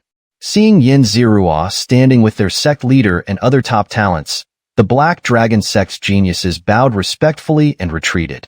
Miaozi, show me the badge you just received, the Black Dragon sect leader said, rubbing his hands together. Xianxia took out the badge again and handed it to the sect leader. He wasn't worried about the sect leader crushing or stealing it. If the Divine Alliance's top badge could so easily fall into someone else's hands, then perhaps joining the Alliance wasn't worth it. This is indeed an ancestral god badge. It's only the second time I've seen one, the Black Dragon sect leader said, caressing the violet gold badge with great fondness. Miaozi, from the look of it, you don't fully understand the significance of this badge. Today, I'll explain it to you in detail. According to the Black Dragon sect leader's explanation, Xianxia learned that the badge was indeed extraordinary. Such an ancestral talent badge could only be issued by the strongest individual in a star domain within the Divine Alliance, and only one could be issued per term. The entire Upper Realm was divided into 5 major universes: East, West, North, South, and Central. Yin Zerua was in the South Universe, which had only 7-star domains. This meant that the number of true gods capable of issuing such a violet gold badge in the entire South Universe was less than 10, making it incredibly precious. By crushing this badge, Yin Zerua would instantly become one of the most esteemed individuals in the entire South Universe. There are 3 levels of talent badges. The highest is the Ancestral God badge like yours. The next level is the Heaven Tier Talent badge, and the lowest is the Ordinary Talent badge. Xianxia once received an Ordinary Talent badge, but didn't accept it, the Black Dragon Sect leader pointed out, referring to Tang Xianxia. Yin Zerua glanced at the woman and noticed no unusual expression on her face, nor any fluctuation in her divine energy. I personally recommend you become an ancestral talent. It will bring great benefits to both you and the Black Dragon Sect, the Black Dragon Sect leader advised Yin Zerua. An ordinary talent badge signifies a likely chance of becoming a true god. A heaven tier badge guarantees becoming a true god and offers a chance to become a heaven god. As for the ancestral badge, it guarantees becoming a heaven god and even offers the possibility of reaching the ancestral god level. Thank you for enlightening me, sect leader. Yin Zerua bowed deeply to the Black Dragon Sect leader. The sect leader had no obligation to explain so much to him. Whether it was to win him over or genuinely help him, it deserved his sincere gratitude. You are a disciple of the Black Dragon Sect. No need for such formalities, the Black Dragon Sect leader said, waving his hand. Seeing the sect leader's calm demeanor, Yin Zerua's mind raced. He suddenly thought of the rescued pregnant women who had no place to go. Wasn't this the perfect opportunity to find them a home? Sect leader, please take a look, Yin Zerua said, handing a box to the Black Dragon Sect leader. The Black Dragon Sect leader glanced at the box in Yin Zerua's hand and frowned. Having experienced countless things in the upper realm, he immediately understood what it was about. Are these fetuses clean? He asked gravely. Absolutely clean. There are no karmic ties whatsoever, Yin Zerua said with certainty. After rescuing these pregnant women and their fetuses, he had used the mysterious talismans provided by the system to eliminate any karmic connections. They were absolutely clean and free from any karmic entanglements, ensuring that they could not be traced by the forces behind the dwarf true god. If that's the case, then I'll take them, the Black Dragon Sect leader nodded. These fetuses were all potential geniuses. Even if they didn't reach the level of true gods, they could become extremely powerful upper gods. For the Black Dragon Sect, integrating these talents would significantly enhance its foundation. Properly utilizing these geniuses could propel the sect to new heights. Chapter 367. Defeating Tang Xianxia with Ease. Whoosh! Just as Yin Zerua and the Black Dragon Sect master were engaged in pleasant conversation, Tang Xianxia suddenly stood up. The two people conversing beside her looked at her in confusion. I want to fight you, Tang Xianxia said, her eyes blazing with determination as she looked at Yin Zerua. Yin Zerua was taken aback. He looked at the woman enveloped in red mist before him. She had already reached the upper third rank of the divine realm, radiating an intimidating presence. Even standing next to her, he could feel the intense heat. Why? There's no need for us to fight. Yin Zerua hesitated before declining. He felt that Tang Xianxia was no match for him. If he defeated her, it might embarrass her, but if he didn't give it his all, it would be an even greater insult. Just agree to her challenge. Maybe she's seen your accomplishments and feels a bit displeased, wanting to measure her strength against yours. Let her witness the difference between you two firsthand, the Black Dragon Sect master said with a composed smile, encouraging him. Hearing the Black Dragon Sect master's words, Yin Zerua looked up at Tang Xianxia. He couldn't see her expression through the red mist, though he had the power to pierce through it and glimpse her appearance. However, doing so would be disrespectful. All right, I accept, Yin Zerua said with a smile, glancing at the silent Tang Xianxia, who stood like a stone. Don't hold back, Tang Xianxia said coldly. I'll find a place for you to have a proper fight, the Black Dragon Sect master said with a hint of excitement. Swish! The flying vessel soared into a stretch of empty space, filled with floating meteors and small continents. a common sight in the upper realms. I've already checked this area. There are no enemies of the true god level. You can fight without worry. As long as it's not a top-tier true god or a celestial god interfering, I can protect you during the battle, the Black Dragon Sect Master said with a smile. Swoosh! Tang Xiaohua nodded at Yin Zirua, then leaped lightly, stepping onto a large meteor. Yin Zirua followed suit, landing on the same meteor. I won't hold back, Yin Zirua said, standing on the meteor and looking at Tang Xiaohua floating in the distant void. Tang Xiaohua didn't waste words. She immediately expanded her fiery red domain, unleashing a massive wave of fire that spread through the void like a magnificent fire lotus slowly blooming. Whoosh! Yin Zirua also silently activated his own primordial divine domain, which stretched nearly 10,000 miles. With a thought, the outer edge of his domain swirled with 5 colored lights representing the 5 elements, while at its center, black and white streams flowed, symbolizing the division of yin and yang. On one side was the blazing fire lotus, on the other a dazzling light sphere. The two domains, large and small, faced each other across the void, radiating an intense brilliance. Within their domains, the two stared at each other, their fighting spirit surging. Attack! Yin Zirua shouted, charging toward Tang Xiaohua with great strides. Boom! With a thunderous crash, Tang Xiaohua's blazing fire lotus was sent flying. As she tumbled through the air, her domain cracked, and blood trickled from the corner of her mouth. The difference between her domain and Yin Zirua's primordial divine domain was too vast. Just a tentative clash had caused significant damage. Yin Zirua didn't press his advantage. He simply watched Tang Xiaohua from afar. He had used almost all his strength in that attack. Unless he unleashed his ultimate power, this was the strongest attack he could muster. You don't need to hold back. Don't wait for me to recover, Tang Xiaohua said, swallowing a healing pill. Her stubborn eyes locked onto Yin Zirua, searching for any weakness. Yin Zirua remained silent. Although he hadn't held back and had attacked with full force, he still showed some restraint out of respect for the island master who had helped him in the past. Attack! Tang Xiaohua's cold shout echoed through the void. Her extreme fire domain was pushed to its limit.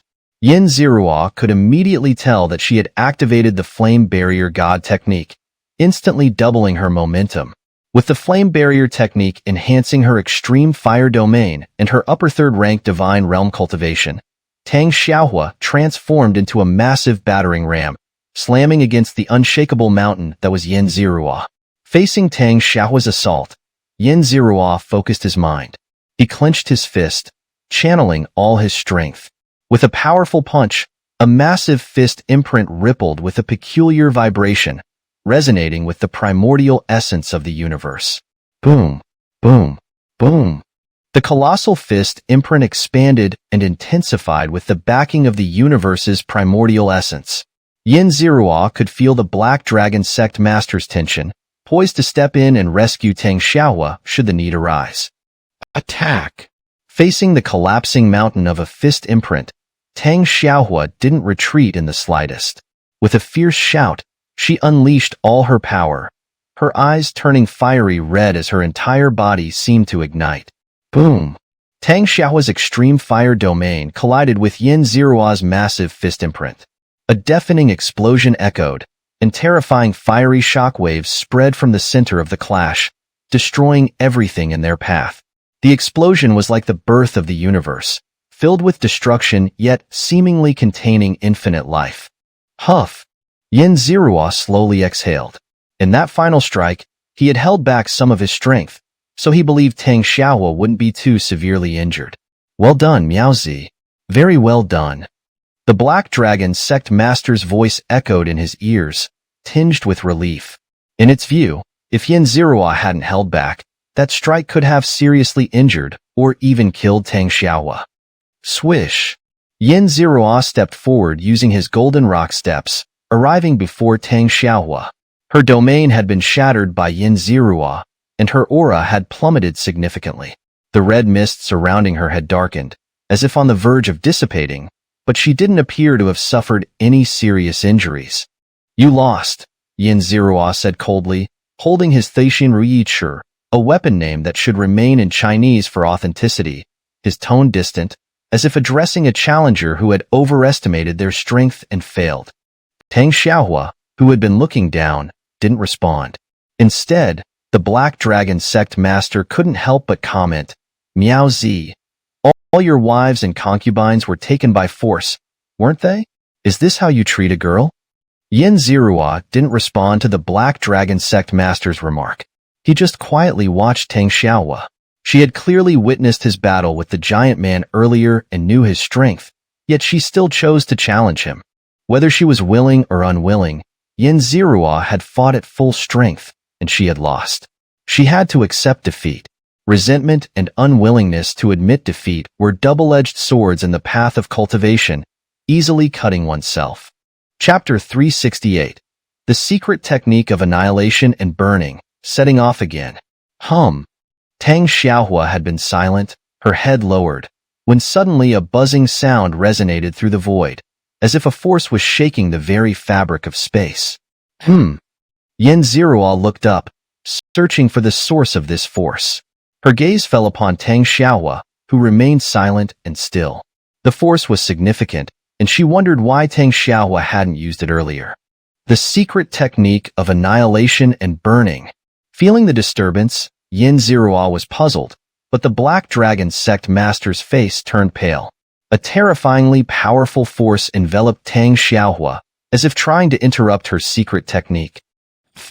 A vast surge of divine power suddenly ignited, burning with an intensity that shocked even Yin Zirua.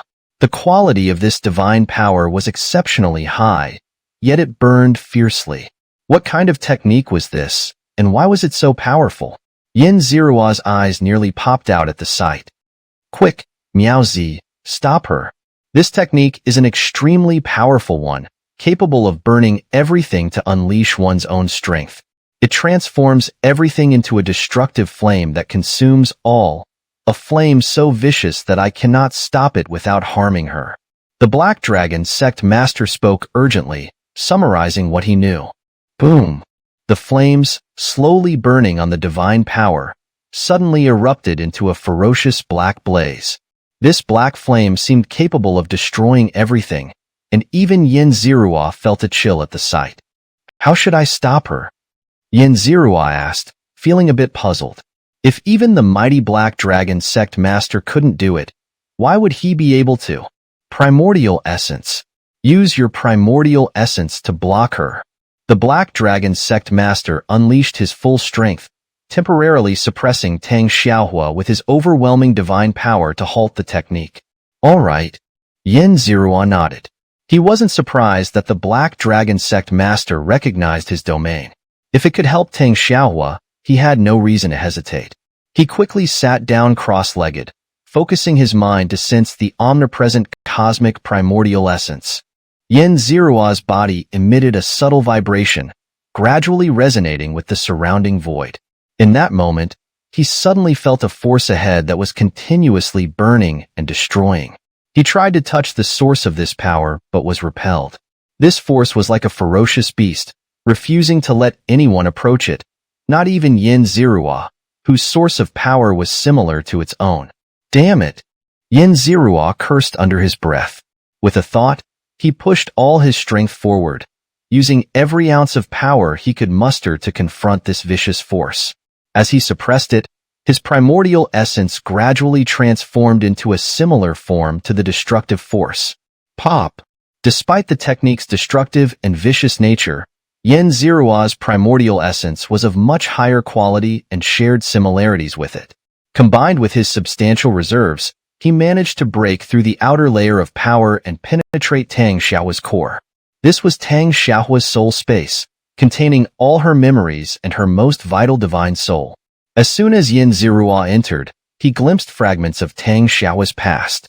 Before he could make sense of anything, he felt another force following his primordial essence into the space. Wake up!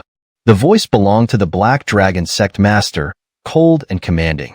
Immediately, the entire primordial space came to life. Yin Zirua could clearly sense an awareness slowly awakening in the depths. As this consciousness awakened, Yin Zirua felt a faint, repelling force. Though weak, it could easily be resisted. However, doing so would harm Tang Xiaohua's divine soul and potentially alter her memories. Naturally, he wouldn't risk that. Instead, he followed the repulsion and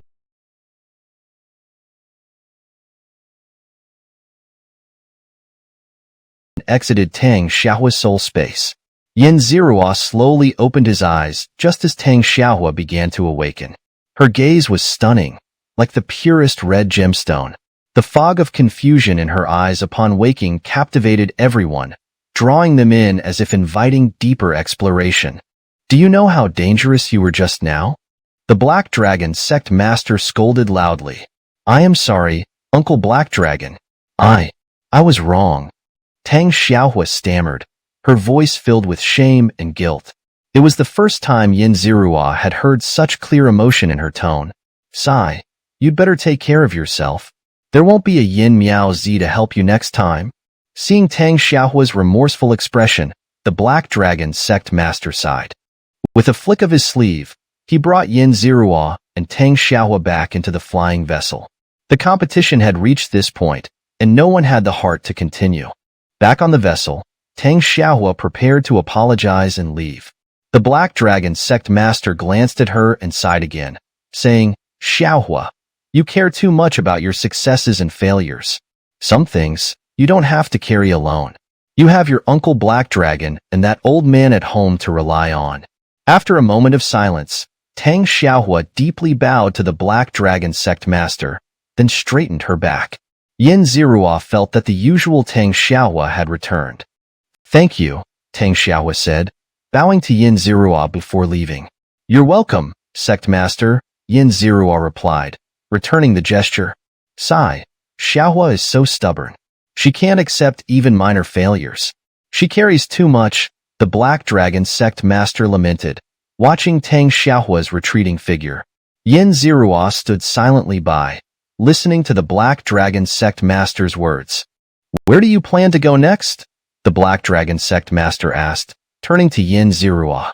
"I'm not sure," Yin Zirua replied. He needed to accumulate experience and undergo trials. Wherever he went would be the same. However, he wanted to return to the lower realm to see his parents and family. Of course, he could follow the Black Dragon sect master back to the Black Dragon sect, but that would essentially put him in a semi-secluded state, which wasn't suitable for him. "In that case, I'll recommend a good place for you. The Xianxia Star Domain," the Black Dragon sect master suggested after a moment's thought. According to the Black Dragon sect master, the Xianxia Star Domain was the strongest in the entire Southern Universe, with the most powerful being in the Southern Universe stationed there. The Xianxia Star Domain was home to many powerful experts and talented individuals, making it one of the best places for someone like Yin Zirua to visit. Hearing this, Yin Zirua felt tempted. After spending a few days on the Black Dragon sect master's vessel, the two parted ways. Yin Zirua set off alone, piloting his own vessel toward the vast expanse of cosmic void. It was a place of both fortune and peril, filled with countless treasures and thrilling adventures. Chapter 369. Encountering a strong opponent, brutally defeating by you. After a long voyage, Yin Zirua sat on the boat, gazing at the vast expanse of starry sea on either side. He felt insignificant in comparison. Suddenly, silver light flickered, and Yin Zirua became alert. Dozens of people appeared from all directions, their auras formidable. Among them, two individuals caught Yin Zirua's attention, one wielding a blade and the other a spear, both emitting the powerful presence of upper-tier gods of the third rank. The rest were also at the upper-tier god level, a lineup that ordinary factions couldn't field. Yin Zirua's sharp gaze locked onto the two. "Miaozi, I see you have a fine ship. Leave it and all your belongings behind, and we'll let you go," said Jiang Hu and Jiang Li, brothers who had been lurking here for days, waiting to ambush travelers heading to the Xianxia Star region. These travelers either believed they were capable or sought great fortunes, carrying valuable treasures and wealth. Ambushing one such target could make the brothers rich for days. Yin Zirua looked at them, amused that they thought he was an easy target. "Interesting. If you want it, come and take it yourselves." Yin Zirua's sharp gaze swept over them. While two were formidable, capturing him wouldn't be so simple. Just as he was about to act, a system notification sounded. Ding! Detected a protagonist template, a chosen one. By you, the young master of the Baiyang demon sect. A young man approached, his aura at the upper-tier god level of the 3rd rank, though it fluctuated wildly, suggesting he had been bolstered by external means and wasn't a true threat. Yin Zirua looked at the young man, thinking, here comes the easy target. Hold on. I'm itching for a fight today. Let me handle this one. Baiyu declared. Seeing the young master arrive, Jiang Hu and Jiang Li couldn't object. They knew Miaozi was ruthless and feared him. The young master, despite being at the upper-tier god level of the 3rd rank, was the only son of their leader. If the young master wishes to take him on, please do so, they conceded. Baiyu looked at Yin Zirua. Miaozi, you're quite arrogant. A mere upper-tier god of the 1st rank dares to come to the Xianxia star region? Meeting me is your bad luck? Baiyu sneered, seeing Yin Zirua as nothing more than a stepping stone. Since you're so confident, let's make a bet. 3 moves to decide the victor. If I win, let me go. If I lose, I'll submit to your will. Yin Zirua proposed, aiming to humble this arrogant young master. Baiyu laughed loudly upon hearing this. Fine. 3 moves it is, he agreed without hesitation. Young master, be cautious. There might be a trap. Jiang Hu hastily warned, worried about his master's overconfidence. Enough talk. Can't I handle a mere upper-tier god of the 1st rank? Baiyu retorted, his sharp gaze fixed on Yin Zirua. After all, he was a prodigy, having reached the upper-tier god level of the 3rd rank at a young age, ranking among the top in the Xianxia star region. He brandished his blade at Yin Zirua. Sky-breaking slash. Baiyu, battle-hardened, launched a deadly attack, aiming to end Yin Zirua in 1 move. The overwhelming aura of an upper-tier god of the 3rd rank enveloped the area. Yin Zirua, seeing the dazzling technique, thought the same. He intended to unleash all his power in 3 moves to crush this arrogant young master. He summoned his weapon, the Sui Xian Ru Yi Qi, which could freely change size, and unleashed his primordial divine domain, doubling his aura. Impossible. In an instant, this boy's aura matches mine. Jiang Hu was stunned. Such a feat of instantly bridging the gap between upper-tier god ranks was extraordinary, as each rank had a vast difference. Just posturing. Baiyu, however, pressed on, fully unleashing his upper-tier god level of the 3rd rank. Facing 3 upper-tier gods of the 3rd rank and a group of 2nd-rank upper-tier gods, Yin Zirua devised a clever strategy. True God technique. Flame barrier technique. Yin Zirua went all out. A sea of fire, hundreds of feet wide, brewed around him, radiating an oppressive force that made Baiyu sense death. Impossible. How can a mere upper-tier god of the 1st rank have such a presence? Baiyu refused to accept, pouring out all his divine power. Something's wrong. Help the young master. Jiang Hu and Jiang Li also unleashed their strongest moves. 3 upper-tier gods of the 3rd rank attacked with full force, but Yin Zirua stood firm. Boom! The deafening explosion echoed for miles, sending their subordinates flying. The 3 upper-tier gods' auras erupted, yet under the blinding radiance of the flames, they seemed insignificant. The terrifying flames spread for thousands of feet, forcing everyone to flee in panic. Retreat! Retreat! Someone screamed, but the flames spread faster than expected, incinerating the unlucky in an instant. Those who fled quickly suffered burns to their skin and limbs, barely clinging to life. After escaping 100 feet, they turned to see the blazing inferno, their hearts still trembling. Yin Zirua wielded his Theishin Ruyi Chu with ease, skillfully parrying their attacks. The weapon was indeed remarkable, enabling Yin Zirua to remain unfazed. Withstanding the blow, the shockwave spread, damaging Jiang Hu and Jiang Li's meridians, as they were closest. Yin Zirua's target, however, was Baiyu. The true God technique. Flame barrier technique unleashed its full power, breaking through Baiyu's attack and engulfing him, turning him into a blackened, charred mess. In one move, Yin Zirua obliterated Baiyu, splattering blood and leaving him severely injured and utterly humiliated. He no longer resembled a young master, but rather a beggar. Yin Zirua's full force strike was devastating. All present had one thought: never provoke such a madman. An upper-tier god of the first rank defeating 3 upper-tier gods of the third rank in one move? Was this even possible? Everyone was stunned. Was this even human? After all, the gap between upper-tier god ranks was immense. To reverse such a disparity was unheard of. Baiyu, the most affected, saw his pride shattered. With so many subordinates watching, his dignity was gone. His earlier bravado was now a humiliating slap in the face.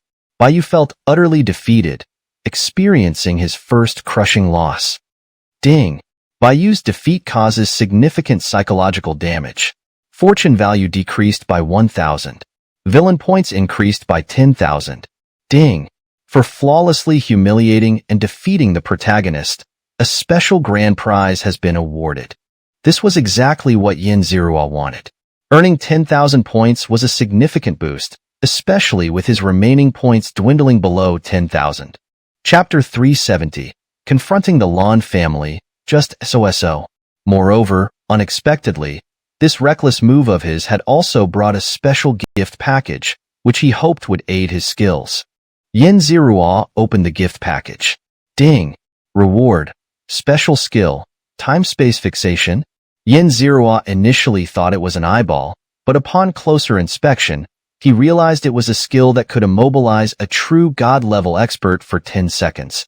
The downside was that it consumed a significant amount of energy, so it should be used sparingly. For Yin Zirua at the moment, this was a skill akin to divine assistance, as 10 seconds could turn the tide of victory. The outcome is decided. Farewell. Yin Zirua left with a dashing air, and no one present dared to stop him. Only after leaving the battlefield did Yin Zirua let out a long breath. That was close. I managed to bluff them off. Baiyu, I look forward to your performance next time. This was a promising target, and he intended to let it grow a bit more before harvesting it again. Yin Zirua piloted his airship at full speed until he reached a region he deemed safe, then stopped. Adjusting his breath and recovering his strength were the top priorities. After regaining his composure, he opened his eyes. Following the star map, he circled around and arrived on the Sui continent, where the atmosphere was much stronger than before. It seemed the impact of the previous true god-level battle had become negligible here. I wonder how my old friends are faring, Yin Zirua thought, deciding it was not wise to head to the Xianxia domain for now, as he might be easily spotted. Taking a break here would be a good idea. Lanha City, with its bustling scenery and bustling crowds, was a picturesque sight. Yin Zirua found an inn, ordered a table of wine and dishes, and planned to relieve the fatigue of his journey. After satisfying his hunger and thirst, 2 familiar figures entered his view. Upon closer inspection, they were Guahi and Guajia. Guahi, Guajia. Yin Zirua called out, and the 2 froze. Turning around in disbelief, upon seeing Yin Zirua, they excitedly approached him. Young Master Yin, it's so good to see you. Please save Hong Tian. Both men knelt down, their expressions earnest and anxious, looking at Yin Zirua as if he were their savior. Yin Zirua was speechless, looking at the 2 men who regarded him as their salvation. Guahi and Guajia had been of great service to him, so it was difficult for him to refuse. Lanha City, originally rebuilt from Dongbu City, was predominantly composed of families. These families had varying degrees of connection with the true gods who guarded the area. Rescuing someone would undoubtedly be troublesome. Don't panic. Explain the situation clearly. What exactly happened?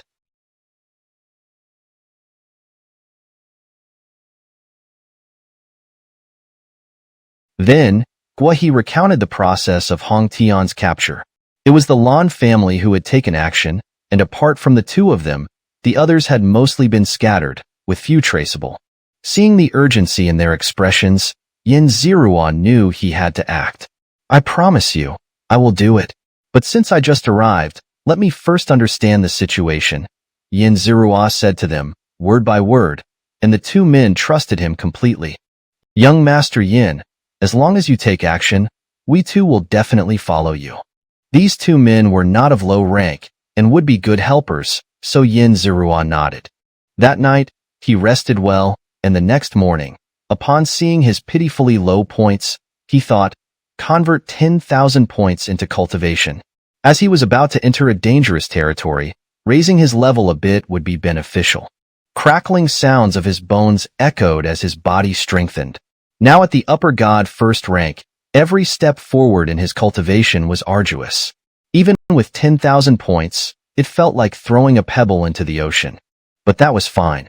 Opportunities would come, and so would more targets. Yin Zerua's eyes sharpened as he dressed. Opening the door, he found Gua He and Gua Jie waiting outside, indicating their urgency. Let's go, Yin Zerua said calmly, as the Lan family was not yet untouchable. The Lan family's estate was bustling, with gatekeepers of considerable strength. However, they were still minor figures. Yin Zerua acted swiftly, and the two men fell unconscious.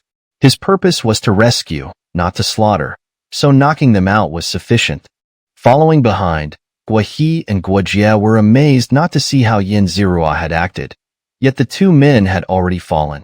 These two were of the lower god rank, yet they had been effortlessly subdued.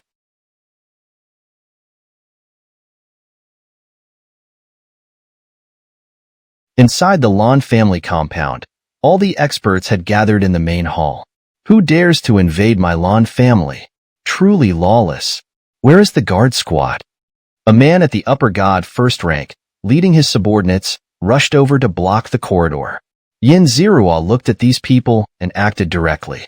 With a wave of his hand, they all fell, groaning in pain. The aura of an upper god first rank burst forth, and although the captain was also at the upper god first rank, he was far inferior to Yin Zerua. Yin Zerua walked past them without a glance, and behind him, Gua He and Gua Jie were filled with joy. With such a powerful Yin Zerua, they were confident in rescuing Hong Tian. Yin Zerua pushed forward relentlessly until he reached the main hall, knocking everyone down along the way. Lan Jiayin, the Lan family head, was at the upper god third rank, the main pillar of the family. The Lan family also had 3 elders at the upper god second rank, with the rest being of varying strength. Who is this brat, daring to bully my Lan family? Lan Jiayin looked at Yin Zerua with sharp eyes, noting the young man's upper god first rank status. If he were allowed to grow, he would surely become a formidable threat in the future. Today, he must be eliminated here. Yin Zerua looked at Lan Jiayin, an upper god third rank, the highest authority here. The Lan family was not an insurmountable problem. Yin Zerua has come to take Hong Tian away. Lan Jiayin looked at Yin Zerua, a young man bold enough to challenge him here. Did he think the Lan family was empty? You brat, quite arrogant. I'd like to see your skills. Lan Jiayin leaped, his upper god third rank aura erupting, suppressing the entire Lan family. Everyone watched Lan Jiayin, witnessing the charisma of their family leader. Leader, take down this insolent brat. With the leader's upper god third rank strength, dealing with this upper god first rank brat will be a breeze. The subordinates around praised their leader, exuding an air of arrogance. Yin Zerua looked at this upper god third rank expert, quite impressive, but not impressive enough for him. His weapon, the free and willing ruler, materialized in his hand. Chapter 371, Purple Light Shines, a formidable backstory. The weapon in Yin Zerua's hand transformed into a long, majestic sword. As Lan Yaotian gazed at the weapon, his eyes narrowed slightly, even showing a hint of envy. This weapon was extraordinary. If he could obtain it, perhaps his cultivation would advance further. So, you have such a treasure in your possession. No wonder you are so fearless. But soon, this treasure will be mine. With that, he swung his sword and charged at Yin Zerua. Yin Zerua smirked. This man indeed had a voracious appetite, coveting the treasure in his hand. The two clashed, the ruler and the sword crossing paths. Their speed was so fast that it was impossible to follow their movements with the naked eye. The origin domain unfolded, doubling Yin Zirua's aura and pressing hard against Lan Yaotian. What? How is this possible? The sudden reversal startled Lan Yaotian. In the blink of an eye, the young man's aura had nearly matched his own? No, there's no such powerful secret technique. Lan Yaotian assumed it was just a bluff, and he unleashed all his divine power. Yin Zirua's free will ruler transformed at will, easily deflecting all of Lan Yaotian's attacks. In just a few blinks, the two had exchanged hundreds of blows. The terrifying divine energy rippled through the air, causing chaos below. Everyone's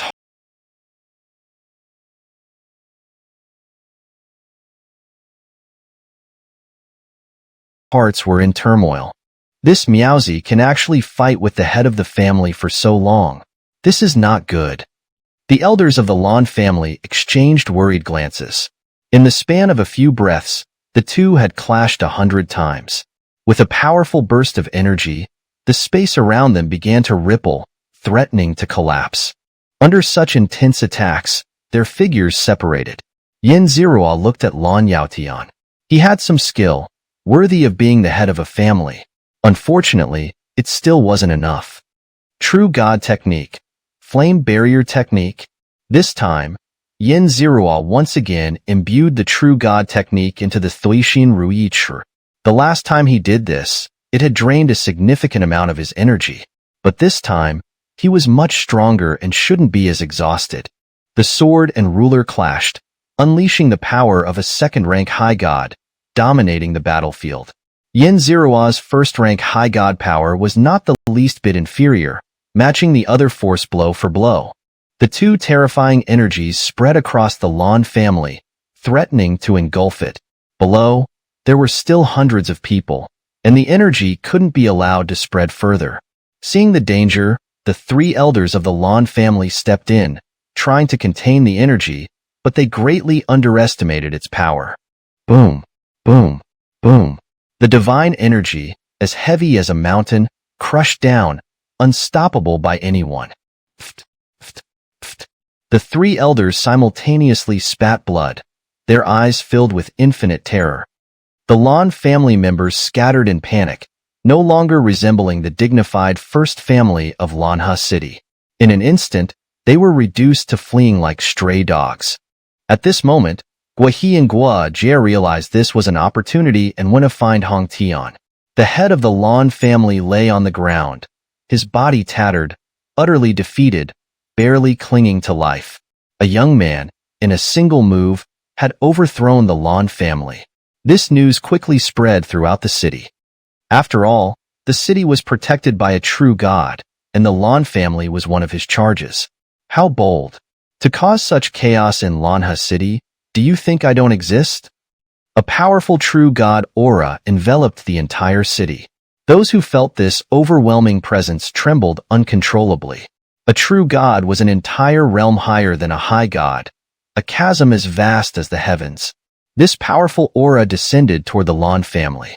The true god has intervened. Please, true god, deal with this Miaozi. The Lan family members knelt on the ground, weeping uncontrollably. Please, true god, punish this Malzer, and restore justice to the Lan family. The Lan family members were inconsolable, their cries echoing. The true god in the sky was majestic, his terrifying aura looming over the Lan family. His eyes narrowed slightly. Miaozi, do you know your crimes? The voice was commanding, exuding an awe-inspiring aura. Yin Zirua's sharp gaze fixed on the hazy figure in the sky. It seemed he intended to suppress him, but this level of power was not enough. The Lan family captured my people. What crime have I committed? Yin Zirua glared at the figure in the sky, his gaze piercing. Bold indeed, Miaozi. Let's see how you withstand the wrath of a true god. With that, a massive palm, 100 zhang wide, descended from the sky, aiming to crush Yin Zirua. Yin Zirua casually pulled out a token and tossed it upward. The token radiated with purple gold light, and the tiny glow quickly expanded into 100 zhang of brilliance, illuminating the entire Lanha city. Everyone stared in awe at the light. This is... The true god in midair widened his eyes, the sensation vaguely familiar. The noble purple-gold color, combined with this overwhelming aura, left even him, a true god, trembling. The true god in the sky hastily descended, looking at the small purple-gold token. The aura within was not something he could afford to provoke. To be precise, the aura within could kill him effortlessly. I am Xianxia, the true god guarding Lanha City. I didn't expect you to possess a purple-gold token. It was my mistake not recognizing you, young master. With that, Xianxia respectfully handed the token to Yin Zirua. Yin Zirua took the token. He had only tried his luck, but it seemed to have worked, forcing the man to submit. The Lan family members were dumbfounded, seeing their protector treat Yin Zirua with such respect. They finally realized they had kicked an incredibly hard iron plate, someone far beyond the Lan family's ability to handle. At this moment, Guihe and the others brought Hong Tian out, equally shocked by the scene before them. Every time Yin Zirua appeared, he brought unexpected surprises. No wonder Yin Xiao could so boldly enter the Lan family. He had such a trump card. Guihe spoke with deep admiration. Now, they were even more impressed by Yin Zirua. Hong Tian looked at Yin Zirua, his heart filled with gratitude. Thank you, Yin Xiao, for saving me. Hong Tian expressed his gratitude sincerely. Without Yin Zirua, he might never have been freed. You're welcome. You're still injured. Go rest. I have other matters to attend to. Hearing Yin Zirua's words, Hong Tian and the others went to heal their wounds. Yin Zirua turned to Xianxia, the protector of this area, who should be well informed about local affairs. Senior Xia, there's something I would like to ask of you. Yin Zirua's polite inquiry made Xianxia understand the need for courtesy. Please, young master, feel free to ask. I will speak without reservation. Chapter 372. Escaping Amid Chaos, a freebie. Xianxia looked at Yin Zirua as he presented the token. He dared not say much more after that, and since Yin Zirua was giving him face, he naturally had to show respect. Do you know anything about Gan Shirshir and Lei Sha? Hearing these names, Xianxia pondered for a moment. I have some impression of these two. It seems they waited here for a long time, but ultimately didn't meet who they were waiting for, so they headed to the Xianxia Star Domain. Hearing Xianxia's words, Yin Zirua frowned slightly. He hadn't expected both of them to have already left. He needed to prepare and set off as soon as possible. Just as he was about to leave, a familiar voice rang out. Ding! The mission of the Chosen One, Hua Zhenkue, has been triggered. Destiny points, 6,000. Friendly reminder. Hua Zhenkue has an old mentor, none other than the true god Dongbu. Hearing this news, Yin Zirua smiled. He was just worried about not having any points to earn, and here came a freebie. I have some matters to attend to right now. I'll pay a visit another day. Yin Zirua bowed to Xianxia, who returned the gesture. I look forward to welcoming you to my residence when you have the time, young Master Xia. After saying this, Xianxia retreated. Yin Zirua landed on the ground, and the Lord of Blue River City, Qi Yin, quickly approached. Seeing that even the true gods guarding Blue River City treated Yin Zirua with such deference, Qi Yin knew that if he could latch onto such a powerful ally, the prosperity of Blue River City was just around the corner. I am Qi Yin, the Lord of Blue River City. Welcome, young Master Yin. Yin Zirua glanced at the city lord before him, a third-rank high god. I didn't expect your status to be so extraordinary, young Master Yin. Even the guardian true gods treat you with such courtesy. If there is any offense, please forgive me. If there is anything I can assist you with, please do not hesitate to tell me. I will do my utmost without hesitation. Qi Yin continued to flatter Yin Zirua, and the feeling of being admired was indeed quite satisfying. Yin Zirua looked at the city lord. To become a city lord, one needed not only strength but also the ability to navigate social situations with finesse. Your words are deeply appreciated, City Lord. There is a troublesome matter at hand that I would like your assistance with. Hearing that Yin Zirua had a task for him, Qi Yin was overjoyed. This was his chance to prove himself. Please, young Master Yin, tell me what you need. Qi Yin spoke respectfully. Yin Zirua looked at Hua Zhenkue in the crowd, his eyes gleaming. Hua Zhenkue, who was in the crowd, felt a chill run down his spine when he met Yin Ziruo's gaze, thinking it was just his imagination. "Please, City Lord, help me capture this man." Yin Ziruo pointed at Hua Zhenkue, whose eyes narrowed. This was their first meeting, so why was this man targeting him? "Young Master Yin has spoken, and I will do my best. Come, capture this man." City Lord Qi Yin issued the order, and the city guards lurking nearby moved in. 3 squads, each led by a first-rank high god, attacked simultaneously. Hua Zhenkue sprinted backward, his eyes sharp as he looked at Yin Ziruo. "Why are you attacking me, sir? This is our first meeting today." Hua Zhenkue continued to retreat, evading the pursuit of the squads. Yin Ziruo watched the chaos unfold, leisurely sipping tea. "Young Master Yin, may I ask what offense this man has committed against you?" Qi Yin asked curiously by his side. If, as the young man claimed, this was their first meeting with Yin Ziruo, then this seemed a bit excessive. "I have my reasons for acting against him. Just capture him, and there's no need to ask further."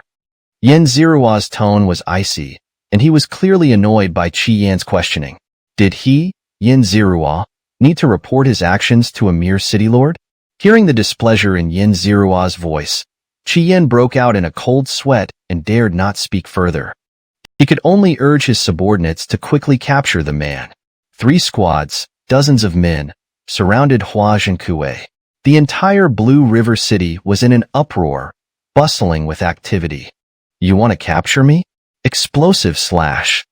Hua Zhenkue shouted, swinging his sword, unleashing countless sword lights. The 3 first-rank high gods attacking him swung their swords, and powerful divine energy exploded, splattering blood. Their arms were severed, and their cultivation regressed, leaving them crippled. Hua Zhenkue's second-rank high god power erupted, and at such a young age, he had such a cultivation level, indicating a bright future. His sword was also a rare treasure, capable of boosting his combat power during battles. The few around him exchanged glances, realizing that this opponent was not easy to deal with. City Lord's order, suppress. One man shouted, and the others attacked again. They unleashed their strongest moves, and terrifying divine energy coalesced. Facing the full force of 7 or 8 opponents, Hua Zhenkue's forehead was beaded with sweat. This time, he might not be able to hold out. "Master!" Hua Zhenkue called out, but his master did not respond. Hua Zhenkue quickly took out a life-saving treasure, the Azure Light Aegis. "Kill!" The 7 or 8 men unleashed their full power in a single strike. Boom! The ground trembled, and a 100-meter-deep crater appeared before everyone's eyes. In the crater, Hua Zhenkue was still alive, though his clothes were tattered, and he looked disheveled. Yin Ziruo seized the opportunity and made a decisive move. The Sui Xian Ru Yi Qi in his hand transformed. He stepped with the golden rock steps, and in the blink of an eye, he was by Hua Zhenkue's side. Hua Zhenkue looked at Yin Ziruo with sharp eyes as the ruler descended. An old figure appeared. "Young man, you've gone too far." The figure was none other than the true god Donghua. His aura was very weak, much weaker than an average true god. "Master, thank you," Hua Zhenkue said, tearing the talisman in his hand. He teleported thousands of miles away, leaving true god Donghua standing there in a daze. Ding! Hua Zhenkue escaped in the heat of battle, causing dissatisfaction from true god Donghua. Hua Zhenkue's destiny points decreased by 1,000, and the villain points increased by 10,000. Yin Ziruo looked at true god Donghua in astonishment. It seemed Hua Zhenkue had always been wary of true god Donghua. Taking advantage of this opportunity, he had fled. If that was the case, then he would take this remnant soul for himself. "This is your own doing." Yin Ziruo looked at the remnant soul, gathering divine energy. "You think you can kill me?" True god Donghua looked at Yin Ziruo, his eyes filled with icy killing intent. "Great mountain hand." True god Dongbu's massive hand transformed, unleashing a pressure like Mount Tai descending. Yin Ziruo smirked coldly. The old man was still injured, yet he could unleash such a terrifying attack. However, it was merely a last-ditch effort. "Kill!" Yin Zerua expanded his origin divine domain, the heavenly god domain, controlling the surrounding environment. Chapter 373. Seeking the Formation, Technological Fusion. The Inferno True God technique was unleashed, and terrifying divine energy fluctuations spread out, facing the terrifying technique. Dongbu the True God put forth his utmost effort, roared, and divine energy surged. Boom, boom, boom. Two forces capable of destroying the heavens and earth collided, causing the heavens and earth to change color. Dongbu the True God, already weakened from his injuries, became even more frail after this intense energy collision. However, he took out a life-saving treasure, the 8-man painting. The 8-man painting contained 8 different powers, forming a formation that protected his remnant soul. Yin Zerua swung her Thuishin Royichi and launched a direct strike upward. Boom! A terrifying rebound force erupted, directly sending Yin Zerua flying. Who would have thought that this old man, at this point, still had a life-saving treasure? At this moment, Hua Zhenkue, who had fled 1,000 miles away, looked at the city where energy fluctuations continued to surge. I always knew my teacher wanted to possess me. Now, I'm free, Hua Zhenkue said smugly. Finally, he had escaped from that old man. He had sensed the old man's ill intentions towards him before. After saying this, a notification sounded in his mind. Ding!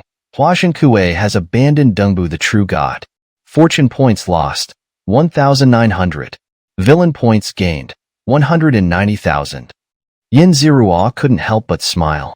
Unexpectedly, this young man was quite wise. Looking at Dongbu the True God below, she now had the chance to kill this guy. Evil God Technique. Yin Zerua unleashed her divine technique, and terrifying power relentlessly attacked the 8-man painting. The divine energy ripples spread outwards, and everyone around avoided them, not wanting to get caught in the storm. Yin Zerua looked at the painting and recognized it as a fine treasure, but she also saw its weakness. Devour God Technique. Yin Zerua used her divine technique again, completely devouring one of the 8 powers within the 8-man painting. The 8-man painting relied on the balance of 8 powers. Once this balance was broken, the formation crumbled on its own. What? Inside the painting, Dongbu the True God, who hadn't even had time to sit comfortably, saw his precious treasure destroyed. He looked at Yin Zerua, his scalp tingling. Yin Zerua stepped forward with the golden rock steps, approaching rapidly. Not good. Dongbu the True God quickly retreated, feeling the threat of death. He converted all his remaining strength into speed, trying to escape. Time-space fixation eyes. Yin Zerua used this skill for the first time. Dongbu the True God found himself completely immobilized. What's happening? Dongbu the True God discovered he couldn't move at all. Could this girl control time and space? Dongbu the True God looked at Yin Zerua as if seeing a ghost, his eyes filled with terror. It's over. Yin Zerua wielded her will of the heart and mind ruler, and with a swift stroke, the divine soul dissipated. Dongbu the True God let out a tragic scream and vanished into the world. Ding! Defeated the True God's remnant soul. Reward, 400,000 villain points. Unlocked new skill, Technological Fusion Panel. Hearing such a reward, Yin Zerua smiled. For 100,000 villain points, she could exchange for quite a few treasures. This newly unlocked skill also seemed interesting. Clicking on the panel, there were numerous details. Technological Fusion Panel.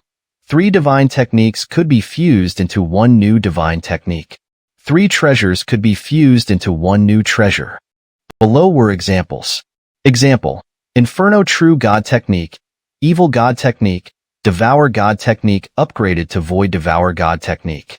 Effect: could devour fire, divine energy, and other attacking energies, converting them into pure energy for oneself. Example: Martial Dao Eyes, Time-Space Fixation Eyes, plus 1 more eye-type skill could be transformed through Special Conversion. Special Conversion Introduction. 10 different techniques combined with various laws could replace the missing rare techniques. Effect: Special evolution evolved into time-space Dao eyes. Could lock onto space and figures. Immobilizes opponents of the same level for 15 seconds, 10 seconds for those above the same level, decreasing by 1 second per level difference. Seeing these detailed introductions, Yin Zirua smiled. The evolved technique's power exceeded the total of the 3 techniques by 50%. It was almost a crushing advantage. Yin Zirua was very tempted. Good. Fusion. Ding. Fusion successful.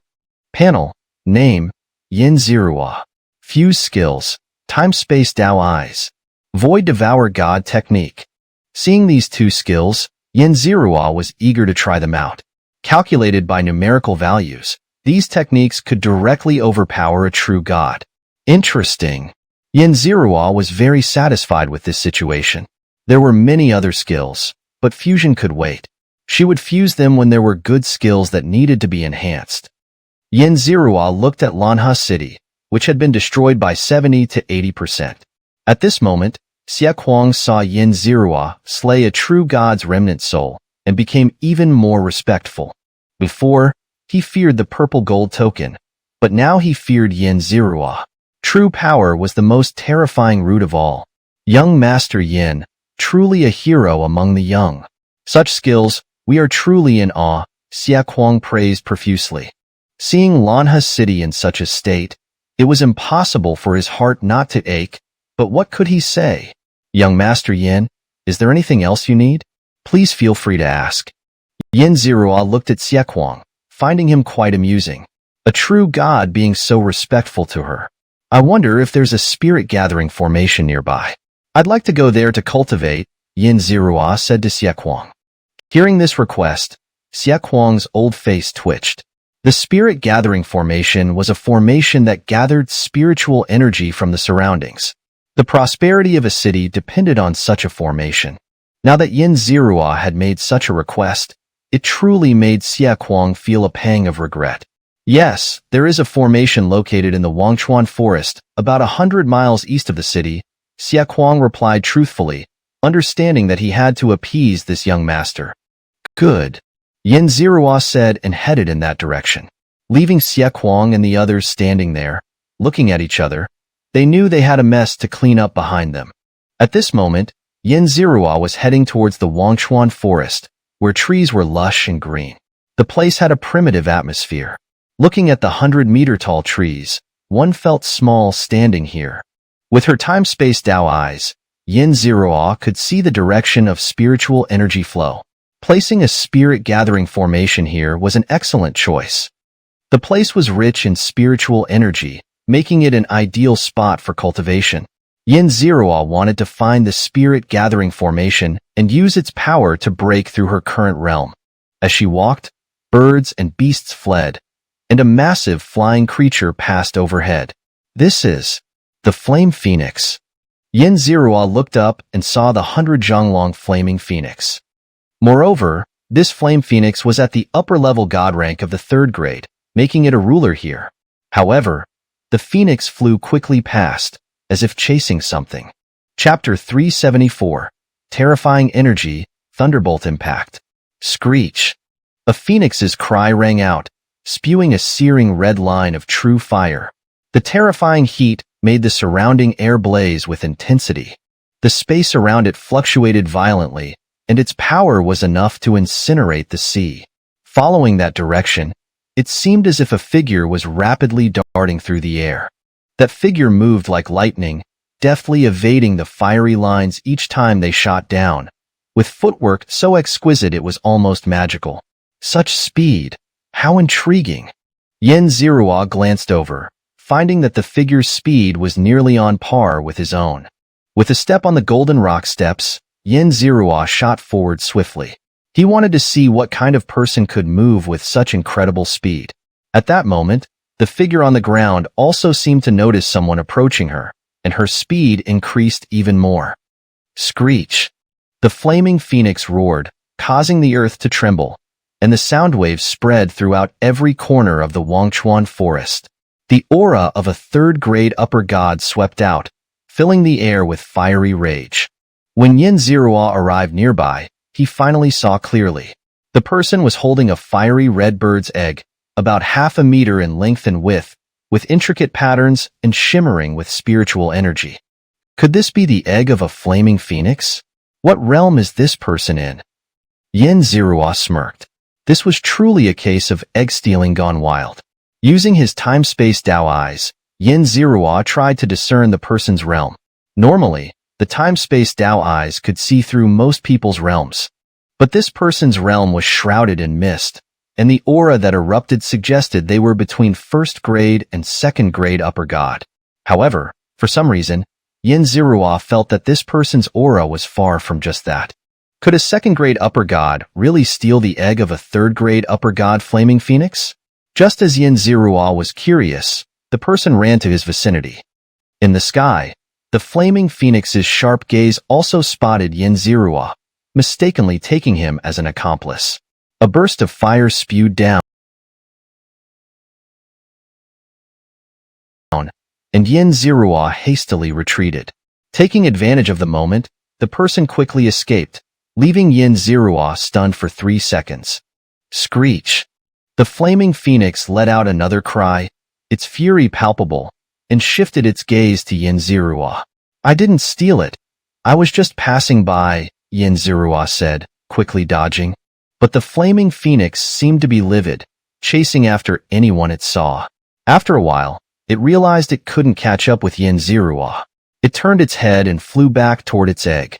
Yin Zirua, panting, stood to the side, leaping onto the top of a towering tree over 100 meters high. He saw the flaming phoenix, with its Tinzhong-long wings, soaring through the sky, catching up to the person from earlier.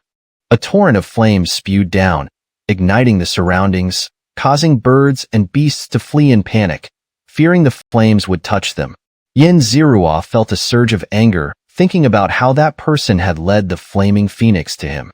You dare drag me into this? Yin Zirua turned and headed in that direction, intent on taking the egg to vent his frustration.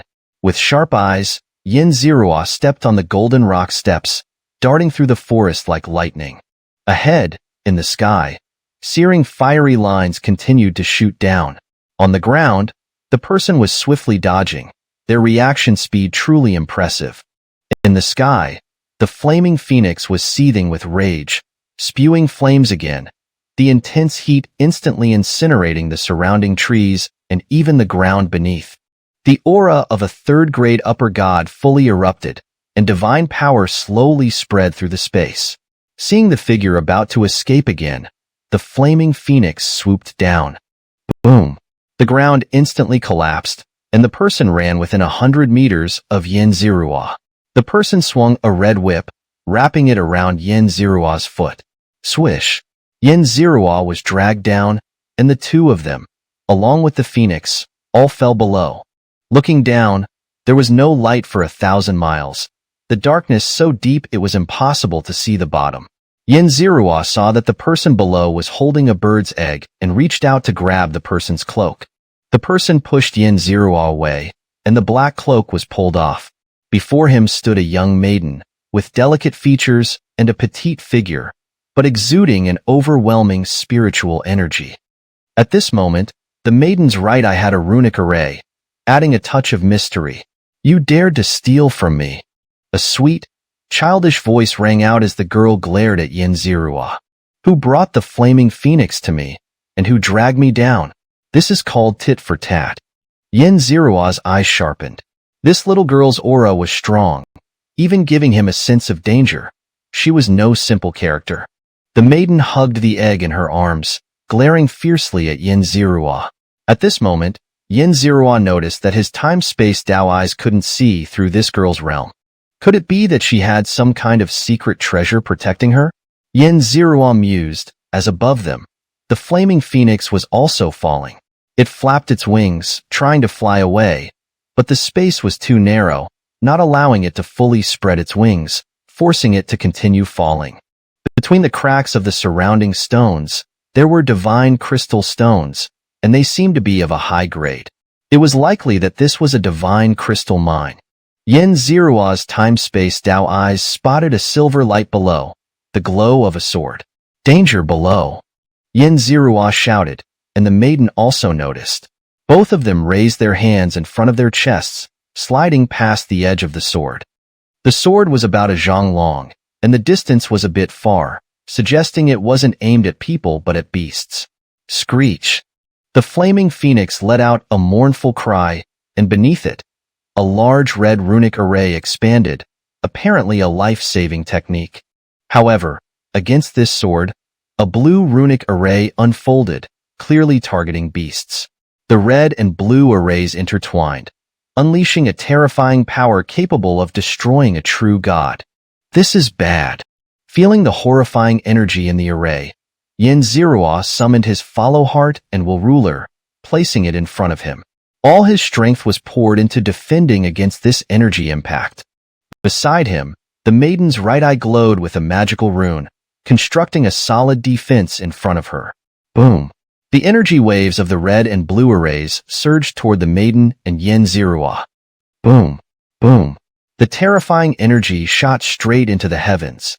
Lightning struck down, suppressing the flaming phoenix, burning all its feathers, leaving it blackened and pitiful, with white bones exposed, resembling a roasted chicken. It seemed that the blue array was designed to summon lightning, and that terrifying energy was something even a true god might not be able to withstand. Chapter 375. The Hard Little Teeth, the Edge of the Array. Scream! The flaming phoenix let out a cry of agony as its final defense was torn apart by the blue array, and its entire body was mercilessly sucked downward. As it stared at the sharp swords below, its pupils dilated, and it struggled frantically, to no avail. Swish! Blood splattered as its body was pierced by multiple swords, and it breathed its last. The young maiden and Yin Zirua landed simultaneously. Even as she touched the ground, the young maiden held onto the egg tightly.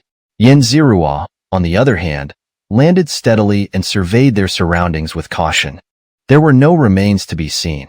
Who could have designed such a massive trap? Phew, we've survived, and we've finally taken down this flaming phoenix, the young maiden said, wiping the sweat from her forehead. She looked at the charred corpse of the phoenix behind her with satisfaction, while Yin Zirua gazed at the little girl, wondering if the trap and array were her doing. Did you design all of this? Yin Zirua asked, his tone probing.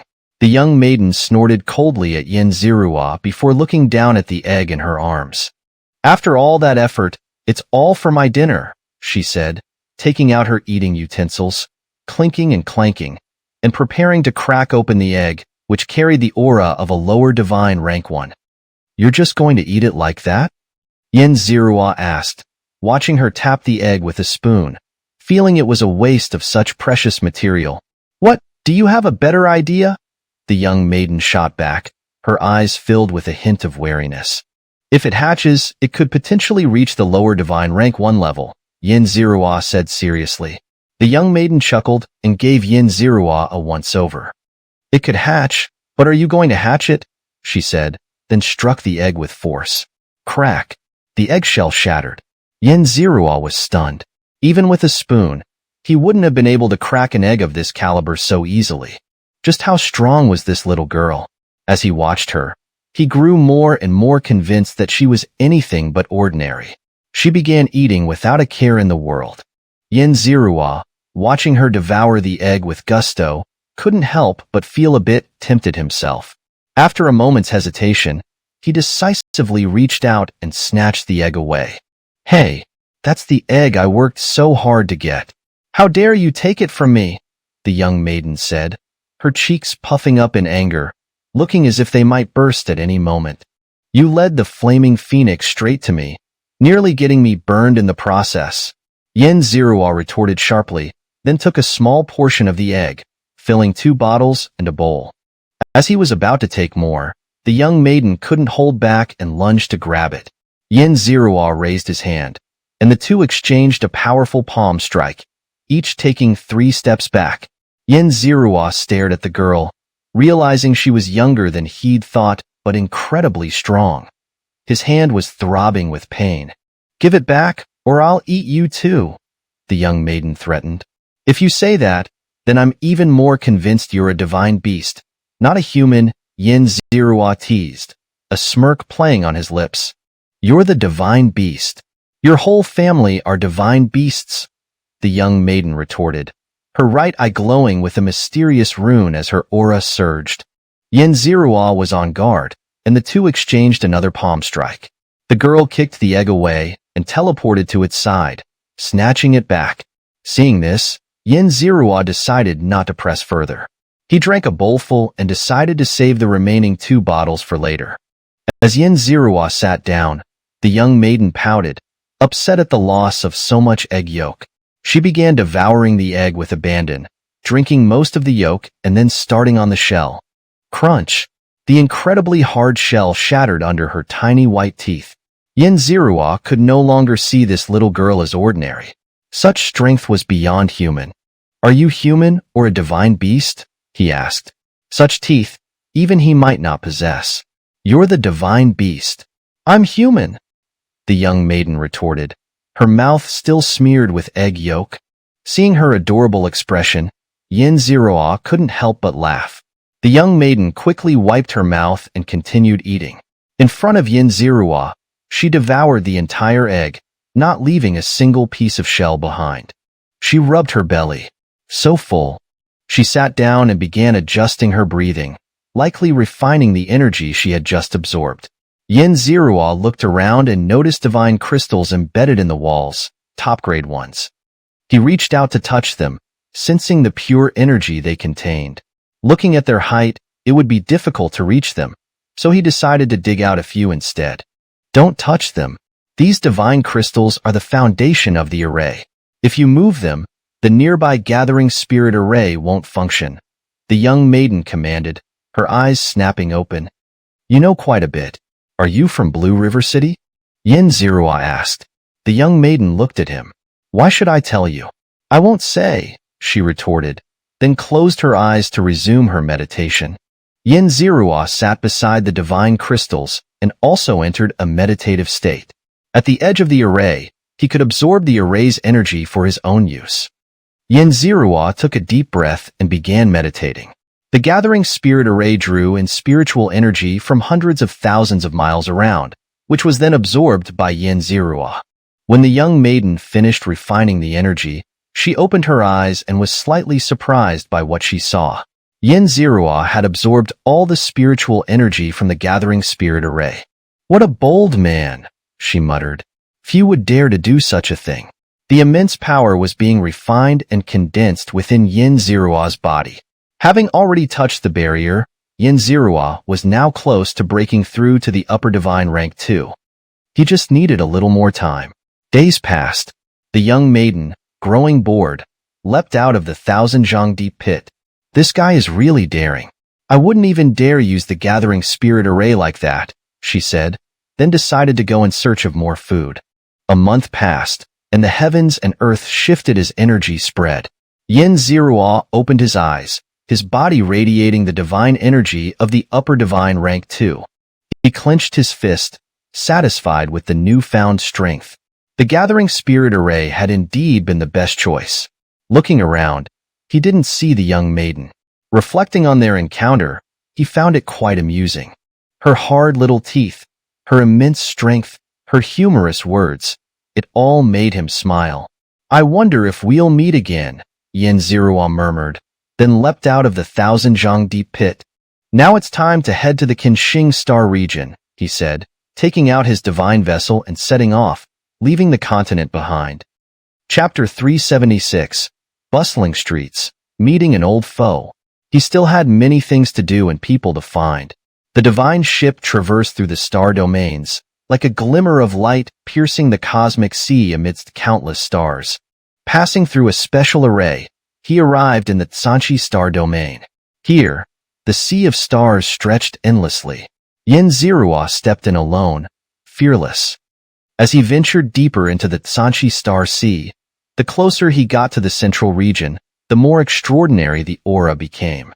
Near the central area, he noticed 8 dazzling stars, much larger than the surrounding stars and brimming with dense spiritual energy.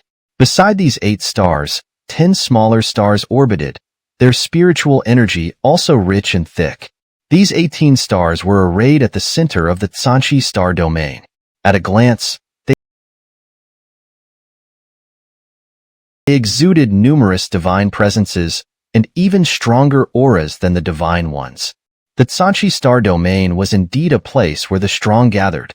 Hidden dragons and crouching tigers, Xianxia's heart began to anticipate. As Xianxia approached the central region, over a dozen upper-tier God Realm third stage auras erupted in the star domain. Who dares to trespass on the Hongtian stars? Xianxia looked at these dozen or so auras, each formidable and battle-hardened. I am Xianxia, here to visit the Xianxia star domain. The leading captain glanced at Xianxia. At such a young age, he already possessed the aura of an upper-tier God Realm second stage. Such a genius was rare, even in the Hongtian stars. Young man, you are quite talented.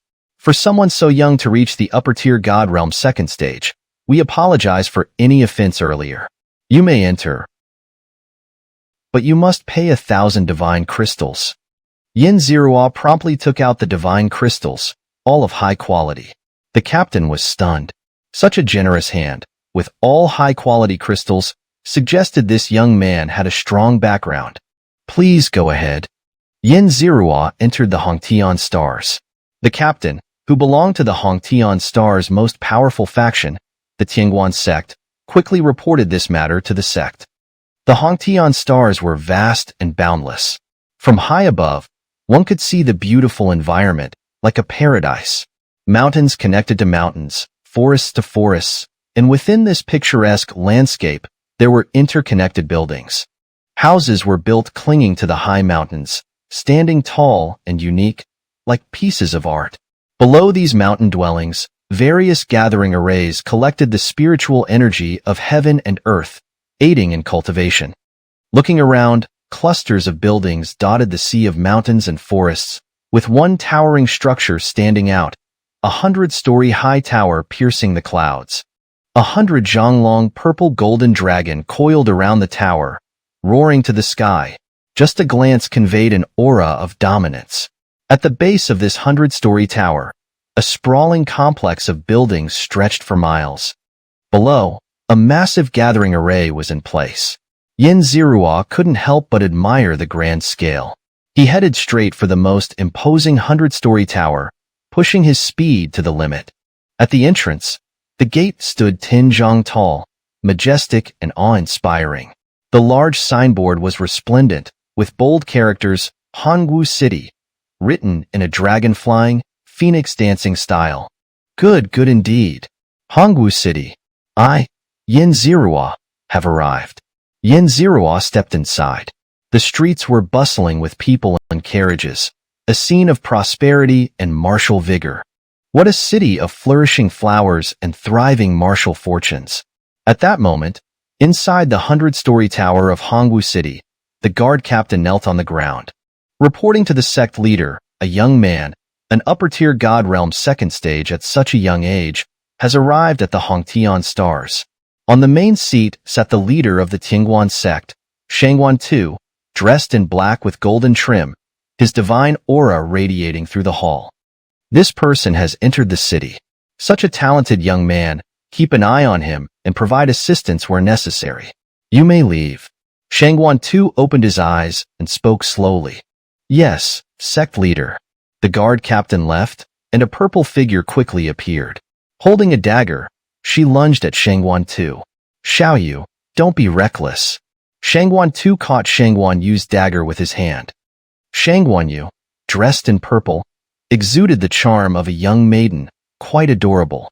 Father, I heard a young man has arrived, an upper-tier God Realm second stage at such a young age. I want to go see him. Xianxia II looked at his beloved daughter, feeling helpless. She had been spoiled by him. He has already entered the city. If you're interested, go ahead. Upon hearing her father's words, Xianxia Yu, light as a swallow, disappeared from the hall. I hope there won't be any trouble. Xianxia walked through the streets. The items for sale here were extraordinary, with many rare remnants of exotic beasts, bones, skins, and more, scattered everywhere. Various precious herbs were also laid out. The calls of vendors filled the air, truly a lively scene. As Yin Zirua walked, many items caught his eye. "Stop! Thief!" someone shouted. In the center of the street, a black figure darted through the crowd. Yin Zirua glanced at the figure. Familiar. Catch her. Catch her. She stole my herbs. That's a 10,000-year-old Jui flower. The person chasing behind shouted angrily, grinding his teeth, and brandished his blade, rushing forward. Yin Zirua stood to the side of the street. The black figure crashed into his arms. So soft. Yin Zirua instinctively reached out his hands to steady the falling figure. The black hat fell off, revealing a familiar face that made Yin Zirua's mouth twitch. "It's you again." Yin Zirua was 1 part surprised and 9 parts exasperated. Before him was none other than the egg thief from before. This time, she had stolen herbs. The girl was truly audacious. "Ah, it's you again." The girl looked at Yin Zirua, remembering how he had taken a 10th of her eggs last time. Her first move was to stuff the herbs into her mouth. "I'd like to see how you'll take them from me this time." Mumbling indistinctly, she quickly devoured the essence of the herbs, leaving only the roots. She shoved the roots into Yin Zirua's hands. Yin Zirua looked at the 2 tiny tooth marks on them, his mouth twitching. The girl was repeating her old tricks. The person who had rushed up, accompanied by 3 thugs, one of whom was a 50-year-old man, an upper-tier God Realm 2nd stage. "Looks like she has a helper." "Attack!" the leader shouted. The 50-year-old man wielded his spear and thrust forward, piercing the sun. The upper-tier God Realm 2nd stage aura erupted, the spear attack sharp and decisive. Yin Zirua, feeling helpless, summoned the Sui Xian Rui ruler. His upper-tier God Realm 2nd stage aura burst forth, meeting the attack head-on. Boom!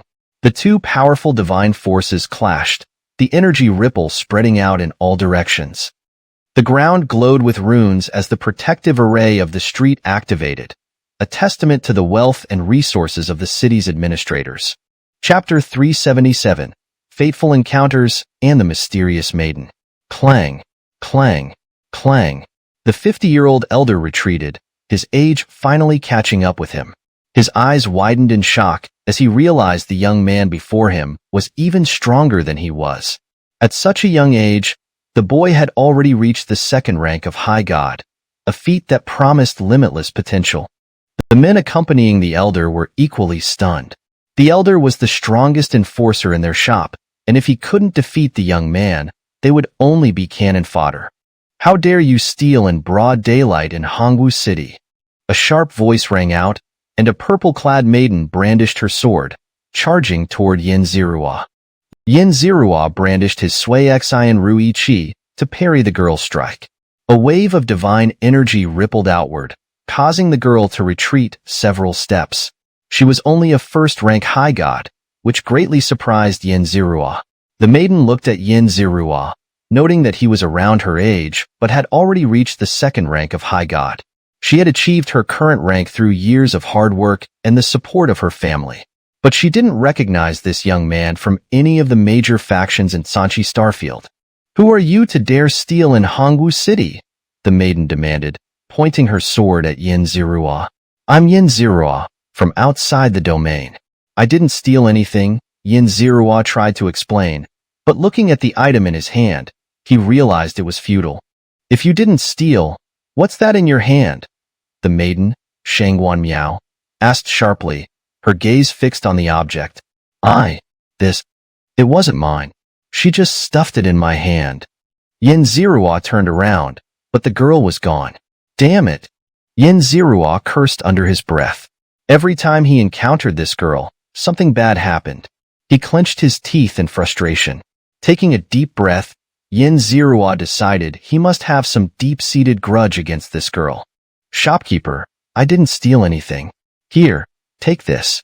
"I'm just an innocent bystander," Yin Zirua said, handing the item to the shopkeeper. The shopkeeper looked at the item, just the root now, and wondered how he could sell it. "My 9-night flower is gone. You owe me 1,000 divine crystals." the shopkeeper demanded. Furious, Yin Zirua retorted, I told you, I didn't steal it. If you want compensation, go find that little brat. Yin Zirua's sharp gaze made the shopkeeper take a step back. He knew Yin Zirua was powerful, and his enforcers couldn't handle him. You can't threaten people. Pay up. Shangguan Miao ordered. Yin Zirua turned to her. Can you even beat me? He asked, then walked past her. Shangguan Miao stood there, her face red with anger. No one had ever spoken to her like that before. But she had to admit, she wasn't strong enough to defeat Yin Zirua. Yin Zirua continued walking, no longer in the mood to explore the streets. He found an inn and decided to have a good meal before resting. Just as the food arrived and Yin Zirua was about to start eating, a pair of small hands grabbed his roasted chicken leg. Looking at the delicate hands, Yin Zirua smirked. You again. How dare you follow me? Yin Zirua pulled the girl out from behind him. The girl, still munching on the chicken leg, had golden grease dripping from the corner of her mouth. Oh, it's you again. What a coincidence. You took my egg yolk earlier, but since you helped me today, I'll let it slide. She said this with a smug expression, still happily munching on the chicken leg. Yin Zirua was speechless. Where did this unreasonable girl come from? You tricked me earlier. I took that egg yolk fair and square. And today, you gave me that thing, causing me to get attacked. And you still think you're in the right? Yin Zirua questioned her, determined not to lose to a little girl. Did you get hurt? I gave you that thing as payment, so you helping me was only fair. She continued eating the chicken leg, completely unfazed. Yin Zirua thought of the chewed-up root of the medicinal herb. Was that even considered payment? He looked at the girl, ready to scold her, but she sighed. Oh, you're so angry. Fine, I'll give you some insider information. The 5 great factions and 8 great clans are holding their annual Tianbang tournament in a month. The winner gets to bathe in the Lingyu Divine Spring for 3 days. It's said that the spiritual energy there can help a 3rd rank high god break through to the true god realm. Yin Zirua looked at the girl. That was indeed a weighty piece of information. That news will be announced soon. I'll find out anyway. Your information isn't worth much, Yin Zirua said dismissively. The girl smirked. All right, I get it. Here, take this as compensation for your wounded pride. She handed Yin Zirua a golden bone. Yin Zirua glanced at the bone, initially suspecting the girl was playing a trick on him. However, upon holding it, he felt the presence of a mysterious power within. Ding! Detected mysterious beast soul fluctuations. Triggered quest. Find the mysterious spirit beast. Reward, 500,000 villain points. Yin Zirua examined the bone, realizing it might be useful. The creature it came from must have been extraordinary. Where did you get this? Yin Zirua asked curiously. The girl was of unknown origin, and he needed to be cautious. From under the Lingyu Divine Spring, she replied, continuing to enjoy her chicken. Yin Zirua also began eating, thinking about the bone. If it came from under the Lingyu Divine Spring, then its remains might also be there. How did you get in? Isn't it heavily guarded? Yin Zirua asked. I sneaked in. The guards are tight, and there are 12 killing arrays, she replied, munching on another chicken leg. Yin Zirua smirked. This girl was indeed full of surprises. After finishing their meal, Yin Zirua went to his room to rest. As soon as he opened the door, the girl slipped in and jumped onto the bed. Hey, this is my room, Yin Zirua said, exasperated. What was this girl up to? I'm not Hey. My name is Yuan Ling Dan, she said, wrapping herself in the blanket. Yin Zirua sighed. This girl was truly bizarre. No matter what your name is, go get your own room, Yin Zirua ordered. No, Yuan Ling Dan stubbornly replied, holding onto the blanket. Yin Zirua shrugged and lay down on the bed. Yuan Ling Dan blinked, looking at Yin Zirua lying beside her. What are you doing? She asked, pulling at the hem of her green dress. Nothing. This is my bed. I'm going to sleep, Yin Zirua said, closing his eyes. If she wasn't leaving, they might as well share the bed. Yuan Lingdan also decided to be stubborn and stayed put. Chapter 378, A Showdown, Some Showing Off. The night passed quietly. Early morning, the sun was bright, and the streets began to fill with people. In the main hall of the Tianguan sect, Shangguan Miao stood beside her father, sect leader Shangguan Tu, with a pouty expression of grievance. This made Shangguan Tu feel deeply distressed, as his cherished daughter had never appeared so wronged before. Father, Miao Zi is from another domain, a second-rank upper god, stronger than me. Shangguan Miao pulled at Shangguan Tu, almost shaking his arm off. All right, I understand. Here, this is the secret treasure, the Lingshui Pagoda, both offensive and defensive. Thank you, father. Shangguan Miao grabbed the item and left, her father's words unfinished as she disappeared. Miaoer, I haven't finished speaking yet. Shangguan Tu wanted to give a few more words of advice, but his daughter was already gone.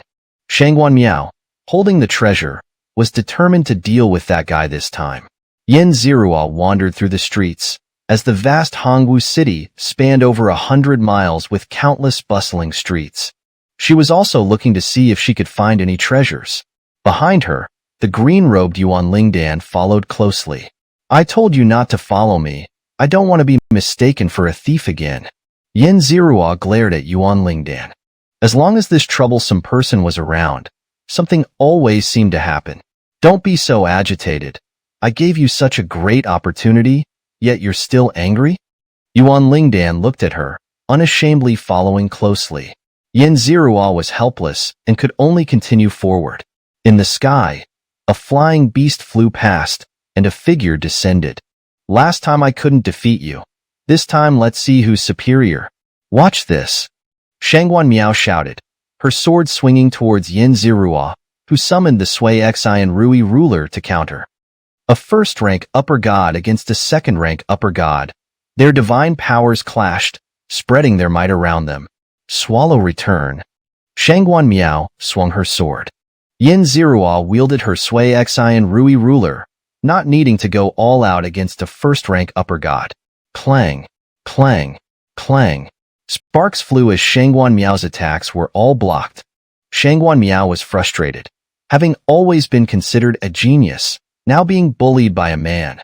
Just as she was about to use the Lingshui Pagoda, a voice came from behind. How dare you bully Miss Shangguan, you scoundrel? A man swung his sword, his aura at the second-rank upper god level. However, he was at least 5 years older than Yin Zirua. Yin Zirua blocked his attack with her Sui Xian Rui ruler. The divine powers of two second-rank upper gods clashed continuously. Lan Yao's face darkened slightly, as he had wanted to impress Miss Shangguan, but was unexpectedly blocked by this young man. Heavenly 13 slashes. Lan Yao swung his sword, creating 13 sword shadows. The powerful divine power made each move deadly. Hey, don't go all out. I just wanted to spar with him. I didn't want to kill. Shangguan Miao saw Lan Yao going all out and became anxious. Yin Zirua, at a young age, was already a second-rank upper god, with a formidable backing. If relations soured, future developments would be difficult. At this moment, Lan Yao didn't know what Shangguan Miao was thinking. He just wanted to show off in front of her. Yin Zirua narrowed her eyes. Shangguan Miao was testing his strength, without any killing intent. This man, however, was full of it. Wanna die? I'll fulfill your wish. Yin Zirua swung her Sui Xian Rui ruler, her divine power surging. Clang, clang, clang, boom, boom, boom. The 13 deadly sword shadows were all blocked. With a step of the golden rock, she appeared behind Lan Yao in an instant, making him feel a chill down his spine. Enjoyed the fight earlier? Yin Zirua's tone was sharp, her killing intent cold and bone-chilling. Don't. He's from the Lan family, don't kill him, it's all a misunderstanding. Shangguan Miao wanted to prevent this tragedy. The Lan family was petty. If Yin Zirua killed Lan Yao, it would turn into a feud. She took out the Lingshui Pagoda, and golden light protected Lan Yao inside. Is this all you've got to stop me? Shangguan Miao's treasure was indeed formidable. But Yin Zirua wasn't in the mood to play nice. Her primordial divine domain instantly expanded, weakening the power of the Lingshui Pagoda. The Sui Xian Rui ruler swept past, divine power surging and roaring out. No. Lan Yao didn't even finish his sentence before he was killed on the spot, never seeing how Yin Zirua struck. Yin Zirua's eyes were cold. Such a person, wanting to kill her, was simply asking for death. Shangguan Miao looked at Yin Zirua. This man was decisive in killing, showing no mercy or consideration for consequences.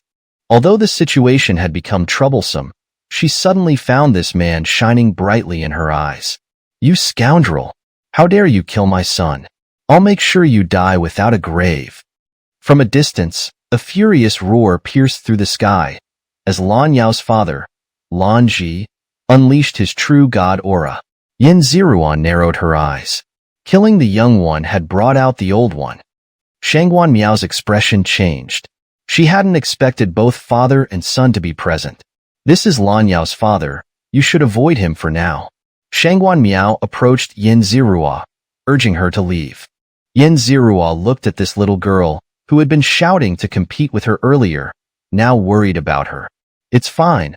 I'll deal with the trouble I caused. Yin Zirua stood firm, unafraid. You. Ugh. Shangguan Miao was at a loss for words, knowing that if Yin Zirua had just left, she could have used her father's name to fend off the Lan family. Now, with Yin Zirua refusing to budge, she had no way to stop the Lan family head from seeking revenge. She was unsure of what would happen next. The Lan family head was a true god only second to her father, ruthless and fiercely protective of his son, with a narrow mind. Lan Yao had wanted to show off but was killed, simply outmatched. Shangguan Miao was conflicted, looking at Yin Zirua, deciding to try and reason with the old man. A figure descended from the sky, the true god's aura suppressing everyone. Those of lower rank directly spat blood and collapsed. Miao Zi, how dare you kill my son? You're seeking death. Lan Ji had come out with his son to shop for treasures. Accidentally witnessing Shangguan Miao attacking Yin Zirua, Lan Yao, who had long admired Shangguan Miao, wanted to show off. Seeing Yin Zirua's level at the second-rank upper god, Lan Ji thought his son, being in the same realm, wouldn't lose. He let Lan Yao go, only for his son to be killed in a few breaths. Your son wanted to kill me. He deserved to die. Yin Zirua spoke sharply, without hesitation. Lan Ji's face turned crimson with rage. You. Fine. Today, it's either you or me. Lan Ji swung his fiery red greatsword, charging forward. Chapter 379. A single sword strike, shocking the entire city. Blue Patriarch, this incident cannot be blamed on the young man. Your son was simply outmatched. I and the young man merely wished to have a friendly spar. However, Blue Yao launched lethal attacks from the start, which led to his own fate, Shangguan Miao said frankly, shielding Yin Zirua behind her. Hearing this, Blue Ji's lungs nearly burst with anger. My son acted out of concern for you, yet you dare to speak ill of him like this, you little girl. Blue Ji was furious, his madness driving him to draw his blade. Mountain-severing slash. The aura of a true god erupted, unleashing a powerful strike with divine energy surging like a tempest. Shangguan Miao was taken aback. She hadn't expected Blue Ji to attack her. Facing such a formidable strike, she knew she couldn't withstand it and would surely die. I'll handle my own matters. Yin Zirua stepped forward, holding the Sui Xin Ru Yi Qi, standing in front of Shangguan Miao. The Origin Divine Domain instantly expanded, weakening the enemy's attack and controlling the battlefield. Divine energy coalesced and infused into the free will ruler. Break! With a loud clang, Yin Zirua shouted and directly blocked the blade, the immense force causing his palms to ache. Blue Ji's eyes widened in shock. His strike, even against a true god of the first rank, would have left them severely injured or stripped of a layer of skin. Yet this Miao Zi emerged unscathed. Impressive. Let's see how many of my strikes you can withstand. Blue Ji charged forward, his expression ferocious, his blade wildly swinging, creating countless shadows of death. Yin Zirua narrowed his eyes. Indeed, father and son were alike, both launching lethal attacks from the start. Such skill isn't enough to kill me. Yin Zirua brandished the Thuixin Ruyi Chi, his movements fluid as he executed the golden rock steps, deftly evading the barrage of blade shadows. For those he couldn't avoid, he directly blocked. Clang, clang, clang. Dozens of blade shadows were evaded, while a few were blocked, leaving his palms bleeding from the impact. Yet, Xianxia didn't retreat a single step. "Old man, is this all you've got?" Xianxia taunted Wuxia. "Arg, I'm furious." 3-kill sword, appear. 3 spirit-infused swords materialized, each carrying a small formation, exuding a thick aura of bloodlust and killing intent. It was evident that these swords had claimed many lives, accumulating such a formidable presence. Miaozi, die. Kill. The 3 swords, summoned by Wuxia, flew directly toward Xianxia. "Be careful," Shangguan Miao exclaimed, sensing the overwhelming divine energy fluctuation. Xianxia gazed at the 3 swords, recognizing them as fine treasures. "Old man, today I'll use you to test my new technique." Xianxia's eyes sharpened, and he raised the Thuixin Ruichi, void-devouring divine art. A mysterious black void appeared before Xianxia, capable of swallowing everything. Under the watchful eyes of the crowd, the black void devoured the 3 swords. Wuxia, connected to the swords, spat out a mouthful of blood, his eyes wide with disbelief. "This is a spatial divine art. How could you, Miaozi, possess such profound techniques?" Wuxia couldn't accept what he was seeing. The treasures were his own, imbued with his soul imprint, yet now the connection was severed and the soul imprint erased. This caused his soul to be injured, significantly weakening his own power. Chronospatial eyes. Capable of locking onto space and targets, even across ranks, the ability to lock onto Wuxia was 10 seconds. "You talk too much. A true god is no exception. I'll show you." Xianxia's eyes turned icy, resembling a demon from hell. Wuxia's heart sank. He turned to flee, but suddenly, he couldn't move. "How is this possible? I can't move." Wuxia's back faced Xianxia, leaving everyone baffled as to why he remained motionless. Slash. Xianxia stepped with the golden rock steps, and with a spray of blood, Wuxia's head was severed from his body. A true god had fallen, slain by Xianxia himself. Ding! Congratulations to the host for slaying a true god of the 4th rank, rewarding 300,000 villain points. Seeing the unexpected gain in villain points, Xianxia finally showed a faint smile. That was more like it. What truly excited Xianxia, however, was the fusion of skills that had effortlessly slain a true god, as simple as killing a chicken. Shangguan Miao stared in shock at the scene. Wuxia, a true god only slightly weaker than her father, the 2nd highest ranked expert in Hongtian Xingqian, had fallen so easily? Her mind went blank, her thoughts frozen as she looked at Xianxia. Is this even human? That was the only thought in her mind.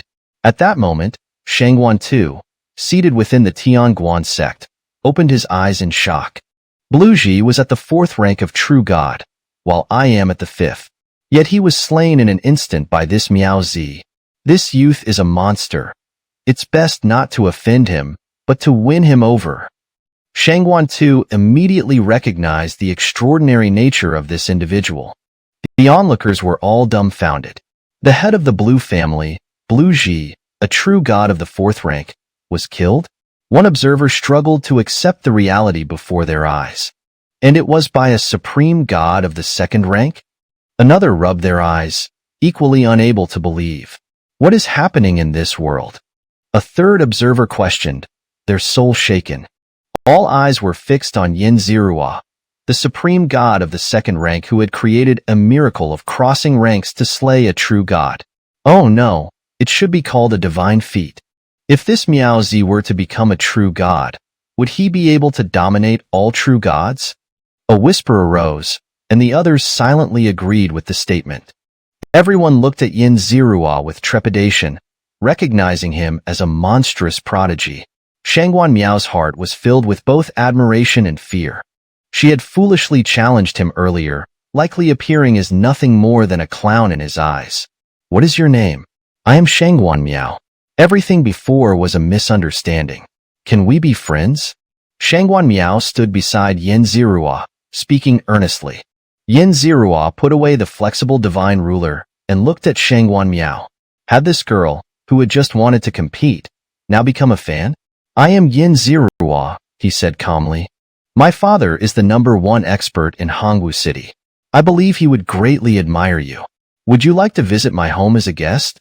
Beauty admires the hero, and Yin Zirua's absolute strength had completely won over Shangguan Miao's heart.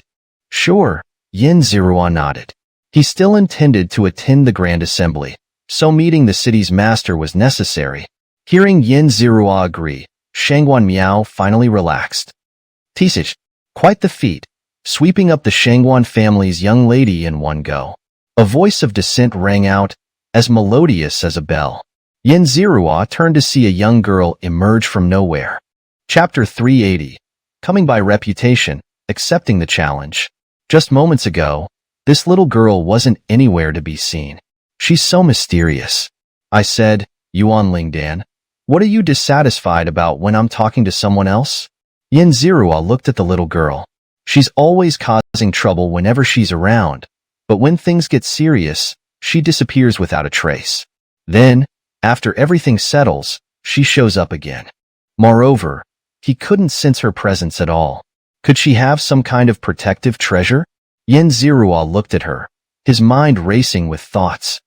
Facing Yin Zirua's curious gaze, Yuan Lingdan snorted coldly. Stop staring at me. Those people were looking for you, so I naturally hid myself. Yuan Lingdan spoke with righteous indignation, not feeling the least bit embarrassed about her cowardly disappearance. Yin Zirua was speechless. This girl was truly his nemesis. Young Master Yin, is it convenient for you to go with me now? Shangguan Miao asked politely.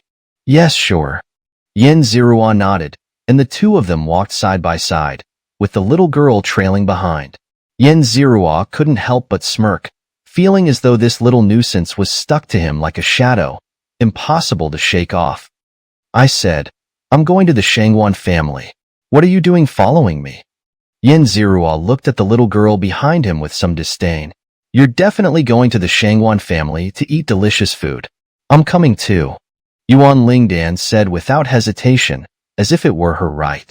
Yin Zirua looked at her, wondering where she got this misplaced confidence from. Shangguan Miao glanced at the little girl beside her. She looked to be about the same age as her, and was quite cute. Since she's with young Master Yin, she can come along too. Shangguan Miao said kindly. She's not with me. She's the one who caused trouble yesterday, and has been following me ever since. Yin Zirua quickly clarified, not wanting to be associated with this troublemaker. Hey, I gave you a bone as a reward. Is this how you treat me? Yuan Lingdan was furious, regretting her decision to give him the bone. Yin Zirua thought about the bone in his possession. The information it contained was indeed valuable. Fine, you can come, but don't cause any trouble, Yin Zirua said. Okay. Yuan Lingdan smiled happily and skipped along beside him. Shangguan Miao watched the two of them with a mysterious air about them, deciding not to ask any further questions. Following Shangguan Miao, they arrived at the Tianguan sect, a grand and imposing place with towering skyscrapers reaching into the sky. Looks quite wealthy. Yuan Lingdan glanced around, her little eyes darting about as if scheming something. Yin Zirua couldn't help but smirk, feeling a sense of foreboding. Stay close to me. There are many defensive arrays here. If you step into a dead zone, I won't be able to save you. Shangguan Miao warned. At her words, Yuan Lingdan shivered and obediently followed behind. As they walked, Shangguan Miao introduced the various buildings and locations within the Tianguan sect. The Tianguan sect had over 1,000 disciples, all of them highly talented. Among them, the eldest disciple, Xianxia, had already reached the second rank of upper deity, slightly older than Yin Zirua. However, Shangguan Miao didn't believe Xianxia would be able to defeat Yin Zirua. The news of Shangguan Miao bringing Yin Zirua and Yuan Lingdan into the Tianguan sect quickly spread throughout the sect. Did you hear? That young man who killed a true deity at the second rank of upper deity is here in our sect. The young lady is accompanying him. Is she that impressive? Let's go and see for ourselves. A group of disciples gathered together, whispering among themselves. What are you doing? It's time to focus on your training. 3 figures approached from the side. They were the 3 strongest disciples of the Tianguan sect. The eldest disciple, Xianxia, was at the 2nd rank of upper deity. The 2nd disciple, Sandao, was at the 1st rank of upper deity, and the 3rd disciple, Yin, was also at the 1st rank of upper deity. Eldest sister, 2nd brother, 3rd brother. We heard that a foreigner from another domain came here, someone who killed a 4th rank true deity at the 2nd rank of upper deity. He's quite arrogant. The young lady is leading him to see the sect master. We think he must have used some kind of secret treasure to win. We want to challenge him. The disciples spoke excitedly. The news of an upper deity at the 2nd rank killing a true deity had also reached these 3. They too had their doubts. If that's the case, let's go and take a look, said the 2nd disciple, Sandao, his eyes burning with doujur, eager to test his strength against this foreign powerhouse. After all, they had heard that the man was younger than them, but far more powerful. Naturally, they felt a competitive urge. A large group of people marched in the opposite direction, intercepting Shangguan Miao and her group. Shangguan Miao was still enthusiastically introducing the buildings and some aspects of the Tianguan sect to Yin Zirua. Suddenly, a large group of people approached, blocking their path. Ding! The Destiny's daughter, Xianxia, possesses the heritage of the true deity 7-colored devouring sky python. She has long harbored feelings for Shangguan Miao. A mission has been triggered. Capture Shangguan Miao's heart and soul. Reward: 500,000 villain points and a special gift box. Hearing this mission, Yin Zirua's expression turned peculiar. Such a mission was indeed quite challenging. This handsome and beautiful figure is the eldest disciple, Xianxia. The one carrying a large saber is the 2nd disciple, Sandao. The one holding prayer beads is the 3rd disciple, Yin. Shangguan Miao introduced them one by one, not bothering to mention the other disciples behind them. Sandao stepped forward, his fighting spirit intense. We've heard that a genius from another domain has come, someone who killed a true deity at the 2nd rank of upper deity. We've come by reputation to seek a match and test our skills against you. Another challenge. I don't mind, but right now, I need to see the sect master of the Tianguan sect. Let's have our match after that, Yin Zirua said calmly, not in a hurry, though it seemed somewhat inconvenient at the moment. We just want to test our strength against you. 3 moves to determine the winner. It'll be quick. Sandao drew his 2 sabers, his fighting spirit burning. His intention was clear. To pass, he must defeat him. In that case, please enlighten me. Yin Zirua summoned his Xianxian Rui ruler. The 2nd disciple, Sandao, his eyes blazing with fervor. Heaven and earth split apart. Sandao, renowned for his prowess, didn't hold back with ordinary moves. He went straight for a killing technique, though without the intent to kill, just to test his strength. Yin Zirua's Xianxian Rui ruler expanded, transforming into a formidable weapon resembling a giant saber. With both hands gripping the chur, Yin Zirua resembled a giant saber wielder. Sandao swung his saber toward Yin Zirua, who directly met the attack head-on. Clang! Sparks flew in all directions as Yin Zirua effortlessly blocked all 3 moves, the divine power of the 2nd rank of upper deity rippling through the air. Sandao's realm was at the 1st rank of upper deity, but the power he unleashed was already close to that of the 2nd rank. It seemed he would soon break through. However, for now, Yin Zirua could still handle this level of power. He's so strong. My moves didn't even scratch him. Sandao looked at Yin Zirua, even more excited after seeing his moves blocked. 2nd move, 1 blade, 2 halves. Sandao combined his 2 sabers into 1. Chapter 381, Powerful Force, Strange Mission. These 2 blades should be a secret treasure. When combined, the blade itself gains a significant boost in combat power. Yin Zirua's eyes sharpened, and with a step of the golden rock steps, his speed surged. Sandao swung his massive blade down, and Yin Zirua stepped forward to meet it head-on. Clang! A terrifying surge of divine power rippled out, and the surrounding defensive arrays sensed the force. Runes emerged, resisting the onslaught. Yuan Lingdan watched Yin Zirua with interest in her eyes. Shangguan Miao's battlefield also sparkled with golden light, while Chitsai's gaze on Yin Zirua was sharp. The others watched with varying expressions, and some with weaker cultivation nearly spat out blood. Scrape. Sandao took 2 steps back, his palms bleeding, while Yin Zirua stood firm, unmoved. For a divine lord of the first rank to exhibit such outstanding combat power, it was already quite impressive. In his heart, Yin Zirua gave high praise. Not bad. Final move, Sunset Slash. Pooh. Sandao spat a mouthful of essence blood onto his treasured blade, which then glowed with a dazzling red light. A terrifying pressure followed, exuding the formidable aura of a divine lord of the second rank. Yin Zirua grasped the Thuishin Ruyichi with both hands, channeling his divine energy. Come! Clang! The 2 figures crossed each other. Pooh! Sandao spat out a mouthful of blood, kneeling on the ground. You are strong, I concede. Sandao could absolutely dominate those of the same rank, and even hold his own against divine lords of the second rank. Today, however, in front of this person, he was defeated so thoroughly that he was truly convinced, a true man with a straightforward character. Such a personality was indeed commendable. You're too kind. Yin Zirua also admired this relentless spirit. Yin Xiao is amazing. Shangguan Miao said, her admiration for Yin Zirua skyrocketing since he defeated her. Beauty admires the hero. By defeating her, he had won her heart. Since you're so strong, I'd like to challenge you to a duel. As she spoke, the eldest disciple Chitsai stepped forward, her aura as a divine lord of the second rank erupting, with divine power surging like waves. The main character had finally arrived. Yin Zirua smiled coldly in his heart. This was the target he was about to defeat.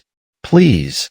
Yin Zirua gestured for her to proceed, and the onlookers were curious to see which of these 2 divine lords of the second rank was stronger. Chitsai stepped forward, her hands glowing with colorful light, summoning a spirit-filled treasured sword, which was also a secret treasure.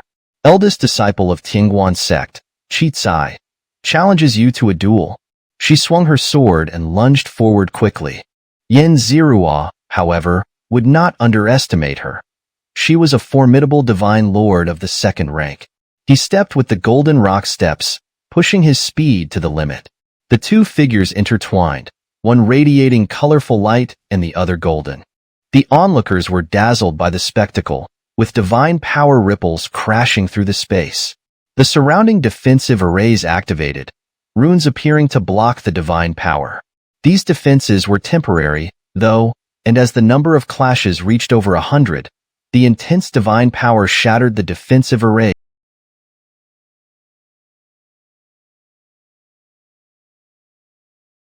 with cracking sounds echoing. The surrounding walls also crumbled, collapsing with a loud crash. The onlookers were stunned, their eyes wide with amazement. The walls just collapsed? A disciple's voice trembled as he spoke. These defensive arrays were incredibly strong, designed to protect the city from attacks by true gods.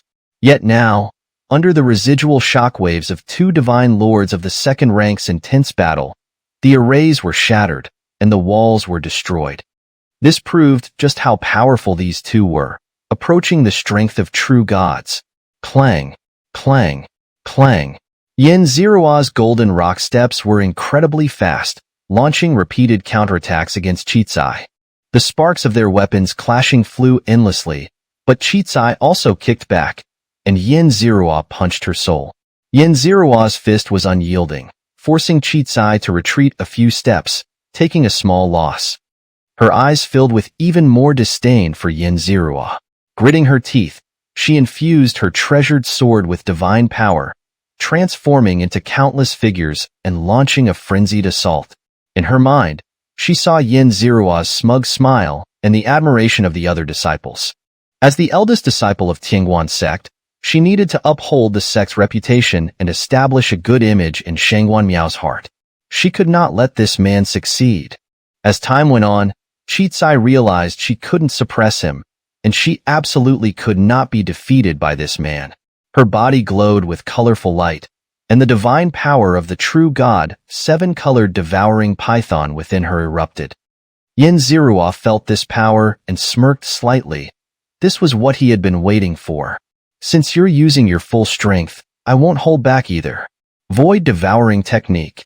Qicai unleashed all her power, with the aura of a true god spreading out, accompanied by a sense of age and time.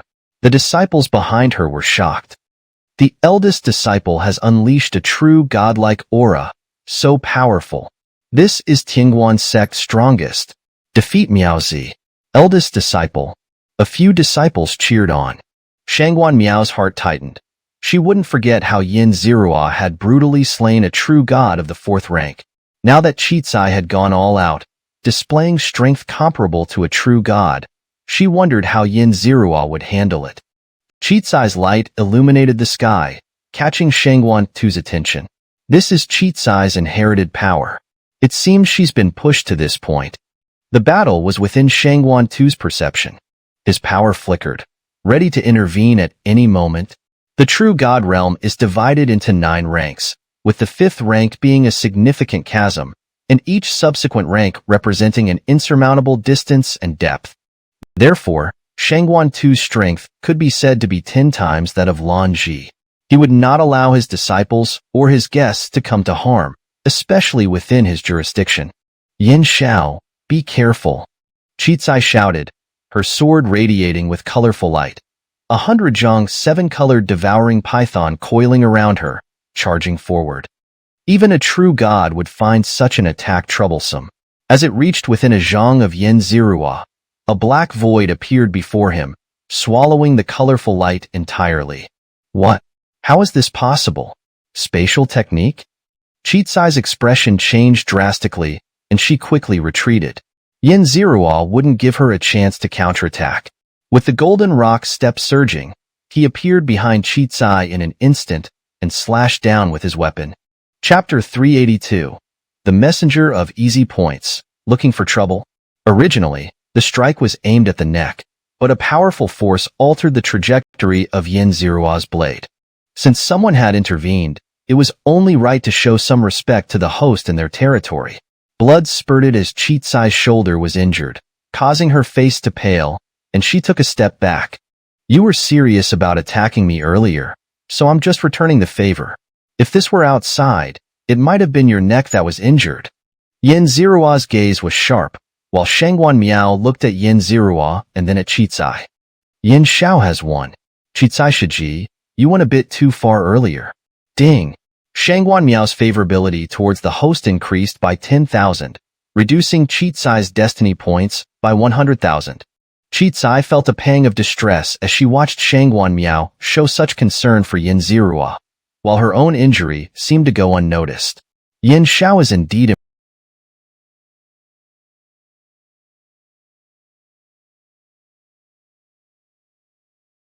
impressive. I admire you. Let's go. Qicai said, and the group left. Yin Zirua followed Shangguan Miao into the main hall, where Shangguan Tu sat in the upper seat, clearly showing his appreciation for Yin Zirua. Young friend Yin, at such a young age, you possess such skills. May I ask which sect you come from? Shangguan Tu was deeply curious about Yin Zirua's background. Yin Zirua was not from the Xianxia star domain, so he wondered which domain he hailed from. I am a lone cultivator with no significant background. Yin Zirua had relied entirely on his own efforts to get where he was. Shangguan Tu was half convinced, half doubtful upon hearing this. It was nearly impossible for someone to reach the level of a second-rank high god at such a young age without any backing. The vast resources required would have to be obtained through sheer effort, which seemed highly unlikely. Yin Zirua couldn't very well say that it was all thanks to the system, as that would raise too many questions. After discussing various matters, Shangguan Tu expressed his admiration for Yin Zirua's journey. You mentioned that you were intercepted on the way, and the leader was named by you? Shangguan Tu's tone carried a hint of trouble, which made Yin Zirua pause. Yes, this person has already been slain by me. Hearing this, Shangguan Tu's mouth twitched slightly.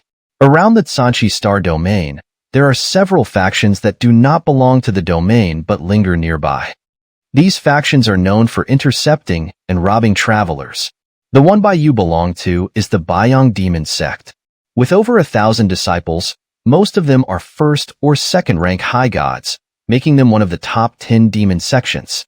Shangguan Tu's explanation gave Yin Zirua a better understanding of the surrounding factions. There's no need for Lord Shangguan to worry about me. I will handle my own affairs. Yin Zirua showed no fear, exuding a heroic and fearless aura. Shangguan Miao was even more impressed by Yin Zirua's dominance and invincibility. Ding! Shangguan Miao's favorability increased by 100, rewarding 1,000 antagonist points. Yin Zirua was momentarily stunned. This was truly an unintended benefit. Just as the group was enjoying their conversation, a hearty voice came from outside the hall. Brother Shangguan, I hear you have a young hero here. The newcomer's aura was formidable, on par with Shangguan Tu, both at the 5th rank true god level. He strode in with a confident gait, followed by a young man at the 3rd rank high god level, slightly older than Yin Zirua. The young man's eyes were fixed on Yin Zirua with clear hostility. Ding! Detected hostile gaze. Defeat Shangguan Miao's admirer, Sima Leitang, 3rd rank high god, to earn 500,000 antagonist points. Hearing this, Yin Zirua smirked. He saw Sima Leitang as nothing more than a petty clown. Greetings, Uncle Shangguan. Sima Leitang stepped forward and bowed deeply. After all, this was the father of the girl he admired, and he showed him the utmost respect. It's been a year since we last met, and Leitang has made significant progress. His aura has reached the 3rd rank high god level. Congratulations, brother Sima. Sima Outyin looked proudly at his son. My son is an embarrassment to brother Shangguan. And this must be Miaoer. At such a young age, already a 2nd rank high god, with Jinsung 3rd rank just around the corner. Congratulations, brother Shangguan. The two leaders exchanged compliments, creating a lively atmosphere. This must be the young man from another domain. At such a young age, already a 3rd rank high god with a strong aura. Indeed impressive. However, I heard he killed a true god in the Hongtian star realm. I wonder if that's true. Sima Outyin's gaze focused on Yin Zirua, clearly skeptical. It was absurd to think that a 2nd rank high god could kill a true god. True gods represented a fundamental leap in power, and it was inconceivable for a mere high god to achieve such a feat. Yin Zirua was deeply doubted, and Sima Outyin suspected that the young man must possess a powerful secret treasure to accomplish such a thing. Actions speak louder than words. Would you care to spar with me and settle this once and for all? Sima Leitang was brimming with fighting spirit. Having noticed Shangguan Miao's admiration for Yin Zirua, he felt a pang of jealousy in his heart. He wanted to defeat Yin Zirua to prove his own superiority and win the attention of the girl he loved. Shangguan Tu looked at Yin Zirua, unsure of what to say. Brother Sima, you must be tired from your journey. Let's not rush into a match. Shangguan Tu knew that Yin Zirua had just finished a match with his own disciple and was now being challenged by Sima Leitang, a 3rd rank high god, which could put him at a disadvantage. Ah, brother Shangguan, my son's eagerness to fight cannot be contained. I wonder if this young man from another domain dares to accept the challenge. Sima Outyin's gaze shifted to Yin Zirua, his challenge clear. Accept and fight, or decline and be seen as cowardly. Yin Zirua smirked. Although the old man's provocation was crude, Yin Zirua had no intention of backing down. There's no harm in warming up before a meal. Yin Zirua stood up, his gaze sharp, matching Sima Leitang's own intense stare. Both of you, keep it civil and do not overstep. Otherwise, I will have to step in. Shangguan Tu was aware that both young men were highly charged with competitive spirit. If either of them were injured, it would be a loss for the world of talented youths.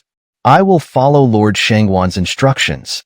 Sima Leitang agreed readily, but in his heart, he was already imagining using his Thunder True God technique to instantly defeat Yin Zirua. The group moved to the Longxing training ground, where Tianguan sect disciples usually practiced. Over 100 disciples were present. Look, the sect leader is here, along with the leader of the Wild Horse sect. That young man is Sima Leitang, a third-rank high god. Who's the other young man? It seems he's only a second-rank high god. Let's go. There's going to be a show. Someone exclaimed, and the crowd of disciples quickly gathered around. On the viewing platform, Shangguan Miao looked at Yin Zirua with a hint of concern. Sima Leitang's Thunder True God technique had reached a level of mastery. She was worried about Yin Zirua's safety, not wanting him to get hurt again. Chapter 383, Thunderous Might. Nothing to speak of. Don't worry, Miaoer. I won't let him come to any harm. After all, he is a distinguished guest of our celestial official sect. Shangguan too reassured his daughter, hoping to calm her fears. Relax, he won't lose. This young man has plenty of tricks up his sleeve. Yuan Lingdan picked up a spirit fruit from the plate and took a bite, savoring its sweetness. Her mouth was stained with juice, making her even more adorable. Hearing Yuan Lingdan's words, Shangguan Miao felt a bit more at ease. On the martial stage, the atmosphere was tense. Thunder Horse Sect, Sima Leitang, please enlighten me. Sima Leitang bowed, his hands gripping a massive hammer adorned with layers of thunder techniques. Yin Zirua, please Tsujiao. Yin Zirua's sharp eyes locked onto Sima Leitang as his Ishinryi Chi materialized. The two faced off, their auras clashing fiercely. A battle between an upper deity of the second rank and an upper deity of the third rank. From the very start, both unleashed their full power, causing intense divine energy fluctuations. The spectators around them felt a suffocating pressure, some nearly vomiting from the sheer force. Such a battle was beyond the comprehension of those of lower cultivation. Take this hammer. Sima Leitang swung his hammer, his entire body enveloped in lightning. Yin Zirua moved gracefully, executing the golden rock steps, and wielded his Ishinryi Chi with precision. The two clashed rapidly, blue and golden shadows colliding, their divine energies sparking and dissipating in an instant. Yin Zirua remained calm, effortlessly deflecting every attack. Sima Leitang's sharp eyes revealed his realization. He had underestimated Yin Zirua's strength. Good. This footwork is extraordinary. Shangguan Aotian noted Yin Zirua's steps, which allowed him to evade danger with ease. Shangguan too nodded in agreement. The speed of Yin Zirua's movements was so swift that even he would struggle to keep up. This young man truly had remarkable skills. On the stage, Sima Leitang felt as though he was being toyed with by Yin Zirua. Young man, do you dare to face me head-on? Dodging around like this, what kind of man are you? Sima Leitang shouted angrily. Yin Zirua looked at him, wondering if the man was a fool. Who in their right mind would foolishly engage in direct confrontation? Yin Zirua was unimpressed. He continued to evade, and despite Sima Leitang's fierce attacks, every strike missed its mark. By the halfway point, Yin Zirua hadn't even lost a single hair, remaining calm and composed. Sima Leitang, on the other hand, was already gasping for breath, exhausted.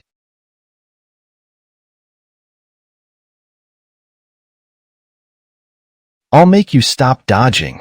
Let's see how long you can keep it up. Thunder God Technique, Annihilation. Sima Leitang roared, his body surging with lightning. Thunder patterns appeared on his face, coursing through his body. He had turned his body into a conduit for the lightning, unleashing a terrifying surge of power. The entire arena was engulfed in a monstrous, thunderous force, so powerful that it seemed to rival that of a true deity. The sky darkened, and the wind howled. Even Shangguan too was shocked by the intensity of the attack. If it were him, he doubted he could withstand it unscathed. Sima, your son's thunder techniques are truly impressive. Shangguan too sincerely praised. Sima Aotian smiled proudly, looking at his son with high expectations. Shangguan Miao watched nervously, her fists clenched. Be careful. Her heart ached with worry for Yin Zirua. Yin Zirua gazed at the massive blue-white lightning that stretched for miles, a magnificent sight. But this is exactly what I was waiting for. Su Tong's devouring technique. Yin Zirua stood firm, undaunted by the thunderous dragon rushing toward him. Shangguan Tu and Sima Aotian exchanged glances, both surprised by Yin Zirua's calm demeanor. I've won.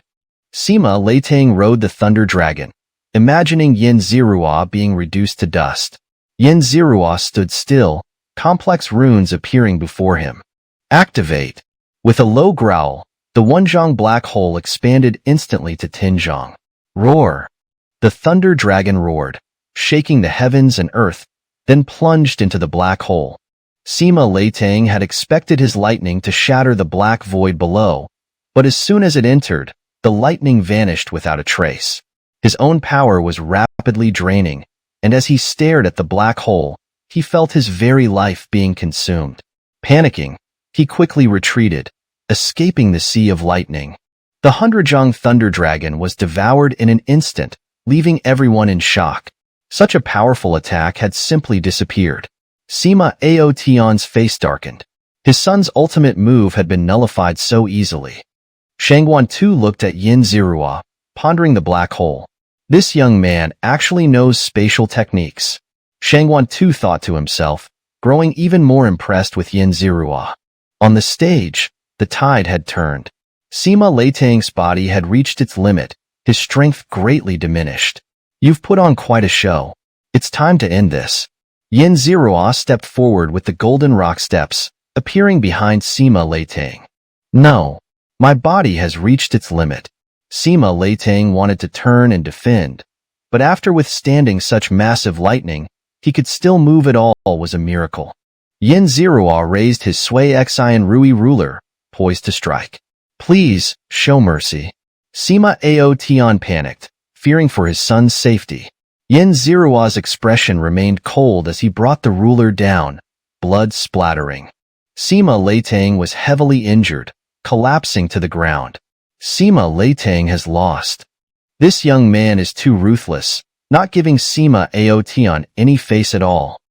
The spectators buzzed with discussion, as Yin Zirua's victory had undoubtedly struck a blow to Sima Aotian's pride.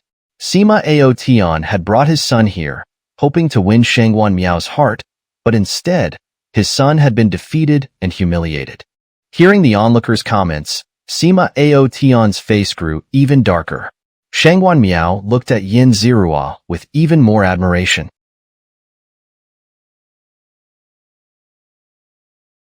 Facing such a terrifying attack, he had not only withstood it, but also countered with a decisive strike. It was simply awe-inspiring.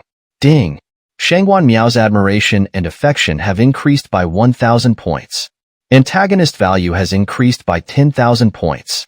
Yin Zirua glanced at Shangguan Miao, noticing the girl's growing interest in him. This was intriguing. Sima Aotian's eyes burned with fury, his fists clenched. This young man had shown him no respect whatsoever. Divine energy surged within Sima Aotian, signaling his intent to act. Yin Zirua stood firm, his expression unchanged as he looked at the older man. So, Sect Master Sima, do you wish to teach me a lesson? Yin Zirua stood firm, unflinching. Sima Aotian's suppressed rage erupted at Yin Zirua's provocation. Young man, enough of your arrogance. Sima Aotian was about to strike when Shangguan Tu's presence descended, suppressing him. Chapter 384, Late Night Bonus Points, Bold Wagers. On the arena, each is responsible for their own fate. Please, Brother Sima, do not act recklessly, especially since this is the heavenly official sect. Upon hearing Shangguan Tu's words, Sima Aotian's expression shifted. Shangguan Tu was a true god of the 5th rank, on the verge of reaching the 6th rank, and his aura was far stronger than Sima Aotian's. Here, Sima Aotian knew he couldn't defeat Shangguan Tu. The head of the Shangguan family sure has a lot of authority. Sima Aotian, will remember this, Sima Aotian said. Walking over to his son, Sima Leitang. Holding his son, he left in disgrace. Yin Zirua stood where she was, glancing at Shangguan Tu. Thank you for your help, Sect leader Shangguan, Yin Zirua said, giving Shangguan two-face, even though she didn't really need it. Young friend, the heavenly ranking tournament is only half a month away. I assume you'll be interested. So why not rest here in the heavenly official sect for a while? Yin Zirua nodded. Since she had nowhere else to go, the heavenly official sect seemed like a good place. Yin Zirua, young Master Yin, if you need anything, just let me know, Shangguan Miao said, her eyes filled with affection. Oh, how nice. Someone to take care of you, someone to look after you, Yuan Lingdin said with a hint of jealousy. Yin Zirua looked at the girl, puzzled by her sudden remark. Yuan Lingdin followed behind, her eyes filled with a mix of emotions, joy, anger, sorrow, and happiness, making it hard to separate them. Later, Yin Zirua was assigned a guest room to rest in, while Yuan Lingdan was given a room next to hers. In her room, Yin Zirua began her cultivation. There were still tasks to complete involving Qicai, Shangguan Miao, and a mysterious beast. She needed to finish these tasks here. Yin Zirua was deep in thought. Meanwhile, Shangguan Miao visited Qicai's room.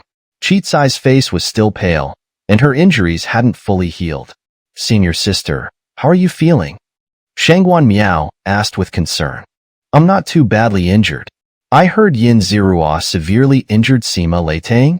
Qicai knew that Sima Leitang had feelings for Shangguan Miao, but Shangguan Miao didn't reciprocate. Every time Sima Leitang caused trouble, it was Qicai who dealt with him. This time, Sima Leitang had set his sights on Su Tianyu, only to suffer a major setback. Yes, young Master Yin severely injured Sima Leitang, Shangguan Miao said, her eyes still filled with the image of Yin Zirua's dashing figure. That sense of being the best in the world, the one and only, was incredibly handsome. Miao, tell me, do you like Yin Zirua? Qicai looked at her innocent little sister, who didn't understand human emotions. This outsider, Yin Zirua, had already captured her little sister's heart, which wasn't a good thing. Shangguan Miao looked at Qicai, her expression conflicted.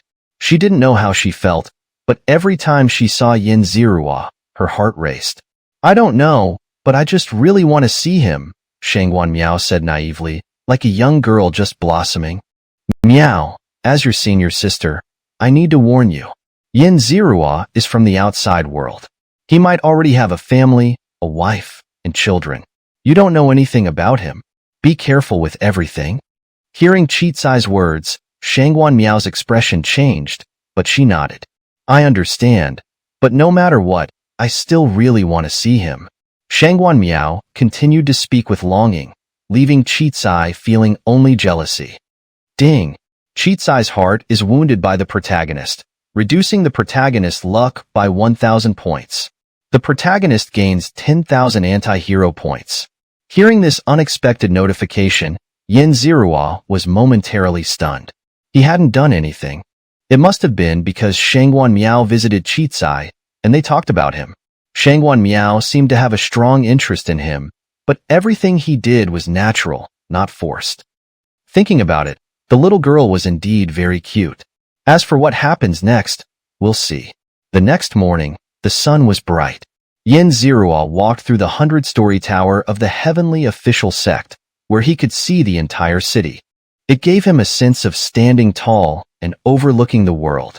Young Master Yin, someone invites you to the main hall. A disciple of the heavenly official sect said respectfully. I understand. I'll go in a moment, Yin Zirua said calmly. He hadn't finished enjoying the scenery yet. Young Master Yin, Shangguan Miao is looking for you. It seems there's a big problem. Please come quickly. The disciple's expression was urgent, suggesting the matter was serious. All right, fine, Yin Zirua said. Looking down at the 100-zhang drop, Yin Zirua jumped off. Young Master Yin. The disciple was dumbfounded. 100-zhang drop, and he just jumped off? Yin Zirua summoned the Thuixin Ruyi Chi, transforming it from small to large, from short to long, and firmly planted it into the ground. Grabbing it, Yin Zirua slid down the last 10 zhang, landing effortlessly. Once on the ground, Yin Zirua headed straight for the main hall. Before he even reached the hall, Yin Zirua could smell the scent of conflict. Who injured my brother, Sima Leitang? I, Sima Fengyun, demand justice.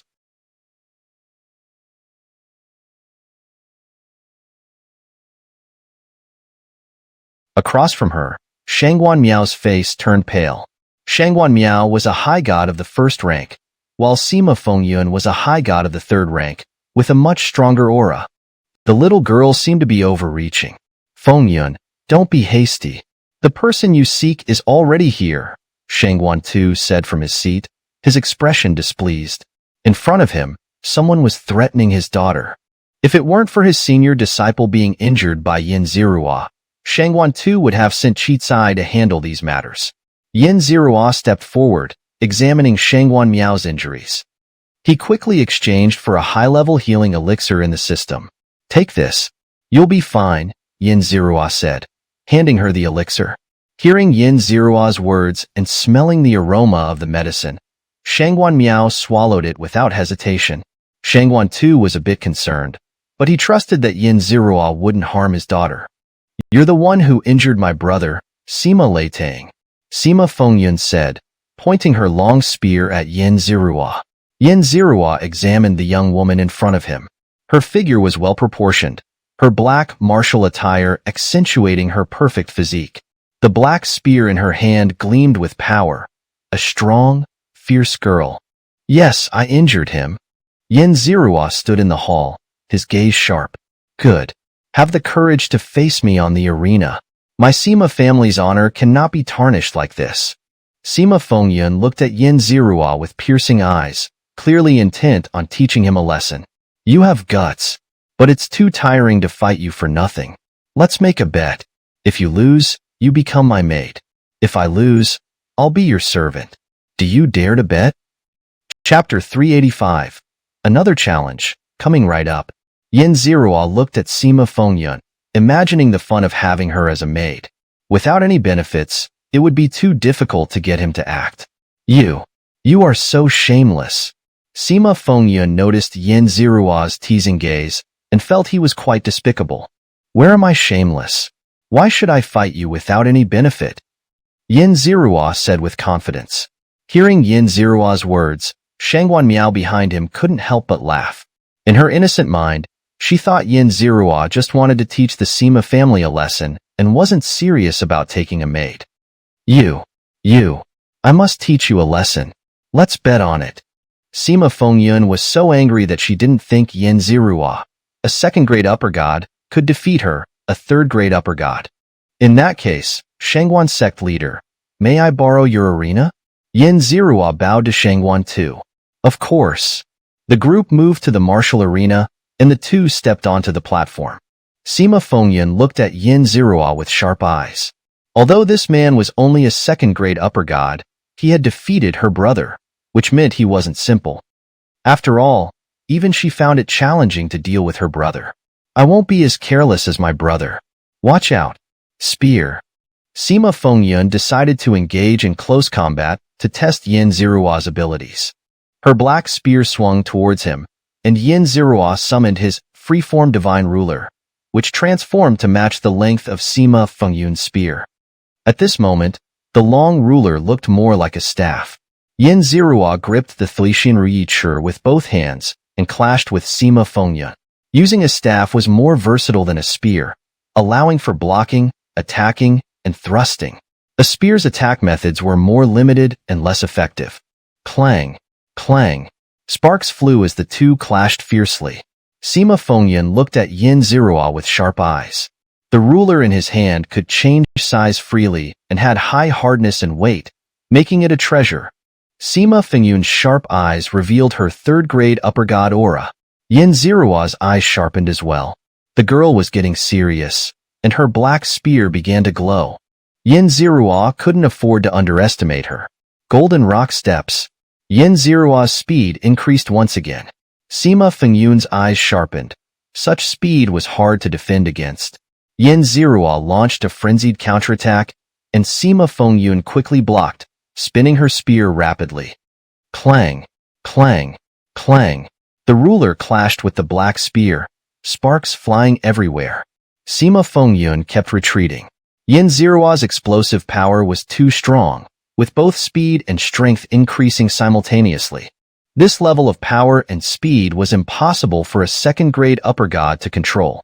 Sima Fengyun looked at Yin Zerua with sharp eyes. You're pushing me too far. Take this. Triple kill Overlord Spear. Sima Fengyun's eyes sharpened. These 3 moves were the result of years of training. Her third-grade upper god aura erupted with great force. It seemed she had perfected these moves. This is my killing move. If you can withstand it, you win? Sima Fengyun's eyes glowed red. These 3 spear strikes had the momentum of 1,000 soldiers, extremely powerful. Yin Zerua's eyes sharpened. This killing move was strong, and it would be challenging to withstand. Ding! Detecting powerful force. Su Tong's Devour Divine skill absorbs the force and transfers it to the host. A surge of powerful energy entered Yin Zerua's body. This was the energy absorbed from the previous battle, which had not dissipated but was stored in the void. It could be transferred to Yin Zerua whenever needed. All right, then I won't hold back. Slash. Yin Zerua shouted, channeling thunder energy into the Sui Xian Ru E ruler. This is thunder intent. How is this possible? He even surpasses my brother's thunder intent. Sima Fengyun was stunned. Her brother's mastery of thunder was the pride of their family. Yet this man could control even more powerful thunder energy. How is this possible? In fact, this energy was the refined version of Sima Leitang's thunder, which naturally made it stronger. Boom!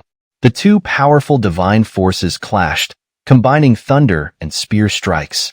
The entire arena collapsed instantly. Both were knocked down by the force. Sima Fengyun knelt on the ground, coughing up blood and turning pale. Yin Zerua, being stronger, was unharmed, only taking a few steps back before steadying himself. The winner is Yin Zerua. Shangguan too announced the result. Shangguan Miao happily ran to Yin Zerua, relieved to see he wasn't injured. Yin Xiao, you're amazing. Shangguan Miao was overjoyed. Yin Zerua had defeated another strong opponent, and she admired him even more. Ding! Detecting a 1,000-point increase in Shangguan Miao's affection for the host. Antagonist value increased by 10,000. Yin Zerua looked at Shangguan Miao. This little girl was indeed very innocent. As per our agreement, from now on, you are my maid. With that, Yin Zerua exchanged 10,000 points for a pill and handed it to Sima Fengyun. Seeing the pill, Sima Fengyun felt very wronged. She had wanted to restore her family's honor, but now she had lost herself. Are you really going to make her your maid? Shangguan Miao looked at Yin Zerua. There were already many maids in the Shangguan family, so why did he specifically want Sima Fengyun? Yes, that was the deal. A true man keeps his word. If I had lost, I would have willingly become her subordinate. Yin Zerua spoke each word clearly. Hearing this, Shangguan Miao suddenly felt it made sense. Chi Tsai, witnessing the situation, frowned. Yin Zerua had been charming Shangguan Miao, while already having a little girl by his side. Now he was taking Sima Fengyun of the Sima family as his maid. A maid could also be used for things beyond imagination when needed. Chi Tsai looked at Yin Zerua with disgust. It infuriated her that she couldn't defeat him, as she too was a defeated opponent. Helplessly, Chi Tsai left in disappointment, unable to say anything. Ding!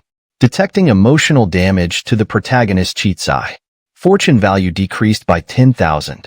Host's antagonist value increased by 100,000.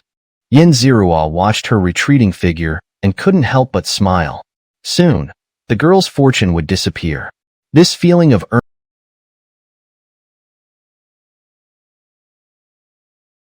earning points effortlessly was quite satisfying. Sima Fengyun looked at Yin Zerua. This man had defeated her so easily. She wondered where he came from and how he could be so strong. Soon, the news of Sima Fengyun's defeat spread, causing a stir in the city. Chapter 386. The Object of Affection, Misunderstandings Abound. Have you heard? After Sima Leitang's defeat, Sima Fengyun tried to save face but ended up becoming a servant herself. This time, the Sima family has lost all face. It's like losing both the wife and the soldiers. In the bustling inn, People came and went, gossiping endlessly. The Sima family's reputation had taken a severe hit, and even at the Sima family's residence in the relay station, many were discussing the matter. Sima Leitang, who was severely injured, heard that his elder sister had been defeated and taken as a maid. Enraged, he grabbed his giant hammer and was about to head out. "Stop! Where do you think you're going?" Sima Outyin, his father, shouted at him. "Father, my sister has been captured.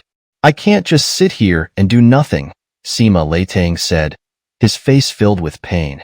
His sister had always been the most caring towards him, and he couldn't bear to see her suffer. "Sit down. If you could have defeated that person, your sister wouldn't have had to go out for you in the first place. Now that the elite of the Sima family has been defeated by that Miao Zi, our reputation is in tatters. Stay put. If you don't recover fully before the heavenly list gathering begins, the Sima family will lose all standing. Don't worry about your sister. Someone will take care of it," Sima Outyin said confidently. Sima Fengyun was also a genius among women, proud by nature but kind-hearted and well-liked. There were many suitors for her, stretching for miles. Hearing that Sima Fengyun had been defeated and taken as a maid, naturally, someone would step forward to defend her honor. In another relay station, similar conversations were taking place. Ouyang Fengshu, sitting at a table eating, was completely unsettled. He stood up abruptly and grabbed the throat of the person speaking. "You said Sima Fengyun, the upper-rank god of the third rank, right?" Ouyang Fengshu glared at the man before him, his eyes practically shooting flames, filled with uncontrollable rage. "Yes, she went to save her brother, Sima Leitang. The whole city knows about it," the passerby stammered nervously. Just as Ouyang Fengshu was about to strike, a stern voice came from behind. "Fengshu, stop being rude." Ouyang Zhentian stopped his son's actions. After all, they were in someone else's city. Attacking ordinary people was a despicable act. "Father!" Ouyang Fengshu's eyes were sharp as he looked at his father. He had rushed here in such a hurry just to see Sima Fengyun once. Now that he heard Sima Fengyun had been defeated and taken as a maid, it felt like 1,000 swords piercing his heart. That person who defeated Sima Fengyun must have his own skills. "Do you have any confidence in defeating Sima Fengyun?" Ouyang Fengshu's eyes were sharp. He liked Sima Fengyun because of her unrestrained nature. However, when they fought, he rarely won. The two of them were evenly matched, with no clear victor. Now that Sima Fengyun had been defeated by that person, it was likely that he too would not be a match. "Father, even if it's difficult to win, I must fight." Ouyang Fengshu's eyes were sharp.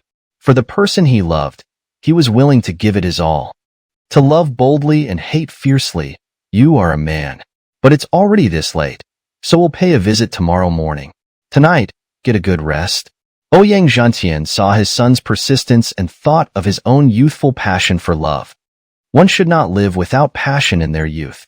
Striving for one's own happiness was not a mistake. Ouyang Fengshu nodded. It was indeed too late to visit now. That night, the sky was filled with twinkling stars, forming a beautiful galaxy that spanned the heavens, a breathtaking sight. At this moment, Yin Zirua was meditating in her room, while Sima Fengyun stood by her side as a maid. One was to protect Yin Zirua's safety, the other was to guard against any improper actions from Yin Zirua towards her. In truth, Sima Fengyun's heart was in turmoil. If Yin Zirua really tried anything, could she avoid it?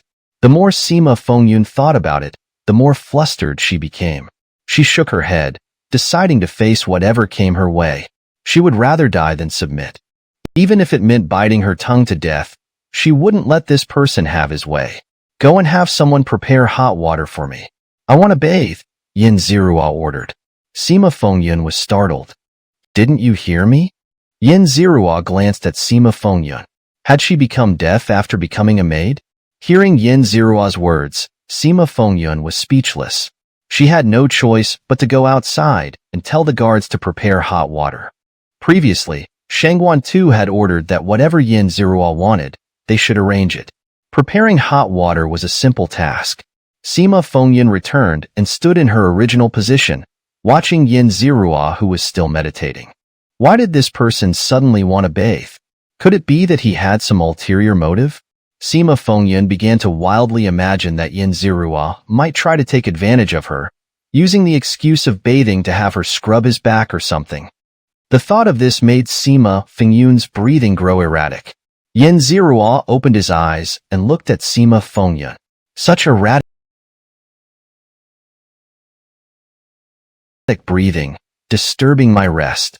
Go stand at the door, Yin Zirua said dismissively, annoyed by the disturbance. Sima Fengyun glared at Yin Zirua before moving to stand outside the door. Soon, the hot water was prepared, and the wooden tub was placed in the room. Seeing everything ready, Sima Fengyun became even more nervous, constantly thinking about the dagger she had hidden in her sleeve. If Yin Zirua tried anything, she would cut off his manhood. At this moment, Yin Zirua had no idea that both his manhood and his life were in danger.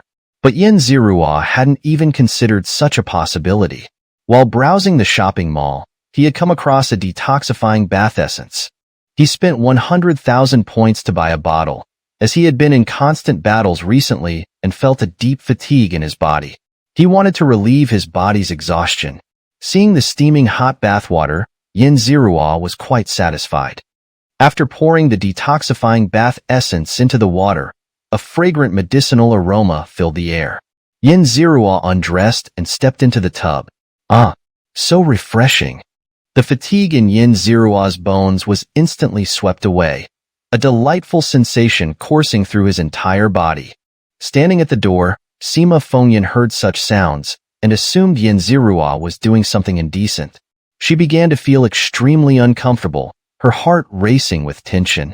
After a while, Yin Zirua absorbed all the medicinal properties, feeling incredibly refreshed. He changed into a clean set of clothes. Sima Fengyun, come in, Yin Zirua called out. Hearing his voice, Sima Fengyun thought he was about to make a move on her. She readied the dagger in her hand. At this moment, Yin Zirua stood with his back to the bathing tub, still putting on his new clothes. From the back, it looked as though he was still undressing. Chapter 387. Striving for love, unfortunate deception. You scoundrel, you're truly despicable. Sima Fengyun lunged at Yin Zirua with a dagger. Hearing the sound of wind behind him, Yin Zirua stepped aside, dodging the dagger, and finally managed to fasten the unruly button on his shirt. He reached out and grabbed Sima Fengyun's arms, using a reverse grappling technique to subdue her. What are you doing? Yin Zirua's sharp gaze fixed on the woman, wondering what had gotten into her. You can dream on if you think I'll do that with you. Kill me if you dare. Sima Fengyun struggled, her hands pinned and unable to muster strength, yet still stubbornly resisting. What nonsense are you spouting? Who said anything about doing anything with you? There's a long line of people wanting to be with me. You'll have to wait your turn. With that, Yin Zirua let go and pushed her aside. I called you in to empty the bathwater and wash my clothes. I'm going to sleep. Don't disturb me.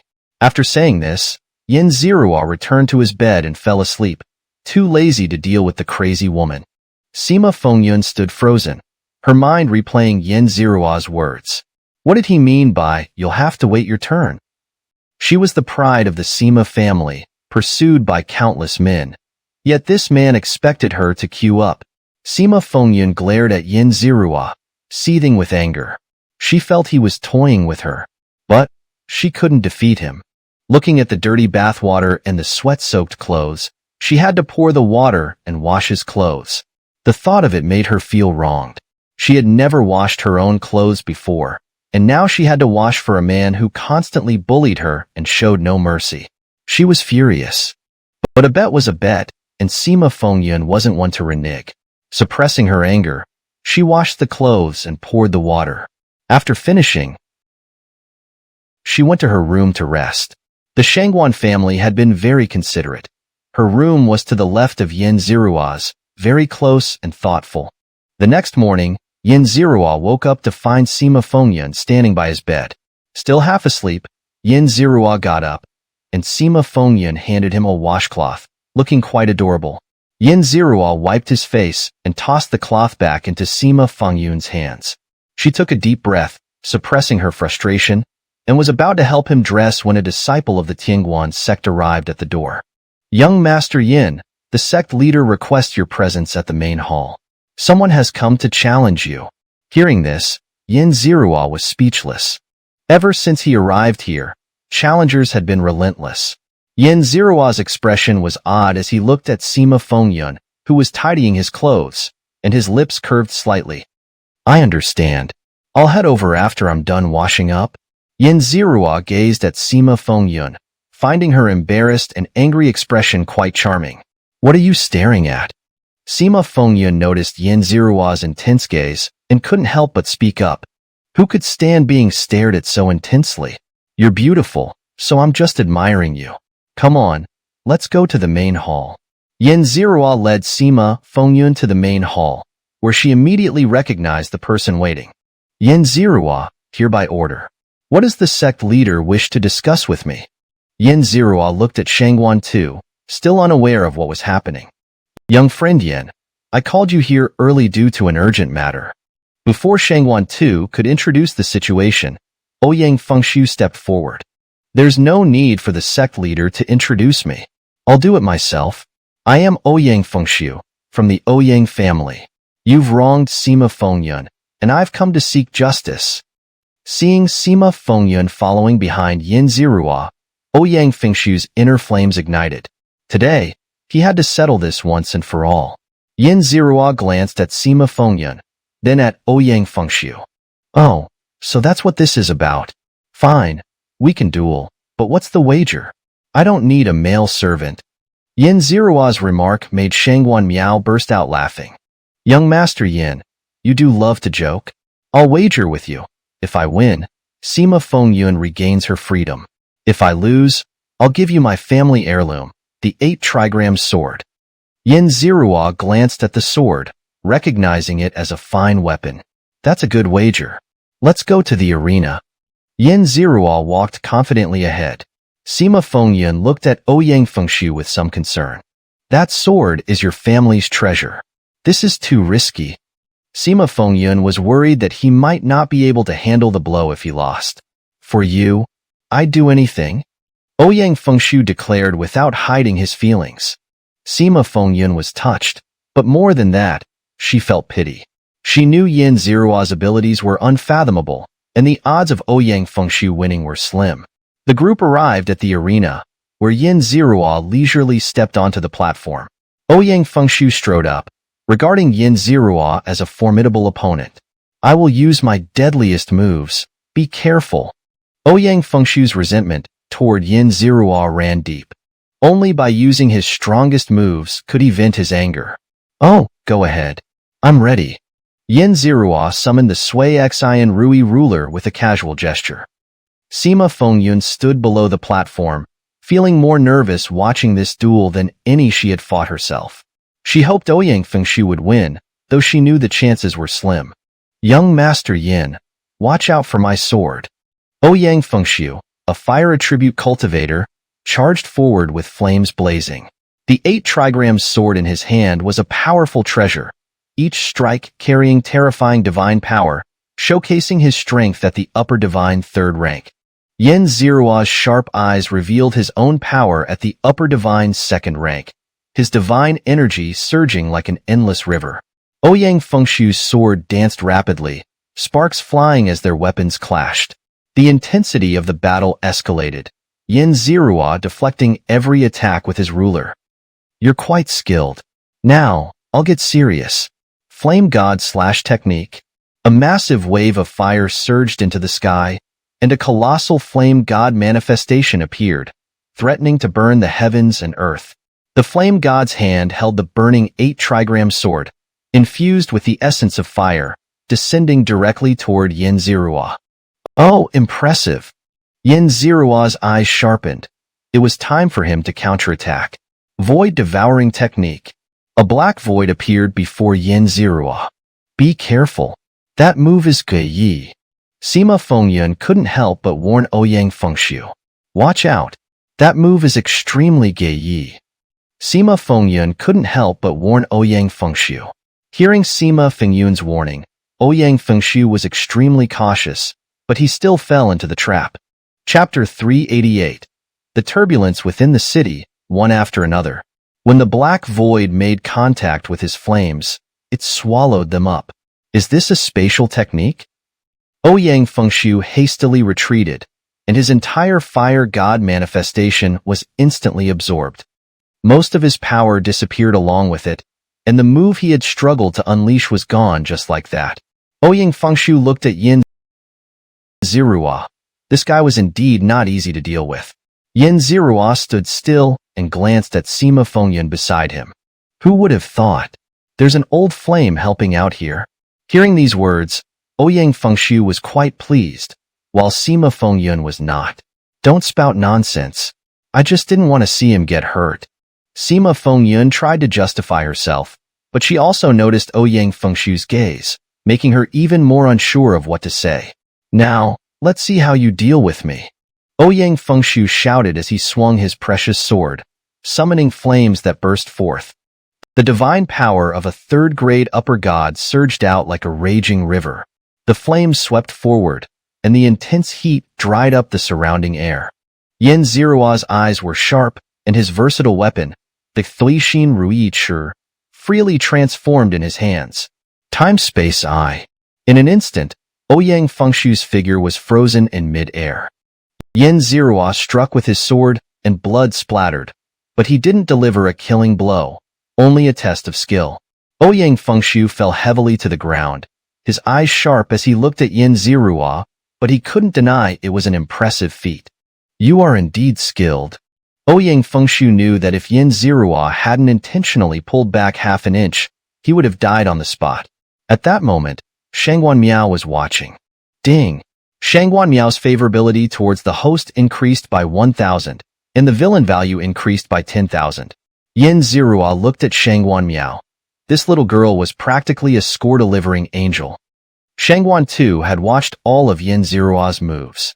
A technique that could devour any attack, one that could immobilize a person, and a speed as swift as the wind. Even he couldn't catch up to that. Among the younger generation, no one could resist these three ultimate skills. Even among the true gods, few possessed such abilities.